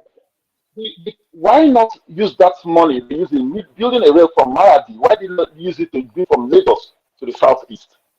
It will be economically viable than the one from Maradi to Niger or whatever. So the thing is that we do sometimes when we the Southeasterners, I want to say this, I'm just saying, I don't want to come here to be too tribalistic, when we the Southeasterners see all these things, somebody feels marginalized. Just like when June 12th was annulled, June election was annulled. Lagos, my Southwest brothers were ready to burn down Lagos just to get that mandate back. You understand? So it's because they felt cheated. They felt, come on, why are you robbing us of this? Abiola won this outrightly. Why are you robbing us? If nobody said, oh, Lagos, most of our facilities that are not working today is because of the movement of June 12th. You understand? All these refineries, because they collapsed everything just because my Southwest brother said, no, enough is enough. We can't keep this any longer. So when there are things you do to people, they will react. If a rail, it would be better to build a rail from Lagos to the southeast than build a rail from Maradi to Niger. Can I respond to you? Hold on, Mike. Yeah. Hold on. Let him finish. So that's what I'm saying. I'm not saying the southeast today. I'm not talking of like the southeast leads everything. The thing is that what the southeast wants is just a little of what is being shared in Nigeria. That is what they want. You understand? Now you've explained to me that a seaport is not viable there. Because of, I understand. It's also a rail system viable there. So we can have a rail system. Because I had Rotimi Amechi saying, instead of standard gauge, they are going to give us what's this other one? This the British, the one the colonial masters brought there, they are going to just maintain that, to do that one. Which is not true. If you are giving other people standard gauge, you should give the Southeast standard gauge. Because the money is not being paid by only a section of the country. We all pay the debt. We all pay it. So we should be treated like fellow Nigerians, other Nigerians. That is why sometimes when the Southeasterners see this, they get enraged and they want to opt out from the system. But me, I don't support anything like Biafra or anything. I feel we are good together in that country called Nigeria, but we must do things the proper way so that everybody will enjoy being in Nigeria. That's the thing. Yeah, thank you. Okay. Yeah, Mike. Yeah. Okay. First of all, he mentioned that the rail that they built from Nigeria to Niger Republic, he said it would be more beneficiary to have used that money to build the rail from Lagos to the southeast. First of all, you need to understand why they built that rail from Nigeria to Benin Republic. It's more beneficiary for Nigeria because we earn revenue from Niger by building that rail. Because the reason why they have to build that rail is because Niger, they found out Niger is a landlocked country, right?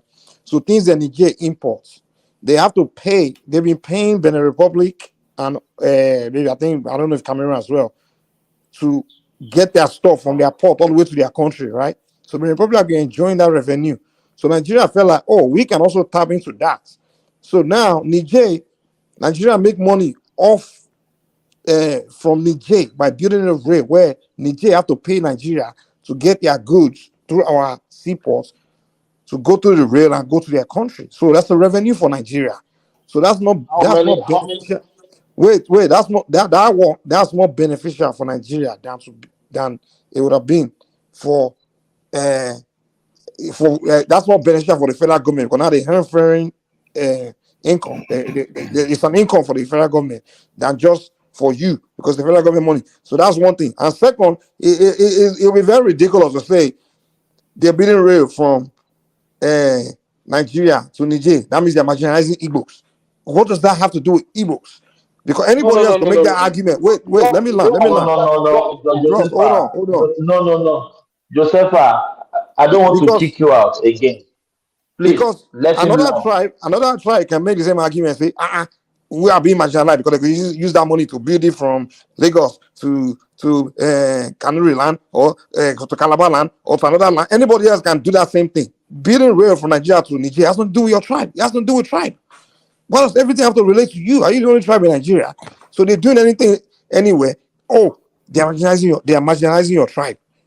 Are you kidding me? Was there money that was from your tribe that they took and used to build the rail from Nigeria to Niger?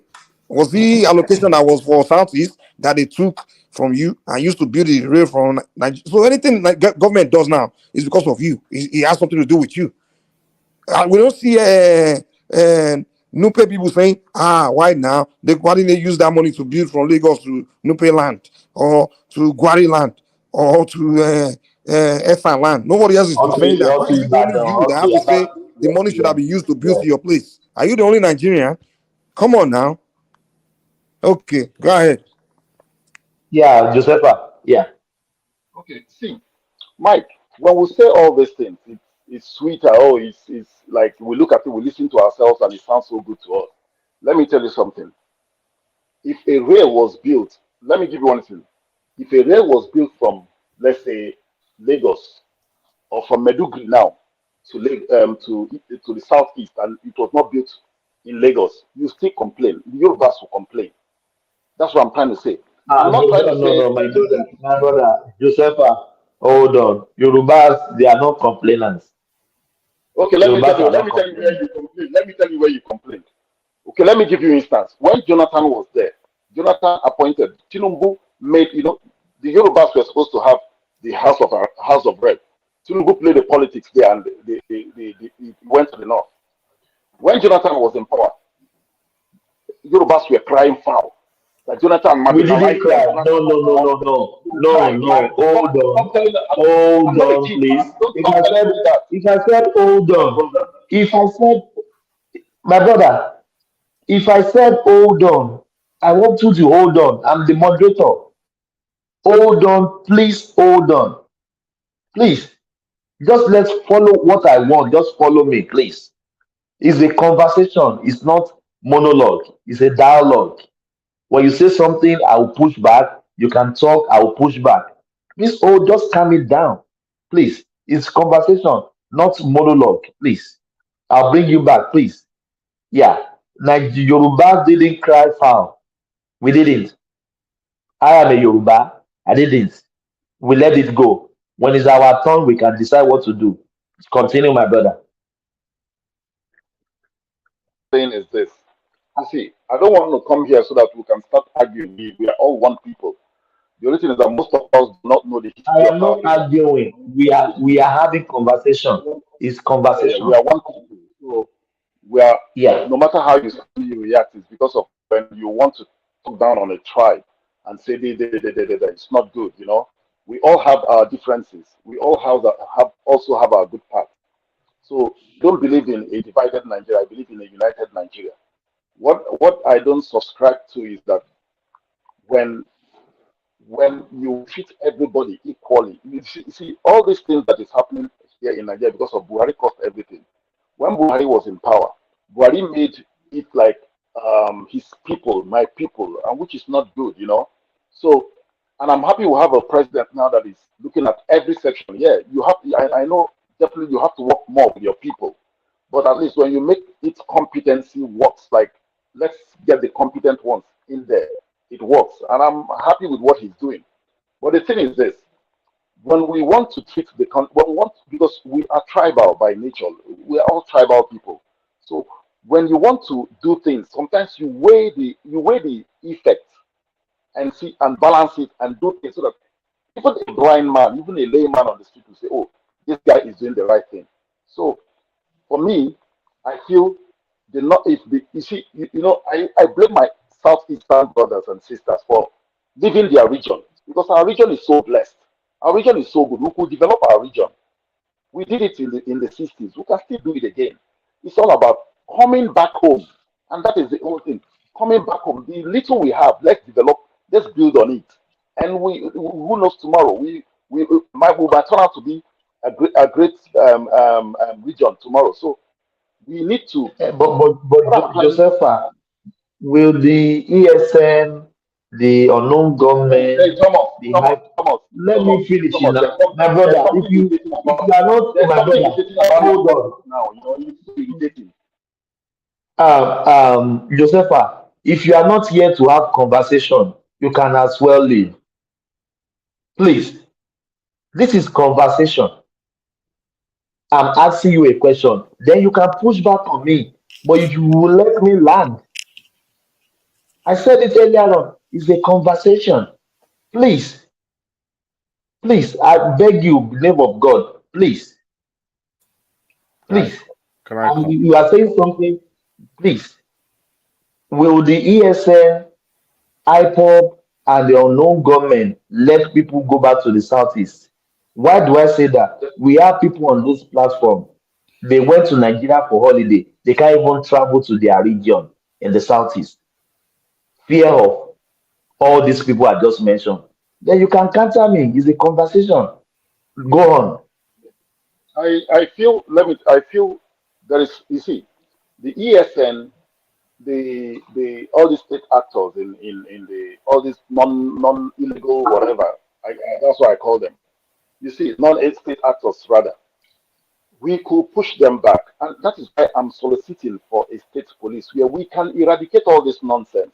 Not everybody in the South is aligned to this. It's just people are just living in fears because even the security people, you see, for me, if a policeman stops me on the road, I'm so scared of my life because he could kill me. You saw the incident that happened, I don't know, is it in Port Harcourt or I don't know, in the South, where a police, was it this drug law enforcement agency? They came there. They shot a girl dead. You understand? So even this the state itself, the state security apparatus, as see, people are so scared of them. So why we need the state police is that we could flush all these people out of Southeast and make Southeast, even till today, as I'm telling you today, Southeast still has a very low rate of killing in the whole entire Nigeria. Southeast still remain very low, you know. So, but I'm not. What is happening in Southeast, I do not like it. I want Southeast that is peaceful, that we don't have all these non-state actors, and people can go home and relax. Thomas, can you let me know when you? Because there was one point I want to make to him, but let me know when you're ready to let me go. Okay. Let him land it. Then you come in, Mike. Yeah, Joseph, I'll land you. The thing I'm trying to tell you is that we cannot allow, we have to push back. And I love what the state government are doing now. They are pushing back. And one thing, the federal government, I heard the federal government is sending some military men there. I don't want them to go there and start killing innocent people, but if they could flush out this non-state actors, it's fine. Another thing is this: if I want the president. He's the father of everybody. Right now, he's the father of the nation. I want him to sit down to the aggrieved people. I know it's some people might say, "Oh no, that I shouldn't," but we have to sit down with people and talk to them. Hey, what is your problem? What do you want? It's not possible. It's not viable. And you talk sense into him. And when you talk and you listen, there must be compromise. You understand? We have to. There's always the carrot and the stick. We don't have to use the stick all the time. We have to also use the carrot so that we can have a peaceful country. They did it for Niger Delta, and I heard somebody soliciting for the bandits in the north. It's good. Talk to them. What do you want? What do you actually want? If we can talk to them and everybody lays down arms and start the building of the nation, that is what we need for that country. Not because of we don't want tribe thing again because we play this tribe thing too much, and it's not building the country. It's not helping anybody at all. You understand? You have to pull everybody, bring everybody together, and let's build a nation. Thank you. Okay. All right. Yes, Mike. Yeah, Thomas, Mike, comment, please. Comment, please. This point I'm about to make, we just debunk. We really expose like the South is completely. Now, he made a point. He said all he wants is for every tribe to be treated equally. Am I correct, Josephine? Yeah. Every tribe to be treated equally. Okay. Now, no matter what the size is, right? Whether it's big or small, do you agree on that? Yeah, maybe the smallest tribe in Nigeria and the biggest tribe should be all equal, right? Exactly. Okay, thank you. So now let's look at how they share money in Nigeria, right? If you have to say the federal government is going to share money, if they have to look at that money, how much goes to which tribe, which tribe. Do you know that if you take the entire Igbo tribe, which is 5 states, the allocation that goes to them is way bigger than if you take the entire Ijaw tribe or any other tribe except Yoruba. I would say Yoruba will probably get the most. Other tribes, they have to share states with other tribes. Many tribes, they have to share states with the other tribes. Now, you guys don't share states. In fact, you even have you even claim that you have people in other states outside of your 5 eastern states. So you have population that are still sharing money with that goes to that state. So you have 5 eastern states yourself where allocation comes straight to you. That money, only one tribe get 5 allocation compared to another tribe where even some tribes that, like Ogoni, for example, where their land is where oil is, they have to share the allocation about many other tribes in river states. So it's not equal in Nigeria. The 2 tribes that gets the most money in Nigeria is the Igbo and the Yoruba. So that's why I will never come here and be claiming shit, because the Igbo and the Yoruba benefit the most from our country, to be honest. Even in the north, by tribe, no tribe in the north get the same, anything close to the amount of allocation the Igbos get every month. No tribe in the north. The Fulanis don't get it. How many states are the Fulanis in? The Fulanis don't own the entire state to themselves, where they get an allocation. Maybe the Kanuri, they own Borno states.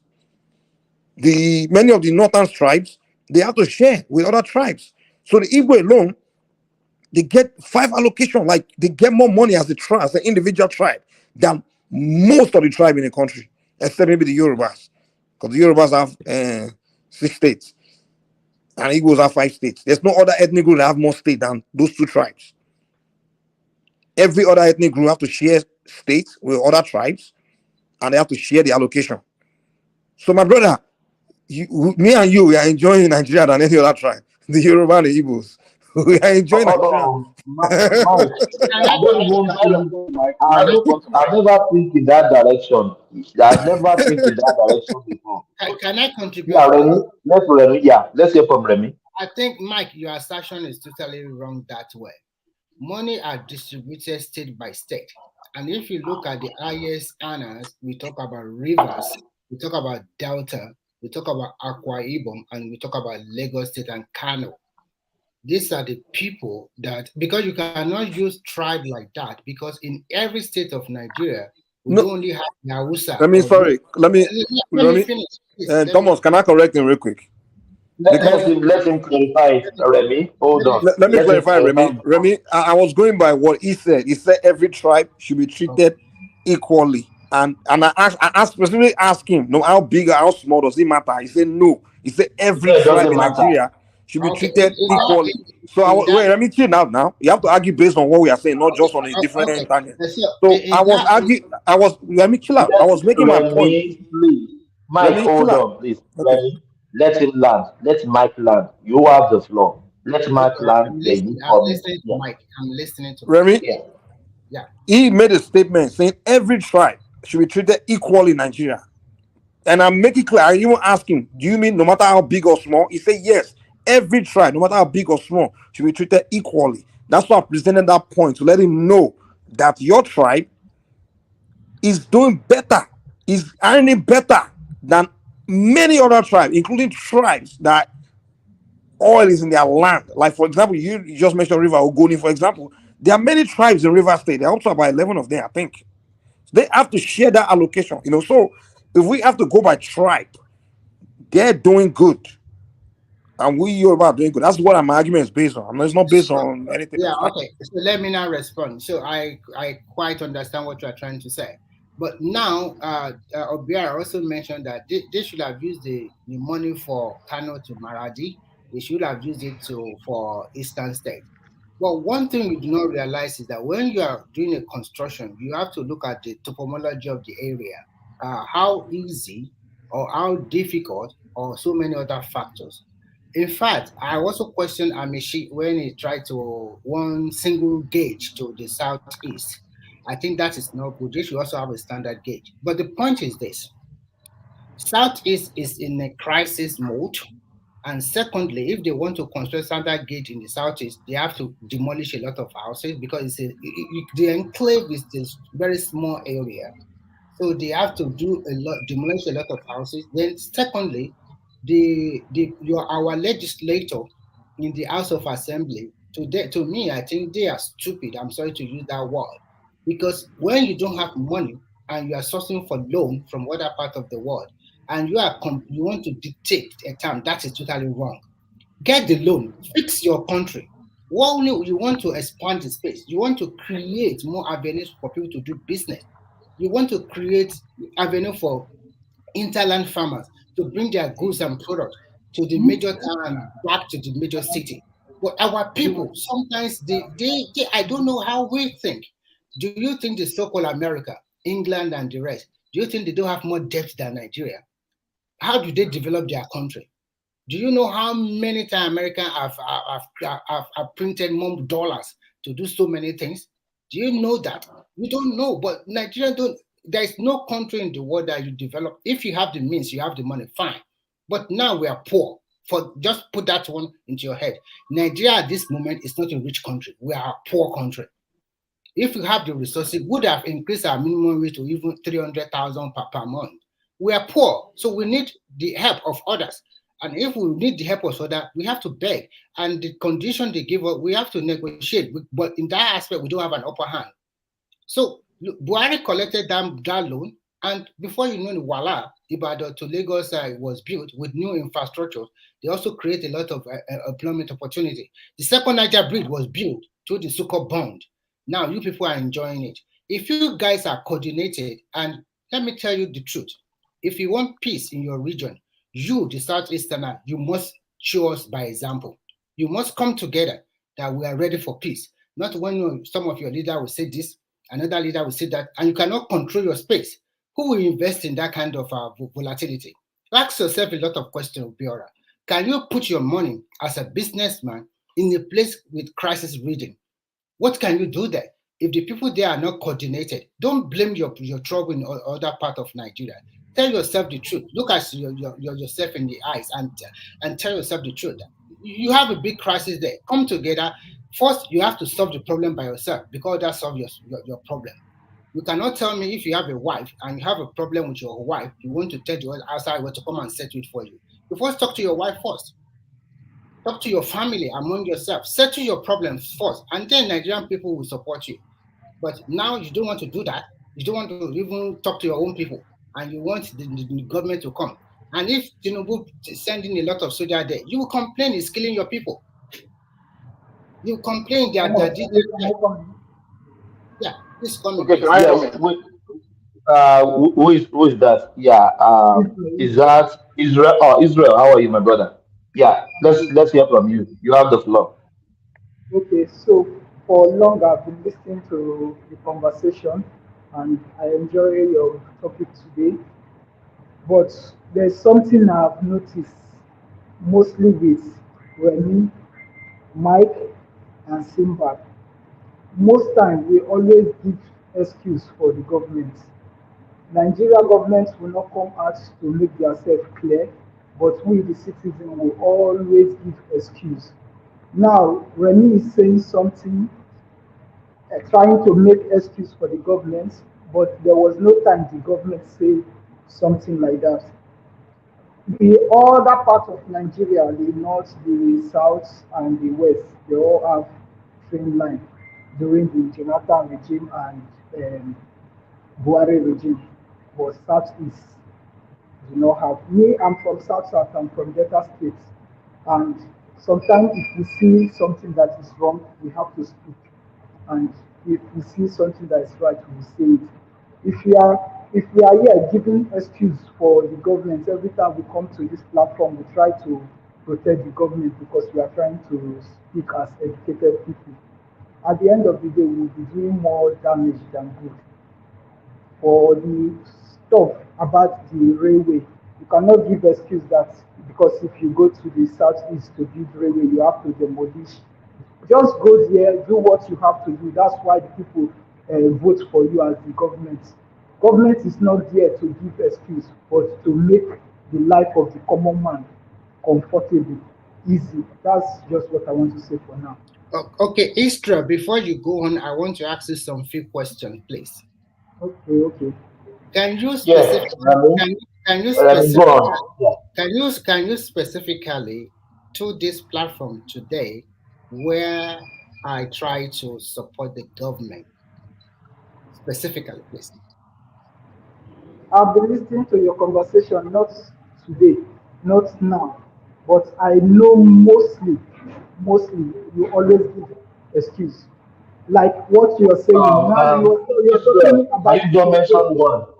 Just one. Okay, Just one. He's giving us an excuse why the federal government cannot build railway in Southeast because the federal government will have to demolish too much building to build Southeast. That's not him. That's not his decision. I think you do not listen. I think you did not listen to me holistically. I did not mention demolishing the building alone. I said in a relative peace area, it's easy to construct. Now you are talking now. Now I want to just I want you to wait. Listen. Hold on, Israel. Listen, I want to ask you some simple question. When the IPOB or ESN or whatever you call them, when they are destroying INEC facility, killing Nigerian policemen, destroying judiciary, a lot of people in this in Southeast region, you people you do not say nothing. Now they want to construct another rail for them. And I mentioned that I don't also like Amishi giving them a single lane track. But I also mentioned that a lot of our lawmakers in the National Assembly, they kick against that loan. That no, they don't want the condition Chinese are giving to you. And I'm trying to say, get the loan, fix your infrastructure. That is the most important thing. You can renegotiate any loan at any time. That's what I'm saying. If you listen to me carefully, you will notice that. Remy, let me ask you something. Go ahead, please. Okay. Who is supposed to protect the citizen? Is it the people or the government? It is the government that are supposed to protect the people, but the people are also, we should also support don't shift. The governments are responsible to protect the citizen, and the governments are responsible to protect the government facility. Yes, you are right. If ESN is destroying government facility, killing policemen, it is the duty of the federal government to act, not the people of Southeast.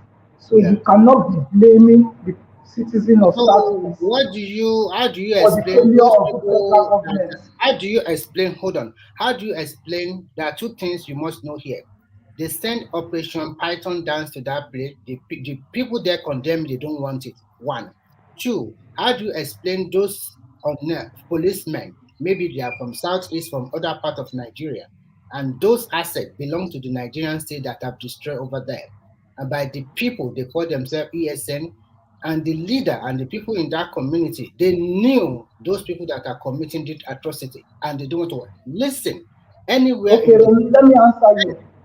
Anywhere in the world, if the local people are not ready to cooperate and support the central government effort, that is the result you are seeing today. And Remy, they are willing to cooperate with Samuel Ekpa, but they are not ready to cooperate with the government. Let me answer you, Remy. Do you think if Obasanjo is still the president, the Operation Python dance, they will pull it out of Southeast? So how would you feel if Obasanjo sends soldier today and clear No, them? it's the failure of Jonathan and Buhari to secure the Southeast. So that's why all those things. How would you feel if Obasanjo sent Buhari or Jonathan, let's say Buhari, send soldier to that place and clear the whole of Onitsha? Like Obasanjo. The duty of the government is not how you feel, it's how you do things right. So that means what you are saying here today is that you don't care any means they do, just make the place peaceful by force. Is that what you are saying? When the government is successfully, Thomas, let me jump in real quick. Okay, Thomas, Mike, let me jump in real quick. Hey, Israel, my brother. Yes. First of all, you're not being fair. It's very obvious that the government, when they try to deal with these troublemakers like the ESM, the people of the Southeast protest against it. For example, Kanu is arrested. Whenever he's going to court, people of the Southeast will drive from the Southeast to come to the courts to give their solidarity, their support, to go against the government and support Nnamdi Kanu, the creator of ESN. And the people are willing to cooperate. When Nnamdi Kanu said them to sit at home, they will all sit at home. The Ekpa tell them to sit at home, they will all sit at home. When Kanu is arrested, they're all crying, protesting. So they are not cooperating with the government to deal with Nnamdi Kanu and his troublemaker in Southeast. So what else can a government do when the population is rebelling against the government? You are rejecting protection of the government. What else can the government do? Josefa, before you come in, we have 30 minutes to go. I'm supposed to shut it down at 8 hours, but because of the just give me 1 minute, okay? I will leave. And then you want to shut this I'm coming to you. I'm coming to you now. No, I'm coming to you next. Josefa, make it brief, like 1 minute. Brief, 1 minute, please. You will talk. Okay, everybody will talk. Just maximize the time. We are talking about the rail line now. The rail line, that was where Remy, we are discussing about the rail line. You see, when people say Southeast is not viable for rail line because of the insecurity, I wonder what you say about the one that went from Lagos to the north. Even recently, was it during Buhari's tenure? The one in Abuja was blown up, and we saw what happened. Casualties were there. So why did they now build to a place that is unsafe? If that is the standard for it, the country is not safe. Every part of the country is not safe. But that shouldn't mean that development should not trickle down to the people. That is what people are arguing. I'm not arguing that Southeast doesn't have insecurity. Southeast has insecurity, just like every other place. That was why. Josefa, are you asking your governor these questions? You see, my brother. Wait. Let me say this. Because federal government has done their own part, giving your governors their allocation. They've done their own part. The few federal road they can do, they gave you the bridge, which everybody even thought why we never do. So, are you blaming your state governor from the first one to the fifth one? Do they have anything to? Okay, let me answer the question. You see, when people talk about Buhari gave us the second Niger bridge, as if Buhari just took money from his pocket and dashed us bridge. So then Babangida gave you people third mainland bridge. Come on, let's stop talking like that. They are there to develop the country. That So is are what you they are there saying to Buhari do. was the one that single-handedly awarded that contract? The contract I starts don't. with Jonathan. No, Jonathan and what do you call it?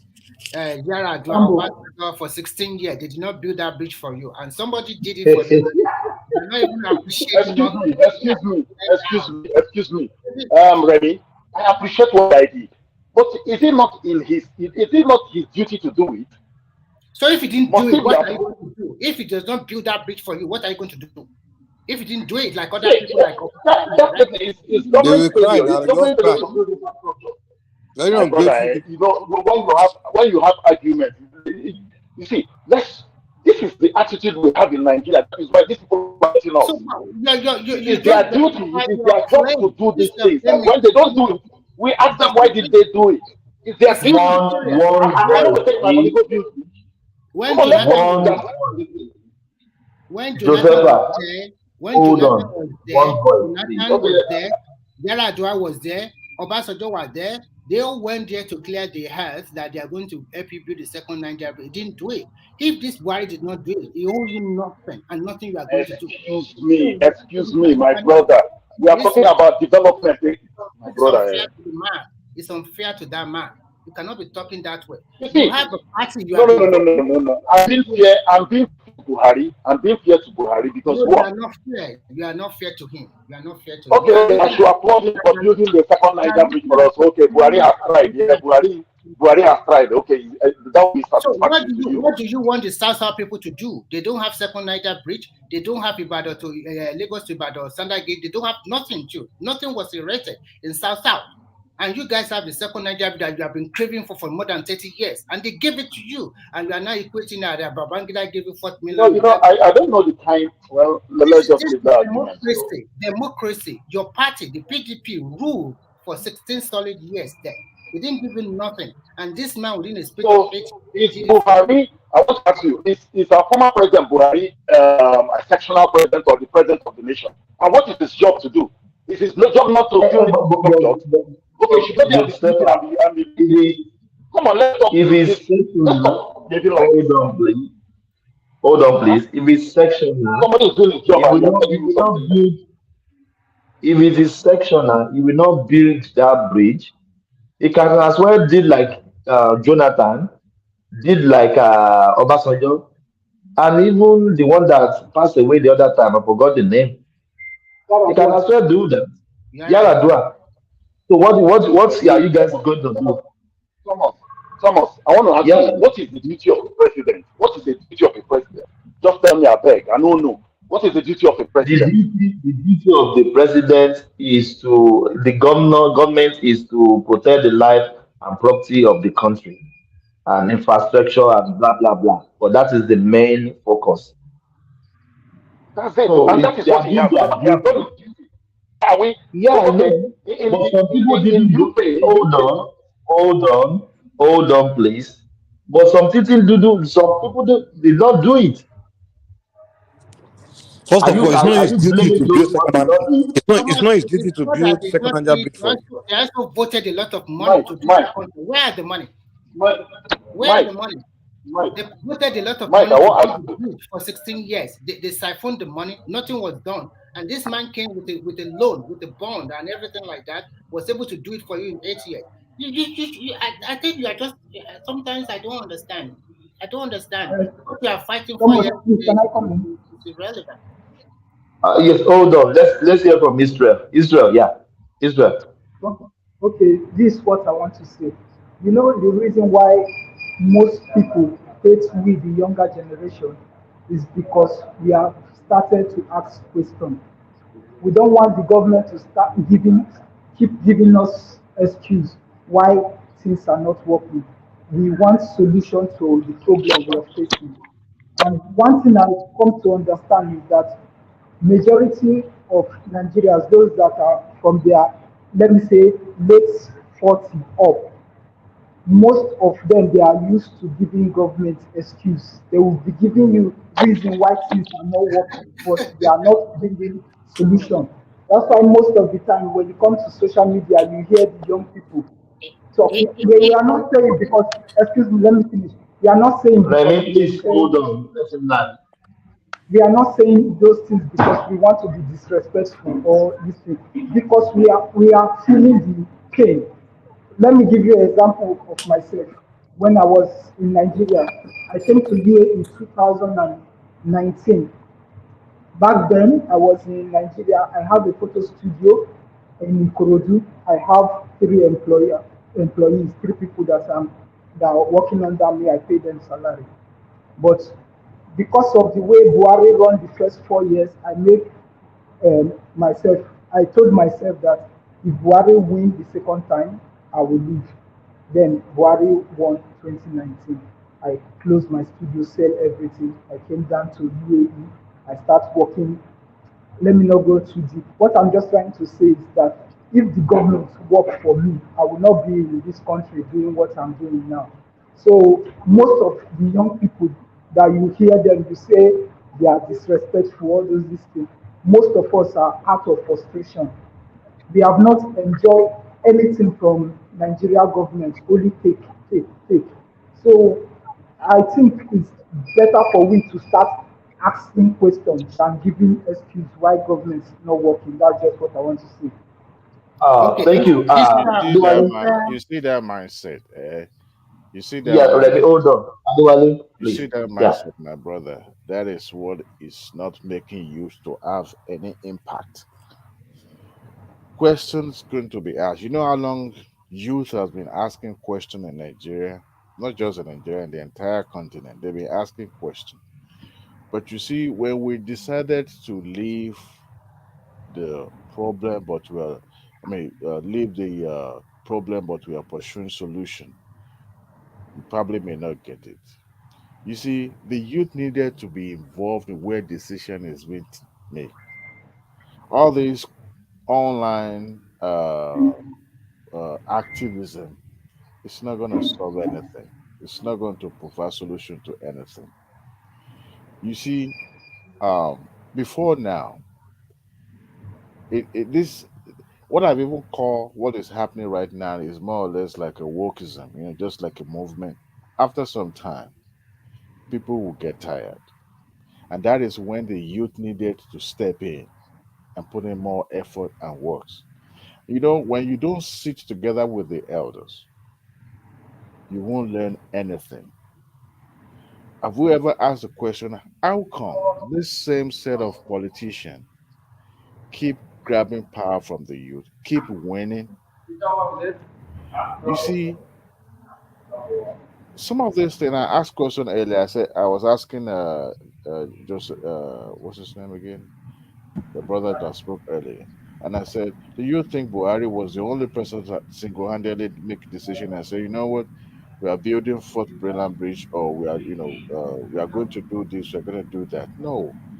You have your elected representative. You have people from the southeastern part of the country. You have people from every part of the country.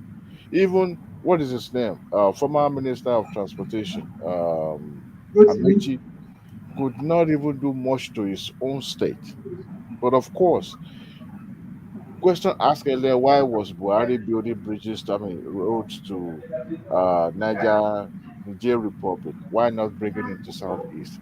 You see, some of these things may not be known to you and I. The reason why the federal government decided to embark on that project, but probably maybe for security reasons or for diplomatic purposes. But you and I would not actually ask for that kind of question. But what we'll be asking for is, why is this road not built? Why is this? Why is that?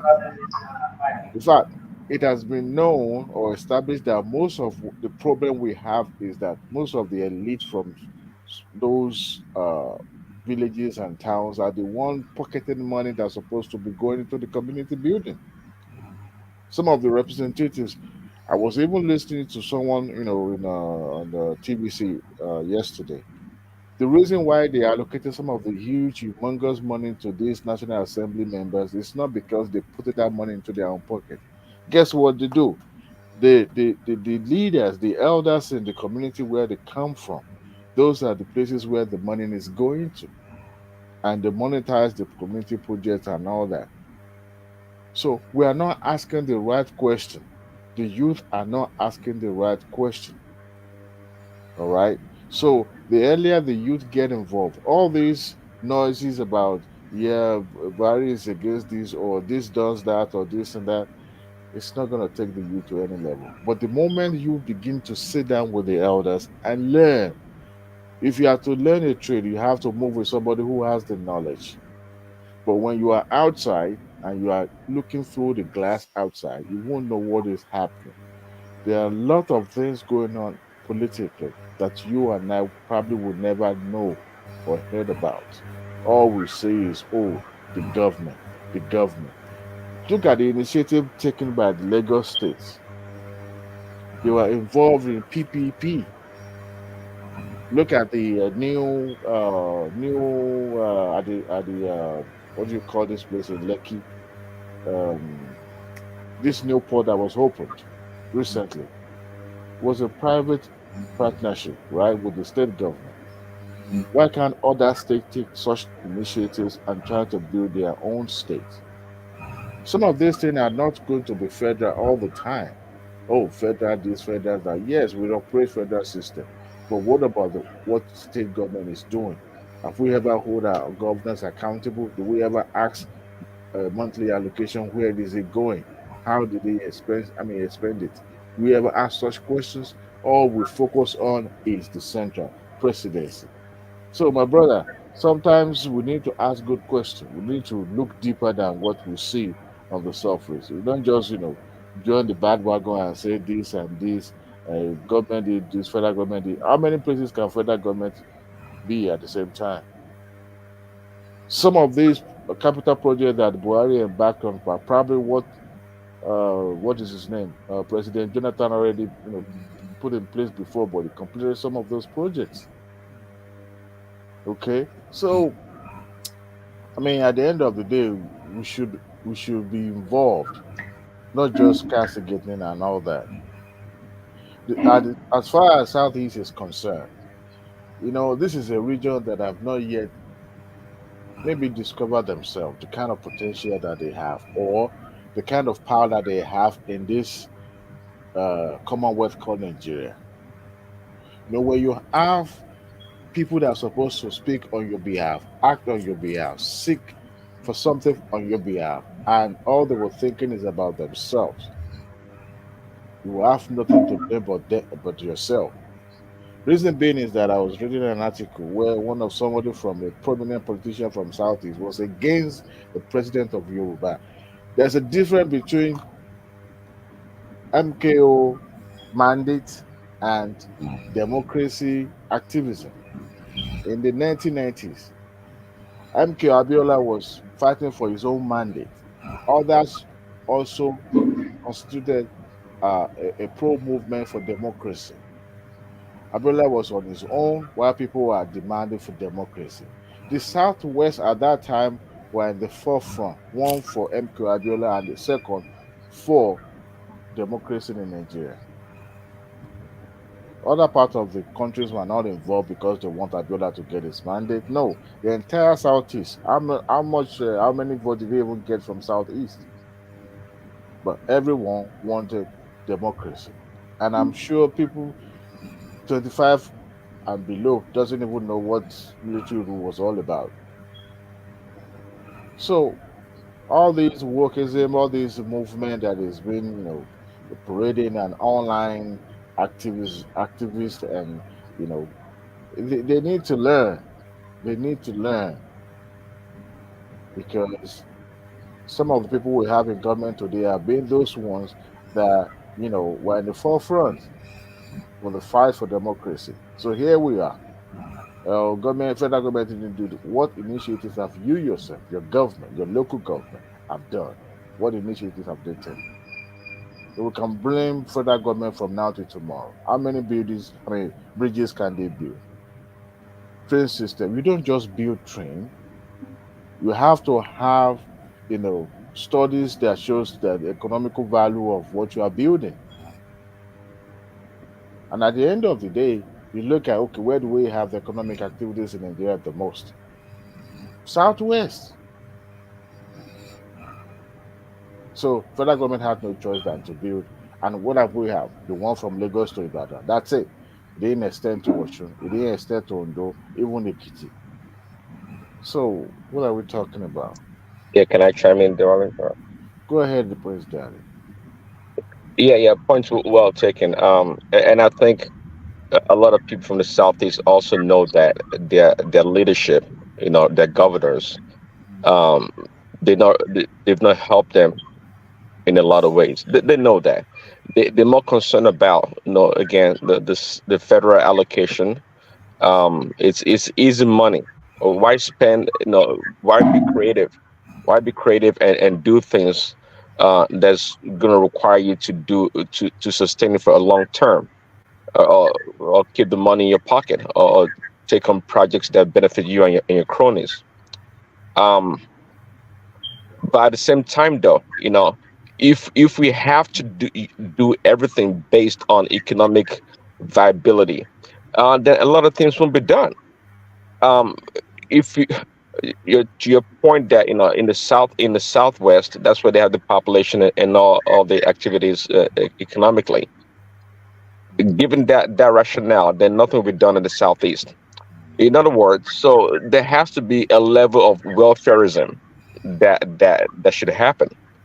If they have to build, I don't know, airports or railroads and things like that, they have to do it. I mean, it's something that has to be done. If they have to wait till they can justify it economically, and that's why their government, if it was a private citizen, private company coming in to do a feasibility study, they probably will not do nothing in Southeast because they won't be able to get a return on investment and things like that. But the government, it's Prince Daddy, yeah, what is the extent of building a bridge that is not going to be used? What is well, the extent of dredging and building a port that is not going to be used? What yeah, is I the get. essence of having airport that is never have any plane landed in a month? I get your point. See, that's the problem. Unlike America, I know they do a lot of that. Nigeria does not have that free money like that to print money and do pet projects. That's what they call it. Those people in America, they call it pet projects. Uh, Project that you won't see the return on investment or its economic viability for a long term. But nonetheless, these senators, because they have seniority or they have connection, they do such projects in the states or in their community where they come from because they have plenty of money to do that. Nigeria cannot afford to do that. We know that. But there has to be other ways in which I don't like to use the word pacify, but but to do things like I understand. I'm not sure they have a dry port in the southeast, but I know they do have them in the north. Okay, I think Kaduna, maybe some another state, for example. Well, such projects would be nice to do in those places in southeast, right? But I totally agree. At the end of the day, quite frankly, I think is the leadership. That leadership are so greedy, okay, that you know they don't they don't help the people. I mean, given that population, I've made the argument. Given that population in the southeast right now, and the resources that they get, and they claim that they are very industrious and hardworking. I think Southeast should be perhaps the most or one of the most developed regions in Nigeria, but we're not seeing anything. So it points back to the poor leadership that goes on around there, and there appears to be a lack of accountability in a lot of ways in the Southeast. The Southwestern and the Yorubas, for example, we have the same shenanigans there, but somehow, some way, things seems to work because we demand more of our leaders. We demand more of our leaders, and we have a template from people like Awolowo and what they've done there in the past. So we have a history of such, and that's why I was making a point earlier also about when they decentralized the government for all the states and the regions to take responsibility. A lot of the states they're not used to doing these things.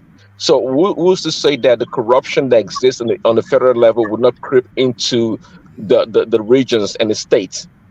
And who's to say that because they have autonomy over their resources and their funding, they are going to do right by their own people? It doesn't happen overnight. It's a habit. It's a culture, and they don't have it. And most regions in Nigeria don't have it. When we know that. Can I say Well, something? Mr. Adewale, you say that the youth, this stuff that is happening in Nigeria now, will still fade away. But I don't know, you are mistaken. See, I don't know if Mike know, because Mike, I believe Mike is from Benin City. And later there's this ID, they call it.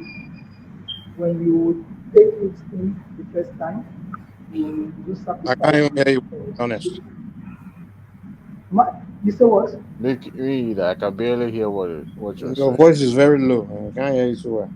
Okay, let me try and speak out. I have a customer, that's why Can you hear me now? Hello, Yes, can you hear go me? ahead, go ahead. It's better now. It's Okay, better. okay.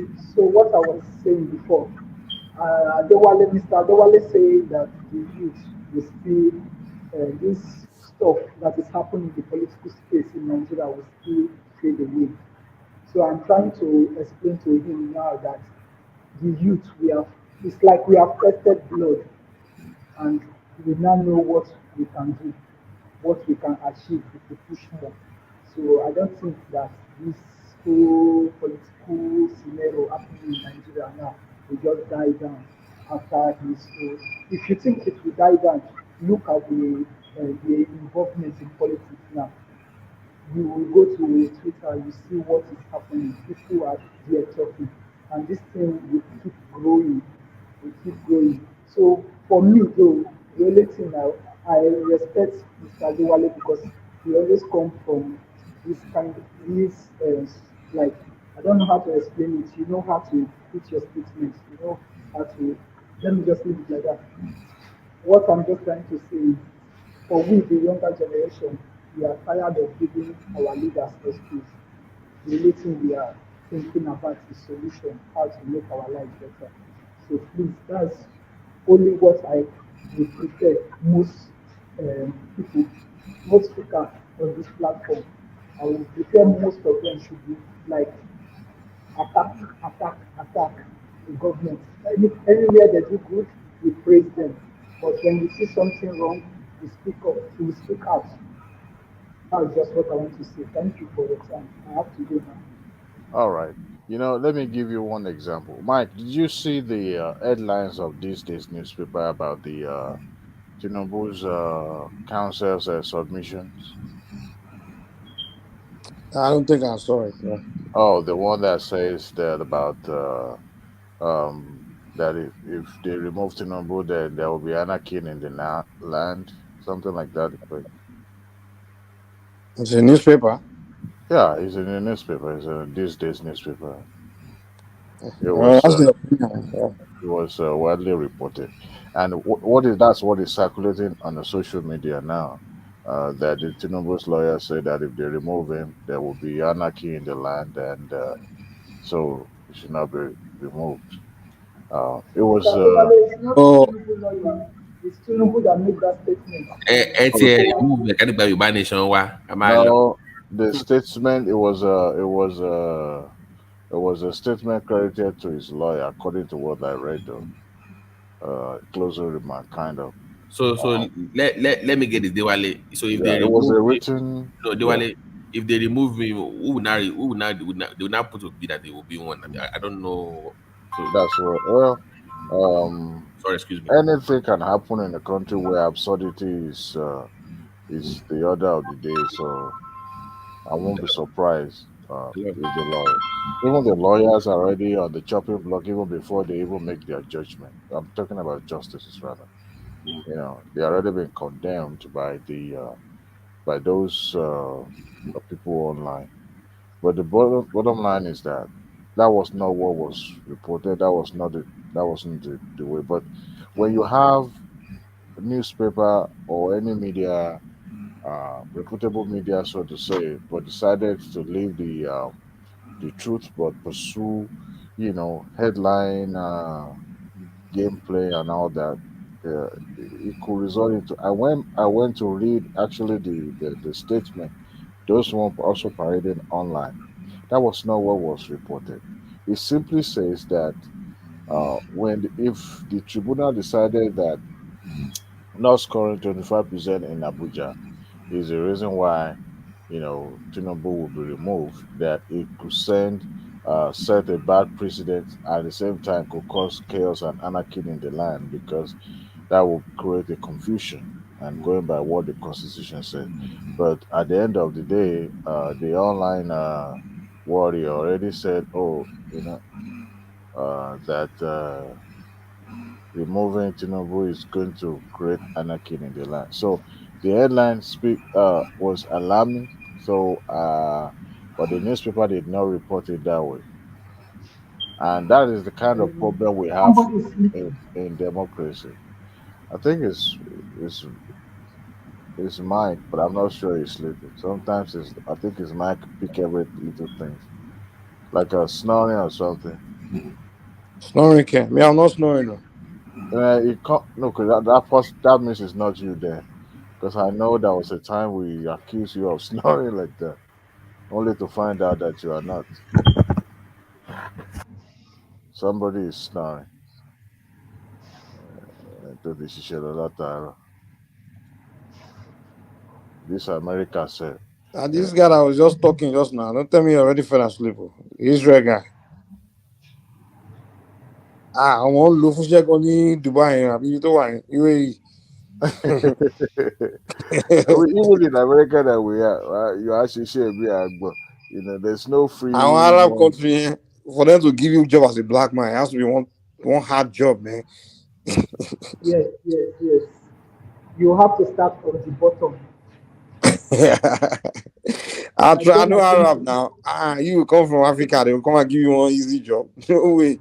When I came to this country, I start with cleaning. Honestly, if you look at our work culture in Nigeria, I'm telling you, for those most people don't work now, they just sell something. I'm telling you, because in Nigeria, somebody can just say, "Oh, I've done all this," and okay, you get paid. Nobody look at it. How many hours did you spend doing the job and all that?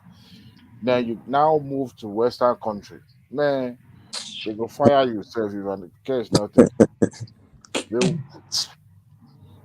I have a coworker. One day he said, "Oh, I want to go to church." No, we were given an assignment, and instead of him to stay behind to do the assignment, he said, "Oh, I have to go to church." That was after work hour now, anyway. But you are still mandated to do it because it's urgent and it's needed to be done. And he said he's going to church. I look at him. Number one, him being Nigerian, and I was like, okay, if I report this person now, they will say I'm a bad Nigerian. I'm a bad person. Luckily, our supervisor that we thought he has gone home was still in the office. That person just shake her head in the office and said, "Look at this person." But church in America, who does that? Not even Jesus will help you save that job. Eventually, he realized that he cannot continue to do that because he won't speak well, you know.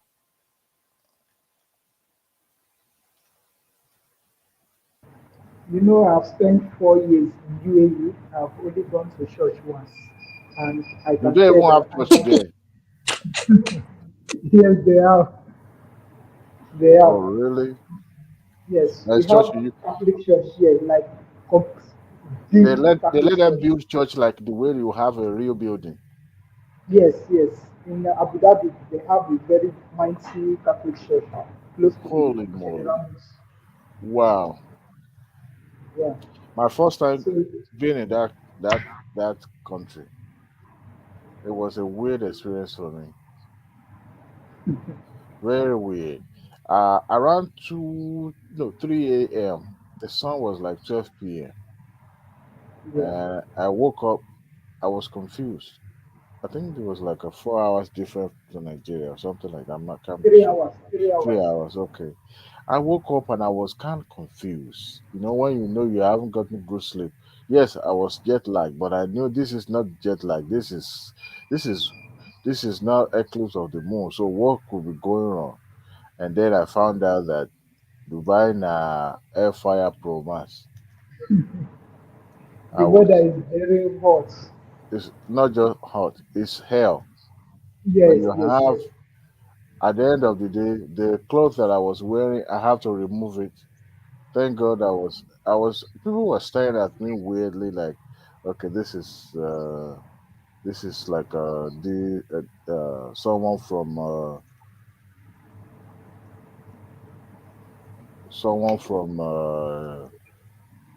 different planet or something like that. But it was a very weird experience. Some of those building that you have now, or those infrastructure that now everywhere in Dubai and Abu Dhabi were not there as at that time. There was no real train system. There was nothing like so. Even both Dubai, I mean, sorry, California, whatever they call it, was not even. They were planning to build it then. I think 2002 or so. By the time I would go back in 2014, it was a different experience completely. As if everything, they just like you flip a country, like you turn into have a magic Yeah, wand. the rate at which they are developing in this country is crazy. Yeah, when you Yeah, have, but you know the thing is that there are not many, so it's easy to develop it at that rate, especially when you have leader that that decided. Anyway, the system that they have is different from the Yes, one we and have. yes, they are also well coordinated and they Yeah, cooperate and with there are one not another, many, so support that one another. Yeah, I yeah, think they are 1 point something million. yeah, and they work too. They work, You'll be surprised and to find the exact funny, people. yes, Adewale, the funniest thing about Dubai is because I've passed through that place more than 5 times, including Abu Dhabi too. Even when they are calling for prayer, there's people are still working. Not like Nigeria, they will just put religion on their head. Like you understand. So when you Yeah, look at Asia, the rate at which they are, I hope you can also visit Qatar. Even you can try Singapore. You can go to yeah. Qatar Japan. too was You almost see at it, this, especially and Doha the was father going at of the them same all rate. is China. I'm telling you, the father of them all is China. The way that country developed within the space of 25 years is unbelievable. It's totally unbelievable. Yeah, Come but and see, they if will construct a whole bridge like that South Milan bridge. I will tell you, China can do it within 2 months. They will do everything in their you factory know what I and think, Remy? assemble it just like that. Maybe I don't know. Maybe religion also play part in it because I mean, Yes, like what we have in Africa, when you have leaders, not just leaders, but political leaders, spiritual leaders that decided to uh, uh, acquire wealth as if there will be no tomorrow, and they decided to, you know, not really care about all those developmental uh, uh, uh, projects and all that.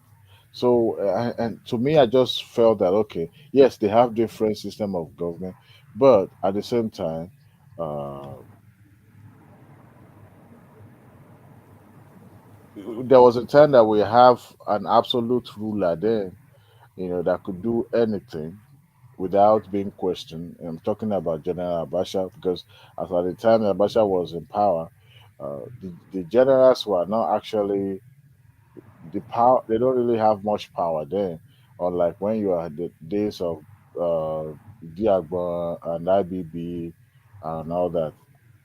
Abacha was the provision head of provisional ruling council, and then he make decision. Not even the GOC, you know. Um, So I believe at that time he could make decision that could change Nigeria for better, but he probably use all his energy for power, consolidate on power and all that. So it's easier to just You are right, Adewale. When you look at the whole scenario, an average black man will also like, instead of, I know we should pray to God, but sometimes they just like pray before hard work. everybody believe in miracle. They don't want to do nothing. When you go to all this country, and I think he's also living in UAE, hard work is very important. You go to work, you sweat for every an hour that you are making the money. But in Nigeria, do you know the mindset that a lot of Chinese have about Nigeria when they have factory in Nigeria? They will tell you that in a week, one Nigeria will beg that his children is sick, or the father-in-law is that, or the husband is sick. There must be one day off in a week. And when it's about 2 weeks in a month, they will come to seek for loan. Something happened to me. Please, can you give me an advance for my salary? There must be excuse every day. I know the Chinese are not good because at the end of the day, they also exploit people. But the way the work ethics of Nigeria is extremely too low. They want to earn more than even the person that employed them for the job entirely. So, and people does not want to put in that hard work.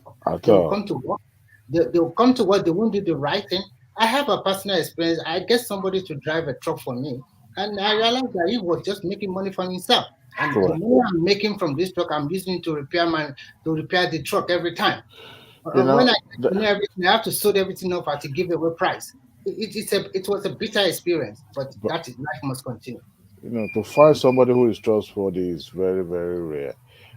I know of a business here in this city owned by Nigerian, but decided to employ the Hispanic people and put them in the front office. I mean, not long ago that this particular business person decided to hire Nigeria to drive to deliver some of the thing that he was producing. But majority of his workers are Hispanic,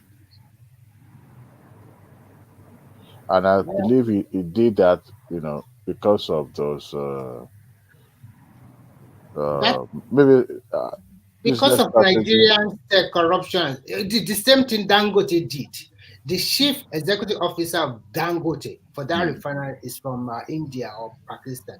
All those people are the money point. He put all these Asian there because you can even trust them more than our own people. When you guys talk about Nigerian leader is the problem, what about the followership? The followership. We are who make the leaders. You guys, you talk about the 40-year are giving you problem. When we are growing up, we protest. When June 12 was cancelled, we are protesting all over Nigeria. Our generation even suffer more than your generation. There was no online that time. There was nothing. Online. We always go outside. Some of our guys were killed. Do you think you suffer for Nigeria? You never suffer. You never do nothing. You are opportune to be born in the age of technology that you use online to protest. We don't have that opportunity that time. We always go outside.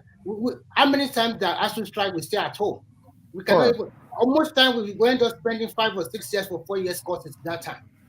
We suffer a lot. There was a time in 1983 or something like that. We just saw just to cook. Oh yeah. Food, Babangida era. You guys don't know nothing. But you will still blame the government. You will still blame the government because the way the government. Speak a little bit louder, please.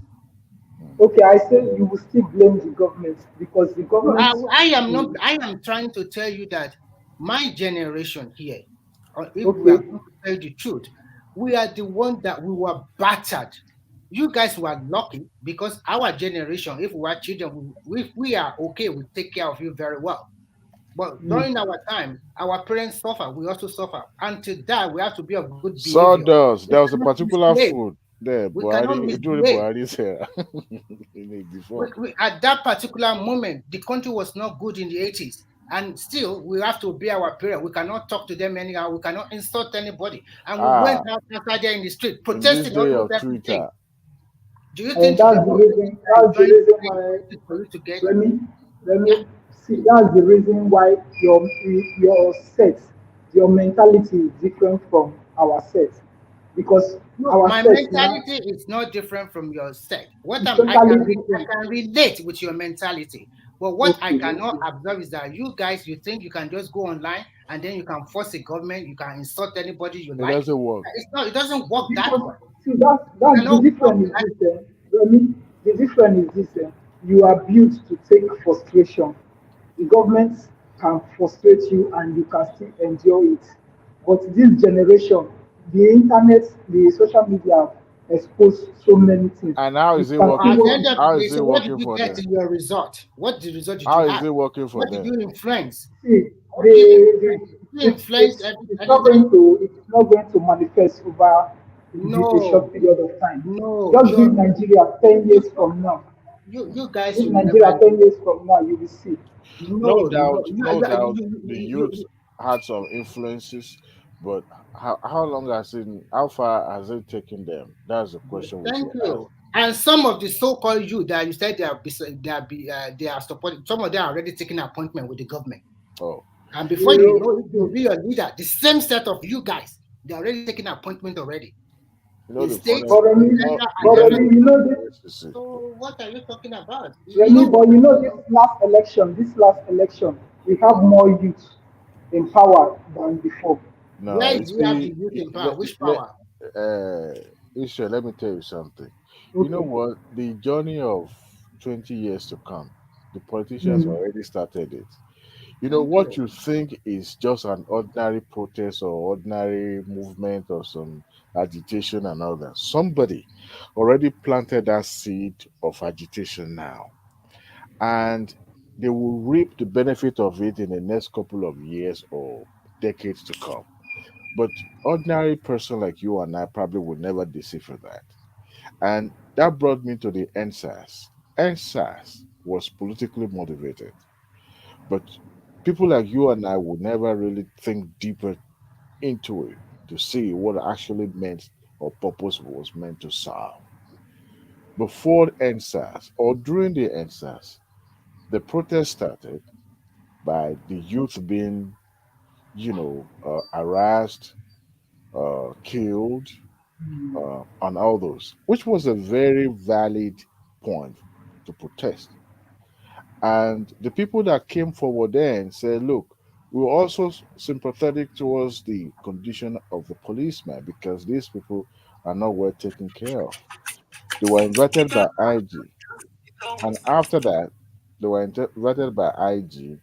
I believe Davido also went to Abuja there to meet Yeah, the IG. the winter. Yeah. So few celebrities.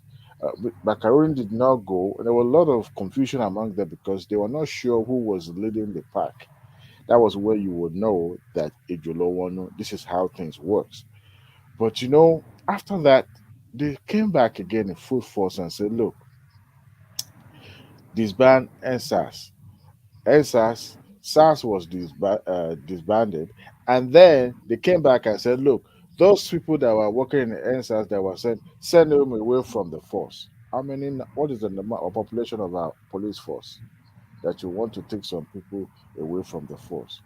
And that was when I knew that, okay, I called somebody in Lagos on the eve of that shooting in Lagos, and I was like, okay, what could we go? Because of course, some of us are already used to the military coming and causing more chaos instead of finding uh, peace. Eventually, I was made to understand that look, this thing is organized. There was no leader. Money was coming in to make sure that the protesters were taken care. You remember there were food. People were Thank you. cooking There food. were They were even bringing drinks, and some people. were even People didn't smoking do weed. that. People did not do that out of their own pocket. It was sponsored. Money were coming in. Huge amount of money were coming in to influence that. So that once you have people being fed, they are all I don't take care of. No, I mean every day you eat morning 3 square meal, multiple food. What else are you going to be looking for? And some of these guys were not even working. Some of them were students. So it degenerated to the point that the entire row of toll was completely blocked. Yeah. Police came. I could remember the governor of Lagos State showed up there, even protesting with them, and said, "I'm going to take your demand to the presidency." And he did. He showed up in He went the Aso. second day immediately, went to Asorok. He went to Asura. But no, the protested or the people leading the park were not actually showing their face. And then they realized they paralyzed the entire economy of an entire region. People living in Lekki and all that could not come to the main to the town. So the government cannot sit back and watch things going down in a state that is the purpose was to uh, cause chaos to the point that it will cause economic what do you call how can you say it? Economic Economic hardship. hardship. And Yeah, then that's fine. I agree, once the man. It was economy really is planned. paralyzed, once Lagos State is paralyzed, the other part of the country will be paralyzed, especially from the southwest. If you notice, So they really targeted Lagos very well. You that was the notice? goal. And then you started having rumors flying around. What was the rumor? Number one target was Tinubu, because the moment you're able to pin him to what actually happened, what happens when the military showed up was something that, okay, probably they sent them to go and disperse the protester. They got there and they started shooting sporadically. You know our military, you know our forces the way they were.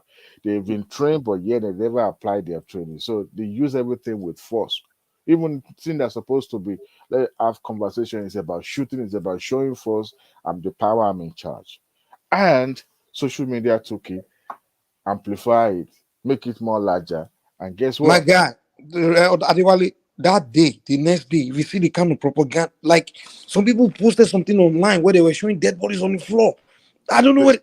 I later I found said out they got the pictures I from. was arguing with my own It was my googled. brother. They went to get picture from It's somewhere all else. Photoshop, man. Mike, They were please don't showing say almost propaganda. they get, Mike, please dude. They I, don't never. say propaganda. Remy, I was asking my own although brother. I said, "Are you sure this thing?" Because there was a Adewale, I fell for protest this here one. in No. the city of To Texas, this day, I still can't everywhere, believe myself that I fell for it. and I said there was a protest. My brother said, "Go and sit down." When they say they shoot, I mean, you are alive in the 80s and 90s. When they kill people, you will see the picture We slash. will carry the cops So, immediately. how many dead Remy, bodies have you seen so Yeah. far? this But you one I know, saw the some target people. the One channel. target of that protest was Tinubu, because they were able to pin it on him that, okay, number one, his son showed up, came with the military officer or soldier, they removed the cameras, and then they started shooting people. And who owns the toll gate? Tinubu. And Adewale, you know what led to that? The whole everybody's losing their mind. Immediately after the army did the so-called shooting in the hair, everything, people went online all over. They started posting picture of like pile of dead bodies all over the floor, blood. Like they do. Even me, I almost lost my mind. Like what would mass killing, mass shooting. Yes, Picture and from before you know it, they started burning Lagos down immediately. they started burning. Even me, I was oh almost yeah, like was not mad that they were burning Lagos. Until I And later find out that those. before you know it, we Oh, have a radio announcement, a viral video going out, a viral audio video going around. Burn everywhere, burn BRT, burn everywhere, and they were burning them. They were burning. yeah, people up Kanu also came online to them. They can the go for Tinubu. the Nigerians. show were And Hey. then the almost so-called Mr. Opportunistic.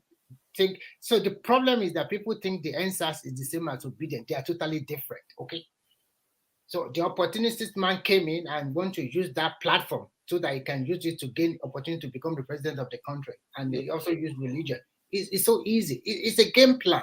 yeah, it is. I'm suspecting somebody. And that person, if I name the person, you guys will know him. Is the former leader of the country. He's behind all those things. Of course. We all know Really? what we're talking about. Remy, it's like you have P2B picture frame on your wall. Every morning when you wake up, you have to look at P2B and get angry before you come online. Who is You didn't that? mention Obina. I did mention. You mentioned Obina. No, he Is didn't. it the first time? He Is it didn't the first mention time it. Remy is using the word the opportunist? Is it not No, an opportunist? even Obi himself is opportunity. Every one of them are Everyone is an It's like you opportunist are, now. it's like Are they not You politicians? didn't even Everyone is an you didn't opportunist. even mention Obi. You mentioned the person you are talking about was Calm Obi. down. Please I'm calm not down. playing in this Your eyes have platform. not, whatever you are talking, I know Remy. I know where you have Remy is not coming seen from. half of what we guys have saw. You have not even enjoyed nothing. I'm telling you the truth. You guys are extremely lucky. You are extremely lucky. If you are thinking that we are suffering, come and ask. You don't know nothing. Sometimes you just think it's so easy like that. You just say, okay, I'm online, and then you just change the country like that. Do you know how many friends I have lost because of a You lot of know, stuff like this? You the don't know funniest thing, nothing. the funniest thing is that this old guard, this old Emotional, politician, they've unnecessary. already learned the trade too. They also good. They are good.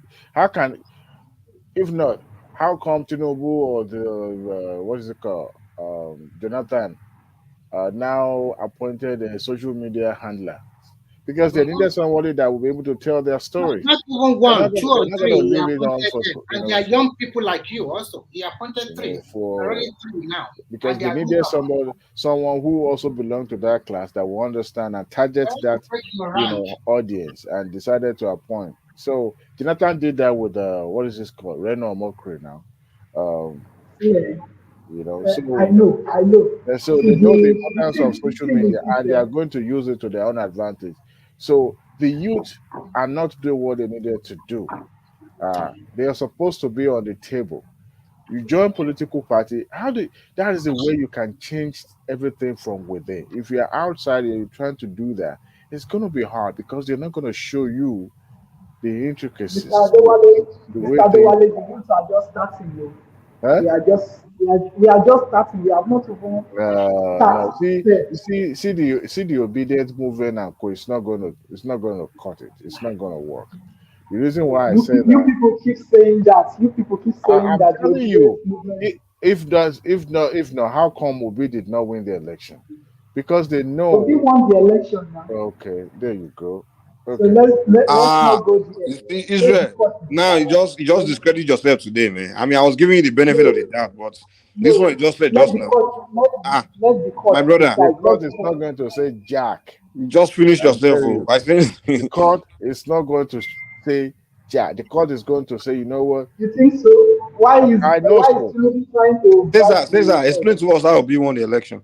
Tinubu bribe waiting.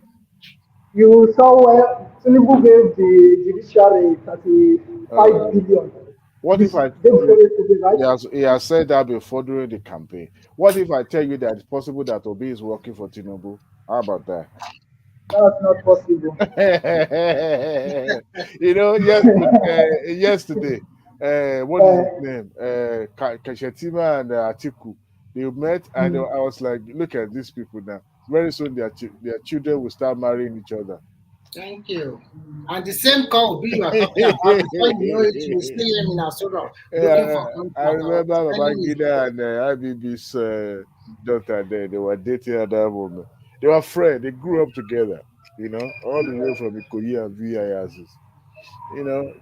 These people are not worth stressing about. the shocker you will receive. The shock is Mister, you should brace yourself. Soon you will see all those people you call they are supporting yourself. You will see them as ministers soon. What are you going to do? What you needed to do is to be with them, learn from it, learn from them, and then change it from within. Because if you're trying to change it outside, it's probably not gonna. You won't ask the right question or meet with the right people. You have to join the political party. You have to learn how they do things, and if you have anything, then you can change it. But if not, because at the end of the day, they will leave the stage for for for the youth, and they needed an ally that they could trust. So at the end of the day,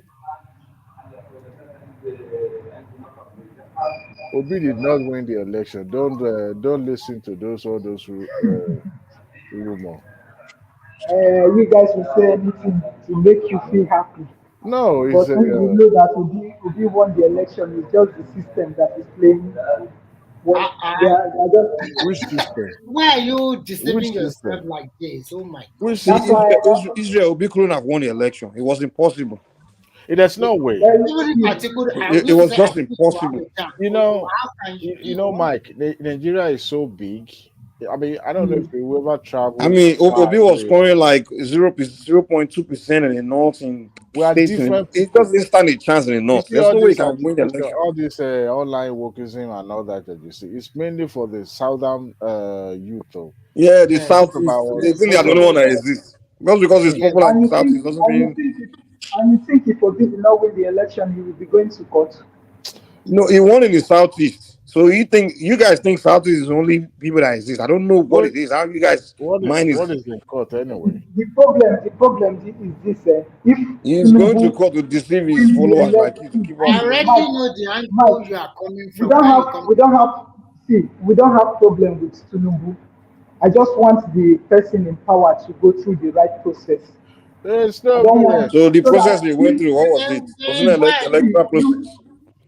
Mike, Well, understand you know, something. If the I people, like if your the optimism He anyway. presented himself for election and he won the election. What other process can you go through? if the citizen puts the president in seat, the president will Yeah, reply to City, the are you the citizen. only but one we in are the Nigeria? citizens. We voted him, and we are telling you that we voted him. So what are you You talking are about? the only one in Nigeria. The I think you are northern the only people, citizen. Also, you are the only citizen, Abby.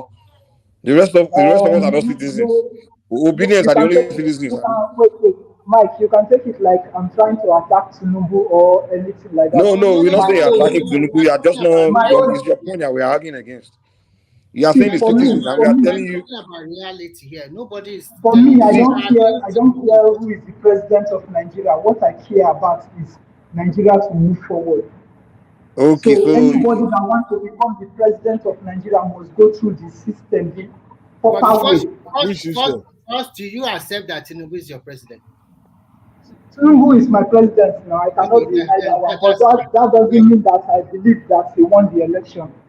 For Sorry, now, he's just occupying the position. so if you think he did So not win the election, then no matter what happened, you are not going to let say the anything. court decide. It's not for me to decide or you to decide. No, It's no. the What court. I'm asking you The is court will be the simple. one to decide. When the court Listen. decides, okay.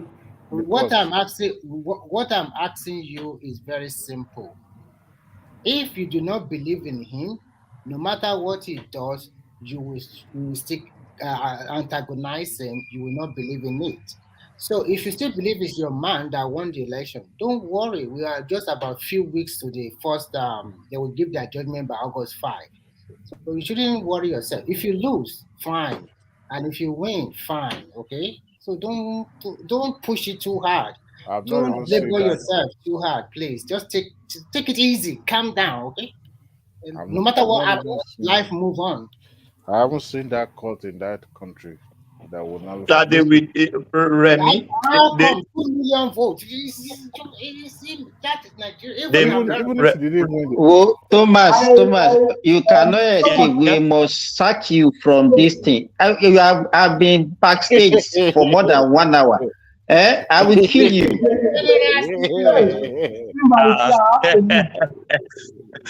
that's it's all right. Israel, don't run away. Don't run away from me, though, Israel.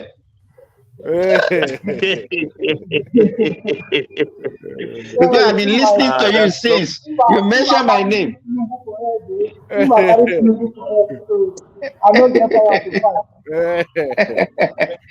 worry, Israel, I'm not going to fight you. I'm going to, you are our brother. Don't run away. See the way this Nobody will fight you. You are welcome. Thank you. Don't run away. So this is the only platform you can come and you will not be condemned because you support one person. Yes, you will be grilled, but there's no personal condemnation or anything. You make a choice and that's fine, but people will grill you and ask questions and all that. Unlike some places where once they determine that you don't belong to them like this, They'll kick you out. they'll start cutting you into pieces. Like the question that Mike is asking you, you said Obi won. You ask me a question, you have not been able to answer the question. We ask questions here. When you make an assertion, then you have to support what you are making. So can you explain to us how Obi won that election? For now, as a citizen like you, I don't have all the proof. But you don't like have any evidence. Wait, Mike. I have somebody that I follow. I follow P2B, and if he say he win the election, I just have to believe his word, and let the Obi is the liar, right? Yeah, so you are following Obi like Jesus Christ. You are following Obi like Jesus Christ, eh? You can take it anyhow you want, but that's just the truth. Obi told us he won the election, so he said so you believe a liar. Wait now, he says he's going to prove it. So let's wait for him to But prove. I think, hold on, guys. I think Obi is trying to take the place of Nnamdi Kanu now because That's what he's this, doing. Then you yes, say, this, Thomas, you want to take us into the tribal Thomas, you notice that his lawyer, all his lawyers are Nnamdi Kanu's lawyer. You notice that? Ezeko Man, all of them. They are same Nnamdi Oh, Kanu's lawyers. Zeko What he's using. is You for see, we are going tribal now. He wants to We overthrow are going Nnamdi tribal Kanu. now. Obi is No, planting a coup Ozeko is with carrying. Samuel Ekpa. Istra, sorry, they asked you a good question, and you answer it whatever Obi said. You should have given us Obi won in Kano, Sokoto, KB, Jigawa, Oyo, Ogun, Oshun, and they rigged the election in favor of Tinubu. Give us a breakdown. You are an educated fellow. You are well. You are well Remy. Come on, What you a I man. did? Give us Oh, your own yeah. breakdown. Remy, what I discover now is the rest of the world, they are facing governance now. Some people are still in their cocoon about election that has been won, dusted, and done.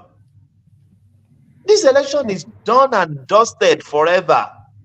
Somebody, Done and your dusted. president already attending Thomas, meeting. if this election is done and dusted, obedience will not be arguing. See, you But people don't understand the Istre, I want that we, the obedience, we are not allowing this to go. Israel, Once it obedience are so comes to foolish. They even chase voters away from Obi. That's how you can foolish say it was. anything you want. You can say anything you want. Israel, sorry. I want to ask you a question because the question that Remy might put to you, and I also reiterated on that question. You answer it by saying, whatever Obi say, that's what you believe.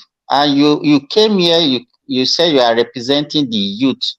Is that the way the youth reason? Can we say people are the future of our country, that you are being controlled by one man?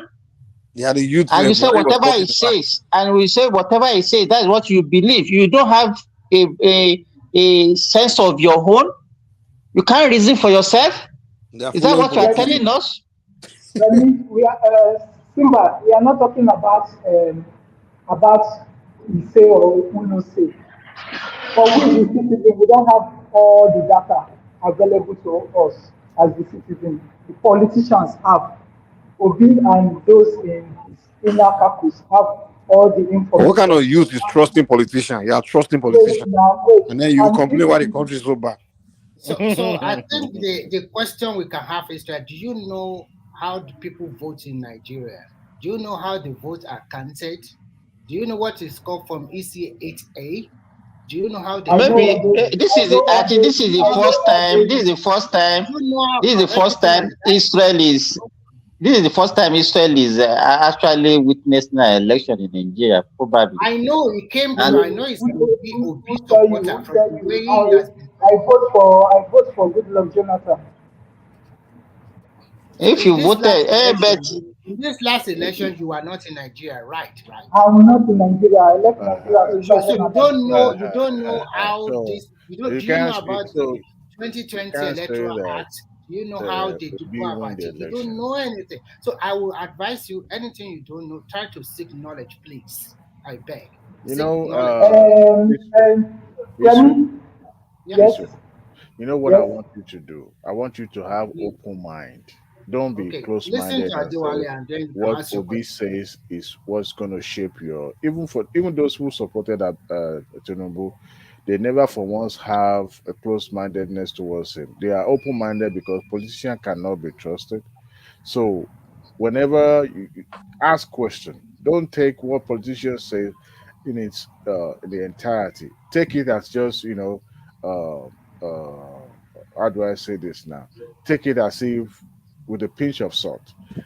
Anything politicians say, Obi is a politician, okay? He's a politician. He was with the PDP. I get it because this Southern youth wanted him to be the president. I wanted him to be the president for a different reason. But when you have Nigeria is a big country, And that is why what we assume sometimes is not actually the truth. So be open-minded towards everything, because you never can tell. You'll be surprised what you think you know, but you don't know. You will be amazed. Obedience can never be open-minded. Now it's impossible. Adewale, if you listen to me the first time, I did not come here to prove that we won election, we get this number of votes in this state, or I just made a statement that P2B said he won the election and he will prove it. So But that's good enough for me. That's good enough for me. And you That's complain good enough about for the me. youth, and you saying the youth is this, the youth. What kind of youth are you, man? You How came can you on just this board to accuse some of us here that we are partisan toward the government, we support the government, we are and supporting you give us government? the impression you are giving as the youth. But initially, when you like your three of your senators, I already know that you are obedient, and I know you will show you will come out later, and that's exactly what you did. It's fine with me. I did not hide my. Listen, you have your right. But Israel, what you are, the impression you are giving us, you are not giving us a good impression of the youth. If you are a representative of the youth, because what you are just telling us now is that the youth doesn't have their own mind. That means they don't even know what they wanted, so they can be skewed by somebody. You can just be led by. You can be easily be misled. If you say what you the reason why He's you are being a lazy supporting thinker. Obi, That's why Buhari will say he's a lazy youth. Lazy youth. if you are basing your fact on the fact that Obi said he won and you believe that he won, that means anybody can just sway you and just put anything in your brain and you believe the person. Obi can just calm you, just like that. You know? Mike, I can say Showore won, and nobody can tell me nothing because Showore says exactly. You said Showore won. Showore need to prove it in court now. Obi is in court trying to prove his case. Is it a court? Is it the court that approved an election? Is it the court that it's not the court that conducted the election? How You can know, you say obedience and these Ipobians, they are just the same. They think the same Let way. me ask They a just question. believe Why are you people too afraid of the court pronouncing? Nobody's Nobody is afraid of the court. Nobody is afraid of the court. Don't misquote us. I will give you a very simple analogy. Ah, good. These people have been brainwashed. These people have been brainwashed. Seriously. Before the election, Baba no get and Baba go die soon. Before the primaries, they will not give it to him. They will give it to Shibaj. We won. After that, Baba no they good. Baba they shake, let they shake. Then election came. He won. They will not give it to him. We will not accept. You go to the Nigerian military. You want them to plan a coup to overtake that is statement. That year, Ahmed also came on board over his dead body. Naija was even betting that the coup will happen. And inauguration day, something will happen on inauguration day. You guys insisted nothing happened on inauguration day. Inauguration is over. The guy is ruling you. We are in the court. You started intimidating, harassing the judge. You are looking for the photo of what you guys doing? You are looking for the family photos of the judges and whatever. You are intimidating them. You are now already. Judgment will come. You will come to another point. You will say another story. It was this, it was that. Oh my God. Just what you guys are doing. No, those who know better. The vote difference between number 1 and number 3 is over 2 million votes. And then you want your judge in Nigeria to say, no, you say over 2 million. You say it's close to 3 million, not over 2 million. You are talking about 2.7. I'm not talking about 50,000 votes, 100,000. We're talking about 2 million. You just cancel 2 million and then they'll give it to you. And it didn't even went to third of the states. So Atiku that even have 19 states. The only criteria that they are claiming is not even in the something 25% in Abuja. That's the only thing they are claiming. And that was the reason why that statement. You know, before the election, you people say different kind of things. You did not even give give them any I room think we to cannot to change even your say mindset no matter what we do here. We already that's understand you. the problem with No we problem. there's no way Isaac, Israel. guys, I like your conversation, but don't let us speak on each other. And we'll be shutting down in the next 20 minutes. We make it 10 hours. Yeah, Remy, you have the floor. Okay. At the Please. end Yeah. of the day, I think I put all my facts outside there, and I've also defend our own position. Those of us that we think we are the ones supporting the government or whatever. And I've seen that no matter what we talk or no matter what we say here, some people are already fixated. It might be because of their first time or they like this somebody and whatever that someone did, nothing's going to change. So sometimes it's like they said, like the Olani Kwekun said, it's very difficult to beat a dead horse. Thank you. You know, Adewale, let me say this. You know, yesterday I was having conversation with some of youth, the so-called youth that we are talking about, and what I was hearing among them amazed me. And I look at the country, Nigeria, I see no future. You know, people are now learning. People are now learning. They are learning Yahoo. Parents are now taking their children to go and learn Yahoo.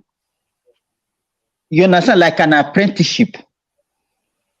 You understand? They gave me. They cited an example of a family that the sister children has about 5 children, a female and four males. The 4 males, they said they are doing well with Yahoo. So the man who is the elder brother of that woman now was demanding money from these children. Then I said, no, you cannot be demanding money from us. Bring your own child also to come and learn this thing that will teach him how to fish.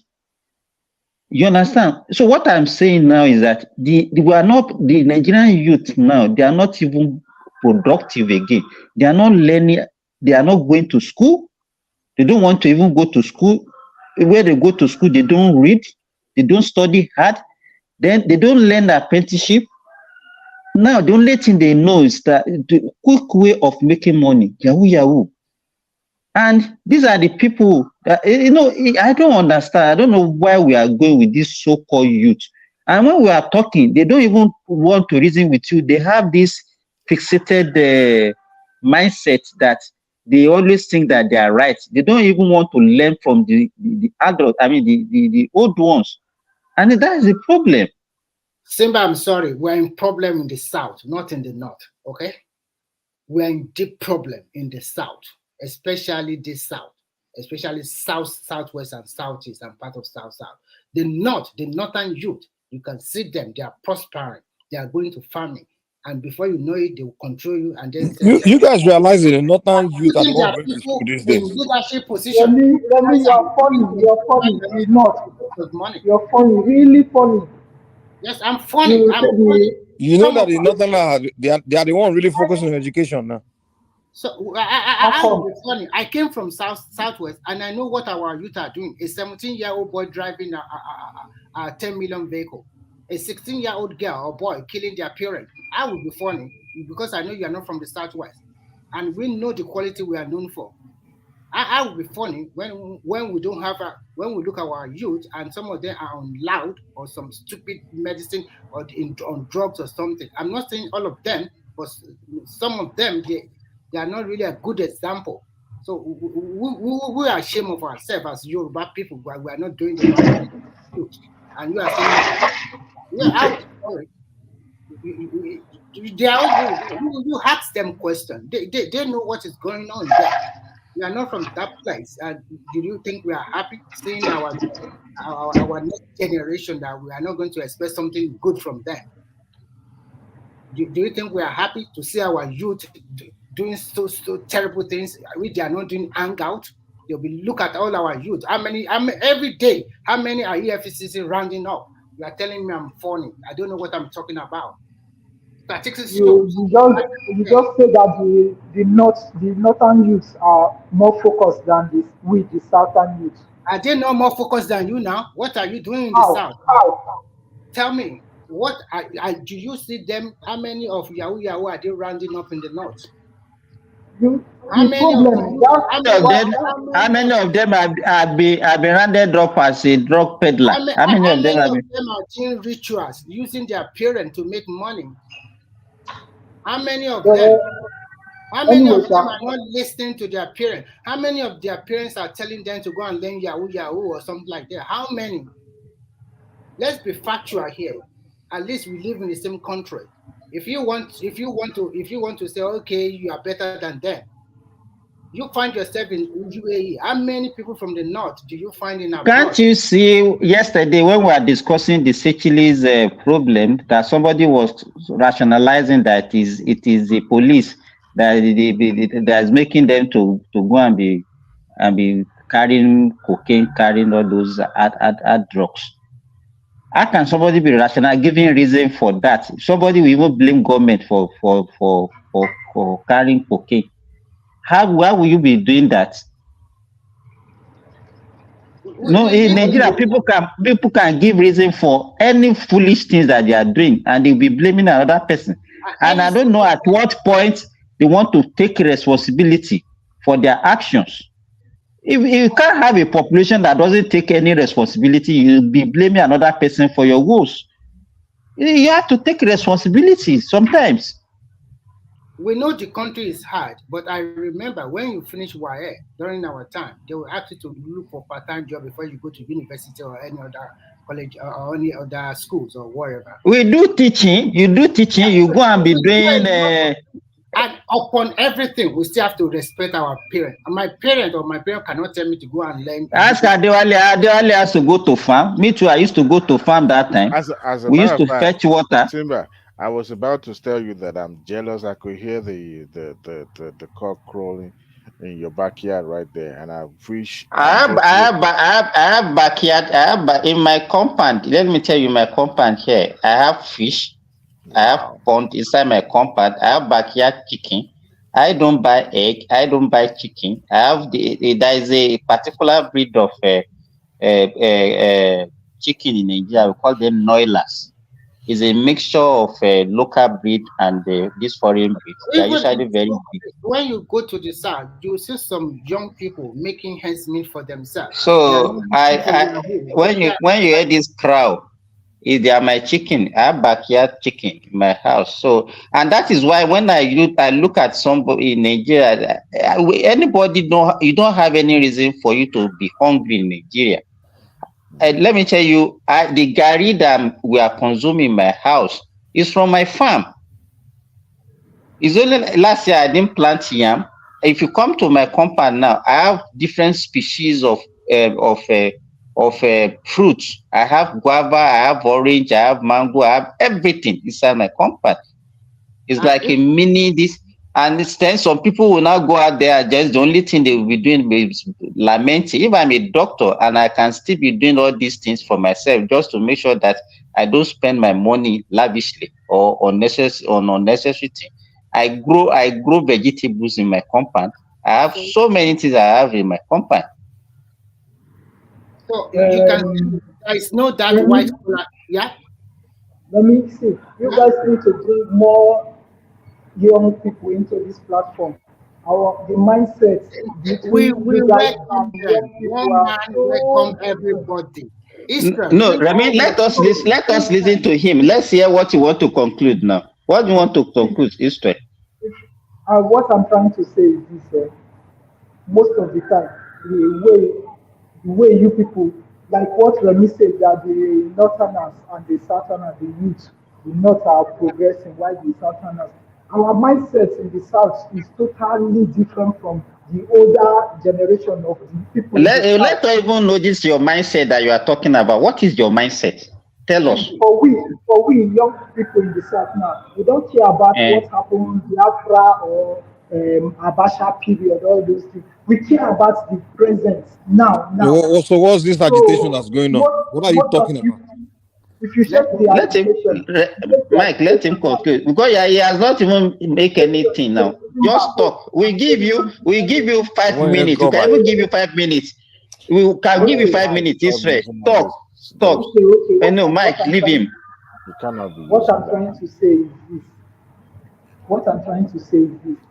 we, the young people, we are tired of this You are discussion.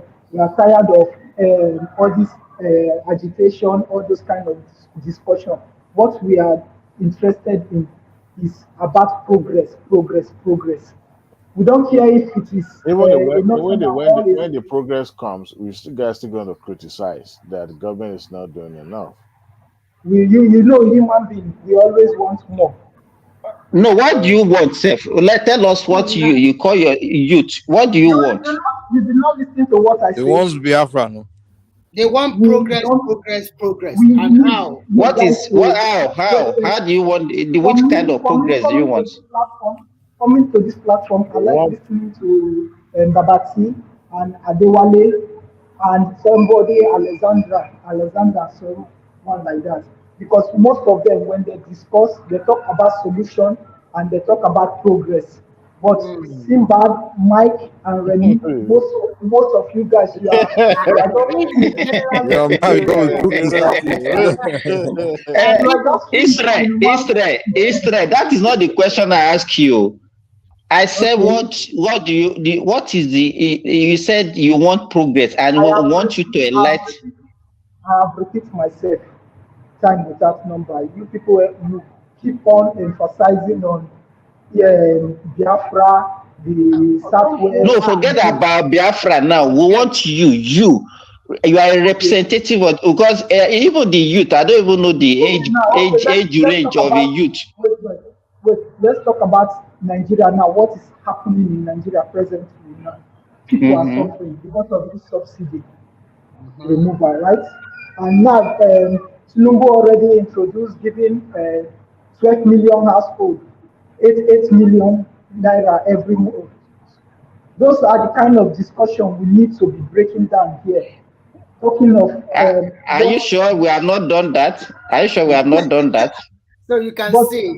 One thing I notice every time we come to this platform, we spend you guys easily move out of the topic and go to Biafra. There's so many things to talk about. We cannot just stay on one topic for the whole night for 8 hours or 10 hours. It's not At done least that. majority of the time focus on what will move Nigeria forward. But Israel, we talk about things that's going on. We talk about everything. So if Biafra is part of things that's going on, we talk about this. Why are you only upset about that one? Why don't you want us to talk about this? Israel, which part of the country are you from? I'm from South Delta State. Which part of Delta are you from? Which Delta are you? Oh my God.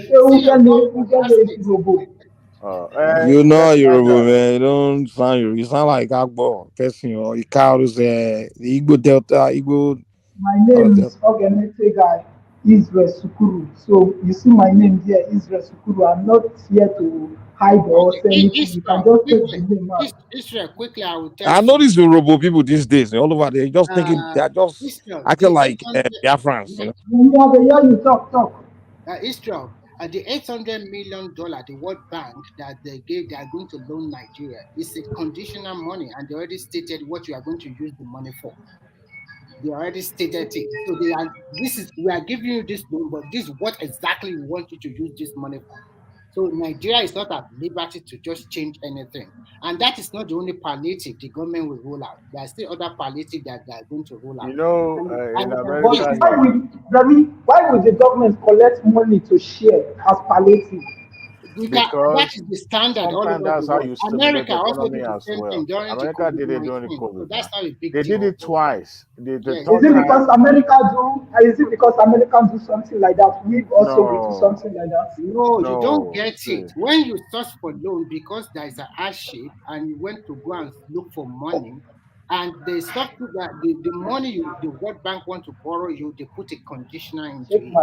Some of the recovered looted money that you will get from all over the world, there are also condition attached to it. So they don't give you that money just like that. So apart from that, the government proposed 8,000 for one family household. They are also going to be pushing some palliative again, and I think they are going to increase the minimum wage. They are also going to be talking about transportation. Some state governors have already started increasing minimum wage.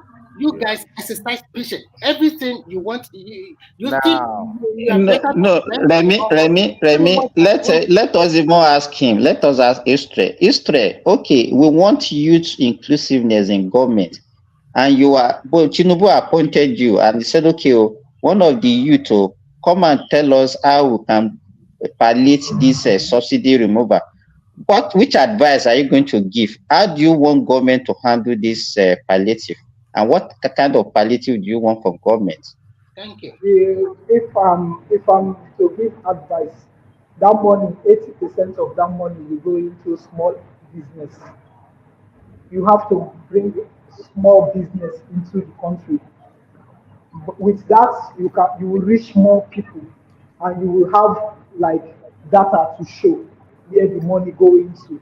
But You when you give say the you money want to to, business people. You think that the small, let me tell you what you are saying, you are repeating it because it's part of what Tinubu said now, that they are going to give small and medium scale no. enterprise. Don't give excuse for the government. The government will not say anything like I'm that. not giving the excuse. It's part of what he mentioned as a palliative. I did not see that stuff in the breakdown on how they will share the money. no, That's for stuff. this. Is that is it only that money they will use for palliative? It's not that only the palliative. You think that is only palliative? Is it that the whole palliative we had on this $800 million? Government collecting loan to share is not the best way to go. Why are you so fixated? Why you only have in mind and you don't want to change Israel? Is that I don't really understand you. No, he's trying to tell you that don't give this money to household, give it to business people. That's what he's trying to say. Simple. Is that what you are saying? Give the Yes. 800,000 to small and medium enterprises, right? Yes. So Simple. like somebody like you, right? Because you also have a small business before you travel abroad. He said he's a photographer. Yeah, somebody like you. I have, So you already know your interest now. So it's like this money is not covering your interest. So you are talking about that is politics. It's not like that. It's not like that. You Like remember what? during Buhari regime, So how used are that we money. going to know the business people? We are going to create another data to say that Israel is a former business owner in Delta State, and part of this $800,000, maybe we should give him $10,000 to support his business, right? When the So government wants to do something, so we leave the household, we leave the poor people that they cannot even feed for 3 square meal a day, and you that can even feed yourself, you want more money it's for your not business. about, you are not getting the picture. You are not getting the picture. You are talking about people that cannot said they should not listen, give them household. Remy, listen, when you make your citizen not, they are not working, they just relax and get free money at the end of the month. Things will keep getting bad. So who should they give this money to? Can you say They again? should set up agency for people that want to go into business. Come, share your idea with the government. The government will give you grants. You will employ people. So how do we With now that, they will stop. okay, With that, fine, they will it's a stop good the idea. unemployment. They So will how stop do the we help unemployment. those ones that they cannot have one meal in a day, that they are extremely poor with 4 or 5 children? How do we help those people? And that is that what you are Israel, what you are saying is a long-term thing. It's not a short-term. People need short-term thing now. So people are already suffering. So how will you take care of those ones now? You know, that it reminds me of 2000 and Israel. It reminds me of 2008 when there was an economic crisis in America. And you know, before Obama became president, it was just newly voted in as president-elect. And then George Bush now called Congress and asked them, you know, the responsibility was shifted to the incoming administration because, as at that time, Republican was controlling. I want to believe House of Representatives then, you know, Congress. So then they didn't want to approve the palliative something like this because they believe the Obama administration believed that giving people cash will help stimulate the economic back. You know, people will have money to buy things, and then money will be pumped into the market, into the economy. But the Republicans were not buying it. The argument was that it's going to cause inflation, but there was at that time there was no money in the circulation. Now what we have in Nigeria is that there's cash, but the purchasing power of that cash is nothing, right? Very little. So, and now government felt that okay, if they're able to give money to the people, number one, this is like a more or less like something somebody dash you money, something you never work for. You are still going to use the money anyway. Now it's now left for you whether you want to use it for something tangible or something important or not. And guess what? Those people that will be a beneficiary of that amount are going to collect it for the next 6 months. This is not saying that I'm giving you 100,000 every 6 months. No, this is more or less like, you know what, you are being paid your salary, but here, take this to add it to what you are being paid so that you can help you to get stabilized. But Nigerians do not understand the reason behind it. Now, the money that will be recovered from the what do you call it? The money, what is this thing called? What Tinubu scrap now that we're talking about? Subsidy. Subsidy can be used to build capital projects and all those things. So yes, the government needed to give people money. Now, how they are going to disperse the money is what the question we should be asking now, because they have to, even despite America, how secure, how tightly secured their process was. Some Nigerians, some Indian were still able to cut away some of the money that was to be given to the poor people. I mean, you remember the Abiodun's aide that was arrested here in New York. You remember that case? I don't know if you're Yes, familiar yes, with it. yes. That took the Yeah. government loan and running to almost hundreds of thousands and trying to run away with it. So, despite of their, high-end security measure being put in place, some they were still able to dupe the America. So, what I'm trying to say now is this administration, how they are going to devise a way to disburse that money to ordinary Nigerians. That is not going to be, an attaché or a familiar person to the political class or whatever. That is my concern. They needed the Now, money. Adewale, Yeah. the both of us are saying the same thing now because we don't have the database to back what the government is trying to do. So me and you know that 80% of that money will go like into the air. Not necessarily if they are really serious about it. If they are truly, How is there any time Nigeria government is serious about anything? but the funniest thing is this: they've been collecting datas all this while. Now they are yet to conduct census, and I want to believe that they could also use one stone to kill two or three birds at the same time. So perhaps maybe as they are planning on conducting the census, they could also use it at that opportunity to now be able to collect enough data that will be used, to disperse that money. Because no matter how it is, people like you may not necessarily need the money, but someone who truly needs it are the poorest of Nigerians. Okay, so they will needed something more concrete data, a very reliable data to be able to do that. And don't get me wrong, it's not a rocket science to do that. People here in America, government did not stop at giving people money. They will even give child tax credit for a period of time. The third time they wanted to do that, that was I think was last year when the parliament decided to not to approve it for the president, because sometimes you needed that, especially at the critical period like this in a country. So when the government is doing something right, we shouldn't be seen criticizing all the time. I'm not saying that we should not, sometimes when we find something wrong in what they're doing, because every Nigerian, whether we like it or not, we are our solution or whatever solution we prefer, we always see it as the best. But we've forgotten that Nigeria is a very huge, big land with diverse people. So what works for this region may not necessarily work for the other region. So that's why Adewale, we have tried so many things. I remember during Jonathan time, we have what they call the SWAP. Then all those ones, everything went down the drain. During Buhari regime, they have this thing that they are paying graduates, that they will employ them and they are giving them 30,000. Israel, do you remember that? Yes, I remember. You understand? That one was also, so how did that one concluded? It was a waste. Even this SME that you are talking about, I remember this Zimbabwe government that just left gave a lot of loan to SMEs. But they don't have data to prove how they spend the money. So that is what no, let me tell you, instead that is what we're supposed to be talking about, not criticizing it. Okay, yes, this thing we can say, okay, this policy is laudable, but this is how we want government to approach it. This is how we want it to go, so that it will get to the people that actually needed it, but not condemning the whole thing entirely.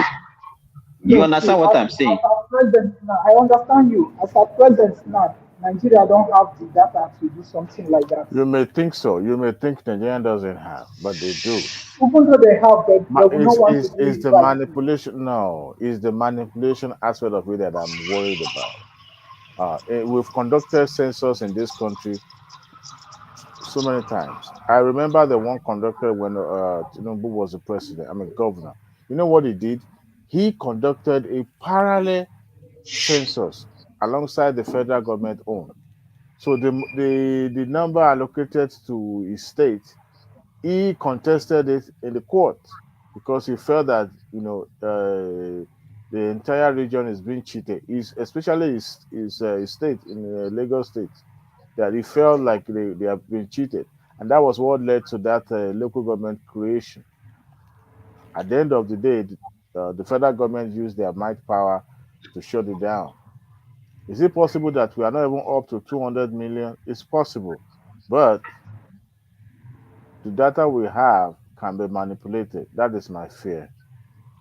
Okay, you see now we are discussing about problem we have in Nigeria and solution forward, and this discussion is very nice.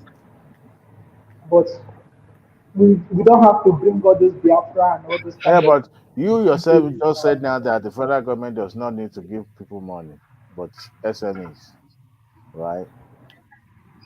No, I said the federal government need to channel most of that money into SMEs. Okay. That's what I'm just trying to the say. administration tried. They declare emergency on food, agricultural produce, and other, which to me is a laudable, because it's long overdue. It's long overdue. When you at least these are things that make the hardship to be this prolonged. If you look at it, other than food, what else?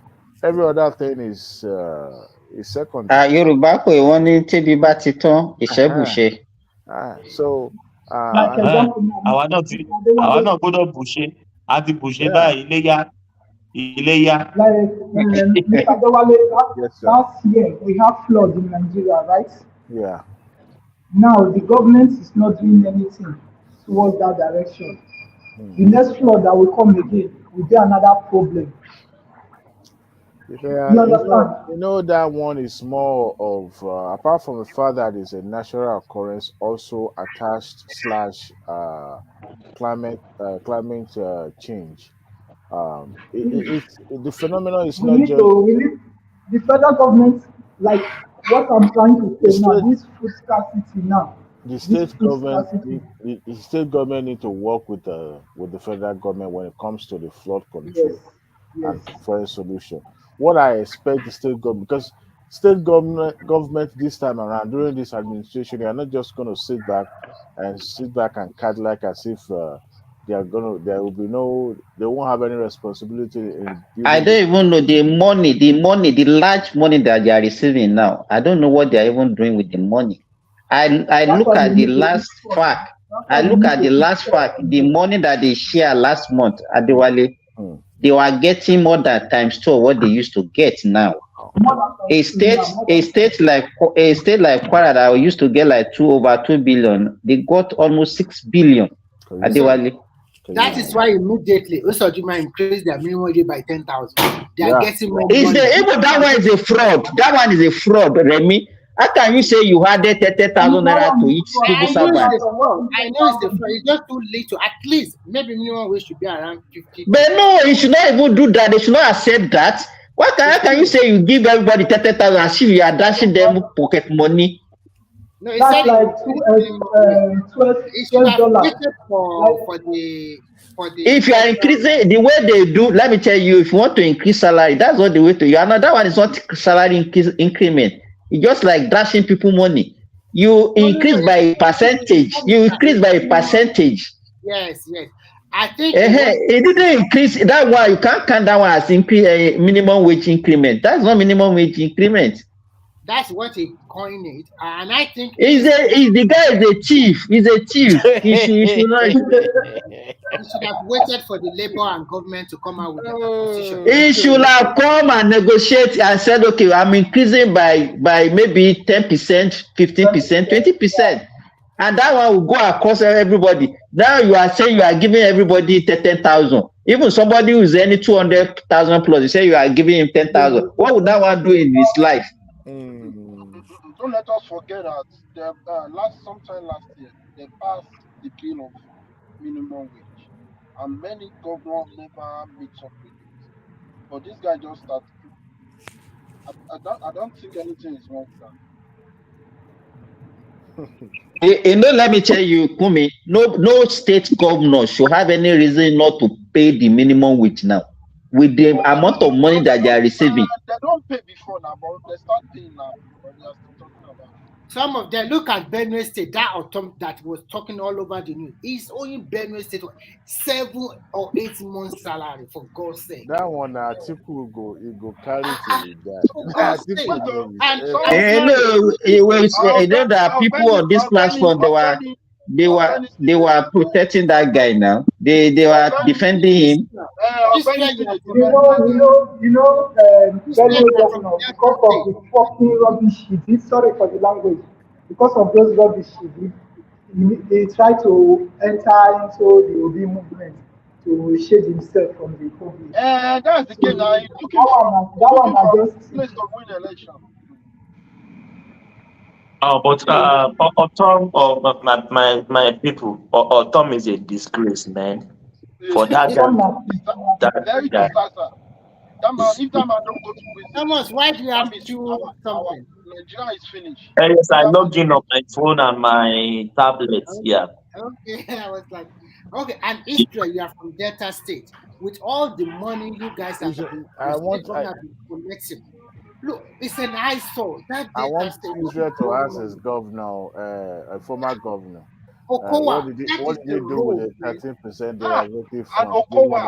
And the 250 billion, I mean the over 1 trillion naira that old man accused him of collecting. What did he do with it? And Wike is just road. Delta State. Ibori is the one still putting people in power. You understand? So most of all those. Wait, you asked about Delta State now. You asked about Delta State. Yes. So Delta State now, we are still under Ibori. Ibori is the one still. Oh, Ibori candidates don't win now. Ibori candidates don't win. Okowa candidates won the election. Wow. So Ibori is the one bringing 2 different people from. Wait. No. We follow the news. We don't understand Delta State politics. No. Even they are fighting. Ibori and Okowa, there are a lot of issues between them now. They are fighting big time. You understand me? Ibori has their own candidate. Okowa's candidate won, right? I guess. Oh yeah, thank you. How do you pronounce the name? Yeah, Okowa candidate won the in data. What is that guy's name? I'm trying to pronounce the name. I can't. I don't even care about the new governor. I don't even care. Something like that. No, okay, he's from APC. No, his name, his full name. I don't know. Current governor. Sorry. I don't know the current governor. So Israel, you don't even know the name of your governor.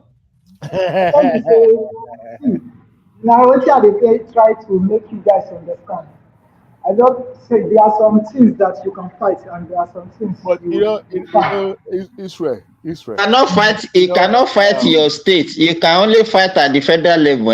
Is that So what you are saying? as at present now, we need to get the federal working way. See, government is as good as when you have it at the lower level, at the grassroots. That's when the government does its job better.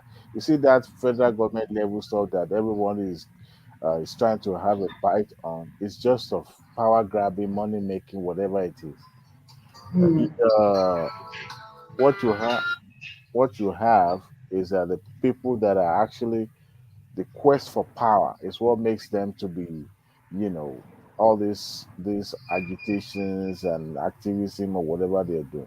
Someone like Aisha Yesufu or something like that, she's serious about activism, I don't see reason why she cannot use that platform to go to her own state and contest for, let's say, governorship or something like that, and affect the life of the people of where she comes from. But you see, she won't think like that. She'll believe that, okay, one single person, Obi, will help her to touch the life of her own people, the lives of her own people. But it doesn't work that way. She could as well contest for governorship. I think she's from Edo State, if I'm not mistaken. She's from And Edo State. Edo State, and affect the life directly, positively to our own people. But no, Our own governor that is fobbing already in Edo State, what has she done about it? when you know that you have a platform, you can use it to better people, not just relying on a politician that that could disappoint you tomorrow. You know, but some of them are just opportunists because they are looking. Aisha Yesu may not be looking for appointment or money from the government, but there are a lot of people in Labour Party, even the obedient movement, that are there for eye service because they too wanted to have a bite of that cake called democracy dividend. National cake. National cake, thank you. They want to have a bite. Power is just 4 years. After 4 years, we move on to the next person. Look at Buhari. Buhari did his own, all his quest, all his effort before 2015. Go traveling up and down the country. But look at it, he went back to his village, isn't it? So power is transferred, and some of these people that are contesting for this position, they know what they are seeking or looking for. They know that 8 years is not enough to change the life of Nigerians. They know that. But you see, the followers are always misled because they believe that once this person becomes this, their life is going to transform. No. If not, Anambra should have been like a Dubai, or paradise, so to say. Even Lagos State will have been much more better than that. But you see, they know what they're doing. However, I expect people who have big platform, you can use it. If you at the local level or the state level, you can affect lives. At least you have the total numbers of the citizens of your state. Then you can now start planning towards how you can transform their lives.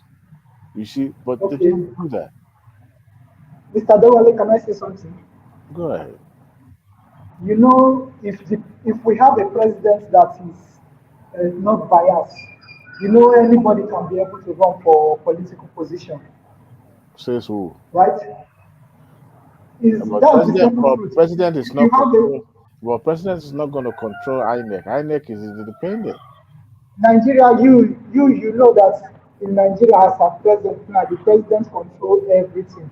No, The president appoints everybody. no. See, what if I, including your councillors and your chairman, your local government chairman. you see that Labour Party? All those people Israel, okay, sorry. You see that Labour Party? You see that Labour Party? There are a lot of them contested under that party and won that election, and they are thieves, like a confirmed thief, like a real thief, and they are there to line their own pocket. So you agree with me?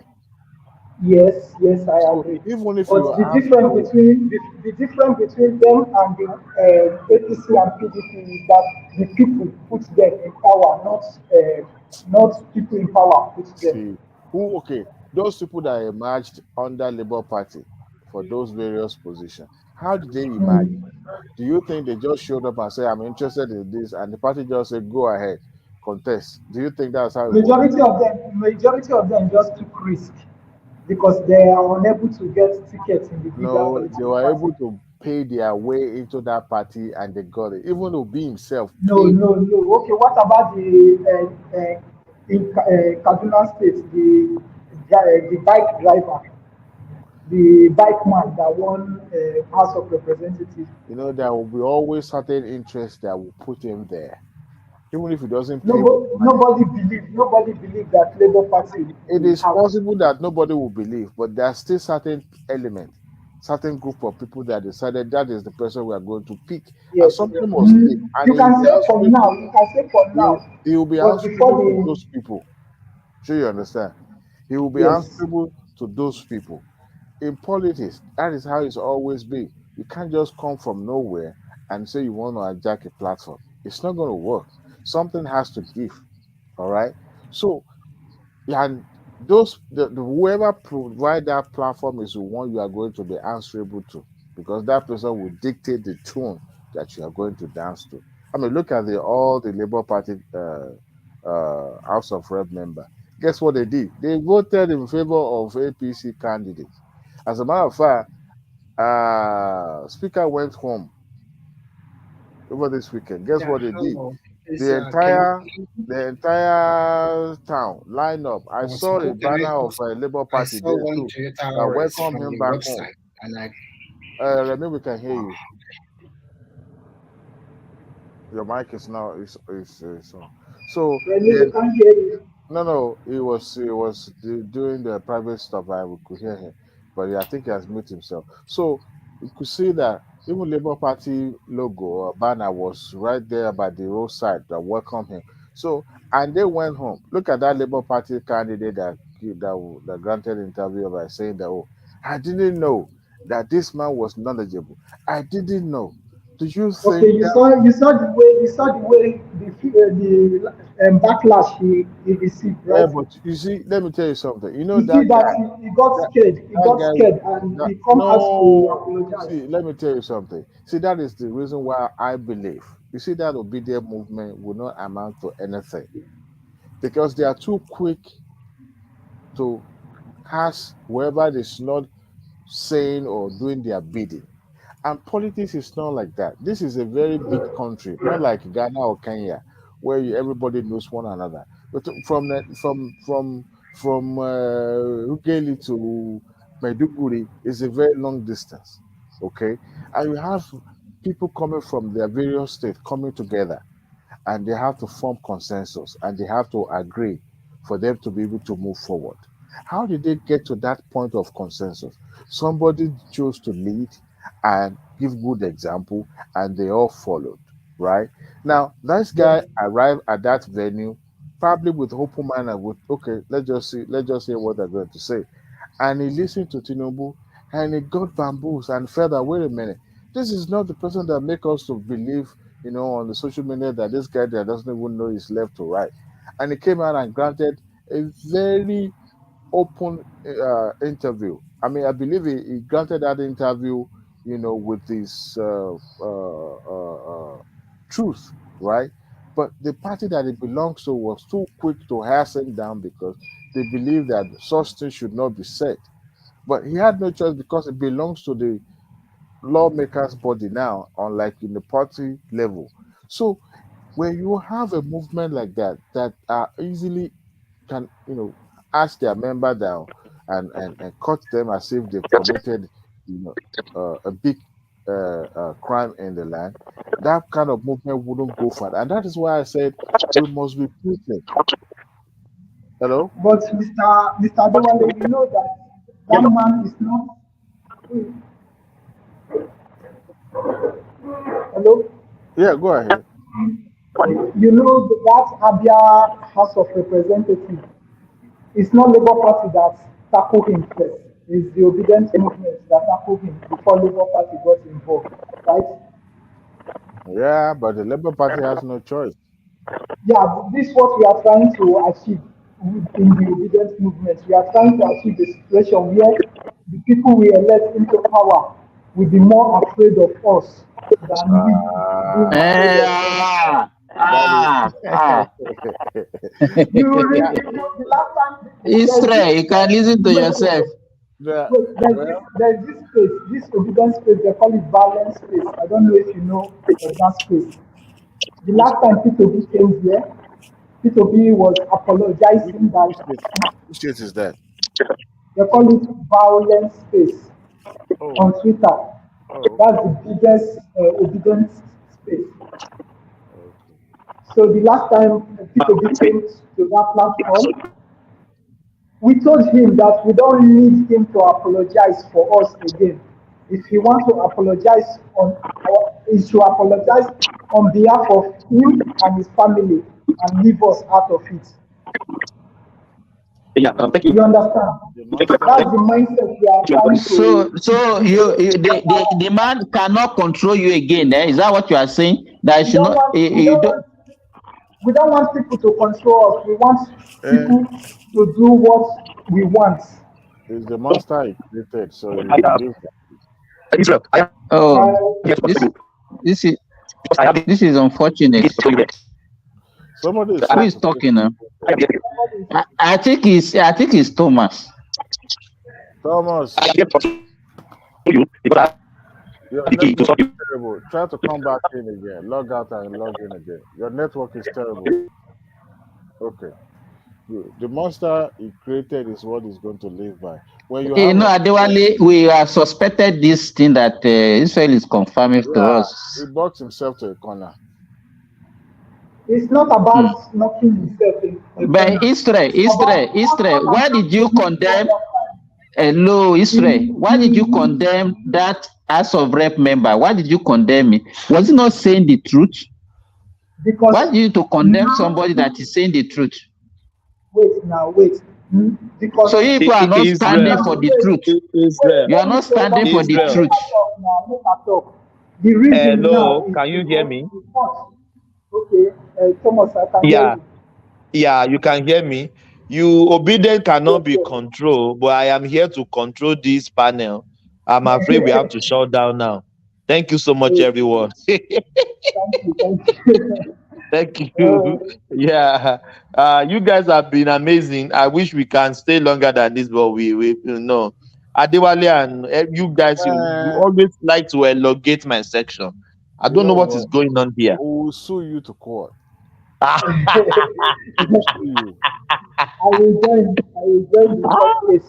You want to join the suit?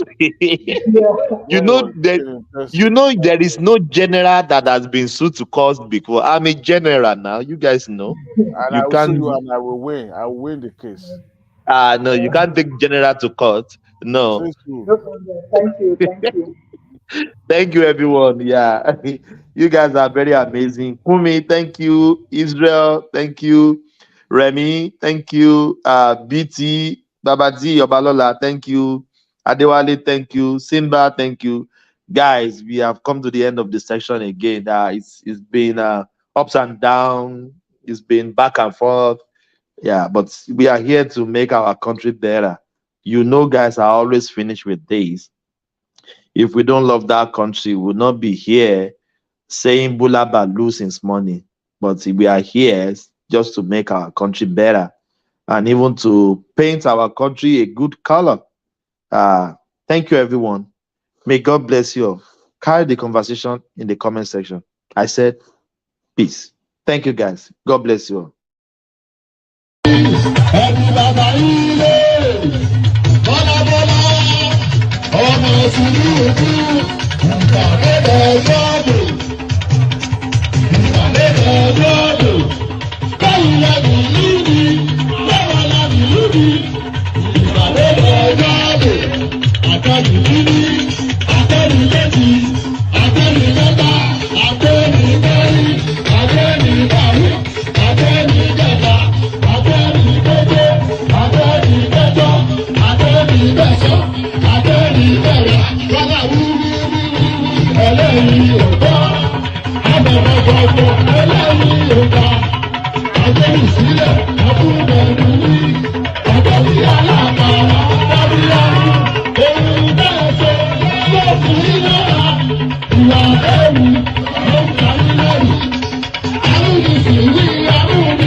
I'm going to be president of this country, whether you like it or not, and I will preside over the affairs of this country, including presiding over you.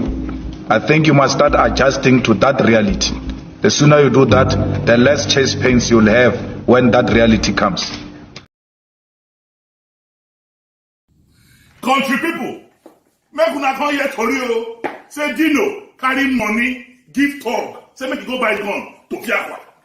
They say Dino carry money, give talk, carry gun, give talk. Say make dem go dey prepare for 2019. Olomaje. They say me meet them for airport road. Alakiaye. My brothers, the venom of a viper cannot do anything to the back of a tortoise. I don't waka. But make I tell you now, Yaya Bello, do you know Yaya Bello máa ṣẹ̀wọ̀n lẹ́yìn ìjọba? I know Yaya Bello máa ṣẹ̀wọ̀n lẹ́yìn ìjọba. Do you know GYB máa ṣẹ̀wọ̀n lẹ́yìn ìjọba? We know GYB máa ṣẹ̀wọ̀n lẹ́yìn ìjọba. Ìwọ Yaya, you Yaya, kí ló tún kù tí ó sọ? Kí ló tún kù tí ó sọ? Ẹni tí mo bẹ́ lórí tó ń ṣẹ̀nu wúyẹ́, kí ló tún kù tí ó sọ? Àtẹ̀kùn ìyá ni ó jẹ, Yaya Bello, àtẹ̀kùn ìyá ni ó jẹ.